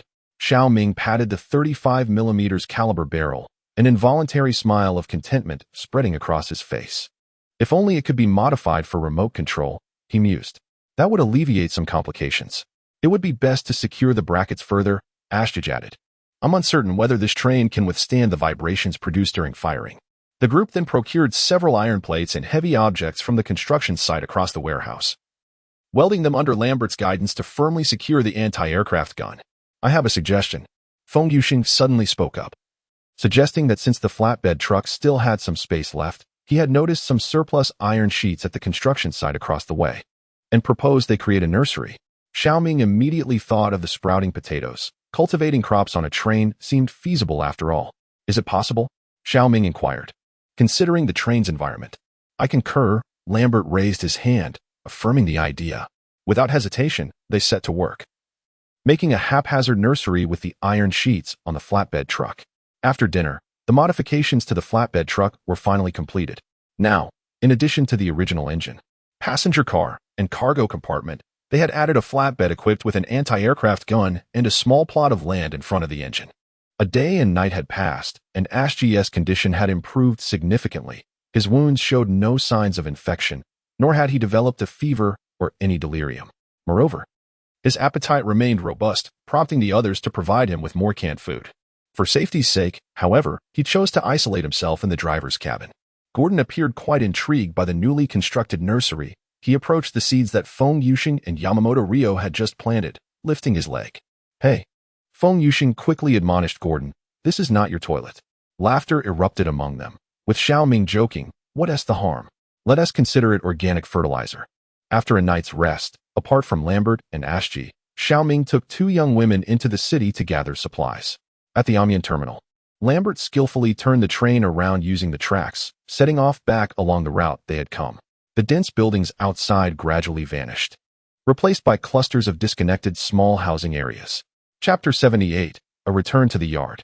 The train sped along the tracks as Shao Ming and Lambert stood in the driver's cabin. "How should we proceed?" Shao Ming inquired. "According to the map." Lambert picked up the tablet and remarked, "We should divert at the yard, bypassing Calais and Dunkirk, and head straight for Lille." Shao Ming was not particularly familiar with Lille, though he knew of Calais and Dunkirk. There was no way to change tracks within Calais that could only navigate inland from the yard, steering clear of the 2 coastal cities. Ahead lay Belgium. Lambert set down the tablet and stated, "From Lille, we can directly access Brussels." Wait a moment. Shao Ming recalled something, took the tablet, and zoomed out the map. Lille, Brussels. He magnified the map again to verify the route. From Lille to Brussels. The map revealed scarcely any forests or fields, all obscured by residential blocks. Shao Ming expressed, I don't believe this is a prudent route. It primarily traverses densely populated urban areas, and the road network is rather intricate. It may prove quite difficult to navigate. Let us take the detour. Shao Ming suggested. It's better than plunging headlong into a sea of zombies. Whatever you say, Commander, Lambert nodded in agreement. But we need to first assess the situation within the yard before we drive the train in. I'll head over directly, Shao Ming replied. Shao Ming sighed and remarked that it was quite troublesome to descend from the off-road vehicle only to climb back into the cargo compartment. Moreover, their fuel reserves were dwindling. The train halted at Pian Station, precisely the location where they had picked up Ashi a few days prior. Ashi, Shao Ming tapped on the door of the cockpit. May I use your sniper rifle? Be gentle with it, kid, Ashi shouted back. With the sniper rifle in hand, Shao Ming made his way towards the front of the vehicle.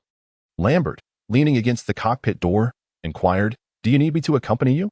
Be careful, Feng Yuxin called out from behind him. Got it. Shao Ming replied as he ventured into the thicket.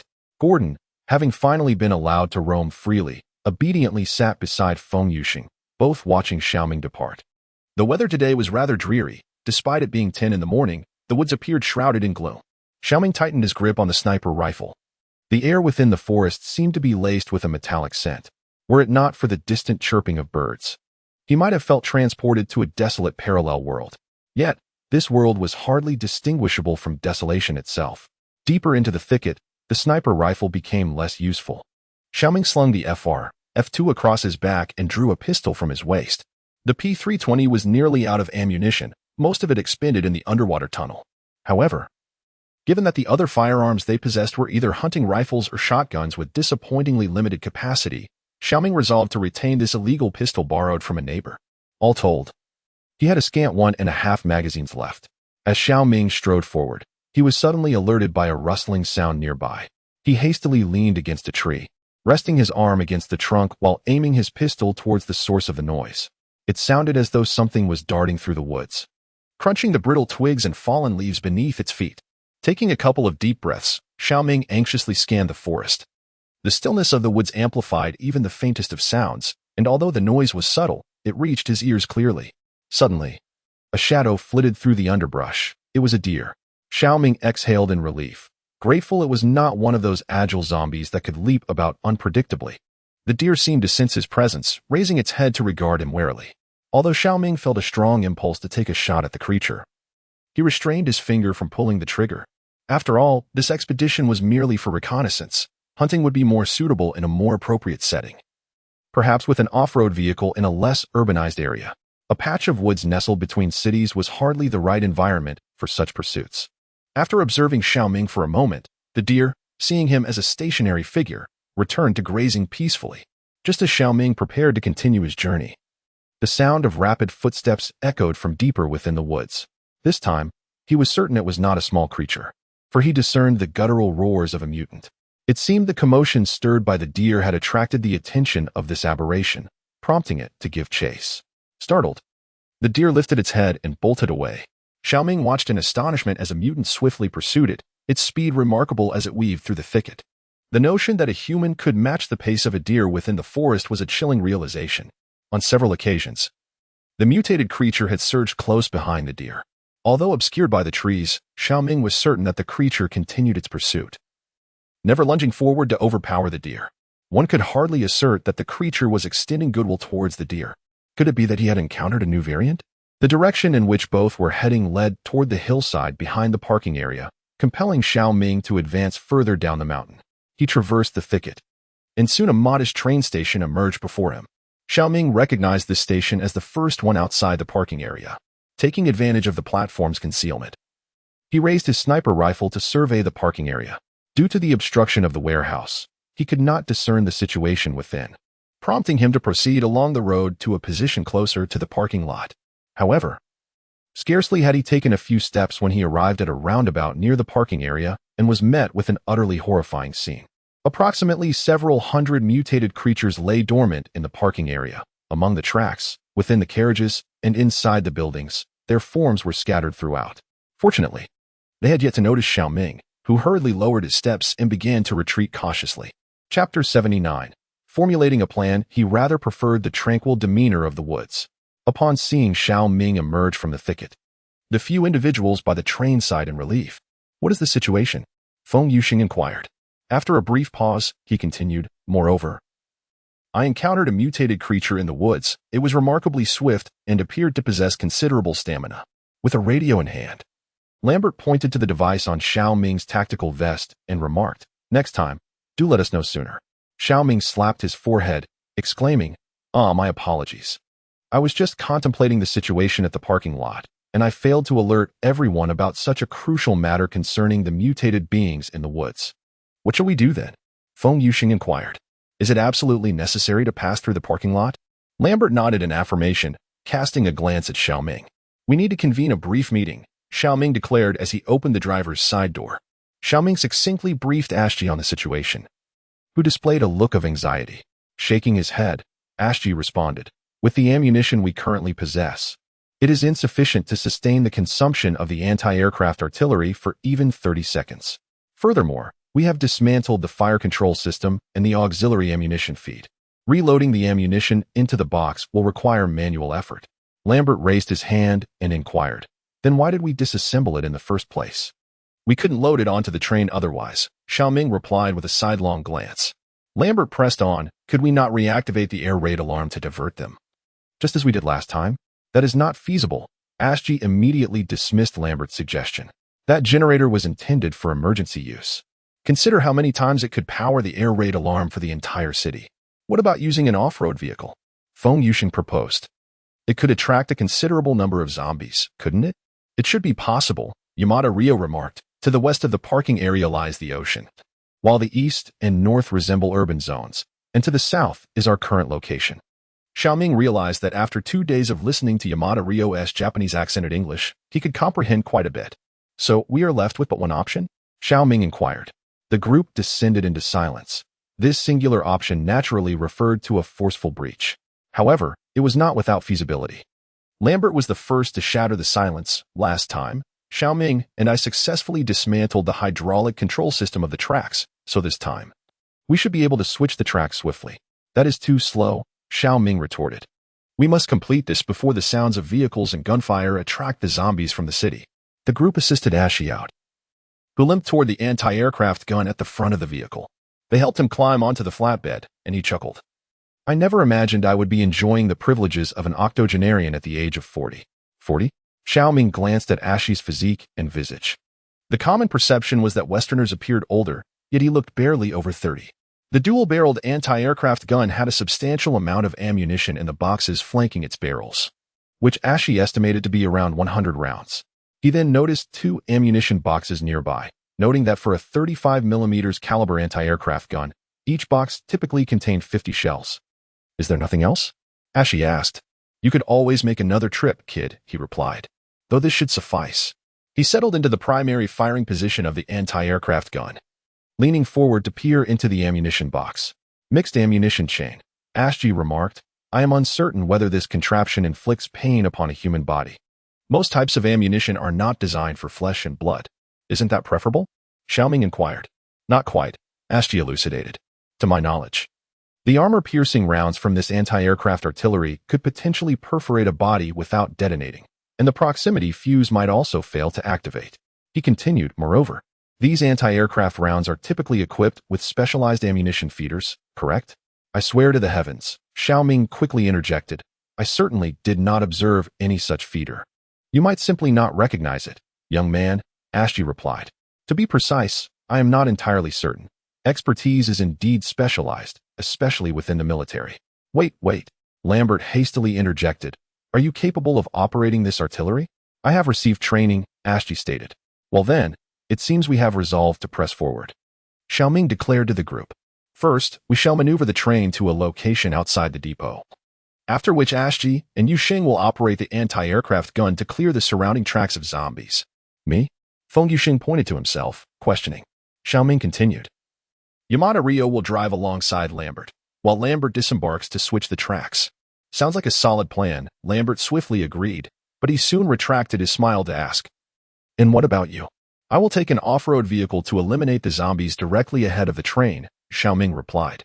"The anti-aircraft gun cannot directly bombard the tracks we intend to traverse."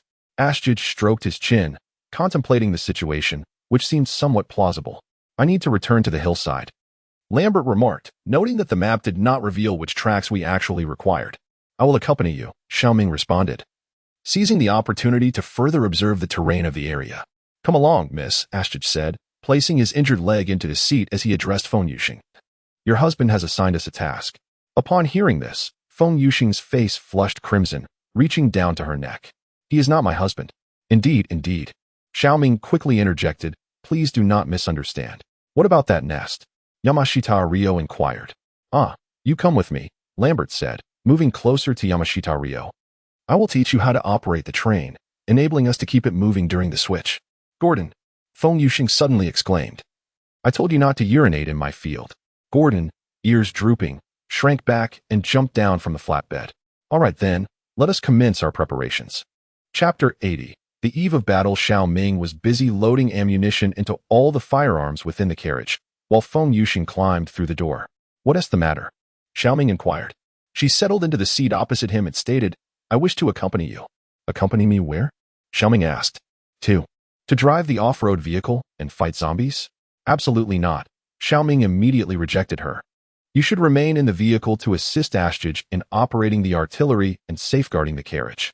Observing Feng Yuxing's somewhat reluctant demeanor, Shao Ming continued, "Driving nearby is far too perilous. Remaining on the train is considerably safer." Feng Yuxing was about to interject, but Shao Ming silenced her. "Just stay on the vehicle and provide cover for me." As Ashi watched Feng Yuxing climb back onto the flatbed car, he remarked, "It's all right, in truth. Your presence wouldn't contribute much." "Thank you," Feng Yuxing replied. "You truly have a knack for offering comfort. Now, let me instruct you on how to reload the ammunition." He produced a row of magazines, 7 shells resting quietly upon them. "Huh?" Ashi displayed a hint of surprise. Realizing that this was not what he had anticipated, it seemed this device was not fed by a belt. "How would I know?" Feng Yuxing retorted. "I've never used this before." Ashi continued, engrossed in his thoughts. "I underwent anti-aircraft training 2 decades ago during boot camp, and since then, I haven't laid my hands on any large-scale air defense equipment." "So?" Feng Yuxing inquired. "That explains why that lad claimed to have never seen a cartridge loader," Ashi elucidated. "This magazine can be loaded manually with ease." Feng Yuxing feigned realization. "Oh, I see." She nodded thoughtfully. "Yes, you make a valid point." On the grass, Shao Ming was walking alongside Lambert towards the parking area. Lambert, noticing they had distanced themselves significantly from the train, said, "Have we perhaps allowed him to remain unrestrained for too long? However, we remain unaware." "All right," Shao Ming interrupted Lambert. "Let's cease this debate." "Well, I am merely concerned for the safety of our team," Lambert replied. Shao Ming continued, "Do you truly believe that if you aimed your weapon at him as you did yesterday, he would remain oblivious? To put it bluntly, would you rather confront a seasoned, living special forces operative or a mindless zombie?" Lambert raised his hands in acquiescence, saying, I understand. Shao Ming urged, "Enough talk. Keep your eyes on the woods." Lambert whispered, "I hope that zombie has wandered off." The two raised their weapons and ventured into the forest. As it was half an hour ago, the woods remained eerily silent. Shao Ming doubted that the aberration would abandon its hiding place. The only thing that might have scared it away was the deer fleeing from the thicket. With vigilance, they scrutinized their surroundings. Shao Ming opting for his handgun while Lambert carried a double-barreled shotgun. As they ventured deeper into the forest, the environment grew increasingly intricate. "This way," Shao Ming said, patting Lambert on the shoulder. They ascended the slope, but suddenly, they were startled by a commotion ahead. They quickly concealed themselves behind a clump of grass, and Shao Ming peered through the gaps in the trees. Nearing the summit of the slope, they spotted the aberration from half an hour ago, feasting on the carcass of the deer. "Do not fire." In hushed tone, Shao Ming remarked to Lambert that they were too close to the cargo yard, and the sound of gunfire would surely attract other zombies. Lambert nodded in agreement, pulling out an iron rod from his waist. This mutated creature was effectively blocking their path to the high ground overlooking the parking area. To observe the situation within, they would need to either eliminate or divert it. "What do you suggest we do?" Lambert inquired quietly. Running was evidently not an option, as Shao Ming had just witnessed the creature's terrifying endurance and speed. It could easily outpace a deer, let alone 2 urban dwellers. Their only advantage was that they were 2 in number. Do you recall how we handled those leaping zombies back in the warehouse? Shao Ming said. We have 2 people. Before he could finish his thought, a roar erupted from the direction of the mutant. Peering out, Shao Ming saw the creature rushing towards them with outstretched arms. Damn it! The creature was incredibly swift. Before they could react, it was upon them. Without a moment's hesitation, Shao Ming instinctively raised his handgun and pulled the trigger. Bang! No matter how resilient it was. It was merely a matter of a bullet when it was charging right at the muzzle. The birds in the woods took flight in a startled flurry. Of course, it wasn't just the birds that were disturbed. Within the parking area, hundreds of mutated beings were also roused. Didn't you say not to fire? Lambert exclaimed. I had no time to consider that. Shao Ming retorted. Who could have known it had spotted us? I was aiming for a surprise attack. Now we are under attack. Lambert seized Shao Ming as the distant howls of the mutants approached. Run, came Ashji's voice through the radio. The 2 of them sprinted desperately towards the edge of the woods, the sounds of the mutants growing ever louder behind them. Fortunately, the mutants needed to charge up the slope, which granted them precious time. Upon bursting from the trees, Ashji had already aimed the cannon at the tree line. You drive, Shao Ming shouted to Lambert while running. I'm going for the off-road vehicle. Where to? Lambert inquired. Where else? Straight in. Before they could reach the train, mutants erupted from the woods. Ashji swung the anti-aircraft cannon, firing at the pursuing creatures. The deafening explosions resonated behind them as Shao Ming quickly crouched and dashed towards the rear of the vehicle. Armor-piercing rounds swept through the forest. With 2 35mm cannons unleashing over 14 shells in a single second, rending trees as thick as a man's waist in 2. In an instant, the forest's edge was left in disarray, leaves and branches swirling through the air. However, due to the type of ammunition used, the number of mutants killed by the shells was possibly fewer than those crushed by falling trunks. Chapter 81. All-out firepower. The train began to move, with Ashji maintaining a rapid-fire rate of a few seconds per burst. Meanwhile, Feng Yuxing set up his shotgun, targeting the stray mutants that had evaded the cannon's fire. In the driver's cabin, Yamada Ryo skillfully grabbed the M240 machine gun mounted on the right window, swiftly disengaging the safety and chambering around in one fluid motion.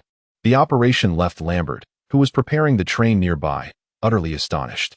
As the train began to move, albeit at a modest speed, Shao Ming seized the support pillar of the carriage and climbed aboard. He swiftly severed the ropes binding the tires and took his seat in the off-road vehicle. Releasing the handbrake and shifting into reverse, before Shao Ming could even press the accelerator, the off-road vehicle plummeted from the train, shielded by anti-aircraft artillery and machine guns. The train rapidly accelerated, leaving the mutated creatures trailing behind before they could reach the tracks. Naturally, the off-road vehicle was left behind as well. A manual transmission.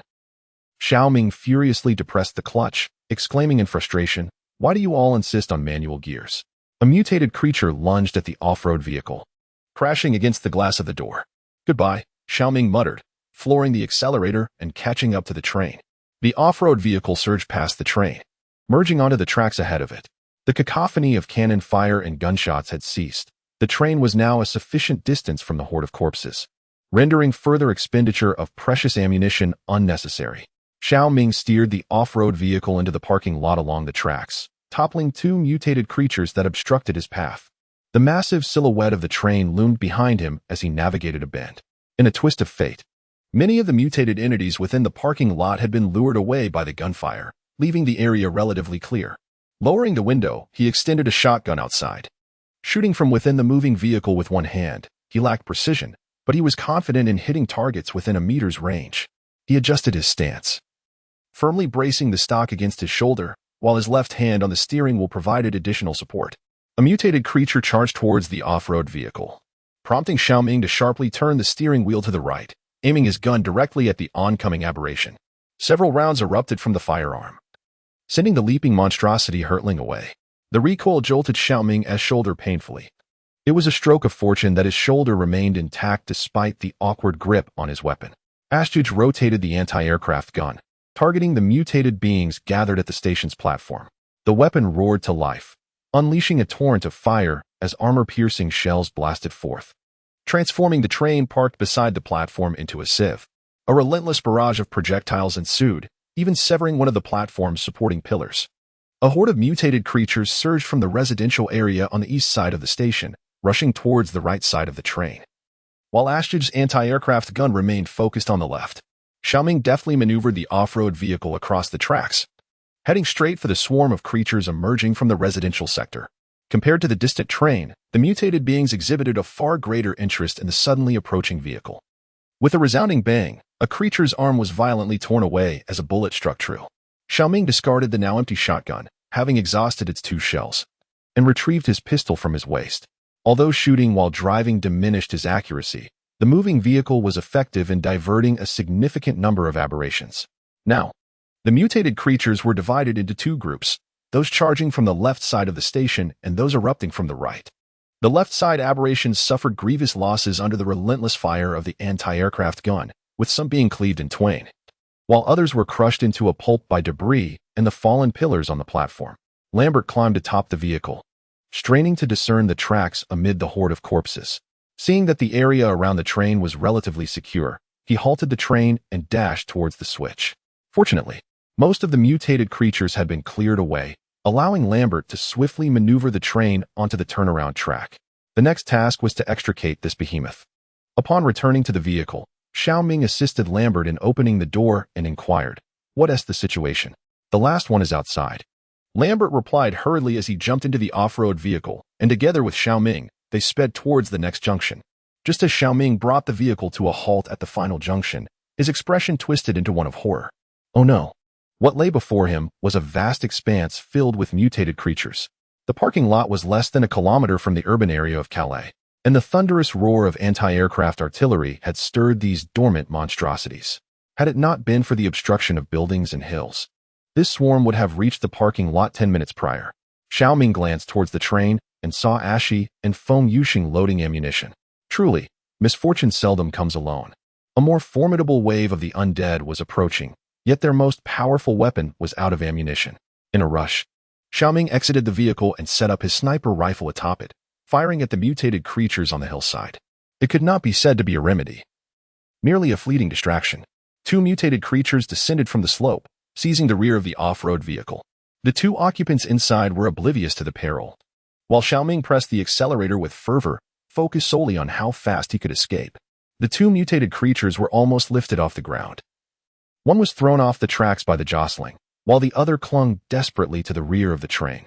"Is everything all right?" Shao Ming inquired, gripping the steering wheel. Yes, Lambert replied, still shaken and trembling. That was the last one. The off-road vehicle came to a halt beside the train's cabin, and Lambert leaped out. Rushing toward the interior of the train, the creature that had been dragged all the way began to stagger to its feet, only to have a hole appear in its head the next moment. Feng Yuxing lowered his hunting rifle, panting heavily. The train roared back to life, heading straight toward the tide of corpses rushing down the slope. This predicament was particularly dire for the 2 exposed at the front, who relied on an anti-aircraft gun to fend off the creatures attempting to climb onto the flat car, dispatching them one by one. Shao Ming also emerged from the top of the engine, firing at the approaching mutants. "Did you see that?" Feng Yuxing exclaimed, striking down a creature with the butt of his gun, addressing Ashi. "I'm not just dead weight." Within minutes, the train passed the steep slope, which was teeming with mutants, and turned toward the parking lot. Due to the lack of sufficient time to secure the tracks and the increased weight of the train compared to the previous days, the tracks shifted as the train passed over them. They were nearly terrified, feeling as though they were on the brink of derailing. Chapter 09, Top Secret Prion, 20 Virus File 2. Dear, Unclassified, Sir. Thank you very much for finally giving our report the attention it merits. This will aid the government in swiftly regaining control of the situation. Below is a comprehensive summary of our research on the P-virus conducted over the past 3 months. Detailed reports have been submitted in our weekly updates. According to our findings, the infection caused by the P-virus is irreversible, and restoring normalcy by alleviating the virus's control over the central nervous system is unattainable. The subject groups, upon the forcible eradication of the P-virus from their systems, immediately exhibited a loss of vital signs. Detailed experimental records are available in the attached documents. We are still striving to uncover the mechanisms by which the P-virus achieves this effect. Concerning the sequelae observed in the population we have designated as P01 infected individuals, our current understanding reveals the following. 1. Infected subjects can attain a state of almost zero metabolic activity through a dormant mechanism. This dormancy is facilitated by the P virus's control over neural signals in the brain, with specific methodologies still under investigation. The most notable manifestations include the cessation of nail and hair growth, as well as a near-complete halt in cerebral activity, while only the most fundamental life-sustaining functions, such as blood circulation and respiratory processes, are maintained. At this juncture, it becomes exceedingly challenging to ascertain the medical viability of such individuals, reminiscent of the term living dead from cinematic narratives. However, it is particularly perplexing that the auditory and visual systems of these dormant individuals remain intact, enabling them to swiftly restore bodily functions to normal levels upon disturbance under the activation of the P virus. When the energy levels within an infected individual dwindle, rendering the P virus incapable of sustaining itself at an undisclosed concentration through proliferation, the infected individual may be reawakened. Due to the influence of the dormancy mechanism, individuals unable to receive energy replenishment for an extended period may enter a state of natural death. Here, death refers to the complete cessation of the P virus's division and proliferation, resulting in the loss of control over the human body. Consequently, the P virus can no longer utilize its protein properties to provide energy for the host, ultimately leading to complete demise. Furthermore, the longer the dormancy period, the greater the likelihood of cerebral necrosis. Individuals who remain dormant for too long may experience total loss of consciousness, with all bodily functions governed by the P virus. The retention of consciousness in infected individuals exhibits an inverse relationship with both the duration and frequency of dormancy. In the early stages, particularly when the P virus first secures control over the human body, the brain of the infected individual remains fully alert. As the internal energy diminishes and the concentration of the P virus escalates, the individual's consciousness will gradually fade. Instances of cannibalism among infected individuals have been observed. In experiments conducted in an undisclosed location, several infected individuals were confined together in a foodless laboratory, leading to behaviors of consuming one another to sustain their energy expenditure. Over time, infected individuals may exhibit a variety of unpredictable subspecies. Currently known subspecies, aside from the P biological variant, arise from the P virus's removal of limitations on human capabilities. For instance, some infected individuals display enhanced reflexes or mobility. Although we believe these enhancements do not fully qualify as distinct subspecies, research indicates that infected individuals, after receiving adequate nourishment, exhibit unrestricted proliferation. This proliferation is evidenced not only by the rapid reproduction of the P virus within their bodies, but also by the manifestation of symptoms such as sarcomas and a significant increase in muscle density. In certain infected individuals, muscle tissue has undergone varying degrees of deformity and mutation upon interaction with the P virus. However, due to the constraints of the human skeletal structure, there have yet to be any instances of individuals surpassing human limitations entirely. The potential for the emergence of subspecies completely detached from human tissue structures cannot be dismissed, and the existence of additional variants remains to be uncovered. This matter warrants heightened attention. In conjunction with other predictive studies, we surmise that infected individuals may not naturally perish within the forthcoming years. Rather, there is a likelihood of a considerable number of subspecies arising in densely populated areas. Regarding the experiments utilizing P virus extraction factors for human enhancement, all endeavors have culminated in failure. Antibodies cannot solely eradicate the infectious agents within the virus to achieve a symbiotic state, as 99% of natural antibody carriers exhibit complete immunity to the P virus. Moreover, we are currently unable to identify alternative methods to effectively regulate the P virus within the human body in a short time frame. The P virus remains infectious to purists who have not developed antibodies. We are presently seeking additional populations of uninfected purists who have neither encountered the P virus nor developed antibodies from the classified department for further research. Some infected individuals have shown varying degrees of territorial awareness. Intelligence gathered from frontline military units and satellite imagery suggests that certain infected individuals may have developed a sense of territory.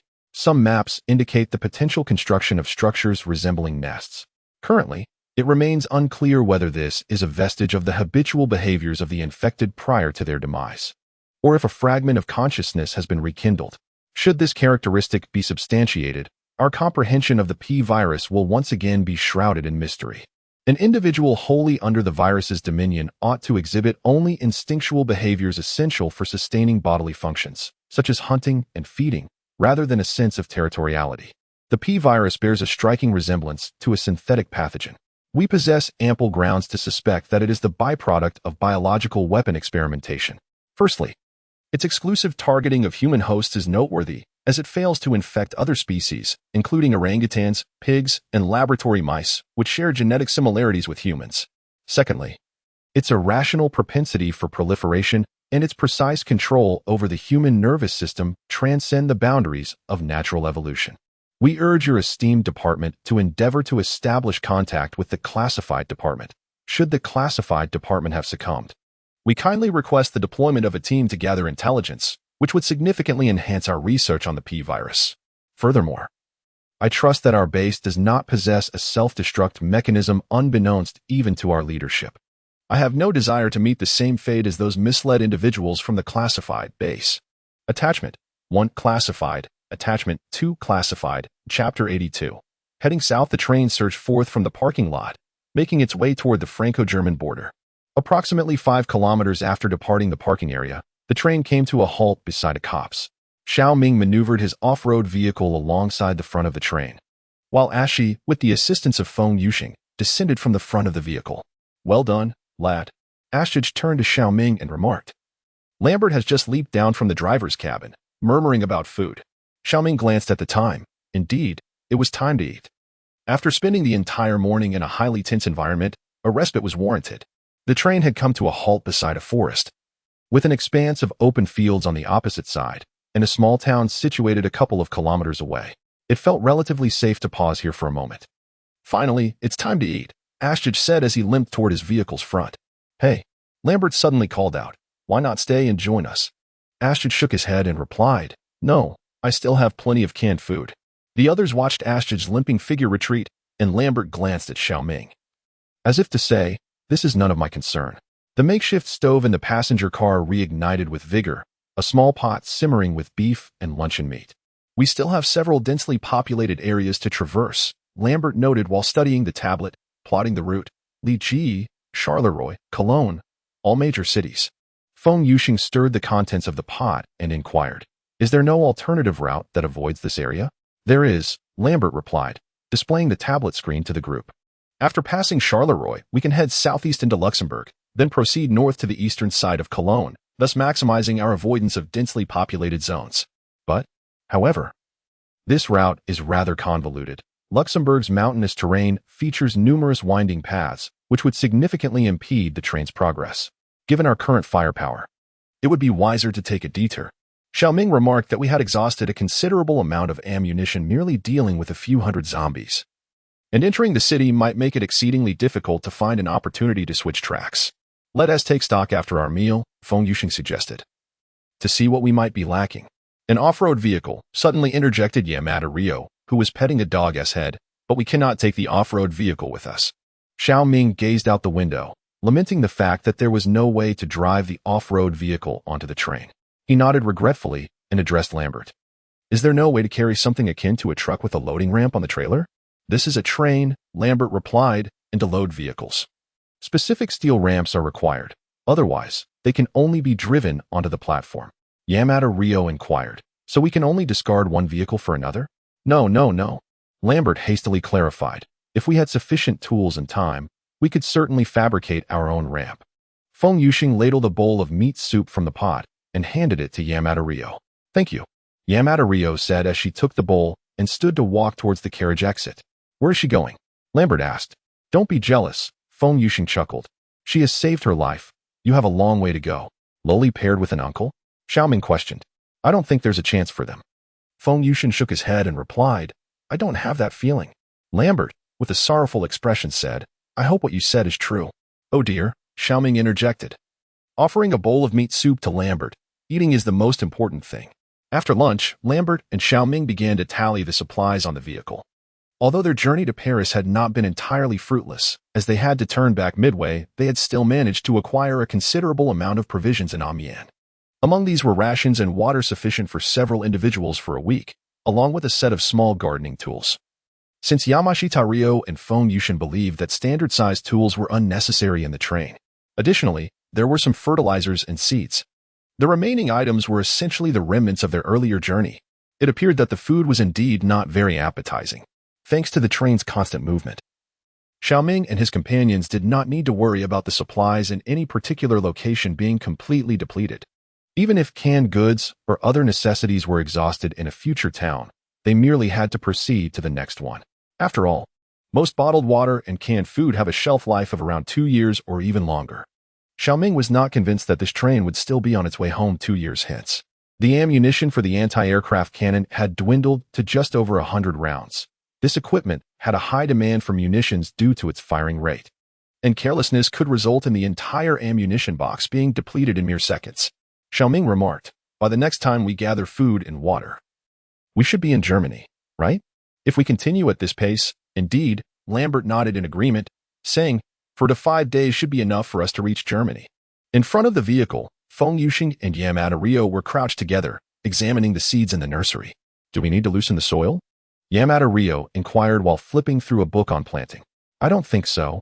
Feng Yuxing pondered for a moment and replied, "The jolting of the train can be considered as soil erosion." As Yamada Ryo continued to browse through the book, he remarked, "The book doesn't mention how to cultivate land on a train." Gordon followed Lambert and Shao Ming to the nursery, having recently mastered the art of climbing the ladder into the carriage with remarkable skill. However, just as he climbed onto the flatbed, Feng Yuxing promptly shoved him off. "Go away. We can't have you treating this place like a restroom." Gordon, dejected, scurried behind Shao Ming and sat down.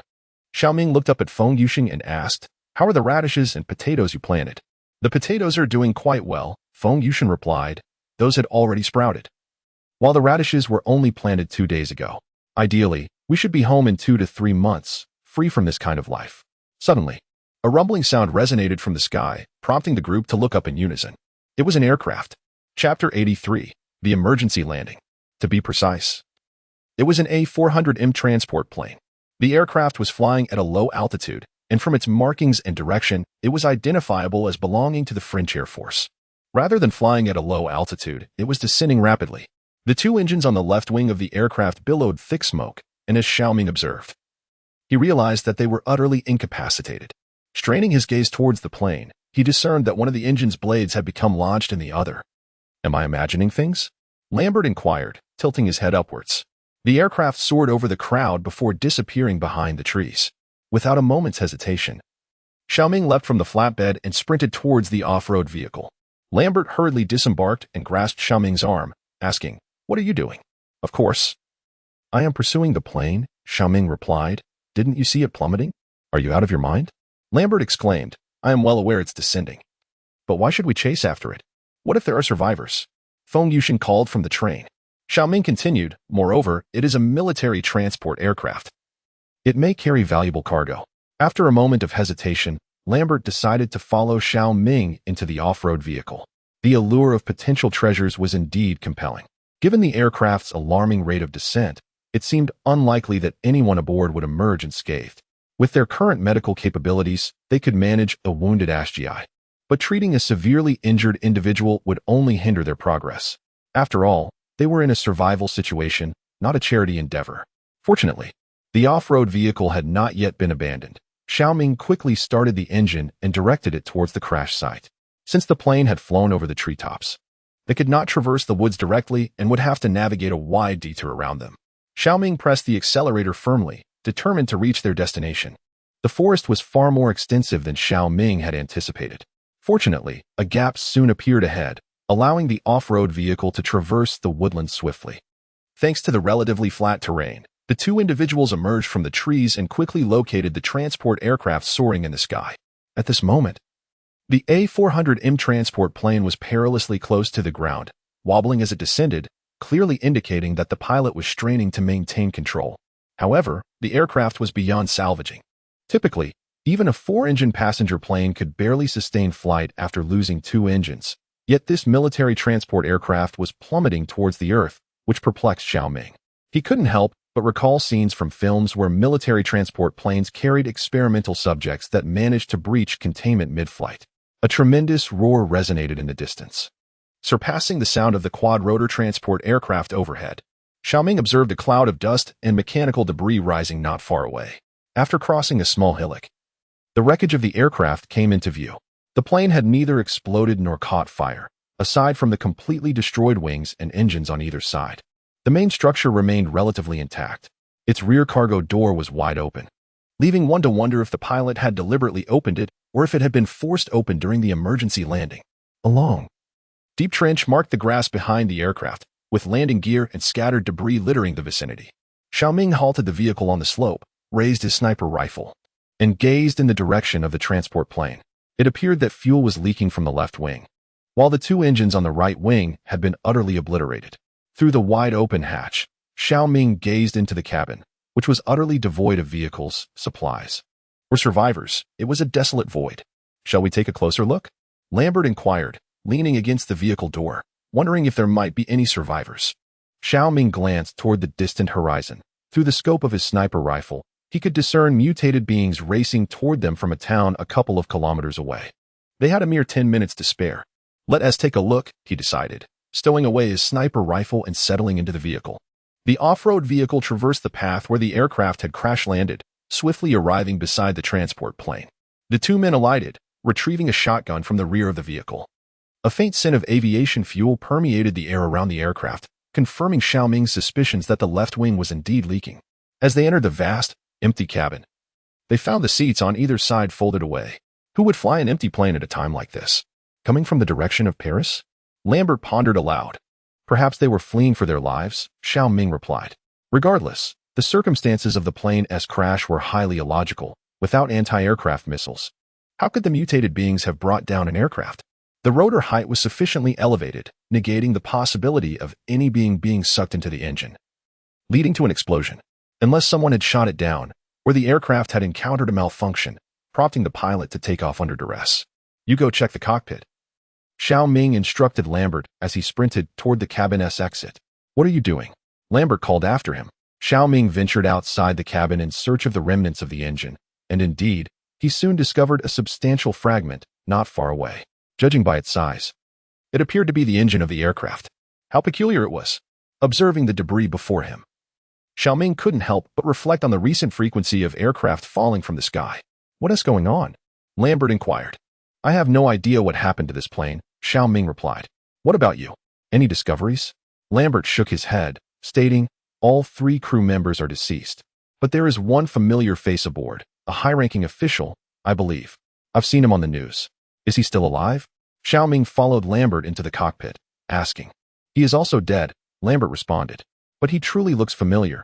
You should take a look." Shao Ming climbed into the cockpit, which was in utter disarray.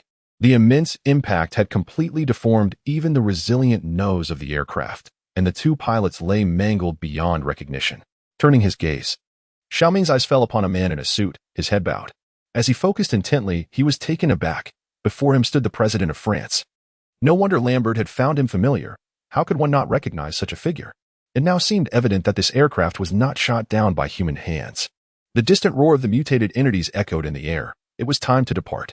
Chapter 84. Fuel Crisis, A Fruitless Journey. Shao Ming descended from the off-road vehicle, lamenting. "It's empty. There is nothing here. Everyone has perished," Lambert remarked, "except for one whom I find rather familiar." "Enough," Shao Ming interjected hastily. "Let's not dwell on that." The train was reactivated and departed swiftly, evading the mutated entities drawn by the transport aircraft before they could detect it.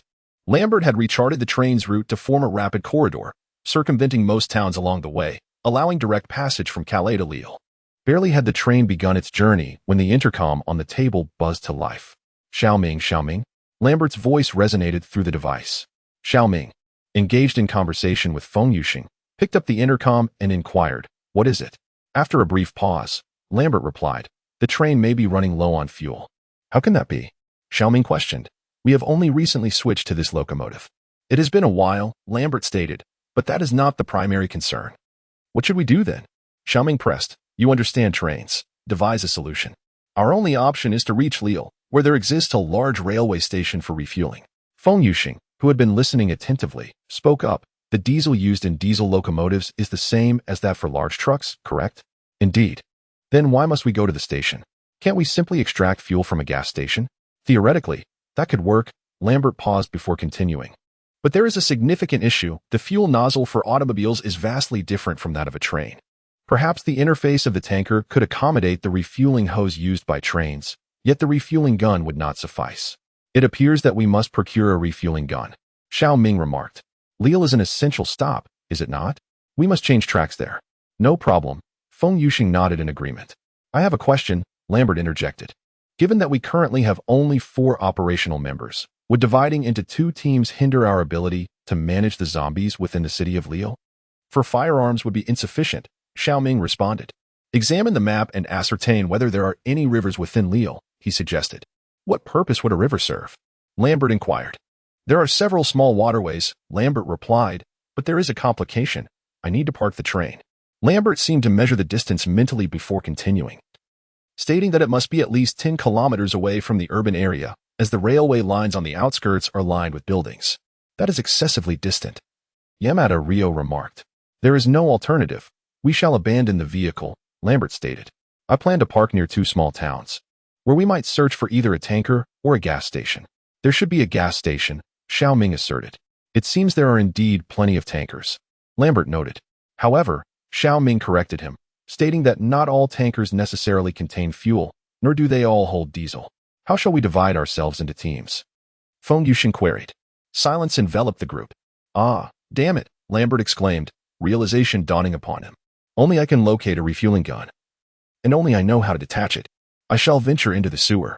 Sister, Yamamoto Rio remarked, I shall accompany you. Oh, wow, Lambert stammered. Really? Then you should go alone? Yamamoto Rio inquired. Lambert hastily replied, no, I merely meant that the city is perilous. Sister, Yamamoto Rio stated, I am not afraid. Lambert yearned to express, but I am afraid. Then I shall accompany Yuxing to the town to procure a fuel truck and locate a gas station, Shao Ming declared. Everyone, prepare yourselves. It must be noted that it remains uncertain which of the 2 groups faces greater peril, although acquiring a fuel truck occurs in the small town. Should it lack fuel, they would need to pause to replenish it. The noise of the truck would hardly go unnoticed. The greatest threat to the 2 entering the city lies in the intricate labyrinth of the sewer system. The area designated for fueling trains at the station is typically quite spacious, and if a train is stationed there as cover, it would be even simpler. As long as they refrain from gunfire, all would be manageable. It is a precarious existence, teetering on the edge of danger.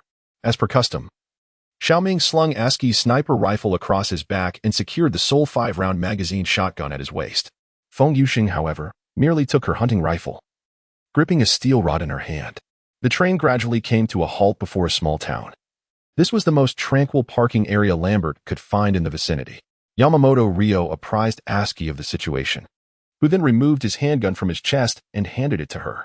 Subsequently, Yamamoto Rio and Lambert proceeded towards Riel. Take care, he advised. Shao Ming addressed Lambert, stating, You too. Lambert waved his radio dismissively and replied, Contact us anytime if there are issues, but once we enter the city, let's refrain from communication. The 4 of them split into pairs, heading in different directions. Ashtage sat at the cockpit door, gently touching Gordon beside him. The small town that Shao Ming and Feng Yuxing aimed for was not difficult to locate, departing south from the train. It was not long before the quaint settlement came into view at the end of a field. Shao Ming found a patch of grass to crouch down, using the barrel of his gun to part the weeds obscuring his scope. At that moment, the sky began to drizzle lightly, finally releasing the pent-up rain after a gloomy day. Fortunately, it was merely a fine mist, not significantly hindering visibility or movement. Through the scope, Shao Ming was astonished to discover that there was not a single trace of a mutated entity within the town. Neither at the entrance nor within the various houses could he observe any signs of mutation. Did you see anything moving? Shao Ming inquired. Feng Yuxing lowered his hunting rifle and shook his head. This is quite peculiar, Shao Ming pondered. Could this be a ghost town? Had the mutated creatures been lured away? Or did the inhabitants flee before the disaster struck? What do you think? Shao Ming asked. It's just strange, he continued. There doesn't seem to be anything here that would attract them. Should we still go in? Feng Yuxing queried. Let us venture inside and take a look. The 2 emerged from their hiding place in the grass and stepped cautiously into the town. Although no traces of the mutated beings have been discovered for the time being, the 2 individuals, exercising caution, chose to approach the town from the fields. After all, they had only glimpsed the outskirts of the town. Perhaps the center harbored numerous mutants. They ascended from the field path onto the highway, and an eerie atmosphere enveloped the entire settlement. Over there lay the commercial street. Feng Yuxing patted Shao Ming and gestured towards the street on their left. The main road must be over there, Shao Ming remarked. The gas station should be situated along those primary thoroughfares. The pair proceeded towards the commercial street, the town's streets devoid of life. Not even a single small creature to be seen. The layout of the town was not particularly intricate. A wide east-west main road traversed its center, intersected perpendicularly by a narrow north-south road, with the majority of the buildings lining either side of the main thoroughfare. One could easily perceive the entirety of the town from the main road. Yet, in this seemingly insignificant settlement, there was not a single sign of a mutant. Logically, there should be quite a number of zombies here. Shao Ming surveyed the desolate street and mused, isn't this type of town, situated a short distance from a major city, the prime choice for people seeking refuge? Perhaps the mutation spread here, and the inhabitants fled? Feng Yuxing inquired. Shao Ming shook his head. There are still many vehicles on the street. Would you choose to escape on foot? Within a radius of several kilometers, this is the only town, Feng Yuxing replied. Perhaps something unfortunate has transpired here. That, however, is not of much concern to us now. As Shao Ming surveyed the houses and shops flanking either side, he remarked, it is indeed a fortunate circumstance for us that there are no zombies present. Shall we see if there is anything to eat? Feng Yuxing inquired. Since we are here, we might as well take what we can, Shao Ming replied. The two entered a small convenience store by the street, where Feng Yuxing busied herself gathering supplies, while Shao Ming retrieved a map from a shelf by the entrance. A gas station, Shao Ming muttered, tracing a route on the map. If we continue north along this road for another kilometer, we will find one. There seems to be quite a bit left here. Feng Yuxing commented as she collected items from the shelves. It appears these people fled in a hurry. Let us fill up and be off. Finding fuel is our priority. It will soon be dark, Shao Ming urged. The map appeared to be a tourist guide, detailing locations, names, and even the population of the area, along with nearby attractions. Steenwich, Shao Ming read aloud. A population of 10,000? That must refer to this district, he mused. For this small town to accommodate even a few hundred would be remarkable. The information is outdated, Feng Yuxing remarked. It seems the current population is 0. There are likely no corpses left, Shao Ming added. Suddenly, Feng Yuxing gasped, prompting Shao Ming to quickly turn around. She was staring at an alleyway, where the body of a corpse was hanging. Shao Ming glanced down at the map, having inadvertently missed the alley. Judging by the freshness of the corpse, it was unmistakably a recently deceased mutant, though it could also have been a human. Who could have hung it here? Shao Ming pondered aloud. The two men gazed upward along the corpse, only to behold a hook piercing through the neck, suspending it between two two-story shops. The body appeared to belong to a young man, roughly in his 20s, clad in a police uniform, though his sidearm was conspicuously absent. Why is it hanging there? Feng Yuxing remarked. Shao Ming followed the hook's trajectory to the walls on either side, where some ropes and machinery, clearly not part of the wall, were conspicuously present. Furrowing his brow in contemplation, Shao Ming declared, this is a trap. Feng Yuxing began to examine the nearby mechanical apparatus, though the surroundings bore no signs of habitation. Continuing their advance, the pair soon stumbled upon another corpse in the alley. This time, it was not suspended but rather impaled by a sharp iron rod that pierced through its head and anchored it to the ground. Who could have done this? Feng Yuxing pondered aloud. Through the gap beside the body, Shao Ming spotted a solitary house standing amidst a verdant field. Coincidentally, an old fuel tanker was parked beside the house. Reluctant to pass by the gruesome sight, they opted for a small path leading toward the dwelling. This is too bizarre. Feng Yuxing scoffed. No sane person would traverse this way. If the town still boasted some vitality, the house would not seem particularly out of place, merely a small estate. Yet, in the current eerie silence, it undeniably appeared unsettling. As they approached the house, it too seemed devoid of life. The oil tanker stood quietly beside the cottage, appearing somewhat weathered, yet still operable. A rumbling sound emanated from the barn nearby, suggesting the operation of some machinery. I will investigate what lies within the barn, Feng Yuxing declared. Wait, Shao Ming replied. I shall accompany you. Feng Yuxing pulled open the large barn door, and a wave of rust mixed with a metallic scent assaulted their senses. The scene before them left both speechless in astonishment. Various traps lay in a semi-finished state, haphazardly piled within the garage, pitchforks, chainsaws, an assortment of iron rods, bludgeons, sharp instruments, and intricate gears. They felt as though they had stepped onto the set of a horror film. Even for mutants, this was excessively brutal. Cautiously, they ventured deeper into the barn. wary of triggering any traps that might cost them their lives. "Look at this," Feng Yuxing said, pointing to a diesel generator humming in the far corner of the barn. "So someone truly resides here." Shao Ming raised his shotgun, surveying the array of lethal traps surrounding them, sensing that whoever lived here was not to be trifled with. Chapter 86. The cannibalistic fiend emerging from the barn, the two made their way toward the house. Shao Ming signaled for Feng Yuxing to conceal herself behind the vehicle while he approached the window to assess the situation. Feng Yuxing positioned her shotgun atop the oil tank, allowing her to aim directly at the house's front door. Shao Ming bent down and approached a tightly shut window through the gap in the curtains. He could vaguely perceive the interior of the house. The layout was typical of a rural dwelling, appearing rather ordinary. Had he not previously seen the pile of traps in the barn, he might have already entered through the door. He circled the house and discovered that all the windows and doors were tightly secured, save for one window on the second floor, near the roof of the first floor, which stood ajar. This seemed inconsequential, as few mutated beings were adept at jumping high, yet conveniently beneath this window lay a ladder. Shao Ming seized the ladder and propped it against the roof of the first floor. He ascended the ladder, reaching the roof where the second-floor window faced him directly. A gentle drizzle rendered the rooftop damp, and with careful movements, Shao Ming cautiously approached the window. Although a diesel generator was present in the barn, the interior was shrouded in darkness, compounded by the dim light from outside, making it difficult for Shao Ming to discern the situation within. He retrieved his pistol and flashlight, switched it on, and ventured inside. This room was evidently a secondary bedroom, furnished with a modest bed and a vanity. Despite the apparent absence of occupancy, the space was impeccably clean. Feng Yuxing also climbed the ladder and squeezed through the window into the room. The two pushed open the door, stepping into the corridor. Although the light outside had yet to fade entirely, the curtains obscured the windows, leaving the interior enveloped in profound darkness. Coupled with the sound of the gentle rain outside, it evoked an eerie atmosphere. Shao Ming raised the flashlight, illuminating the corridor, which ended with a door, while the opposite side revealed the staircase. The beam of the flashlight cascaded down the staircase, illuminating the room that Shao Ming had just glimpsed from outside. Although he had been unable to discern much earlier, he now observed that everything within was meticulously arranged, and the cleanliness of the environment was commendable. As the two descended to the first floor, they were confronted by a crossbow positioned directly opposite the entrance. The weapon was secured with various items, and the trigger was tethered to the doorknob by a string. Should anyone attempt to open the door, the crossbow would be activated. Indeed, it was not as straightforward as it appeared. Fortunately, they had taken precautions.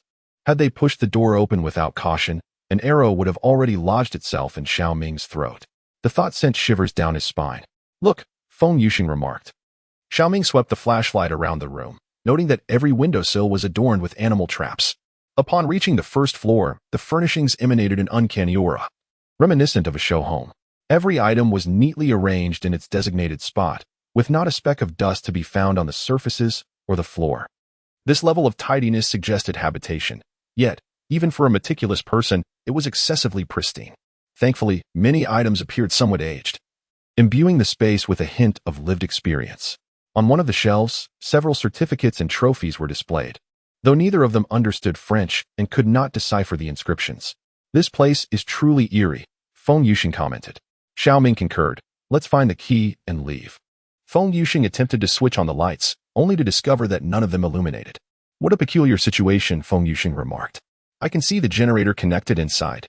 Shao Ming approached the back of the staircase, where a faint glimmer of light seeped through a door. "It seems that only this place supplies electricity," he noted. As Feng Yuxing reached the door, Shao Ming gently turned the doorknob. With a soft click, the door swung open. The two glanced inside, confirming the absence of any traps before stepping in. The room was illuminated by a small chandelier, its feeble light barely suffusing the space. Most strikingly, four large freezers occupied the room. Shao Ming peered into one of the freezers, and once again, he was taken aback by the contents within. Neatly arranged were human arms and legs, while another freezer was filled entirely with human heads. Feng Yuxing also beheld this horrifying sight, though she primarily saw human torsos and entrails. Overwhelmed, she turned and staggered outside, retching uncontrollably. Shao Ming managed to count at least a dozen visible heads, with countless more piled beneath. Despite having dispatched numerous mutants along their journey, a profound sense of nausea gripped him. What kind of person would store so many human corpses in a dwelling? Hastily, he exited the room and closed the door behind him. The two soon discerned the reason for the multitude of human remains. They turned from the staircase to the kitchen, where a row of desiccated human hands hung by the window. It was evident that this individual used such items for sustenance. Suddenly, the sound of a vehicle echoed from outside. Instinctively, Feng Yuxing sought a place to hide, while Shao Ming raised a shotgun, prepared for whatever may come. Shao Ming suddenly recognized a troubling issue. The staircase outside the first floor had not been removed, clearly indicating to the homeowner that an intruder had entered the premises. The sound of a vehicle came to a halt at the front door, followed by the unmistakable noise of the door opening and closing. Shao Ming realized that this individual would not enter through the main entrance on the first floor and swiftly ascended to the second floor with Feng Yuxing. Using the doorframe for support, Shao Ming aimed the muzzle of the shotgun toward the window. A deep male voice echoed from the staircase, speaking in French, which left the two of them bewildered. Shao Ming glanced at Feng Yuxing and shouted toward the outside, "Do you speak English? Who are you?"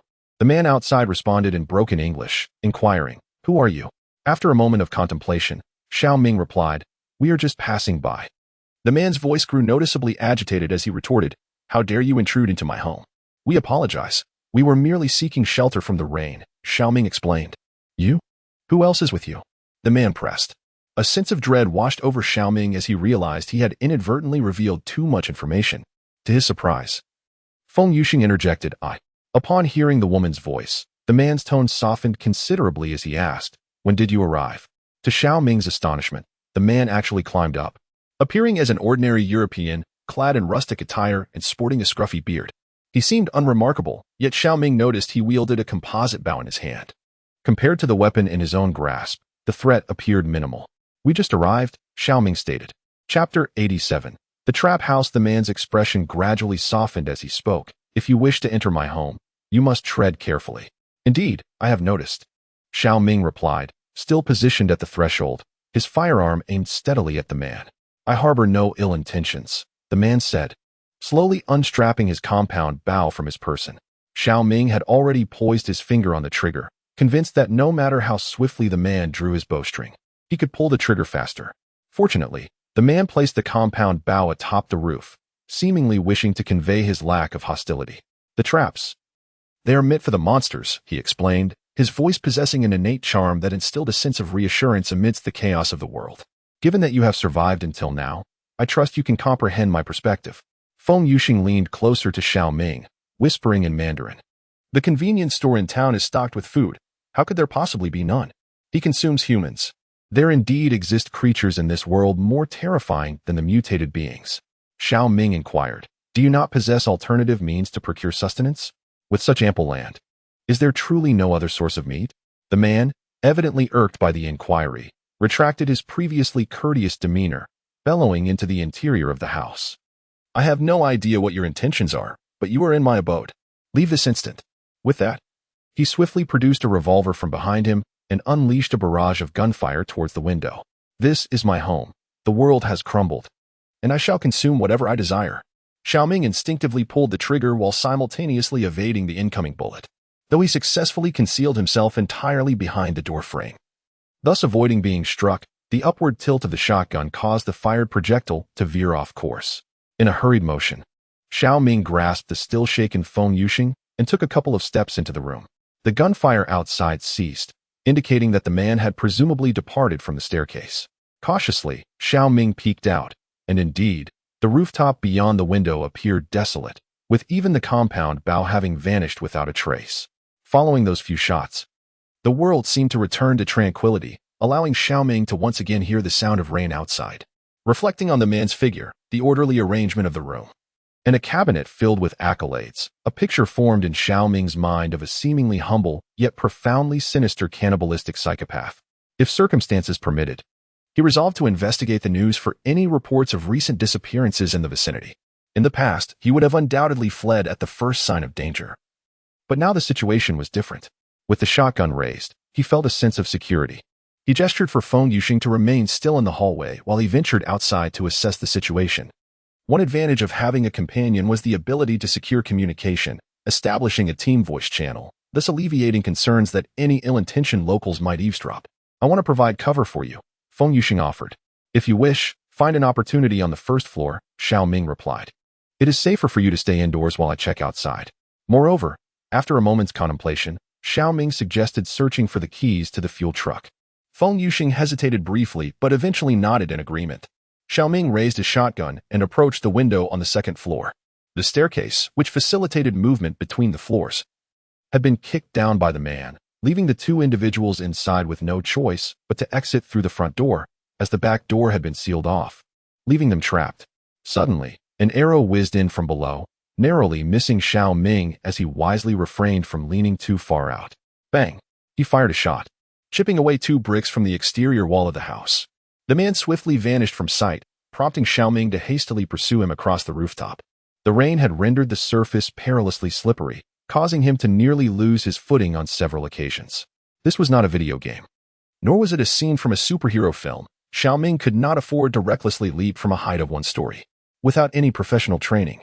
Such a fall could result in a sprained ankle at best, or a fracture at worst, both scenarios proving potentially fatal in their current predicament. Fortunately, he soon caught sight of the man's figure, which appeared to be heading towards the barn. However, the man's silhouette was no longer visible in that direction. He seemed to be lingering outside a window on the first floor. After surveying the rooftop once more, Shao Ming found no trace of the man. Just then, a piercing scream erupted from within the house. Alarm bells rang in Shao Ming's mind. It was commonly said that a cunning rabbit has 3 burrows, and it was inconceivable that a psychopath would confine himself to a single exit. He hurriedly ran towards the source of the sound, arriving at the corner of the stairs inside the house.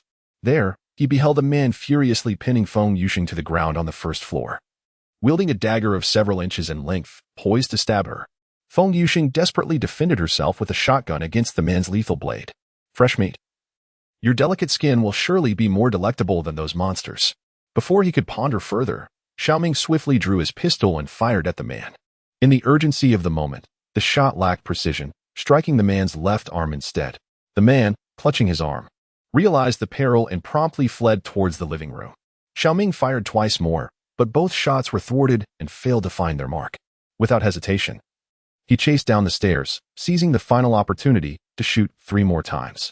1 bullet struck the man in the leg, causing him to stagger a couple of steps. Unbeknownst to him, he stepped onto a trap position beneath the window. The man let out a horrific scream, stumbling forward as he dragged the trap along, only to collide with the string of a crossbow at the entrance. The impact released the tension, and the bolt shot forth, piercing through his neck. Chapter 88. The gas station. Shao Ming gazed at the lifeless body of the man on the ground, cautiously approaching with his pistol raised to confirm that he no longer drew breath. Fortunately, the deceased would not transform into a mutated being once more. The bolt that had penetrated his neck ensured he would remain still. For good measure, he fired another shot into the man's forehead. Turning around, he noticed Feng Yuxing was on the verge of tears. She rushed forward, enveloping Shao Ming in an embrace, her tears flowing uncontrollably. It's all right, it's all right. Shao Ming gently patted Feng Yuxing on the back and said, "It is time to leave. Nightfall is imminent." The girl quickly composed herself, flicked her hair, wiped away her tears, and released Shao Ming's grasp. "Let us go," Feng Yuxing declared. She retrieved a key from the coat rack by the door, seemingly the one for the fuel truck beside the house. "I will go test the vehicle," she said, before turning and hastily exiting the room. Shao Ming extracted the crossbow bolt from the man's neck, blood immediately gushing forth, causing him to stumble back a couple of steps. This unfortunate soul had inadvertently pierced his own carotid artery with his own bolt. However, gratitude was due. Shao Ming had lifted the crossbow from the rack by the door. He had been troubled by the lack of a quiet ranged weapon, and now this had presented itself, complete with both bow and crossbow, in one fell swoop. While Shao Ming was not particularly adept with bow and crossbow, he could discern that this was a compound bow, though its specifics eluded him. He then drew a revolver from the man's waist. It appeared that all his equipment had been intended for hunting prior to the apocalypse. Yet, this revolver was also of .22 caliber. At first glance, he could not distinguish whether it was a Ruger LCR or a Smith Wesson Model 43C. Both were 8-shot revolvers with a compact design. Fortunately, the Ruger emblem adorned the firearm. After opening the chamber for inspection, he found 2 remaining rounds, which, by their coloration, were 29-grain personal defense ammunition. The sound of a truck engine reverberated from outside the window, prompting him to gather all the spoils he had discovered and step outside. He had intended to search the vehicle for supplies, but to his astonishment, he discovered 2 corpses bound with seatbelts in the back seat. It seemed these were the fruits of the man-ass hunt that day. Moreover, A glance through the window revealed little of value inside the vehicle, prompting Shao Ming to abandon his search. Feng Yushin was already seated in the driver's seat, having started the fuel tanker, from which a thick plume of smoke billowed from the exhaust. Shao Ming circled the tanker. Aside from its somewhat dilapidated appearance, the vehicle was in fair condition, with the fuel pump equipment functioning well. However, the pressure gauge and similar devices near the tank appeared damaged and inoperative. He found himself curious as to why this individual possessed a fuel tanker, particularly one that looked so worn, in his home. The tanker before him exuded an aura of neglect, its front and tank body caked in mud that trickled down to the ground under the rain's relentless assault. Recalling the tidy arrangement within the house, it seemed that the fuel tanker did not belong to the deceased owner, but rather resembled something that had been pilfered. Shao Ming climbed onto the tanker, eager to ascertain whether the tank was empty. Upon opening the lid, a pungent odor of blood surged forth. He quickly called out to Feng Yushin, "Stay in the vehicle." "What's wrong?" Feng Yushin inquired. Without delay, Shao Ming removed the hose and aimed the nozzle towards the rear of the truck.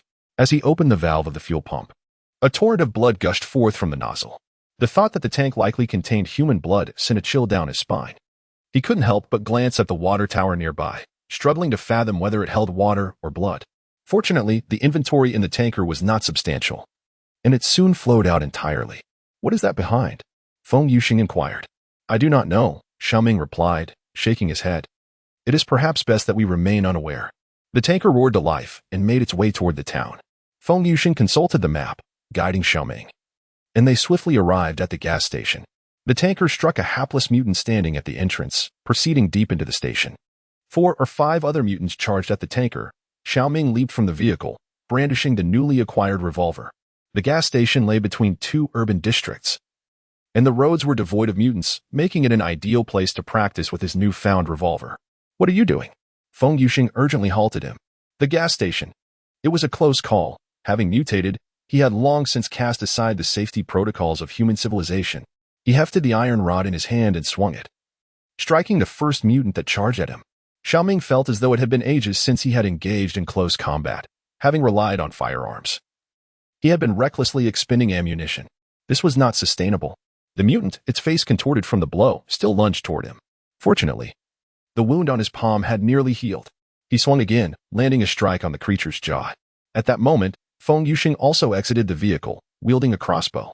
With a swift release, a bolt shot forth, bringing down a mutant that charged at her. This weapon proved far more user-friendly than a bow. And at a distance of less than 10 meters, the bolt accurately struck the mutant squarely in the face. The sharp crossbow bolt shot through the cheek of the mutant, piercing it completely. However, as Shao Ming had only found this one piece of ammunition, Feng Yushin hastily discarded the crossbow in her hands and retrieved a compound bow from the vehicle.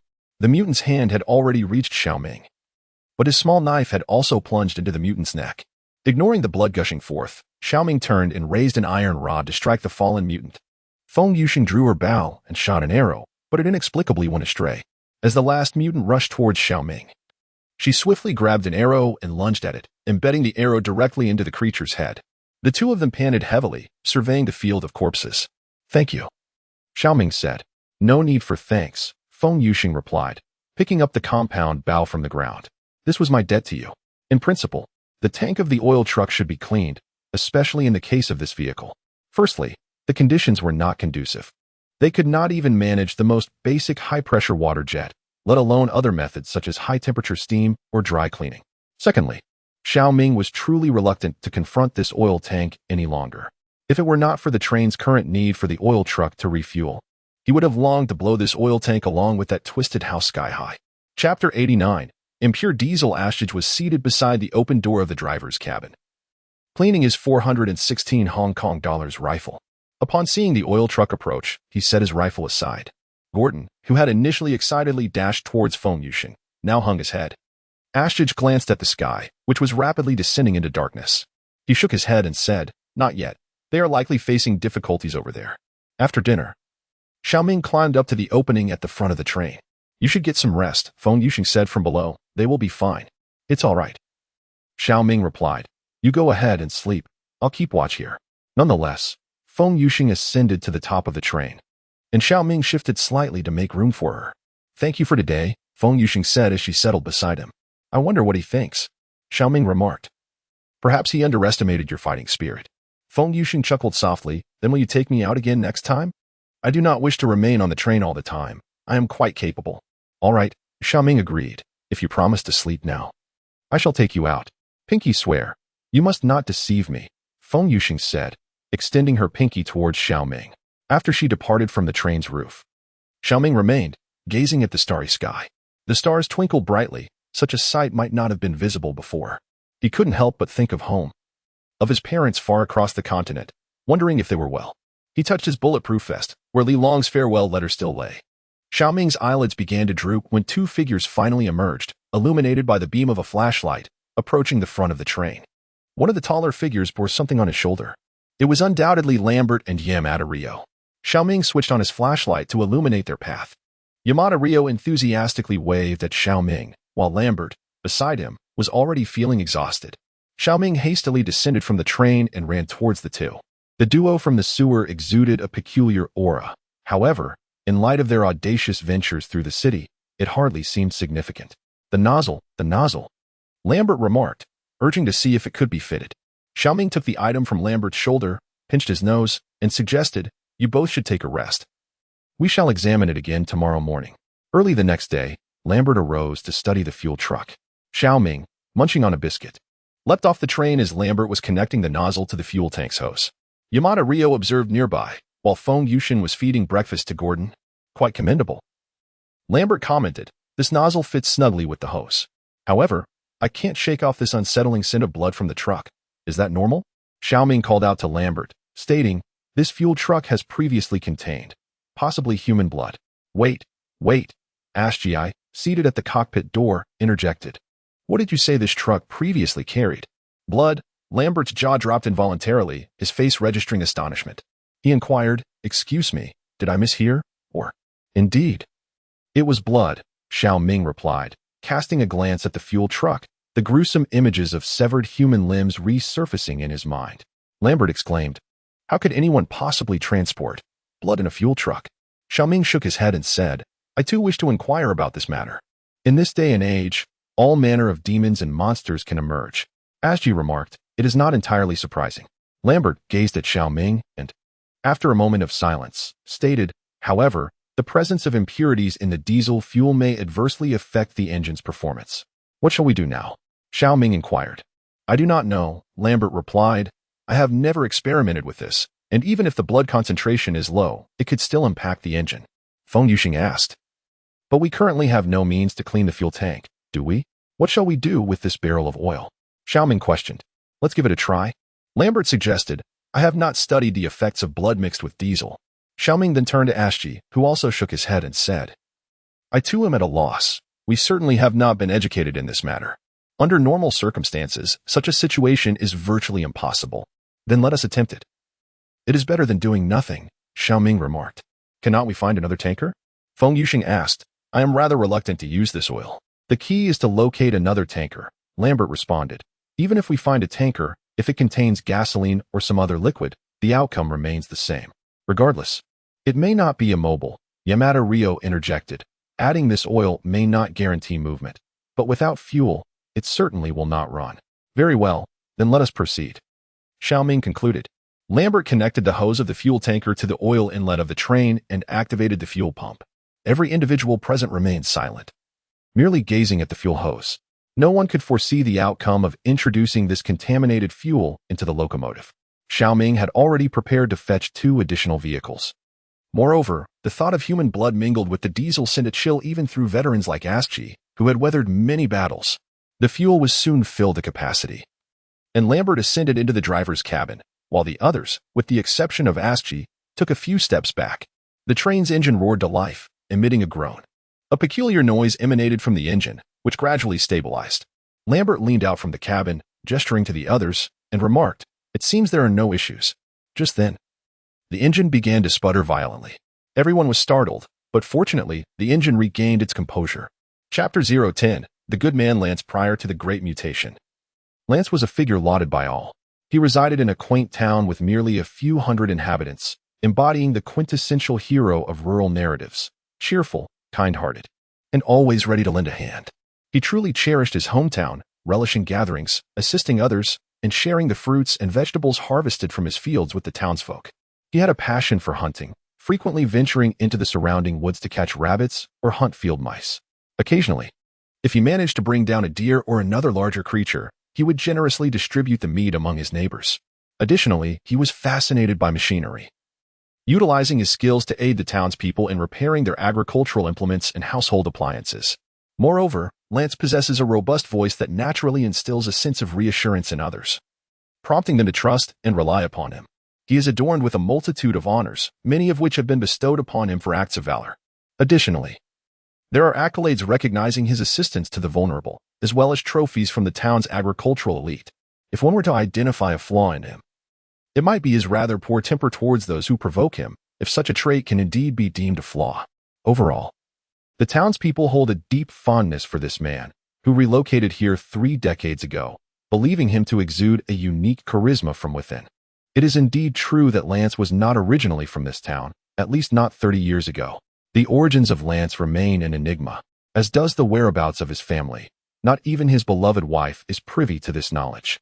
She, like the others, is aware only that this land belonged to Lance's grandfather. Beyond this, speculation abounds regarding Lance's past. Yet, unbeknownst to others, Lance harbors an even darker secret. He yearns to taste human flesh. His craving is not a result of watching Hannibal, but rather stemmed from an accidental viewing of a video depicting cannibalism online. Although that video was swiftly removed and deemed a fabricated spectacle, the notion of cannibalism left an indelible mark upon his psyche. Subsequently, he sought every means to join a cannibalistic club on the dark web, where members share their experiences, devise plans, and even arrange for gruesome encounters.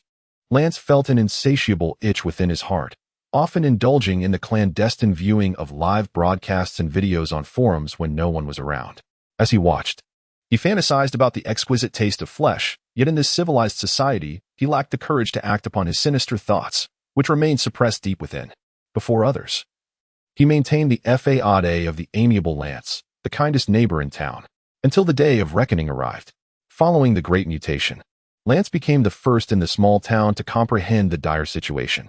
His wife, suffering from the resurgence of her afflictions, lay before him, moaning in agony, pleading for him to end her life.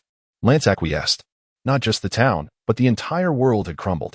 He sat beside his wife's lifeless body for an entire afternoon before finally moving to the kitchen to retrieve a cleaver.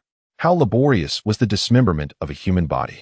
It bore little distinction from that of an animal. He became enraptured, relishing the experience as he chewed and swallowed his wife's flesh, which ultimately settled in his stomach.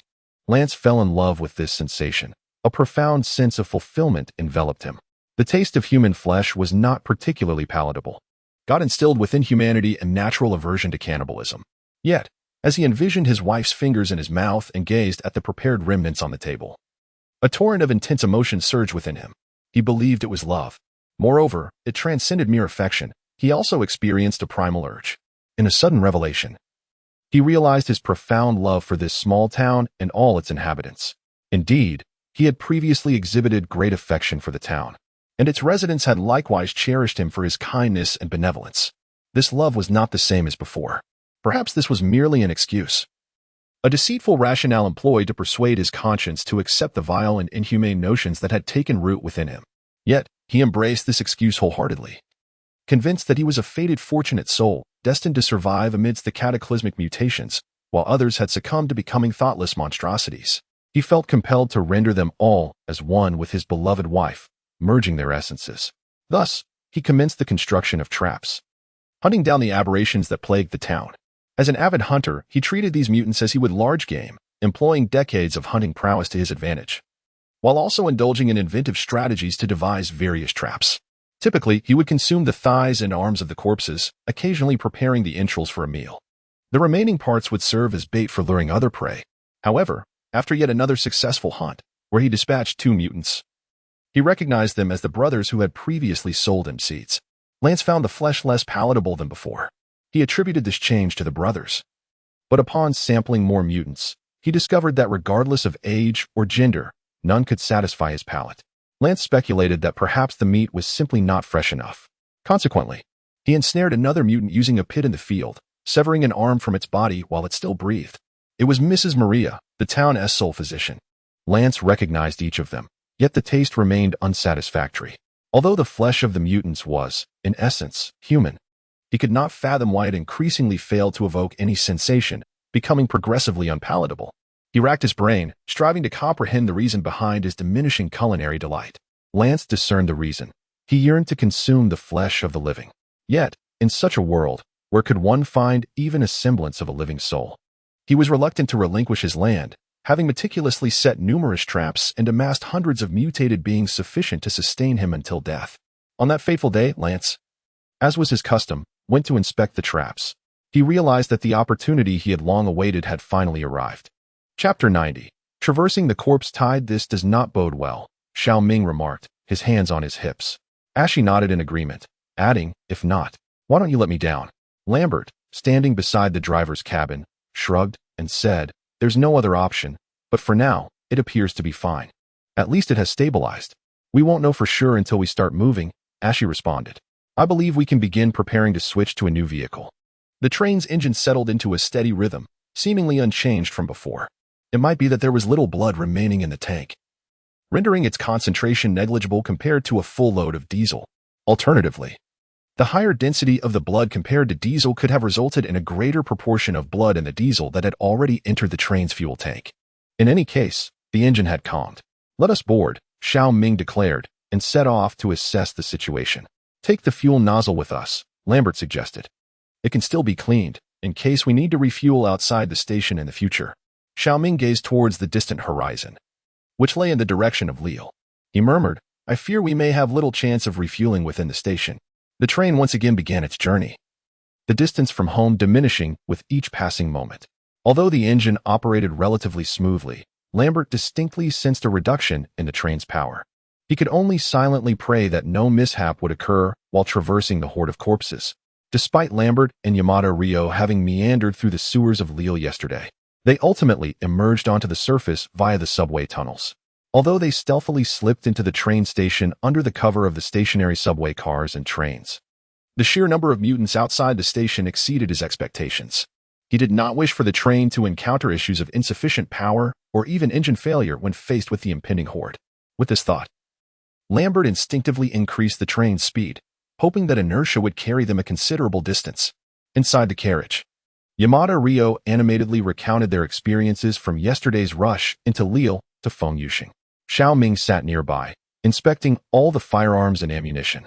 He was truly envious of the 2 military weapons in Ashji's possession, yet he understood that only in Ashji's hands could the 416 and F2 achieve their maximum lethality. Since acquiring the F2, he had only fired 2 shots in the storage yard and had not utilized it since. Shao Ming pondered that he should first familiarize himself with the assortment of civilian firearms. His gaze fell upon a compound bow resting on another table. Perhaps mastering that would not be a bad idea. He settled in front of the table holding the compound bow and picked it up. Like most compound bows, this bow is equipped with a pulley system and a futuristic riser, complemented by a unique release aid and a dedicated sight. In addition, the quiver contains 12 arrows fitted with tungsten steel tips. Shao Ming meticulously examined the bow and indeed discovered the manufacturer's logo along with a line of small print.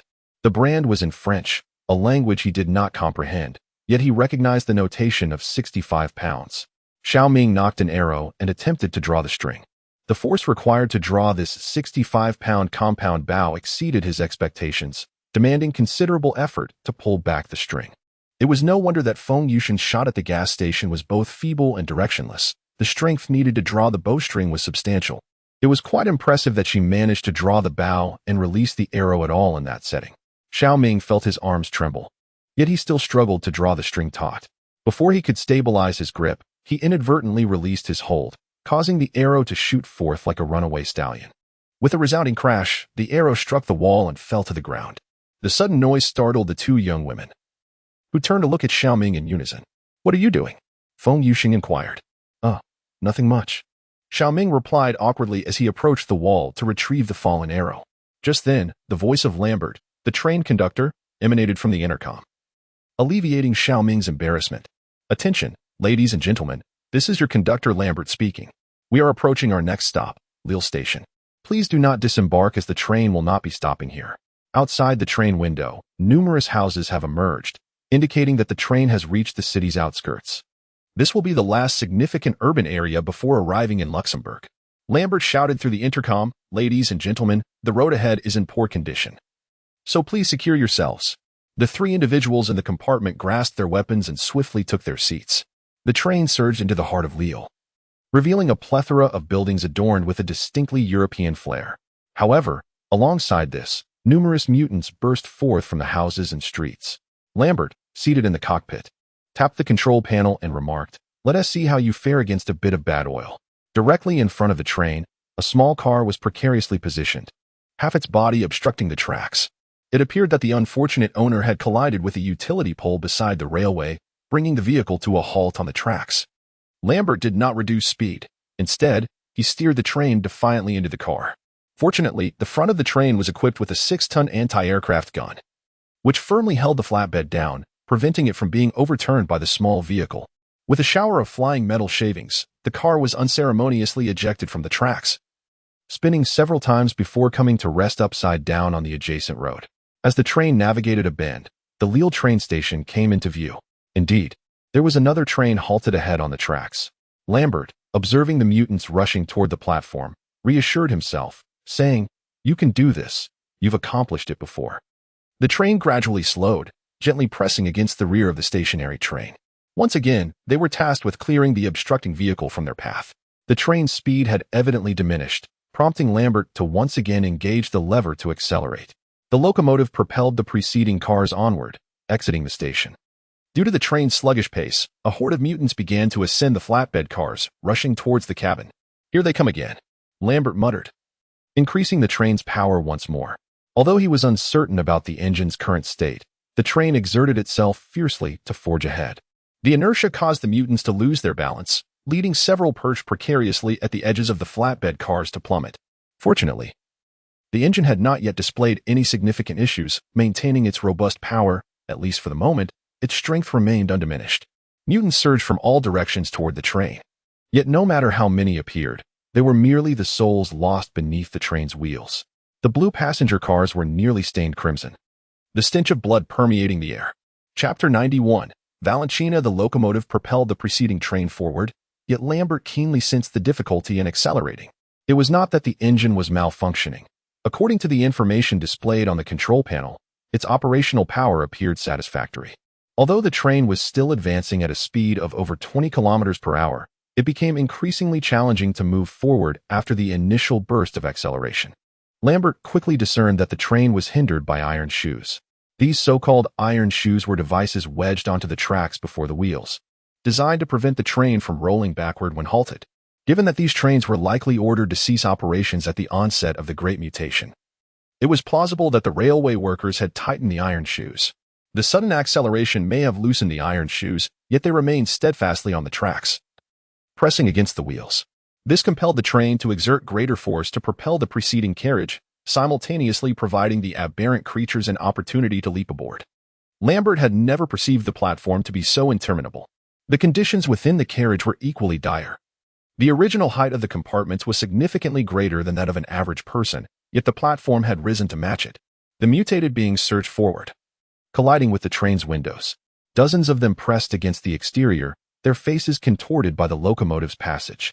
The three individuals inside huddled together on the opposite side, their firearms aimed in uncertainty. Shao Ming remarked with a sense of foreboding, "If given the chance, we must reinforce the windows with steel plating." "I concur," replied Feng Yuxing.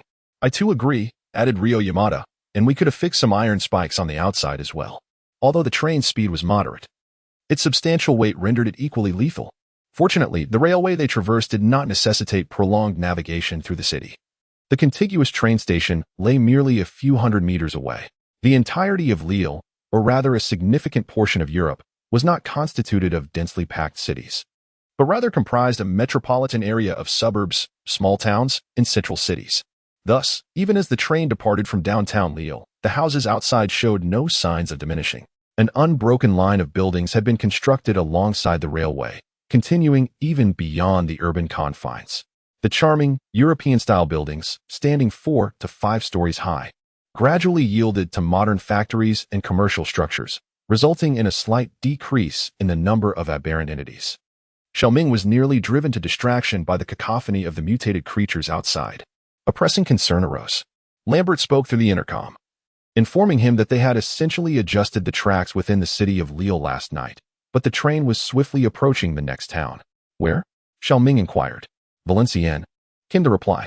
This town, too, is situated in northern France, near the Belgian border, steeped in history, yet home to a mere 40,000 souls. Let us do it once more, Shao Ming declared. The issue was that he could not find a suitable parking spot. He could only find a location that appeared to have the fewest people nearby, but it would undoubtedly attract the attention of the zombies. Shao Ming sighed and readied his weapon. The train came to a halt near a farm, although it was still over 300 meters away from the farm itself. The tremendous screech of the train's brakes reached the ears of the mutated beings. The creatures within the farm began to sprint towards the tracks. This was not a quaint family farm, but rather a commercial experiential center. Utilizing the train as cover, Shao Ming set up his sniper rifle. He placed his finger on the trigger, eager to test the weapon once more. Holding his breath, he gazed towards the nearby ditch, where the view of the opposite bank was obscured by aquatic vegetation. Shao Ming could only wait patiently. Beyond the greenery, he could see the pointed roof of the farm's barn, and he knew the mutated creatures would inevitably arrive. Before long, accompanied by a chorus of howls, a mutated being burst forth from the undergrowth, swiftly followed by a second and then a third. Regarding the moving target situated 100 meters away, Shao Ming harbored no confidence in hitting it. Instead, the scope had become a cumbersome burden, hindering his ability to swiftly track the shifting target. 5 mutated entities burst forth from the aquatic vegetation, seemingly the entirety of their number. Wait, Shao Ming called out. There aren't many, don't use the guns. The 2 individuals beside him exchanged glances before sheathing their firearms. For safety's sake, Ryo Yamada opted to keep his shotgun at the ready, prepared for any additional mutants that might charge forth. Shao Ming swung open the car door, and the leading mutant had already reached the threshold. He raised his crossbow, aiming at the creature's head, and released a bolt. The mutant collapsed to the ground, lifeless. For remained. Shao Ming discarded the crossbow and seized a fire axe. Utilizing the momentum from jumping off the train, he brought the axe down with force upon one mutant's head. At that moment, Lambert came rushing from the front of the train, wielding a metal rod to topple another mutant. Shao Ming withdrew the fire axe and swung it at another advancing mutant's head. The axe cleaved through the mutant's neck, sending its severed flesh flying. Feng Yuxing struck the last fallen mutant's head with the metal rod until it lay completely still. Fortunately, these mutants exhibited a remarkable lack of intelligence, displaying no inclination to retreat from the oncoming weapons. Shao Ming extracted the bolt lodged in the mutant's forehead just as Ashi opened the door. I want to join the fight too, Ashi remarked from the doorway. Once my leg heals, I can, Ryo Yamada added. I lost quite a chunk of flesh. I'll need you to keep an eye on the train for a couple of days. Shao Ming wiped the freshly extracted crossbow bolt against the clothing of the mutated creature, proclaiming their intent to adjust their trajectory in the next town. Let us proceed, Ashi remarked, and do take care, lad. Lambert glanced at the tablet and noted, the good news is that Valenciennes has only 2 railway junctions. And the bad news? Shao Ming inquired. Lambert handed the tablet to Shao Ming, stating, the unfortunate reality is that both junctions lie on the opposite side of the city. Upon receiving the tablet and surveying their location, Shao Ming realized that they were still quite distant from Valenciennes. Why is it so far? He questioned. Is it around 10 kilometers away? Lambert nodded awkwardly, responding, there's no other option. Further along, the railway is flanked by buildings, making it impossible to stop. As Shao Ming scrolled through the map, he remarked, it appears we are separated from Valenciennes by yet another city. Indeed, Lambert affirmed with a nod.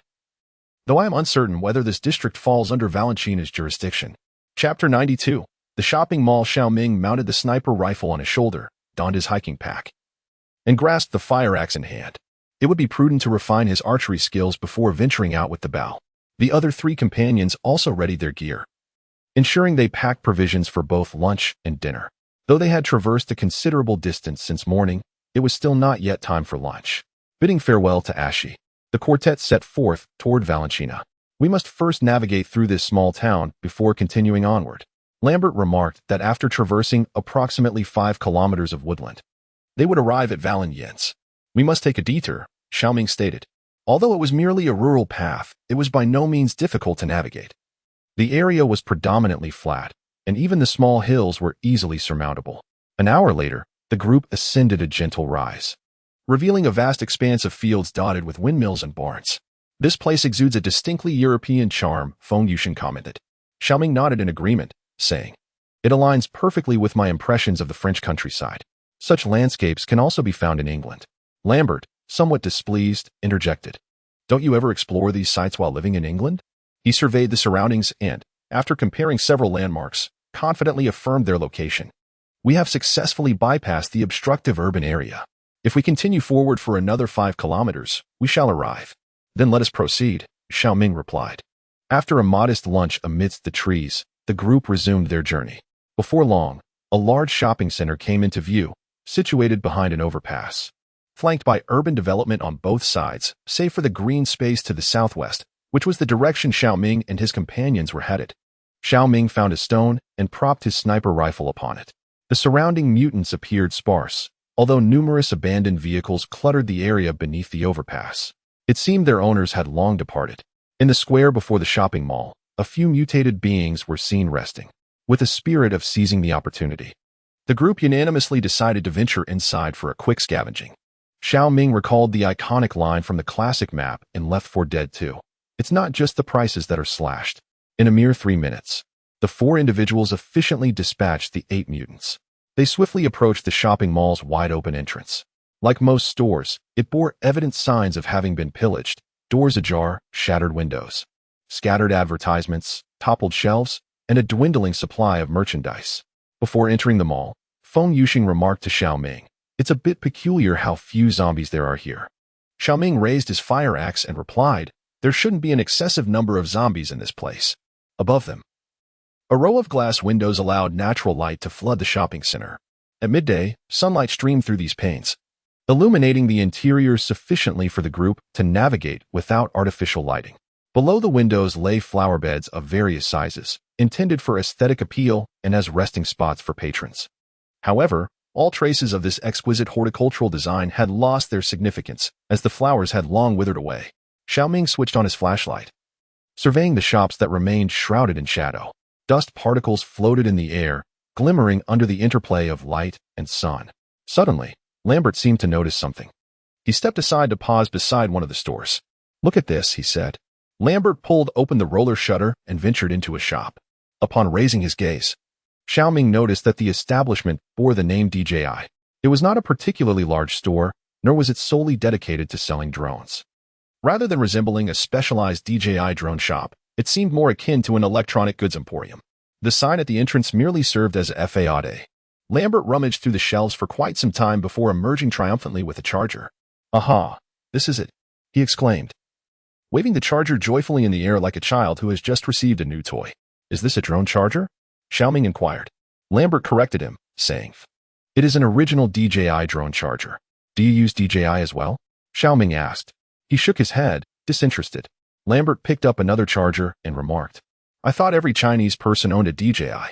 Feng Yushin couldn't help but chuckle and asked, "Where did you acquire such stereotypes? Would you like to learn to fly?" Lambert said, taking down a box containing a drone from the wall. "It's quite simple. Come on, come on." Shao Ming pondered that having something was better than having nothing. After all, it might prove useful one day. "Look," they said, as Liang Tian stood before the shopping center's directory. "The large supermarket is at the other end. There are plenty of household goods stores on the first floor." The first floor was certainly out of the question. Shao Ming surveyed the surroundings, his gaze falling upon the disarray. On the second floor, there are indeed numerous outdoor equipment stores, clothing shops, and various vending machines, Yamamoto Ryo hastily remarked. "Perhaps those places still hold some treasures." There are also warehouses. Shao Ming recalled his experiences in the UK during the initial outbreak, when most people frantically surged towards the storefronts, seizing whatever supplies they could see, while overlooking the hidden riches within the warehouses. "Guys," Lambert approached the safety passage. Tugging at the doorknob, the route to the second floor is blocked. Shao Ming joined him at the safety corridor. He examined the lock and remarked, "This lock is almost devoid of dust." He mentally calculated the time elapsed since the onset of the Great Mutation. It has been about a month. Logically, even if this lock was not thickly coated in dust, it should have accumulated some. Yet, this lock remained as pristine as if it were newly installed. It appeared that someone had been consistently using this door. Chapter 93. The attacker Shao Ming stepped back a few paces to the center of the hall. The entire hall featured an open design, allowing a direct view from the first floor to the ceiling of the fourth. Neither side of the corridors showed signs of activity, giving the impression that this place had long been abandoned. How peculiar. Could I be mistaken? Shao Ming lowered his gaze to the ground, but unfortunately, the dust was not thick enough to reveal any footprints. Is it possible that someone actually lives here?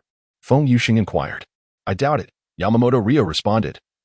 Hasn't anyone noticed that no one has been here since we entered? Feng Yuxing also took a glance at the signboard and remarked, this shopping center has another venue. Perhaps someone resides on the other side? It was only then that Shao Ming noticed an additional venue depicted on the sign, albeit on the reverse side, which both he and Yamamoto Ryo had initially overlooked. There were indeed 2 floors here. Shao Ming replied, it's right next door. Do we need to check for survivors? Feng Yuxing inquired. The thought of searching for survivors filled Shao Ming with reluctance. Firstly, he was uncertain whether there were indeed survivors above, even if there were. Their presence could only complicate matters. Secondly, even if survivors existed, their intentions remained unknown, and the events of the previous day were still vivid in his memory. Furthermore, they had spent half a day in this venue without encountering a single living soul.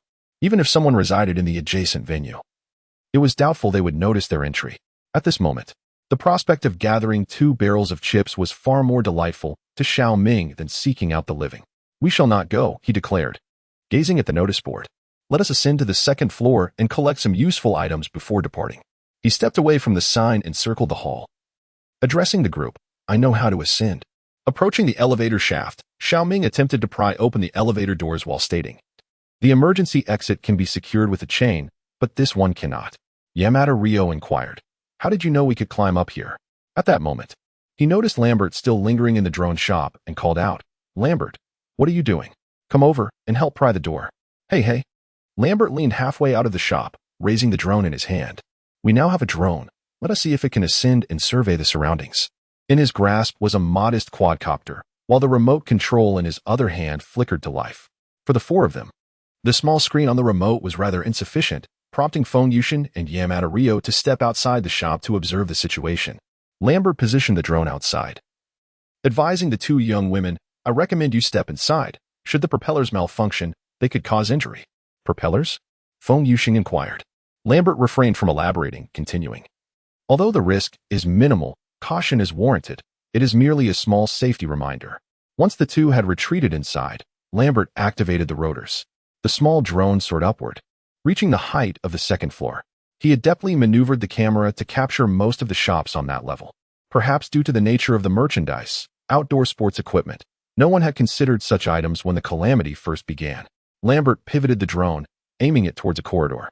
It appeared that the drone could directly traverse this passageway into another venue. Let us fly it in and take a look, Shao Ming suggested. This corridor was, in fact, a glass skybridge connecting the 2nd floors, offering decent illumination. However, the far end of the bridge was enveloped in darkness, obscuring the view of what lay beyond. Another venue was primarily enclosed, and although Shao Ming caught a glimpse of a glass curtain wall adjacent to the shopping center, it appeared to be some distance from the corridor bridge. Do you not possess night vision goggles? Shao Ming inquired. Not this one, Lambert replied. The one I had on the train is equipped with night vision lenses. How sophisticated? Shao Ming continued to question, as Lambert maneuvered the drone deeper into the venue. He remarked, the company provided it. With this device, we can simplify our routine track maintenance. The drone hovered before the entrance to the other venue, where the sunlight allowed for a glimpse of the interior. We could fly a bit to the right. Light should filter through there. Before Shao Ming could finish his thought, a shadow abruptly appeared in the lens, striking the drone down. What? My drone? Lambert exclaimed. Someone is approaching. Shao Ming raised his sniper rifle and was the first to enter the hall. There was a brief interval between the moment the figure knocked down the drone and their arrival. Shao Ming positioned himself behind a billboard, using the extended corridor of the 2nd floor for cover, cautiously peering out. It was a black man. Fortunately, their positions did not align, averting an immediate encounter. It is a person. There is indeed someone, Shao Ming whispered urgently to the others. I saw a black man. The group exchanged uncertain glances, unsure of how to proceed. Just then, a voice from above echoed. I told you, you are not welcome here. Hurry and leave. Shao Ming glanced at the others and promptly spoke. Hey, we mean no harm. The man queried. How am I to know you harbor no ill intentions? After a moment of contemplation, Shao Ming made his decision. He gestured for Lambert to step forward while he himself laid down his sniper rifle and approached. Feng Yuxing, hidden in the corridor, urgently shook her head at him. Thus far, she was the only one present who had faced a life-threatening situation from the survivors. Nevertheless, Shao Ming did not halt his actions. He took 2 steps forward, allowing the individuals upstairs to see half of his body. He did not raise his hands, but instead extended his arms from his waist to the sides, ensuring he could swiftly draw the pistol concealed behind him. Observing this, Lambert raised his shotgun and positioned himself to the side opposite Shao Ming, ready to fire directly at the upstairs should any issues arise. Chapter 94. The Brothers of Color. After a brief silence from above, Shao Ming prepared to reach for the pistol at his waist. Fortunately, a tall, robust man emerged from the upper level, revealing that he bore no weapon. The railings, reaching only to the man's abdomen, made him appear even larger compared to Shao Ming. "You are not one of that group?" the man inquired. After a moment of scrutiny, he continued, "There is a gang dressed in military attire, looting supplies in this vicinity. You seem not to belong to them." As he spoke, another man peered out from behind him. Compared to the previous individual of African descent, this person was evidently shorter by a considerable margin. Yet his appearance bore a striking resemblance to the other African man. It is also possible that Shao Ming perceived all Africans as looking alike. "We have just arrived," Shao Ming remarked. "Who are you?" "I am your father, Asian monkey," replied the shorter African man. Shao Ming felt his temper flaring, but the taller African quickly interjected. "My apologies, this is my younger brother. He lacks proper upbringing." With that, the taller African pulled the shorter one aside. "You are not the only one," the tall African inquired. "How many of you are there?" "I do not care for that brother of his," Yamada Ryo stated. Shao Ming merely uttered, "Load the bullets." After a brief moment, the tall African emerged from another secure passage within the mall. Indeed, he was quite tall. Shao Ming estimated his height to be nearly 2 meters. The tall African addressed the group. "Let us speak up here. It would not do to encounter zombies below." The 4 followed the tall African into the secure corridor, where he locked the door once everyone had entered. Shao Ming noticed that Lambert's finger remained poised on the trigger. He refrained from stopping Lambert, but adjusted his handgun to a more comfortable position. "Are you 2 the only ones here?" Shao Ming inquired. "There were quite a few people in the past," the tall man replied, "but that was several weeks ago." Barely exchanging a few words, the group ascended the fire escape to the 2nd floor. The shorter man awaited them at the door. "Ah, Asian monkey and white pig," he exclaimed. The short black man had just spoken when he noticed the 2 girls behind him. "Wow, Tyron." The tall one landed a punch in the gut of the shorter man. "Haven't you caused enough trouble already?" The shorter man doubled over, unable to straighten up, retreating 2 steps while clutching his stomach and stepping aside. "I truly apologize. He has been spoiled a bit too much." The tall one turned to the crowd and introduced himself. "I am Adim Gonzalez, and this is my brother, Tyron Gonzalez." "Who are you?" Shao Ming inquired. "Our parents are Tanzanian, but we were both born in France." "Very well," Shao Ming thought. "At least they can still trace their paternal roots." He glanced at Tyron, who exuded a mischievous aura, resembling someone who might sell grass by the roadside. Fortunately, he had just received a lesson from his brother and now stood sulking to the side. "And you?" Gonzalez asked. "From England?" He quickly followed up. "How did you arrive?" "By train," Shao Ming replied, shaking his head. "Impressive," Gonzalez exclaimed. "I am a member of the local fire brigade." As he spoke, he led the group toward another area. "After the disaster struck, we have been assisting the military in evacuating civilians, but eventually, all the armed forces withdrew." Gonzalez nodded, "Not just Paris. I've heard there are several other locations as well." "What happened next?" "After the military departed, we endeavored to restore order alongside the local police department. But it was already too late." "I didn't observe any police deployment?" Lambert inquired. "Because the police had fled," Gonzalez replied. "Either they exhibited symptoms themselves or their families did. No one was willing to maintain public safety. Thus, it was left to me and a few comrades to uphold order. And eventually, it was just the 2 of us remaining." Shao Ming harbored doubts about Gonzalez's account. He couldn't shake the feeling that this seemingly honest firefighter was not speaking the truth. Lambert could no longer contain himself. He raised his shotgun and aimed it at Tylan. Unexpectedly, Tylan proved to be a formidable adversary, drawing a sawed-off gun from his waist. This weapon left Shao Ming speechless. A once formidable long-barreled sporting rifle, now reduced to its most rudimentary firing mechanism, with the stock and barrel crudely severed. Nevertheless, he swiftly drew his own pistol, aiming it at Tylan's forehead. Even in this diminished state, the small-caliber sporting rifle remained lethal at such close range. Oh, oh, oh, oh. A tall individual immediately positioned himself between the three, urging calm. The atmosphere grew palpably tense. Do you want to test your luck? Tylan evidently possessed a fearless demeanor. Or perhaps his mental state was questionable. Any rational individual would have discarded their weapon at this juncture. Yet Tylan continued to speak while pushing the gun forward. Past his brother's body. Don't move, he declared, uttering a brazen challenge. You ought to deliberate carefully, Shao Ming remarked, tilting his head slightly to signal the individual to discard the firearm onto the ground. Feng Yuxing and Yamada Rio, unable to tolerate the tension, raised their weapons in unison. We possess 4 guns, while you wield but 1. Chapter 95, Gonzalez. Hey. Gonzalez quickly positioned himself between the barrels of the guns and deftly tossed his brother's weapon aside. We harbor no ill intent, Gonzalez asserted. Shao Ming tightened his grip on his handgun and replied, if he were to relinquish his weapon, I would find your words more credible. Gonzalez turned around and swiftly seized the firearm from Tyran's grasp. How can we ascertain that they are not allied with those individuals? Tyran retorted angrily. If we are robbed and murdered today, you will be aware of it. With that, he strode off towards another building, absorbed in his own thoughts. You're endangering our lives, Gonzalez exclaimed as he tossed the gun to the ground. In resignation, Gonzalez turned around and raised his hands. I sincerely apologize, he stated. Ensure your brother keeps his mouth clean, Lambert warned, should he utter another word or engage in any reckless behavior. I assure you, I will shatter his skull as effortlessly as I would crush those zombies outside. With that, Lambert pulled the trigger and a bullet ejected from the firearm, clattering to the ground. Gonzalez turned back and continued to lead the group forward. Yamada Rio quietly picked up the bullet that Lambert had caused to fall. The gun control advocates, Shao Ming whispered as he approached Lambert. This thing proves its worth in critical moments. Lambert's expression soured as he replied, please, no more jests. Shao Ming gestured for the 3 individuals behind him to halt, opting to enter with the 2 African-American brothers to assess the situation. The visibility here was, in fact, far superior to what the drone footage suggested, allowing for a reasonably clear view of the surroundings. The venue resembled a vast supermarket on the 2nd floor. Near the floor-to-ceiling windows, there was a platform housing a CAF and a fast food outlet.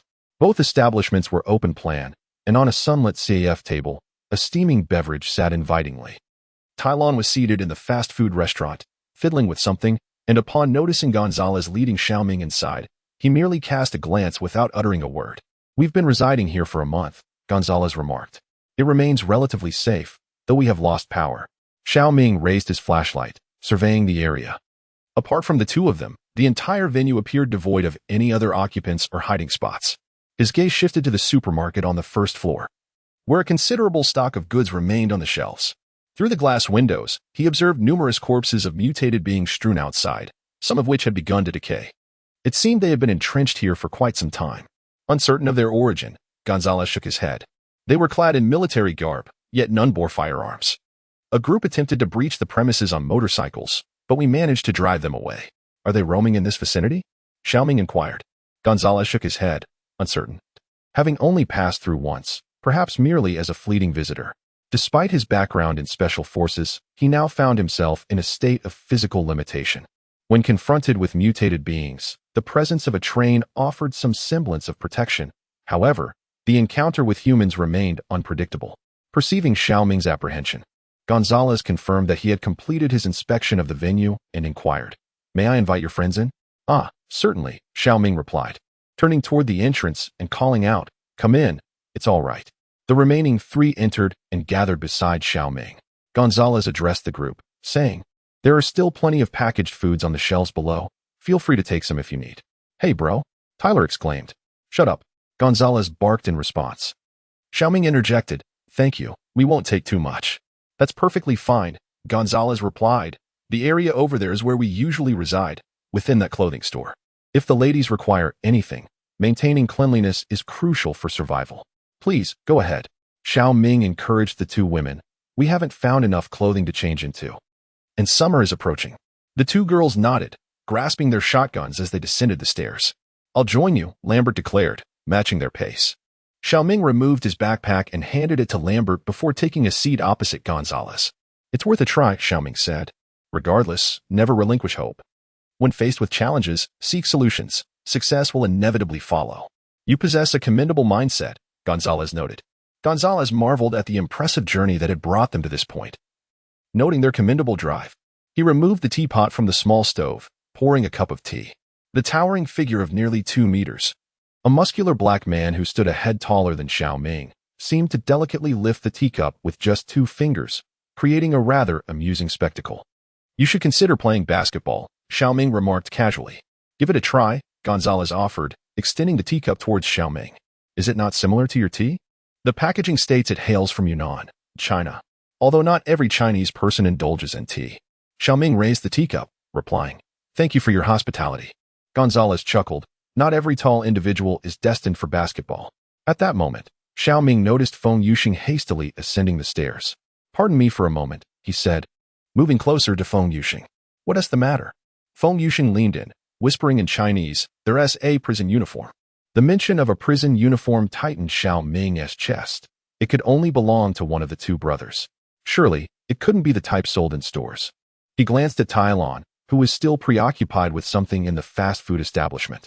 I understand, Shao Ming replied. Stay safe and remain vigilant.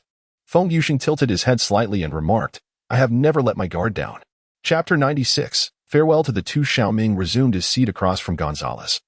Refraining from placing his hands on the table, instead concealing his grip on the handgun at his waist beneath the surface. What's wrong? Gonzalez inquired. What's the matter? Shao Ming leaned forward, concealing his subtle gestures. Where were we? Will you be passing by the seaside? Gonzalez asked. I hope to find a boat there. If you wish to accompany us, he paused. It would be prudent for you to tell the truth. What? It was evident that Gonzalez was not one to conceal matters. He glanced towards Feng Yuxing's approach and sighed. I did indeed take advantage of the chaos to rescue him from prison, Gonzalez admitted, shaking his head. I am 10 years his senior, and he has scarcely received an education since childhood. It is not that our family forbade him from studying. Rather, he simply could not grasp it. As a teenager, he fell in with a gang on the streets. Our parents are quite elderly. And my job with the fire department is out of town, leaving no one to keep him in check. They call it a gang. But it is merely a group of young individuals engaging in petty theft. However, we later discovered that he had begun using drugs, smoking marijuana. The government turned a blind eye, so my parents and I cut off his financial support. Consequently, he resorted to robbery alongside his unruly companions. At last, the government intervened, arresting them and sentencing him to 2 years. As he spoke, a look of sorrow crossed his face. We had hoped that imprisonment would remedy the situation. It has been over a year now, and he was mere months away from release. Who could have anticipated the world spiraling into chaos?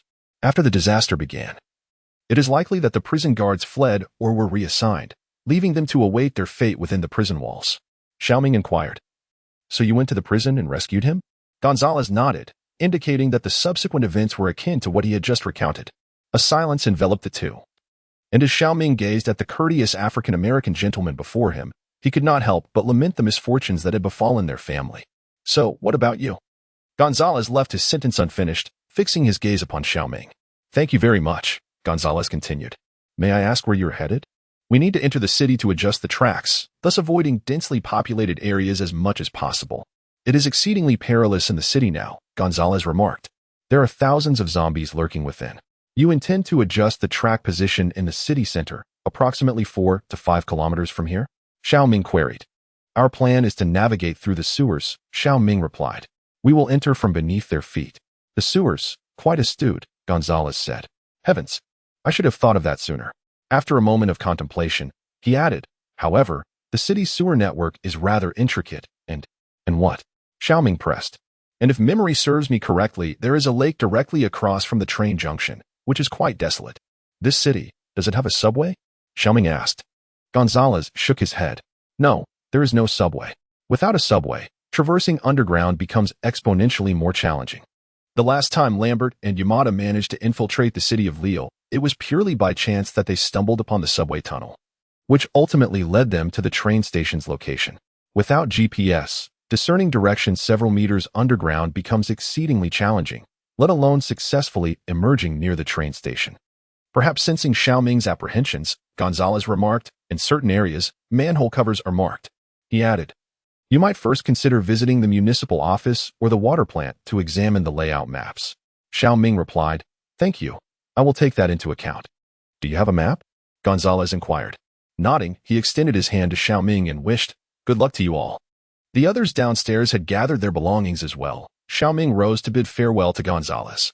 "I apologize for not being able to accompany you," Gonzalez said, opening the door to the safety passage and letting the group exit. Once back in the forest, Shao Ming turned to the three and asked, "What do you think of those two?" "What do you mean?" he queried further. Feng Yushin candidly replied, "It's hard to imagine they share the same mother." Lambert interjected unexpectedly, "Some individuals are simply born bad." "Brother C is a good person," Yamada Ryo commented. "I believe he is quite decent." Shao Ming chose not to pursue the topic further. Nor did he disclose Gonzalez's request to the others. To him, the train was already crowded enough, and there was no need to bring along two additional individuals.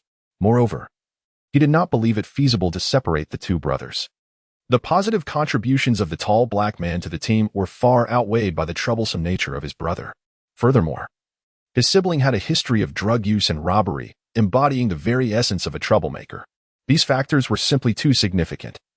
Shao Ming could not afford to introduce such a ticking time bomb onto the train. Most importantly, the train will no longer traverse the coastal route. For the two brothers, remaining here offers a far greater chance of survival than venturing to the seaside, where they might drown in the depths of the ocean. Compared to their ambitious plan of crossing the Eurasian continent, navigating the Mediterranean, traversing the vast North African desert, and scaling the Ethiopian highlands, such aspirations seem exceedingly unlikely to materialize. Even if they were to follow the train for a while, they would ultimately disembark at a location closest to the shore. To use an inappropriate analogy, no one would raise a dog that cannot be trained and is prone to biting. Chapter 97. The underground network at this hour, neither too early nor too late. The group resolved to set off at dawn the following day. Nightfall is exceedingly perilous for survivors, as human perceptual abilities pale in comparison to those of the mutated beings. If darkness descends, embarking on a lengthy journey is unwise. Lambert stood in front of the train, surveying the surroundings, and remarked, "I believe we need a water collector." "A water collector?" Shao Ming inquired. "Where would we install it?" "On the roof, I suppose," Lambert replied. "What I mean is, we should create a portable bathing facility." As he spoke, he raised his arm to sniff his armpit, immediately contorting his face in distaste. "Just find a stream to wash up in," Shao Ming chuckled. "After all, we're surrounded by pristine rivers free from industrial pollution." "Hey, boys," Ashji approached them, leaning on a makeshift wooden cane, fashioned from a sturdy stick bound with tape. "Where did you get that?" Lambert asked, gesturing towards Ashji's cane. "I made it myself." "Not bad, is it?" Ashji remarked. "You should have brought the train to a halt here long ago. The timber is remarkably sturdy. After a day's toil, I've finally managed to finish this." "Hey, Ashji." Yamada Ryo, having organized the items, leapt from the carriage and approached the trio. "I have a surprise for you." However, upon noticing the cane that Ashji leaned upon, the object concealed behind her suddenly came into view. It was a trekking pole. "What a waste," Lambert commented from the side. After dinner, the group gathered to watch a downloaded television series on the tablet before retiring for the night. In this post-apocalyptic world, being able to fill their stomachs and indulgent television made their modest lives rather pleasant, perhaps due to the absence of human activity. The countryside nights felt even cooler and more comfortable. With the protection of the carriage, they all drifted off to sleep peacefully. At dawn the following day, the four of them packed their gear and set off. Just before their departure, Ashji called out to Shao Ming, extracting 4 glow sticks from his bulletproof vest and placing them into Shao Ming's vest pouch. "Take these, they will be quite useful when navigating the sewer." Gonzalez was already waiting at the entrance of the shopping center. "No worries, safety comes first," he assured. "Where's your brother?" Shao Ming inquired. "He is still asleep in the tent," Gonzalez replied. "Have you all come to a decision?" Shao Ming looked at Gonzalez, finding it somewhat difficult to voice his thoughts towards this earnest giant before him. On one hand, the impression left by the black elder brother was indeed quite favorable, having provided them with a considerable amount of supplies. On the other hand, as fellow wanderers distanced from their homeland, a sense of camaraderie blossomed among them. Gonzalez discerned everything from Shao Ming's demeanor. He appeared somewhat disheartened. "Oh, well, it's all right. Perhaps you should wait a while longer and seek out opportunities," Shao Ming offered with a touch of consolation. "The optimal time for departure has already passed. There are far too many zombies outside." "You speak the truth," Gonzalez sighed. "In this current world, one must be thoroughly prepared for such a long journey. I shall contemplate it further." Shao Ming gently patted Gonzalez on the shoulder and remarked, "Your circumstances are far better than mine were at the outset. If you can find a vehicle to modify, circumventing the Mediterranean from the Turkish and Egyptian side would prove advantageous." "Thank you," Gonzalez replied. "Allow me to guide you to the entrance of the sewer." The group followed Gonzalez out of the shopping center, immediately confronted by the nauseating stench of decaying bodies. The pungent odor had been imperceptible from the opposite side of the shopping center, but standing amidst it now was utterly revolting. Shao Ming hastily covered his mouth and nose, his eyes catching sight of a corpse, its rotting flesh infested with maggots, voraciously consuming the putrid meat. Unable to endure the sight any longer, they quickened their pace. Corpses are the most prolific sources of epidemic transmission, Shao Ming mused inwardly. Fortunately, the train continues to run, sparing us from the dilemma of a mountain of bodies. However, it would be less than delightful if there were other survivors in any given city. Ming Shao observed a fallen police officer adorned with a utility belt. Battling his nausea, he covered his mouth and nose with one hand while using the other to detach the belt from the lifeless body. The handcuffs, baton, flashlight, and spray were still intact, although the holstered firearm had been pilfered by an unknown individual. Nonetheless, the belt was sufficiently spacious to accommodate Shao's P320. He secured the belt around his waist as Gonzalez pried open the sewer cover. For the towering and robust former firefighter, a crowbar was unnecessary. He effortlessly lifted the manhole cover with his bare hands. Lambert took the lead, being the first to ascend the ladder and slip into the sewer. Shao brought up the rear, bidding farewell to Gonzalez. As the group descended into the sewer, they gasped for breath. Compared to the heap of corpses above, the air in the sewer was remarkably sweet. Shao raised his flashlight to survey the surroundings. Contrary to his expectations, the sewer was quite spacious, with designated pathways for maintenance personnel on either side. Numerous pipelines lined the walls, including water supply, sewage, heating, and gas lines. Flowing through the center was a stream of water, approximately 3 to 4 meters wide, not overly deep. "Let us proceed," Lambert declared, raising a compass. "We need only to head southeast." Shao replied, "I hope these pipes are interconnected." The group began their advance through the dimly lit sewer, the eerie ambience augmented by the occasional scuttling of rats, evoking a sense of trepidation. After a brief walk, a fork in the path emerged before them. Lambert glanced at the map, then at the compass, and instructed, "Turn right." Wait. Shao Ming halted the group, retrieving a glow stick from his bulletproof vest. There were 7 glow sticks in total. Aside from the one given to him by Ashi, his vest originally contained 3 more. Shao Ming clamped a flashlight between his teeth and snapped the glow stick, but it remained unresponsive. He tried again, yet still no reaction. It dawned on him that this glow stick had already been utilized by Ashi. With a resigned sigh, Shao Ming carefully placed the glow stick on the ground, ensuring the hooked end faced the direction from which they had come. Having marked their path, he stood up and proceeded forward with the others. Chapter 98. The sound of the east striking the west. Turn left. Turn right. Turn right. Proceed straight. Turn right. No, turn left. The group had lost track of time in the labyrinthine sewer, still unable to locate an exit.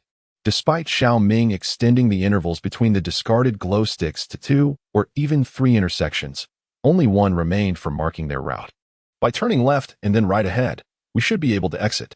Upon hearing this news, the group hastened their pace towards the exit Lambert had mentioned. Indeed, after navigating a corner, Shao Ming spotted a glimmer of light not far ahead. Uncertain of the presence of mutated beings outside, they tread cautiously toward the illuminated area. It was an outlet to the sewer, fortified with iron railings, leading directly to the lake described by Gonzalez. It seemed they had indeed found the right place. The group approached the sewer exit, peering through the railings to gaze beyond. Rather than describing the exterior as a mere lake, it is more akin to a park. The drainage system does not connect directly to the lake, but rather sits slightly elevated above the water's surface. This area resembles an emergency drainage channel. On the opposite shore of the lake, 2 small structures can be seen, flanked by 2 sports courts. There are no visible anomalies across the lake. Overhead, however, there is presumably a major road, the particulars of which remain unknown to the few present. A small gate on the iron fence is secured with a metal bolt. Shao Ming tugged at the bolt, only to discover it was immovable. Strangely, the lock was positioned outside the gate, as the workers had affixed it to bind the fence and the bolt together. After pondering for a moment, he raised the fire axe to measure the bolt. The other 3 observed him, their expressions seemingly questioning his resolve to proceed. Shao Ming gestured for the others to take cover behind the corner. In his estimation, Forcefully cleaving the bolt was the only option left. The bolt was not particularly thick, and the fire axe should suffice to sever it. The gate swung outward. And based on Shao Ming's understanding of these anomalies, their intelligence was insufficient to comprehend such a pulling motion. Once the three had successfully taken cover, he lifted the fire axe and struck decisively. The resounding clang of metal reverberated through the entire drainage system, causing the hearts of all four to race. A cacophony of roars erupted from beyond the drainage, followed swiftly by the sound of rapid footsteps. The first anomaly to descend paused in confusion at the mouth of the drainage, peering within, just as it prepared to dash into the channel. It was unceremoniously toppled by another anomaly barreling down behind it. The first mutated creature, having been knocked down, furiously rose to its feet and sank its teeth into the second mutated creature. The latter, refusing to yield, retaliated by turning its head and engaging in a fierce struggle with the first. Meanwhile, other mutated beings approached the sewer entrance, only to be drawn in by the sounds of their violent clash, losing sight of their original target. Inside the sewer, the four individuals exchanged anxious glances, their ears filled with the incessant roars and sounds of combat from outside, leaving them uncertain of the unfolding chaos. After a prolonged silence, Shao Ming cautiously peered out, only to be confronted by the sight of a mutated creature gnawing at a corpse. He swore to the heavens that he had not seen a body on the ground moments before. Their only recourse was to wait for the creature to depart on its own. He instinctively covered his hands. Fortunately, the fire axe had not ricocheted high upon impact, or else his skull would likely be shattered into fragments by now. "What is the situation outside?" Lambert inquired softly. Shao Ming gestured for silence, replying, "Let us wait a moment or seek an alternate route." Feng Yuxing, feeling a pang of concern, grasped Shao Ming's hand and said, "Please don't do that again. It's far too dangerous." "It's nothing," Shao Ming replied bashfully, "just a minor shock." Lambert suggested, "We should look for a saw or something similar." "What shall we do now?" Yamada Ryo asked. Shao Ming peered out once more, uncertain of when the mutated beings would disperse. "I'll search for other exits," Lambert declared. The remaining three settled against the sewer wall in silence, no one daring to speak further. Feng Yuxing gently massaged Shao Ming's thumb, and he did not decline her kindness. After a while, Shao Ming peered out once more, only to find that the mutated creature had vanished, leaving behind merely a severed corpse on the ground. He turned to the two and gestured for silence, then picked up the fire axe and cautiously approached the doorway. The corpse lay lifeless, its eyes wide open, gazing at Shao Ming with a pair of blood-red orbs. Cannibalism, Shao Ming pondered, realizing that it was unlikely the mutated beings would starve themselves in the near future. He attempted to push the barred door, relieved that it did not emit a significant sound. As long as he remained quiet, he would not attract the attention of the mutated creatures. "I checked 2 places," Lambert remarked. "The other side leads to the main road." He shook his head. "It's too perilous to exit from there." "The main road," Shao Ming mused, pondering the distance from their current location. "I have a plan," he declared. "It's not a novel idea, but it is quite effective." A few minutes later, Shao Ming followed Lambert to a manhole cover. "This is the spot," Lambert indicated above. "If you pry the cover just a bit, you can see outside." Shao Ming nodded, handed the fire axe to Lambert, and descended the staircase leading to the street. He attempted to push the manhole cover, although it was heavy. It was not beyond his strength. He drew his pistol, using his arm to lift one side of the cover. Thanks to the mud's obstruction, the manhole cover made almost no noise. Shao Ming maintained a posture of holding the gun above his head, while his other hand clutched the staircase firmly against the wall. He casually fired at the leg of an unfortunate mutant. It was a bizarre stance for shooting. Hitting the target would indeed be a stroke of luck. However, Shao Ming's intention was not to strike the mutant. The gunshot reverberated, startling the mutants in the vicinity, who surged towards the manhole cover. Chapter 99. Crossing the river, the mutants hurriedly rushed towards the manhole in the middle of the street, with the closest few scouring the ground for the source of the sound. Yet, they were swiftly trampled by the oncoming horde. Shao Ming descended the ladder, the roars of the mutants echoing above him. "They will not comprehend," he remarked to Lambert. Indeed, the mutants above were lured away, allowing them to dash towards the 2 buildings by the riverbank with ease. These structures could not possibly be the result of human endeavor. They resembled more the nests crafted by animals. The very mention of the word nest left a profound impression on Shao Ming. Could it be that this was a lair constructed by the mutants? Yet, now was not the time for such contemplations. There remained a considerable distance to traverse to the opposite bank of the lake. This lake, situated in the heart of the city and adjacent to the river, spanned 500 meters in width. The northwestern side was entirely urban, while the southern edge was dominated by a fast road traversing the city. With the gunfire serving as bait in the densely populated northwestern urban area, they could advance towards the riverbank, utilizing the cover of the green belts flanking the fast road. Moreover, as little time had elapsed, the mutants were still pondering why they kept hearing noises without spotting any figures. Upon reaching the basketball court on the opposite side of the lake, a few individuals took refuge in the restroom, leaning against the wall and gasping for breath. Indeed, the two buildings adjacent to the court were restrooms. How are we to cross that river? Feng Yuxing inquired. Shao Ming glanced at the river and replied, "It's us. You all remain here to provide support." A sense of dread washed over him at the thought of providing assistance. If everyone was gathered by the riverbank, there would be no one left to draw the attention of the mutated beings at the manhole cover. The sound of a gunshot could not allow the mutants to linger too long in the city. Noticing the grave expression on Shao Ming's face, Feng Yuxing quickly asked, "What's wrong?" The two girls turned their gaze towards them. After a brief moment of contemplation, Shao Ming could only nod. He had never intended to take the two girls across the river, as the intersection on the other side was situated within a perilous urban area. Shao Ming slapped his forehead. It was indeed a dilemma. "Use this." Feng Yuxing pulled out a small mirror from her pocket and handed it to Shao Ming. The mirror, evidently a constant companion, had become shattered due to their tumultuous journey. "Find a spot on the opposite shore and devise a way to signal us with the mirror," Feng Yuxing instructed.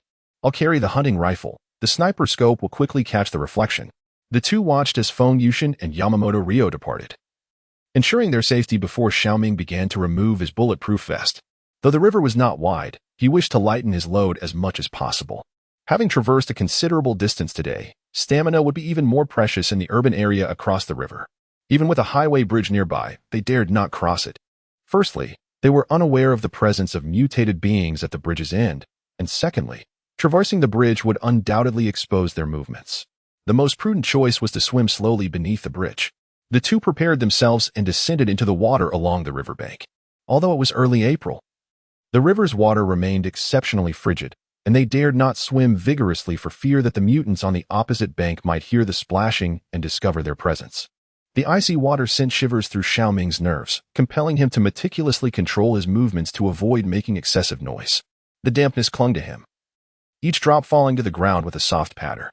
After a brief moment of waiting and confirming that no mutants had detected them, they proceeded to remove their garments and wring them out. Since the sound of their swimming had gone unnoticed by any mutants, the noise created by wringing out their clothes was negligible in comparison. If they did not wring out their garments as thoroughly as possible, the water would not only increase the weight of their clothing, but also significantly accelerate the loss of body heat. They could afford this brief interlude. In less than 2 minutes, they had tidied themselves and cautiously made their way along the riverbank toward the urban area. Lambert extended 4 fingers, indicating that they were 400 meters away. Although he had left the tablet on the opposite bank, he was intimately familiar with the route leading to the junction. Shao Ming nodded, and Lambert pointed towards a structure ahead. It was a baseball field, with what appeared to be a school building situated across from it. "This area is relatively safe," Lambert whispered. "There are no zombies near the sports field or the school. The junction is somewhat perilous due to the nearby residential buildings." The two individuals stealthily made their way along the riverbank towards the sports field and the school, finding solace in the apparent safety of the area, where the traces of mutated beings were scant. Even if a few were present, they remained near the school, oblivious to the two travelers. However, as they approached the vicinity of the sports field, Shao Ming uncovered a significant concern. Previously obscured by the outer walls of the sports complex and the lower elevation of the riverbank, his line of sight had been limited. Now closer, he realized that the baseball field housed a considerable number of tents.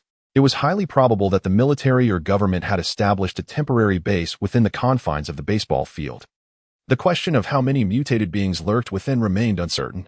Chapter 100. Escape from the city. The two hurriedly lowered their bodies, nearly crawling towards the tracks.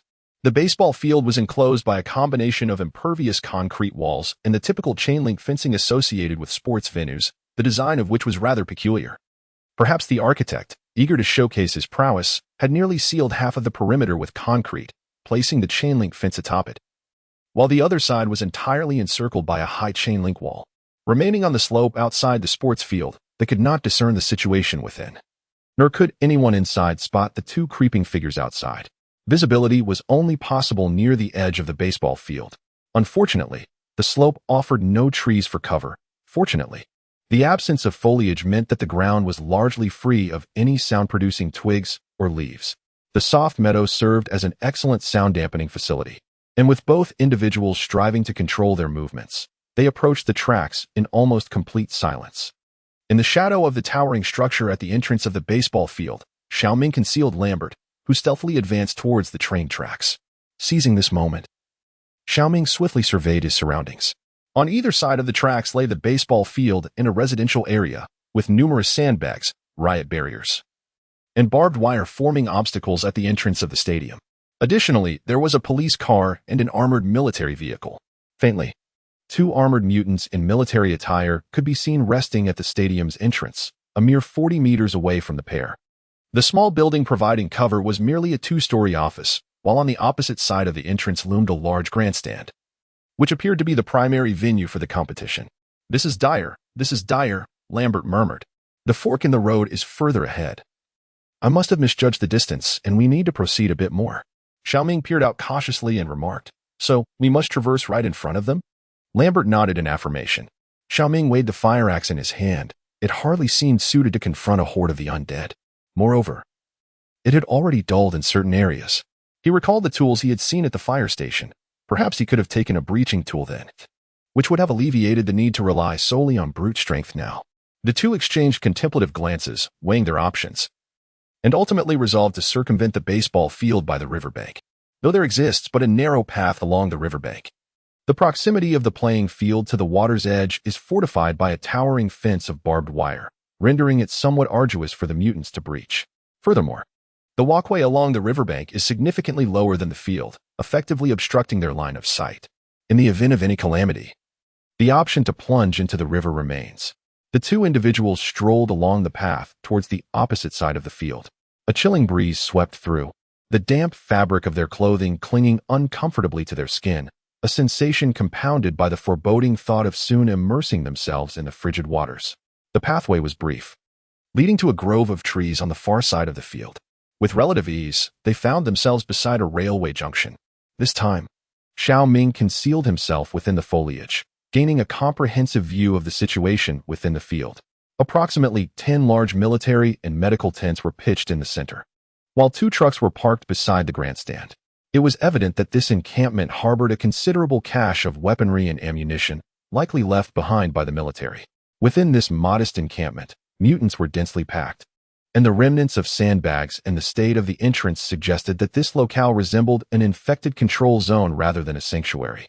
Additionally, Shao Ming discerned peculiar occurrences within the tents. Some had their flaps ajar, as if the mutants had constructed makeshift nests inside.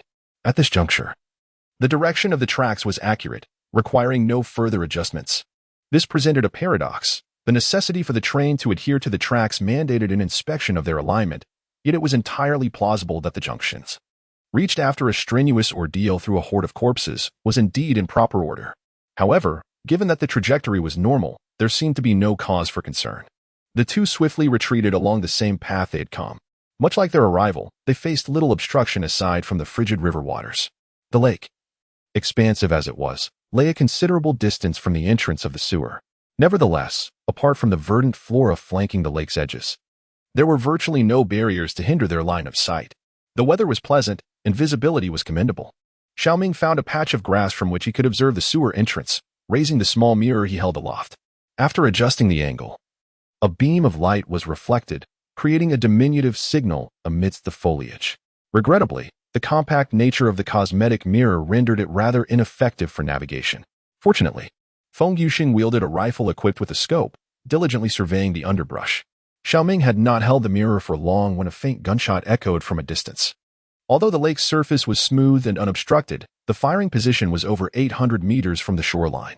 Coupled with the small caliber of the rifle and the numerous trees and structures along the way, the sound reaching Shao Ming's ears was quite muted. After a brief wait, the two hastened down the expressway towards the sewer. The mutants had once again been deceived, which seemed to spark a glimmer of insight in him. What about Feng Yuxing? Shao Ming inquired. She is over there, Yamato Ryo responded, indicating the side where Mu had just fired. She ensured that Shao Ming had not lost a piece of flesh. feeling reassured once confirmed. The four reunited safely and retreated through the sewer towards the outskirts of the city, albeit with their clothes damp and uncomfortable beneath a vest. He exerted considerable effort to slightly push open the manhole cover, only to be met with a sight that left him utterly astonished. Chapter 011. The Crimson Feast. The few survivors in the town of Bale had recently descended into a profound despondency and existential despair. Indeed, the catalyst of their malaise was a train that had thundered through the heart of their settlement. They had harbored the hope that the train would whisk them away from this cursed place, yet they were met with the bitter realization that they had gone entirely unnoticed. It was one thing to be overlooked, but they had fortified a house in town capable of withstanding the onslaught of the mutants, intending to use it as a stronghold from which they could gradually cleanse the entire town. Their misfortune lay in their choice of a building adjacent to the railway. The owner of the house, who also served as the leader of this small band of survivors, had only been able to afford this noise-plagued structure prior to the cataclysmic mutations, while the train had drawn a host of mutants. Those who had managed to survive thus far were likely well acquainted with the creature's behaviors. Without any further temptations, the mutants would typically gather for a while before dispersing.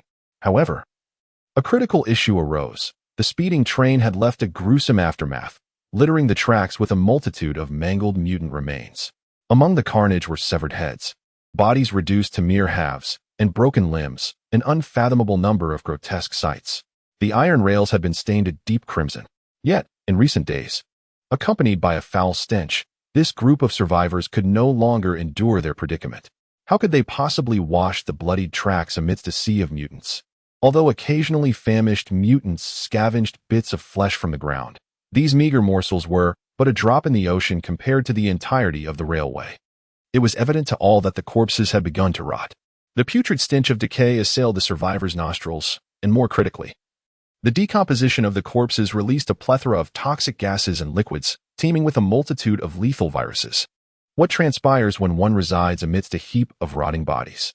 The survivors provided a grim answer. The water had long since ceased, and merely having something to drink was a blessing. The notion of maintaining personal and garment hygiene was a distant thought. As for sanitation, it was an even more daunting concern. After all, they could not behave like the uncouth travelers on a train, leaving a trail of waste in their wake. Perhaps the mutated viruses had lost their contagiousness for these survivors, and the sealed doors and windows could ward off the monstrous claws and fangs of the aberrations. Yet, this world harbored more than mere mutants. Plague soon spread like wildfire throughout the diminutive camp, accompanied by high fevers, hemorrhaging, and various inflammations. Those survivors, armed only with rudimentary medical knowledge, began to succumb one after another. By the time they realized the multitude of cadavers along the railway required removal, it was too late. No one possessed the strength to rise from their beds. The vast pathogens proliferating on the tracks had birthed an unknown number of viruses, while the dire sanitary and medical conditions within the survivors' camp hastened the contagion spread. With each individual who perished, another breeding ground was added to the rotting horde below. In a matter of days, the small encampment of fewer than 10 souls transformed into a grim repository of death. Before long, the aberrations lost interest in the building. It had fallen silent. Flies and maggots took up residence in new quarters, their gruesome feast continuing unabated. Chapter 101. Ransacked a gaping hole marred the glass facade of the shopping mall, with 2 motorcycles strewn across the shattered glass before it. The shelves within the supermarket lay toppled, yet no vehicles or mutated beings were in sight. Shao Ming, fully pried, opened the manhole cover and ascended to the surface. After confirming the vicinity was safe, he gestured for a few individuals to follow. They covered their noses and mouths, navigating through the stench of decay as they approached the mall. Entering through the gaping hole in the glass wall, what lay before them was beyond mere disarray. A vast array of shelves had collapsed, and the nearest row to the breach bore evident signs of impact. Shelves that once held an abundance of goods had been entirely stripped bare. Food, water, and essential supplies had all been taken.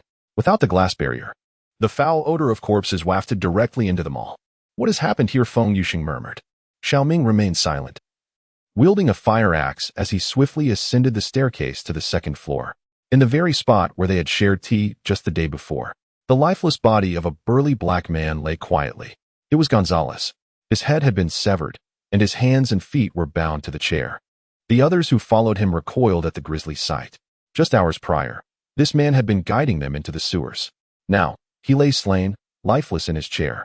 His brother was also missing, leaving no trace behind, his fate uncertain. Shao Ming recalled the gang of bikers Gonzalez had mentioned. They may have acquired superior weaponry. The two brothers had presided over such a vast shopping mall, a veritable treasure trove that lured in the avaricious living. "We must take our leave," Shao Ming remarked. His brother had vanished without a trace, and the two of them might have inadvertently revealed that they possessed a train, a veritable mobile fortress that would tempt anyone who caught wind of it. Even if Lambert were to withdraw the key, the allure of that train as a fixed base remained irresistible. Last night, during dinner, Shao Ming had informed Ashley about a gang of bikers lurking nearby. Yet, with Ashley and Gordon, one a cripple and the other merely a dog, it seemed exceedingly difficult to secure the train. The two African-American brothers had initially taken their stand in the mall, alongside other police officers and firefighters, safeguarding the structure while distributing provisions to the residents. From that juncture, a band of petty criminals had begun to fixate on the area. Gradually, others mutated, some perished outside the mall, while others perhaps sought their own demise elsewhere. The number of defenders dwindled until only the two brothers remained, regardless of the initial circumstances or motivations. The undeniable truth was that they had amassed a considerable stockpile of resources. The unmutated delinquents discovered the military's outpost, but as the army had transported all weaponry to Paris, they could only scavenge some discarded military uniforms. The delinquents formed a biker gang, and after their first assault on the mall, they were repelled. Perhaps it was the lack of firearms, or perhaps their initial attempt was merely a probe. Otherwise, the mall would not have remained so intact, at least. Not by the time Shao Ming and his companions arrived, when the glass façade should have already shattered. Such a significant commotion would naturally attract the attention of the mutated beings. After hastily loading their supplies, they departed the mall, taking with them those aberrations drawn by the sound. This maneuver hinged on one crucial premise: the gang of bikers was not insubstantial in number. The mall was filled with supplies, yet with so few people, escape before being overwhelmed by the mutants seemed impossible, unless they procured an armored vehicle. Of course, all of this was mere speculation from Shao Ming. The death of Gonzalez served as a silent alarm for the group, signaling that the world had irrevocably changed. Fortunately, they still saw Ashley sitting beside the vehicle, while Gordon ran towards them, his face alight with excitement. Shao Ming urged Lambert, "Let us depart swiftly. We can rest once we are away from this place." Lambert nodded and climbed into the driver's seat. "What is the matter?" Ashley inquired, noticing their worried expressions. "The gang has commenced their operations," Shao Ming replied. "The mall has been looted, and the black man is dead." Yamada Ryo shook his head, lamenting. What a fine individual he was. Ashley surmised, in such an environment, the threats extend beyond mere zombies. According to Lambert, the path ahead was essentially a straight line, with little to impede their progress. The train sped along, halting near Sedan before the sun fully set.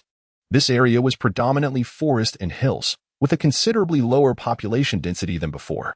The train was still 100 kilometers away from Luxembourg in a straight line. The group disembarked to kindle a fire and prepare a meal. A month of survival had accustomed Shao Ming to the persistent ache in his body, inadvertently enhancing his physical resilience. However, the frigid river water had left both him and Lambert feeling slightly under the weather. Sitting by the fire, they found an unusual warmth. Even after changing clothes, Shao Ming felt a lingering discomfort. This wood is quite suitable. The previous kind was far too damp.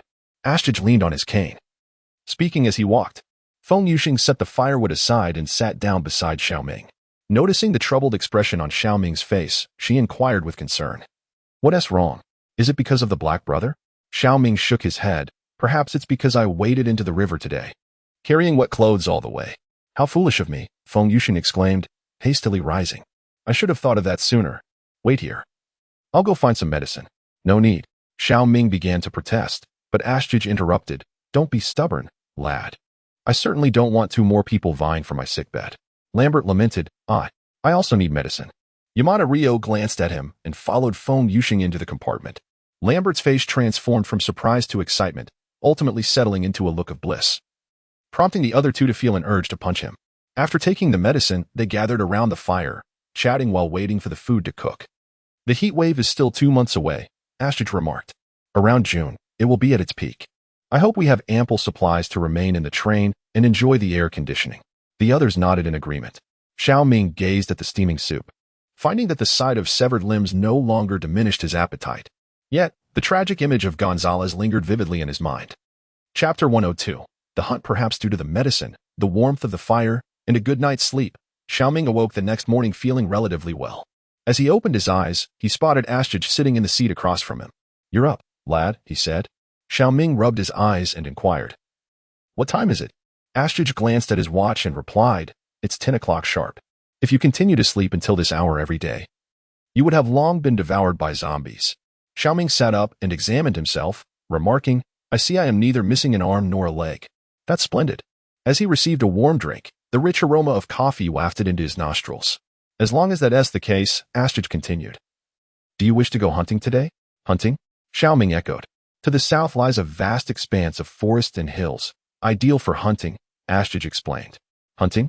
Yamashita Ryo suddenly perked up. "It's been several days since we've had fresh meat." Shao Ming glanced at Feng Yuxing and playfully slapped the snoring Lambert. Startled, Lambert sat upright, scanning the surroundings with confusion. "What is going on? What happened?"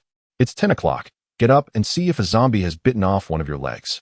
The group had breakfast together and gathered in the cabin to listen to Astrid elucidate the art of hunting. He picked up a shotgun and stated, "Searching, tracking, ambushing, and sniping are our methods of hunting. These are the 4 key points I have personally summarized. First is searching. Different animals leave distinct traces in the woods. These traces include footprints, droppings, and the broken twigs and leaves. The challenge in searching lies in the need for extensive knowledge. One need not distinguish the precise category or genus. At the very least, one must comprehend whether the creature in question is a large or small animal, and whether it is carnivorous or herbivorous. Of course, it would be most advantageous if one could identify some common prey, such as rabbits or deer. Upon determining the prey, one must engage in tracking. Tracking does not solely involve following footprints to swiftly locate the prey. It is equally important to ascertain places where the prey is likely to reappear, such as sources of water or nesting sites. Once the activity patterns of the prey have been established, one must then take a position and wait. Whether discovering the prey in the moment or identifying its habitual locations, it is essential to remain vigilant. Upon spotting the prey, one should quickly find cover and eliminate it without alarming it. If the prey is not located, one must set up ambushes near its active areas. Overall, this phase demands the utmost patience. One must remember not to act impulsively. Finally, there is the strategy of surrounding the prey. With a group of hunters, once the prey has been identified, it can be encircled. One hunter may initiate the chase, while others follow to encircle the quarry. Though it sounds straightforward, the execution is quite intricate. Ashji handed the rifle to Shao Ming. It was time to put theory into practice. One should remain cautious, as there may, albeit possibly, be wolves in the vicinity. The range of wolf activity may have expanded. Feng Yuxing inquired whether the area, previously abundant with forests, now sees minimal human activity. Astrid nodded and continued. "My intuition suggests that a lone wolf is less formidable without the presence of zombies, but a pack of wolves presents a different challenge altogether." Lambert inquired. "A wolf is not difficult to tackle without zombies," Astrid responded. "Zombies merely resemble you. They evoke fear within your heart. They cannot outrun wolves, nor do they hunt in packs like wolves, and they certainly lack the ability to ambush you stealthily. Remember, those beings possess intelligence."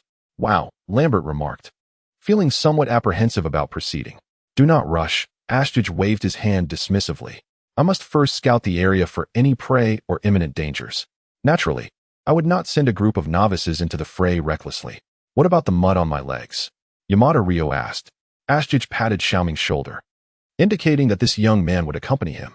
Meanwhile, Gordon circled around, and Astrid gently patted his head, assuring him, "Do not fret.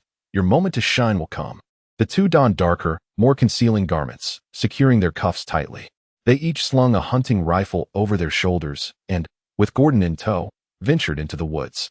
It was a splendid sunny day, with sunlight filtering through the canopy, occasionally accompanied by the melodious calls of birds overhead. Compared to the city, this vibrant environment indeed instilled a sense of relaxation. Gordon meandered through the underbrush, occasionally lifting his leg to leave a mark beneath a tree. After advancing a few more steps, they encountered an open expanse of grass devoid of trees. The underbrush here is quite dense, allowing only the head of Gordon, a large dog, to be visible. There are signs of prey nearby. A sky suddenly crouches at the edge of the thicket, examining the ground. Shao Ming tilts his head in curiosity and inquires, "I don't see anything unusual." Here, the sky points to the foliage. where there are noticeable breaks and depressions in the ground that resemble deer footprints. Shao Ming also crouches down, parting a couple of leaves, and indeed discovers the tracks. A wolf? He asks. A sky shakes his head, uncertain. Suddenly, Gordon, who had been amusing himself nearby, stops abruptly and gazes intently to the left. Just as Shao Ming is about to rise, Sky grips him firmly. "There's a person over there," he whispers. Shao Ming follows Sky's gaze and, indeed, spots a young man in military attire casually smoking while heading in the direction of the train. The two exchange glances, and a singular thought strikes them both. A gang? Now we're the prey. Shao Ming tightens his grip on his firearm and asks, "How do we break the deadlock?" Chapter 103, Hunter or Prey That Is Not Certain. Sky replies in a hushed tone, "The hunter has yet to discover us, and it remains ambiguous who the prey truly is. We might just capture a live one for questioning." "Your leg?" Shao Ming inquires. "Otherwise, why would I bring you out here?" Sky retorts. "And kid, do not perceive me solely as a cripple. I merely lost a piece of flesh that hasn't healed yet. I am not adept at dealing with real people." Shao Ming remarked, "And I would rather deal with zombies with lethal force. What purpose does the shotgun in your hand serve?" Ashley inquired. "Your woman knows how to use it. The wooden gunstock indeed serves well for striking." "Enough talk. Young man, act swiftly." Utilizing the cover of the underbrush, Shao Ming swiftly maneuvered towards the man's direction. The area where the trees grew was slightly elevated compared to the tall grass, creating a natural slope that delineated the forest line. He crouched low, making every effort to avoid the branches and blades of grass at his sides, using the incline to shield his form. However, given the gentle slope and minimal drop, it could not effectively conceal a person's silhouette. The man had scarcely stepped out of the thicket into the woods when Shao Ming's mind raced with calculations. At this distance, it would take mere seconds to rush and tackle him. Yet, should he attempt to approach stealthily, he risked stepping on the dry twigs and leaves, thereby alerting his adversary. The man, with his back turned to the grassy area, had just paused to discard his cigarette butt. There was no time for hesitation. Shao Ming sprang from the slope, covering the ground in leaps and bounds until he stood before the young man in military attire. Though Shao Ming was swift, his speed paled in comparison to the man's ability to draw his firearm. In that critical moment, a shadow darted from beside the soldier, leaping forth to bite down on his hand. The soldier yelped in pain, his gun clattering to the ground. It was Gordon. Ever since losing consciousness in the underwater tunnel due to lack of oxygen, the dog had exhibited erratic behavior, yet his energy was boundless. At long last, seizing this rare opportunity, the creature frantically shook its head, clutching the man's hand with fervor. The strength of an adult large dog is astonishing. The man was even dragged to the ground by Gordon's powerful jaws. He hurried forward to call out to Gordon, the young man's anguished cries echoing throughout the forest. Gordon released his grip, revealing the man's mangled arm, where only a thin layer of flesh tenuously connected the arm to the hand. After all, Gordon was not a trained police dog. He merely succumbed to his innate wildness, biting down fiercely. Shao Ming crouched down, tearing a piece of the clothing shredded by Gordon and stuffing it into the man's mouth. He pressed the handgun against the man's chin and said, "Cease your cries. If you continue, I shall end your life." The man clutched his mangled right arm with his left hand, weeping and nodding frantically, desperately biting down on the rag in his mouth. Nevertheless, he could not suppress the muffled sounds of anguish escaping him. This gruesome sight, even for Shao Ming, who was accustomed to severed limbs, compelled him to turn away. After all, this one was still alive, still pleading for help. Ashi approached, leaning on his cane, limping slightly, and said to Shao Ming, "I warned you, lad, hunting requires patience." "I couldn't approach him stealthily," Shao Ming explained. "That's merely your perception," Ashi replied.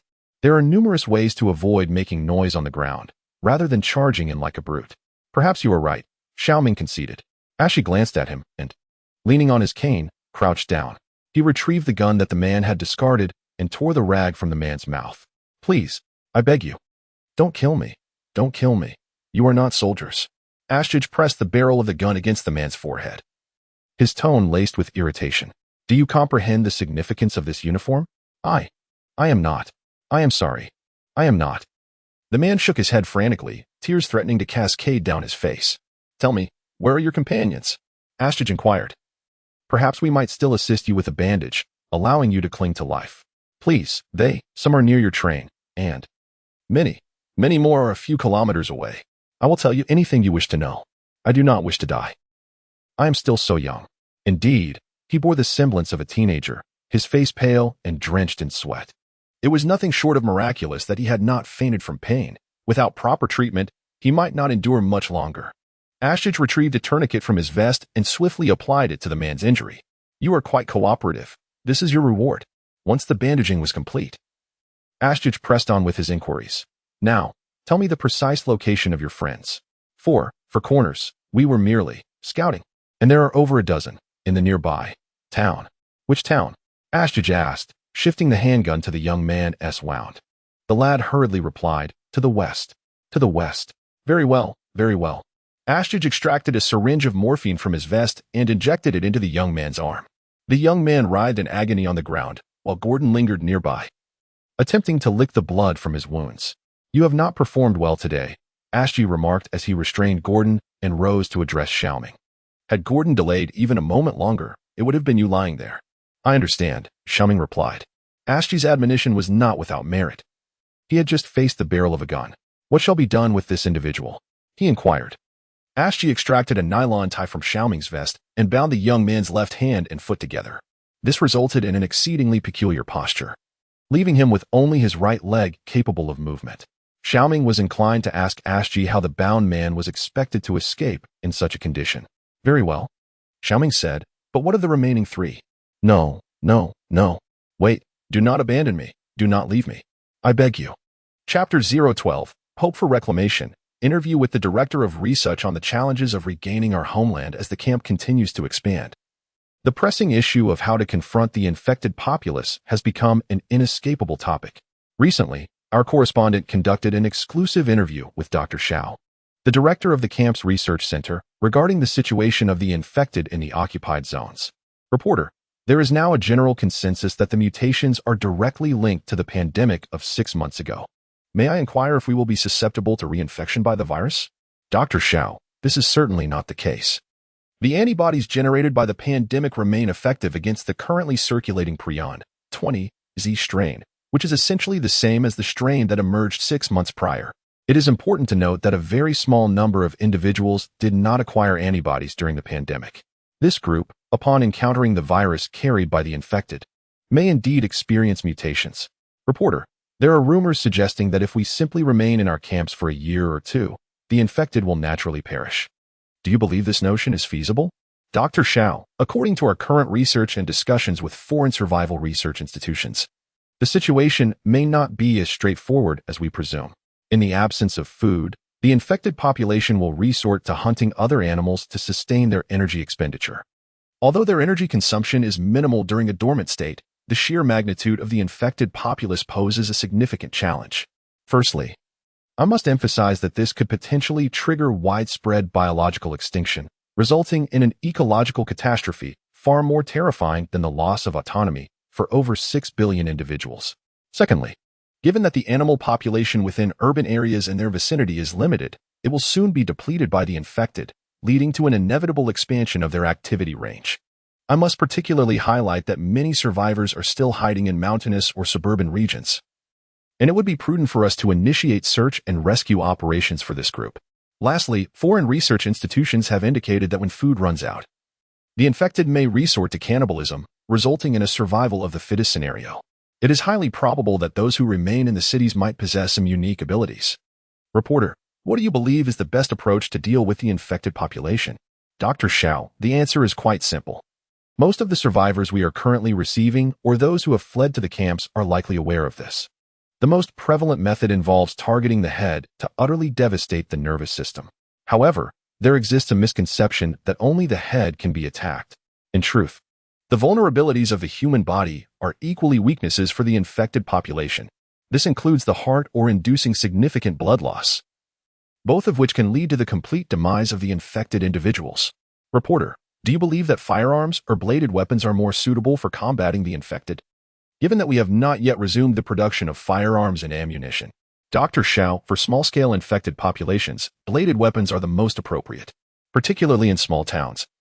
If we can deploy dozens of warriors clad in heavy armor, wielding spears and large shields, the task becomes quite manageable. However, when faced with large-scale infected hordes, relying on bladed weapons and armor is less advisable. The endurance of the infected is remarkably high, Many of our cities host infected populations numbering in the millions or even tens of millions. No matter how thick your armor, you risk being trampled. Not to mention the exhaustion that would ensue. Even if the infected cannot bite through your armor, they can still tear your limbs apart with their hands. Reporter, you mentioned that the infected tend to spread into rural areas and even mountainous regions. Would you recommend that we attempt to reclaim lost territories? When would be the most suitable time? Regarding timing, this is indeed a paradoxical issue. The optimal moment is now, or within 6 months following the mutation. As I previously mentioned, the longer we delay, the less concentrated they will be in urban areas, making subsequent efforts to clear the mountains exceedingly challenging. However, as you have observed, it is currently impossible to allocate resources for the cleansing of the city. The primary focus must remain on the search and rescue of survivors and the establishment of camps. Reporter, in the future, when the time comes for cleansing and reclamation efforts, will the survivors who have endured the harsh selection in the city prove to be formidable adversaries, potentially hindering the work? Dr. Shao, this strength is merely in comparison to the physical capabilities of humans or the scattered survivors armed with melee weapons or small-caliber firearms, who may indeed pose a challenge. However, with the presence of armored vehicles, tanks, and helicopters, they would become insignificant. Reporter, one final question. Do you believe that a virus, capable of liberating the human body from its limitations, could possibly transform into an enhancement agent? Dr. Shao, this is absolutely impossible. Firstly, we will not conduct experiments on living humans, as it poses significant dangers. Secondly, a virus cannot be utilized directly. It requires a complex extraction process to eliminate its toxicity. At the current level of technological advancement, the notion of creating such a substance is nothing short of fanciful thinking. Furthermore, Dr. Shao also offered several suggestions regarding the construction of camps in the post-mutational era during the interview. Subsequently, the Western survivor people's government will continue to prioritize the restoration of the people's livelihoods and adhere to the central directives regarding the important objectives of the new 5-year plan. We aim to swiftly establish a new order, new development, and renewed vitality in the post-mutational era. I hope the reporters witnessed the progress made 38 days after the Great Mutation at the Western camp.